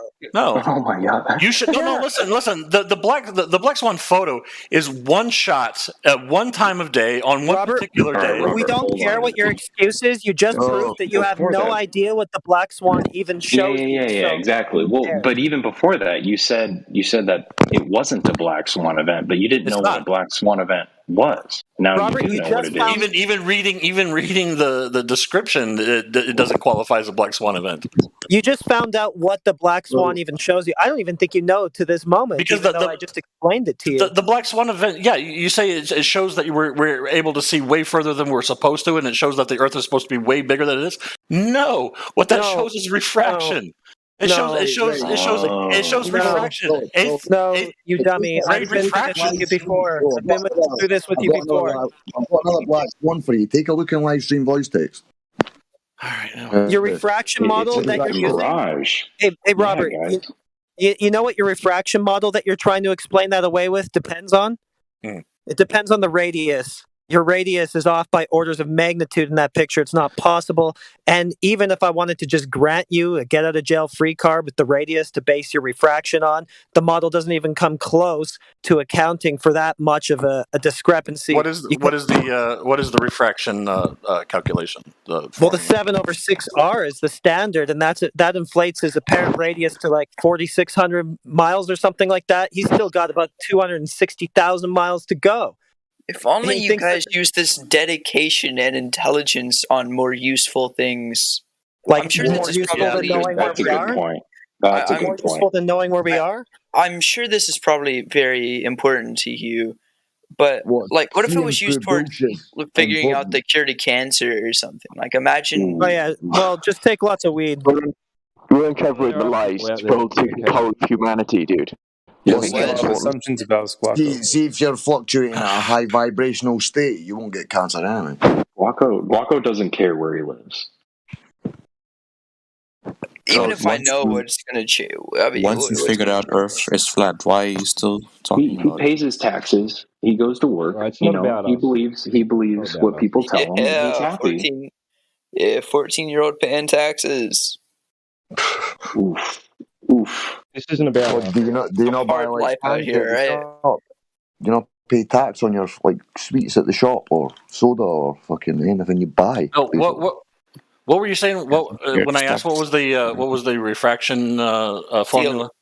What was it? What did you say? You don't even. Okay, look, this is just interesting here. You don't even know the formula that you're using to explain away these observations. No, I have the Okay, formula. dude, But you're a joke. I have the formula. Do you? What is it then? N equals C over V. Right. So the index of refraction of any medium is defined the proportion between the speed of light in a vacuum and in the investigated medium. The refraction index equation is N equals C over V. Is that what you're? So what's the speed of light? Is the speed of light a constant? Then are you telling us, Robert? Not through. Well, it depends on the medium. No, well, even in a vacuum, it's not a constant, huh? It's constant. It's constant in a vacuum. It's not constant through medium. Different mediums travels different speeds. It's not. Have you heard of Rupert Sheldrake? No. There's a band TED Talk. If you want, I'll give you the link. What was his name? Rupert Sheldrake. Rupert Sheldrake.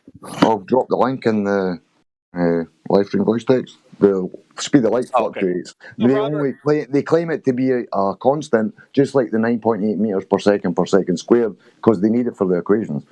But it's not. It's not constant. Neither of them are constant. Sorry for asking. They're agreed upon values. But so Robert, if you don't like, if you know how you're like gravity isn't real or something like that. Oh, taking us off topic. Sorry, I had to ask. I had to ask. Why? You're not going to listen to the answer anyway. No, I'll listen. Bullshit. So, speaking of that, what's the... real quick, before you do this, I just wanted to know if Robert knows how that formula helps his... how it saves his radius. Because it has nothing to do with radius. Okay, the terrestrial refraction model that Globers are using to account for that discrepancy in the Black Swan and others, that uses the radius, and it doesn't account for the discrepancy either. Absolutely. There's the video from... There's the band TED Talk and live stream voice text with Sheldrake. So Robert, that's how they do it. They use the radius. That's how they extend the distance to the geometric horizon. If you're talking about something else, then it's not terrestrial refraction, the model that they use to try to explain that stuff away. Right, and it's a back-engineered thing. It's assumed, and when they take observations, they wait till they get one that equals that, basically. So that they think they're in line with the way it's supposed to be working. The thing is, we know how to calculate refraction. So when you don't, because you're using a presupposed Earth radius measurement in your refraction excuse that you don't even know that that's what they're doing, and that's been falsified by the stuff that we're showing you. You falsified the radius? Yeah, have you seen the black swan that we've just been talking about for like the last 10 minutes? Oh my God. But you need the radius for your terrestrial refraction. Yeah, exactly. The thing is when you have... How can you claim it if you've not got the radius in the first place? Yeah, your radius is off by hundreds of thousands of miles, orders of magnitude. Yeah, it's falsified. Yeah, it's just a coincidence, though. Excuse also depends on it. So yeah, it's over. You guys are taking one photo out of history and basing your whole belief around it. Quite a few others, and plus it's a black swan. It doesn't matter if we see that even once on your globe. It's not a globe. No, you all say there's thousands of photos. You only show the one photo ever. Well, it works. We can show you a different one to spice things up if you want. Robert, it happens on live stream voice text. Hold on. You base your worldview on the one photo. Two black swans in live stream voice text. Okay, I'm looking in live stream voice text. I mean, we're seeing... I see the black swan. Is it the video right here? No, they're both different days from the same spot, same elevation. Oh, you mean in this photo? They're both they're both the same photo, but from different. They both proved the horizon is not geometric. It's merely dependent on fucking multiple variables, elevation, optics. The horizon, the horizon is. So no one's ever been able to measure the geometry if it fluctuates constantly. Hey, the horizon is apparent. The horizon is apparent. Okay, we got that on record now too. What I find interesting is that why do people join a server to come and argue and without open ears? Like, why I wouldn't go to instance to like a transgender server just to go argue with them and tell them they're wrong. Like that would be weird to me, right? So why, Robert, why would you come here just to argue with everybody and be like, no, you're all wrong, there's no examples, there's no photos? Why would you come in here like curious? Like, wow, what the fuck are these guys talking about? Like, this is interesting. Have you ever overheard somebody in a conversation talking about maybe some kind of sports stat or something, and they get something wrong, right? Yeah, And you have this like the heliocentric model. You just have something inside you that this instinct is like, no, actually, it's this, you know. Yeah, Robert, you're that guy. You're that guy. You don't even know how far off your globe radius is. The observations are showing you. So yeah, thanks for being here. So you can be that guy for us. You're that guy who starts arguments about sports with strangers, then finds out you're totally wrong, and then they actually Robert's exactly right. I mean, I think he really is the person that would butt into a conversation just to correct people that they're wrong about a stat. Yeah, but he would be wrong. But he would be wrong himself, like he is and right then now. you turn and look at him and be like, "Bro, we're on the team. We were in the game." He'd be like, Robert doesn't the Red even Sox know. won the '86 World Series. Like he'd be like screaming that. Robert doesn't know how far off his globe radius is in these things that we show him, but he knows it doesn't. No, it's a good. Robert, is that all you have? Is globe radius? No, Robert, you had a good. Actually, that was a good answer. What in your hypothetical? What would happen then if the people turned around after you corrected them in your sports story? Sure. If you were correcting them and then they turned around and they're like, well, actually, and they then corrected you and gave you information that you didn't know, would you stand by your position? No, that's the thing. If I'm not willing. I'm not like a die on the hill. If someone can show me real evidence that the Earth is flat, I will accept it. That's the thing. I will not just sit there and just go no. That's fair. My finger in my ears and say no. Okay. I had a bad interpretation of you from initially in the tone. But I hear what you're saying. I think you are curious and you want to see. Yeah, maybe. But here's the question though, right? When you use your own eyes, is the Earth round or is it flat? What does it look like? Flat. It's flat everywhere, right? So, and to us too, it kind of looks that way, right? I understand. So wouldn't it be on you to show us that it's not flat? Well, sure. Okay. Yeah. And you're not doing that. But here's the. Well, I was trying. Here's the excuse. Here it comes. Just no. Be respectful. Let him. Robert, tell me. Well, that's what I was trying. Well, like what I'm saying is, you guys have one explanation for a phenomenon, we'll say, and I have a different explanation for a phenomenon. So I was. Hold on. Can I finish? Can I finish? Yeah. Hold on. He's trying to. Did I interrupt you? Did I interrupt you? Did I interrupt you? Did I interrupt you? Hold on. Yeah, you did, but we'll let you finish. Go on, Robert. Fucking misrepresenting. No. This guy, what he's going to say is way more important than what I'm going to say. Go ahead. No, you misrepresented. We never gave you a reason. We told you we didn't know, bro. That's all I was trying to say. I wasn't even talking about that. Okay, go ahead, Robert. You didn't even let me get to the point. Yeah, what I'm trying to say is, I've been coming in here for a long time. I don't know if any of you guys have seen. At least a year I've been coming in here, and I talk, and I always try to be very respectful. And what I was doing is saying, look, I have an explanation from my point of view of why this happens. I would like to know your guys' explanation for why this happens. Now, they were absolutely correct. They said they didn't know. I said, and that's fine. If you don't know, you don't know, and that's all I wanted to hear. Why are you still asking about it, bro? I didn't. Said this 4 or 5 times. I didn't. I was asked why I come in here, and I'm explaining why I came in here. Oh, what? It's all recorded, bro. The problem with your explanation is it rests on the supposition of Earth being a globe, which it demonstrably isn't. And we're just here to tell you that. So beyond that, we don't know. And I specifically left out the bias when I said, there's just an observation. Okay? But what is the explanation for that observation? I said, I have a way to explain it from my point of view. What is your explanation? You see what I'm saying? You're contradicting yourself there, Robert. You're so silly. So in your baseball stat analogy, right? You say you come in here all the time. Would you go back and check in on those 2 strangers to make sure they got the stats right, like every month or so? Yep. Like, why do you want to keep coming back? Well, Robert, I'm still curious. You're contradicting yourself with what you just said. That you're like, no, I'm not tying the globe into it at all. And then the next thing you say is, I have an explanation for why it happens. Right. You're tying the globe into it. So stop contradicting yourself and be honest about where you're trying to take the conversation. Oh my God, that is not contradicting myself. Fucking dancing the globe dance. You full of shit, Robert. The thing is I can't come in with a completely unbiased opinion. I have my bias. Okay, so everybody has a bias. You come in the story, you come in the logical but the question that I proposed was not biased at all. Well, we're just here to tell you that your story doesn't work. I left my bias out. I admitted that I do have a bias, but in the question that I presented, I left all bias out. Earther, bro. You are an anti-flat earther.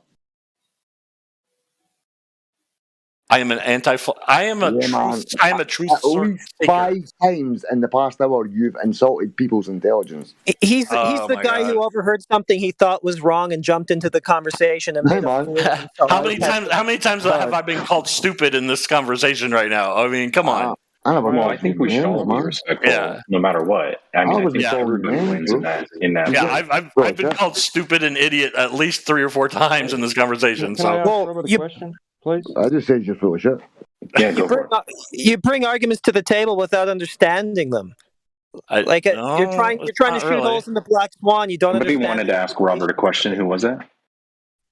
Me. I just wanted to ask him. He said earlier that curiosity, when pushed as to why he keeps coming back, he's curious, right? Yeah. Would that mean that there's an if thing in your mind? Are you thinking maybe they're right, maybe I'm wrong, maybe I'm right, maybe they're wrong, still undecided kind of thing? The thing is, okay, I understand the question, and I know it's asked a lot. I'm going to say I don't believe so. Okay, I'll be honest. I don't believe that there's something you could show me right now, and I would go, oh shit, I've been wrong my whole life about everything. But I'm still open that if the evidence is compelling enough, I will take a look at it, and it will make me question. I'm not closed-minded. I do have my bias. I believe the Earth is a globe. I'm not undecided. I'll admit I am decided on. We have 2 camps. Robert, I'm in one camp, and you're in the other camp. What would prove to you? Like, what would be up to your standard? Would it have to be an official source, like the government? What would float the boat? What would change my mind? Well, at least make you think and question your current narrative, sort of thing. Well, what would change my mind if, or at least, what you said, at least make me question. Let me think. Gonna have to be official, bro. Yeah, you're talking government shit. I mean, there's lots of shit that would make me change my mind is it possible? Is it possible to demonstrate it? That's another question. Robert, unjustifiable stuff. Okay. If you said every experience that you have, everywhere that you look, everything that you've seen with your own eyes, correct? That it's not curved, right? Correct. So wouldn't it seem like that would be your inherent base starting point? Wouldn't you initially believe that unless you were told otherwise? If I knew nothing, yes, you're right. If I knew nothing else, I would believe I lived on a flat Earth. I would. Okay. Well, what do you know that tells you otherwise? Exactly. We are not the ones that are making a claim that needs gross evidence. Because I understand that. But yeah, right. You're asking for evidence to convince you. No, but all you have to do is look around. And the evidence is right in front of you. Wouldn't it be on you to show us that it's something different? Well, okay, but you can see, but just what I can see is not always true. Okay, you can see something. Evidence. Okay, here we go. I'll use this one. Okay. You ask Christians for evidence of God. They say, well, you can see it everywhere. No. I can't explain now? So you're invoking. So it's like a deity. Go ahead. Yeah. Go ahead. What I'm saying is all around. No, you can't say that. That's no. Hold on. Hold on. I was asked, what do I see everywhere? What do I experience? And I'm saying, yes, I experience a flat Earth. Does that mean the Earth is flat? No. It means I experience it, but that doesn't necessarily mean that it's true. Just like when you ask a Christian, how do you know God is true? Oh, you can see it in creation everywhere. It's in the trees. But okay, can we get to the positive proof? So that's but that's what I'm saying. Just because you believe the tree is evidence for God, it doesn't necessarily mean it's true. Robert, I love your example. So in your example that you just gave, okay, yes. I think that's great. Can you see the flatness of the Earth? Yes. Like when you look at, okay, can you see Jesus create a tree, or or God in a tree, or is that a metaphor? Right, that's a metaphor. We're talking. I guess I would say that would be the effect of creation. I guess. God's not literally smiling in the tree bark, right? Sure. Like looking back at you. But I'm standing next to somebody who says, "I look at this." They can say whatever they want. Sure. Right. They say, I look at this tree. I look at this tree, and I see creation. Okay, that's what somebody would say. If you say, I see a flat horizon, I say the Earth is flat. Those two things, it's kind of like, well, okay, you see that, but is that not necessarily true? One is literal, and one is a metaphor. Bad example. Yeah, that's what I'm saying. Give me another one. What do you see that isn't real? Give me another example. What can you see, touch, taste? I mean, are we going to go into no. What can you see? I just want to know. I want you to tell me what you have seen that isn't real. Optical illusions, maybe. Yeah, I mean, a mirage. Yeah, I mean, there's lots of optical. Well, a mirage is real. You're seeing it, right? The mirage exists, does it not? Well, what you think that a mirage is would be like water, in the far distance on a hot pavement. Right. It looks like water. Now, I would look. Someone who doesn't know anything about mirages doesn't. Well, I mean, that's why I'm people. I'm just going to boil this down for a second. Robert has said that he thinks that the Earth is a globe because he can't trust his senses. So why should we trust him? Well, I just want. He said that he's seen things before that aren't real. But the problem with your mirage, I like your mirage analogy as well. But the thing is, if three of us if we're the same height and we're standing next to each other on a road, we're all going to see the mirage. No one is not going to see the mirage. Correct. Right. So it's not that you're not seeing anything that's not real. The mirage itself is real, and everyone that would be seeing it. It's that it just makes something else look different. Like if you're looking through water and you see a rock or a fish below the water, well, the fish is actually a little bit in a different location than exactly where it is through the water. That doesn't mean that the fish isn't real, and that doesn't mean that the water isn't real, and that doesn't mean nothing is real. It doesn't mean that the fish, is imaginary. The mirage is also a bad example because we know what a mirage is. If we didn't know what a mirage was, we would assume that it would be. So mirages are real. But if you just reflected a little bit, if you reflected a little bit on yourself, I think you would see that you had a very quick knee-jerk reaction to say, "Oh yeah, I've seen a lot of things that aren't real," and so I want you to tell me, what have you seen that isn't real? Garbage up. No, without joking, for real. Okay, so that was funny.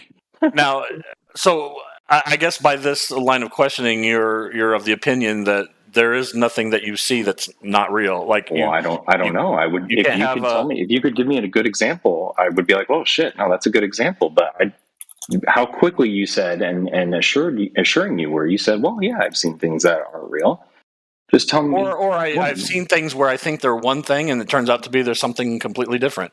Right, like you think you know the baseball stats, but maybe you were wrong. Like what's it called when you look at the clouds and you create, you think it's a shape, pareidolia.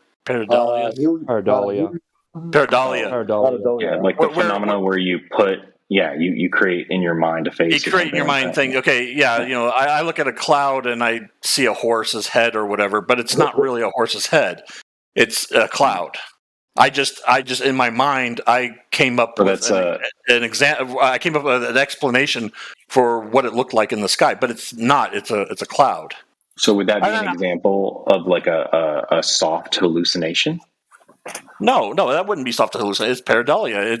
It's we explain things that we don't understand. Like we see something that's not we make an explanation for it in our head, but then we find out later we were wrong. It was something else. That happens all the time.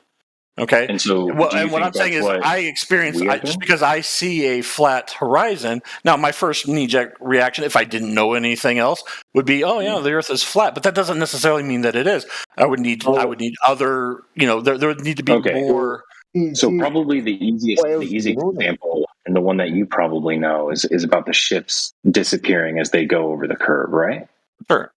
I believed that, when I was like, oh, well, that's blatantly obvious. I've watched a giant cruise ship go over the curve, right? Sure.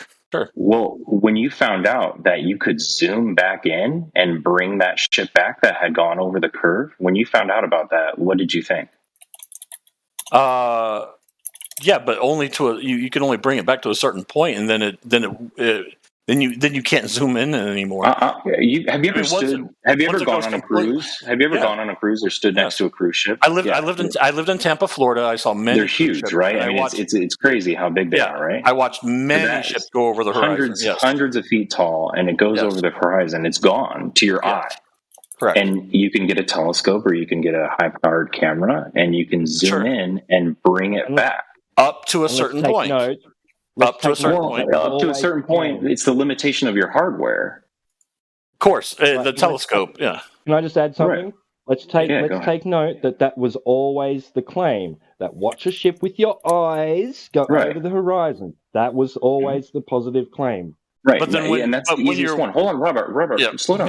Hold on. So as this giant cruise ship goes over the curve, your naked eye cannot see anymore.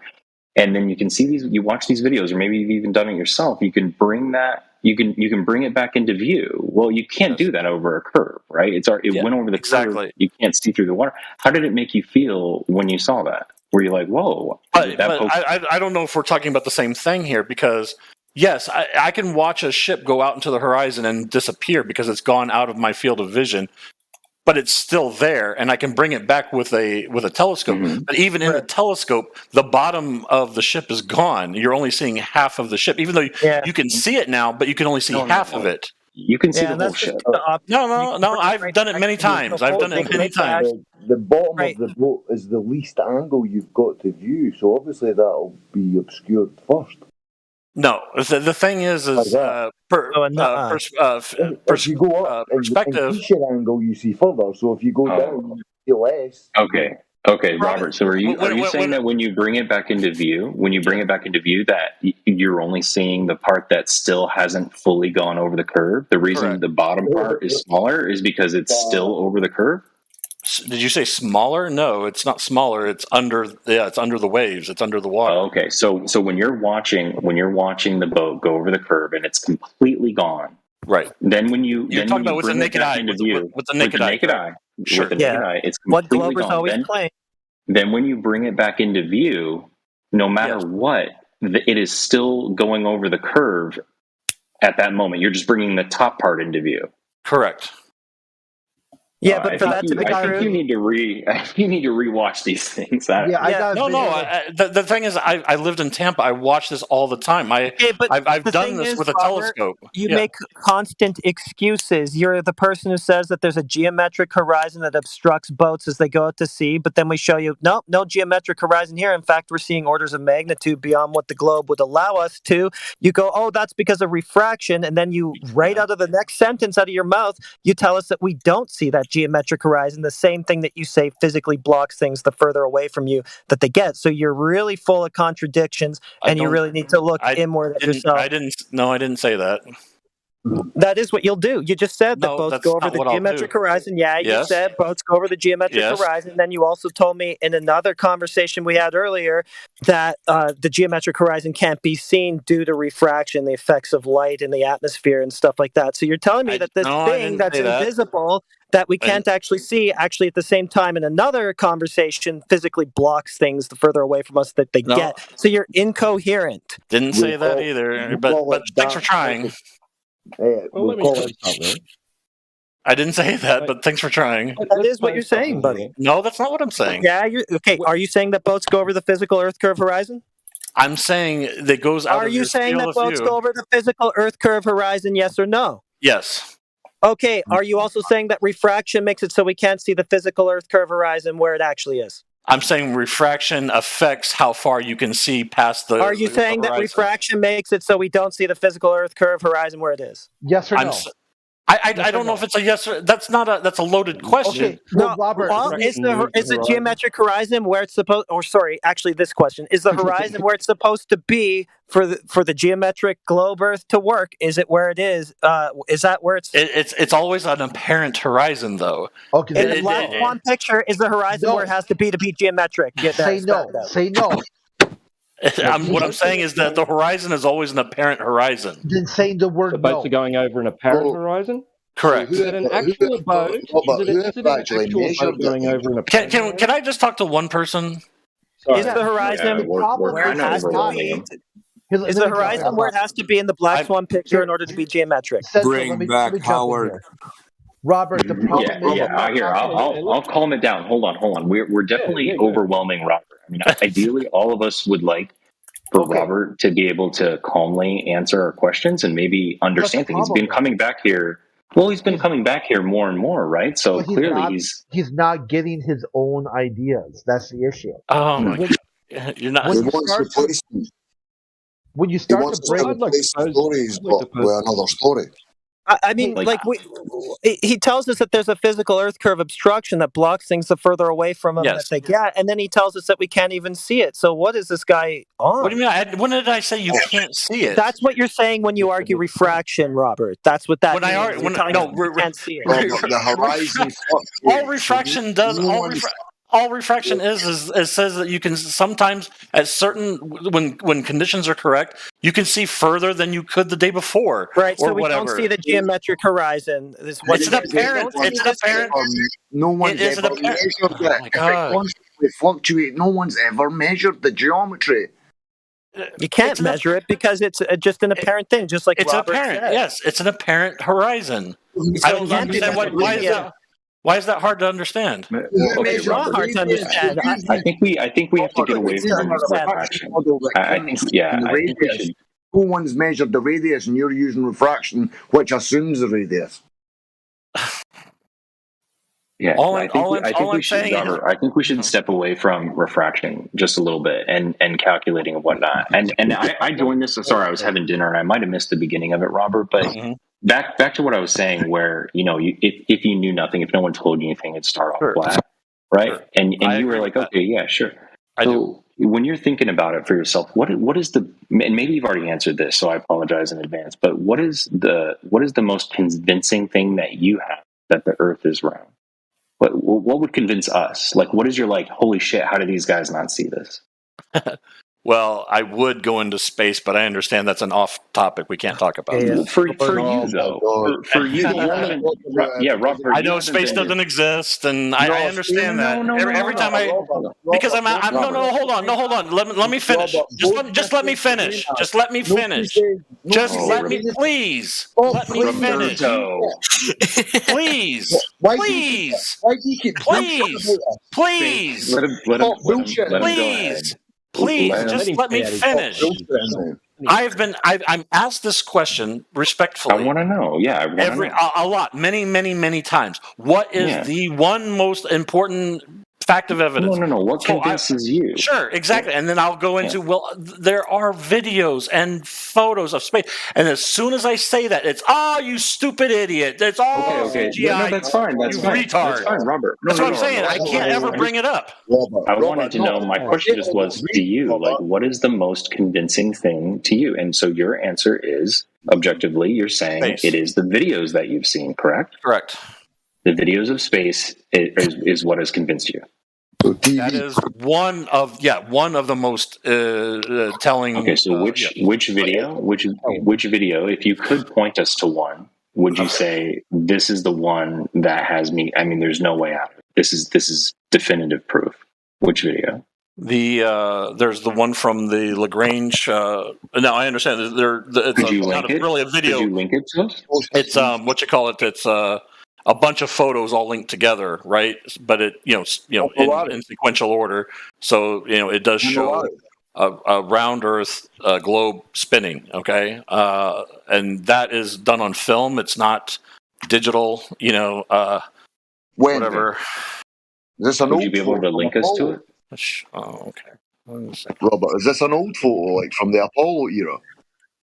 This is what because maybe if we could work backwards from your point of reference, sure, and be like, okay, well, where is Robert starting off at, and what has him convinced, and we could take a look at that ourselves and be like, oh, okay, well, let's see what this is. I mean, maybe we've got it wrong, Is this a recent or an old photo, Robert? Well, the thing is, I know most of you guys have been doing this for years and years and years, and if you're telling me you've never seen this stuff, I have to doubt that. Well, maybe you've seen things that we haven't seen. Bro, is it an Apollo photo or is it a recent photo? Why does it have to be a recent photo? Because I've probably seen both recent and the earlier ones. I'm just wondering what you should be able to roll it straight off your tongue if you know what the fuck you're talking about. You're probably googling furiously.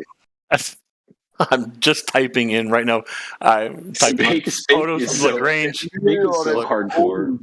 Is it an old photo or is it new, bro? You should remember it's spellbinding. I don't put that much thought into this because it's kind of second nature. Now hold on, Robert. So you don't put that much thought into it, but you're going to come in here and tell us we're wrong. Sure. Well, I'm not. I have never said you guys are wrong. I've never said that. I said this is what I believe, or this is my explanation. What is your explanation? I've never said that you were wrong. We just tell you that your explanation doesn't hold because the Earth doesn't measure to be the thing that any of your explanations require it to be. Right? So even those videos that you're about to show us, those are falsified by the measurements that we're showing you. The Earth cannot be the thing that you're going to show us in those videos because... Okay, hold on. Because I can't show curvature measurement right now. Any photo that I show is null and void. You don't even. I would never. The thing is, I would never. Let me think clarify. That way. Any photo photo or video that tries to show the Earth as a 3959 mile radius globe is invalid because direct measurements of the surface show that that's not what it is.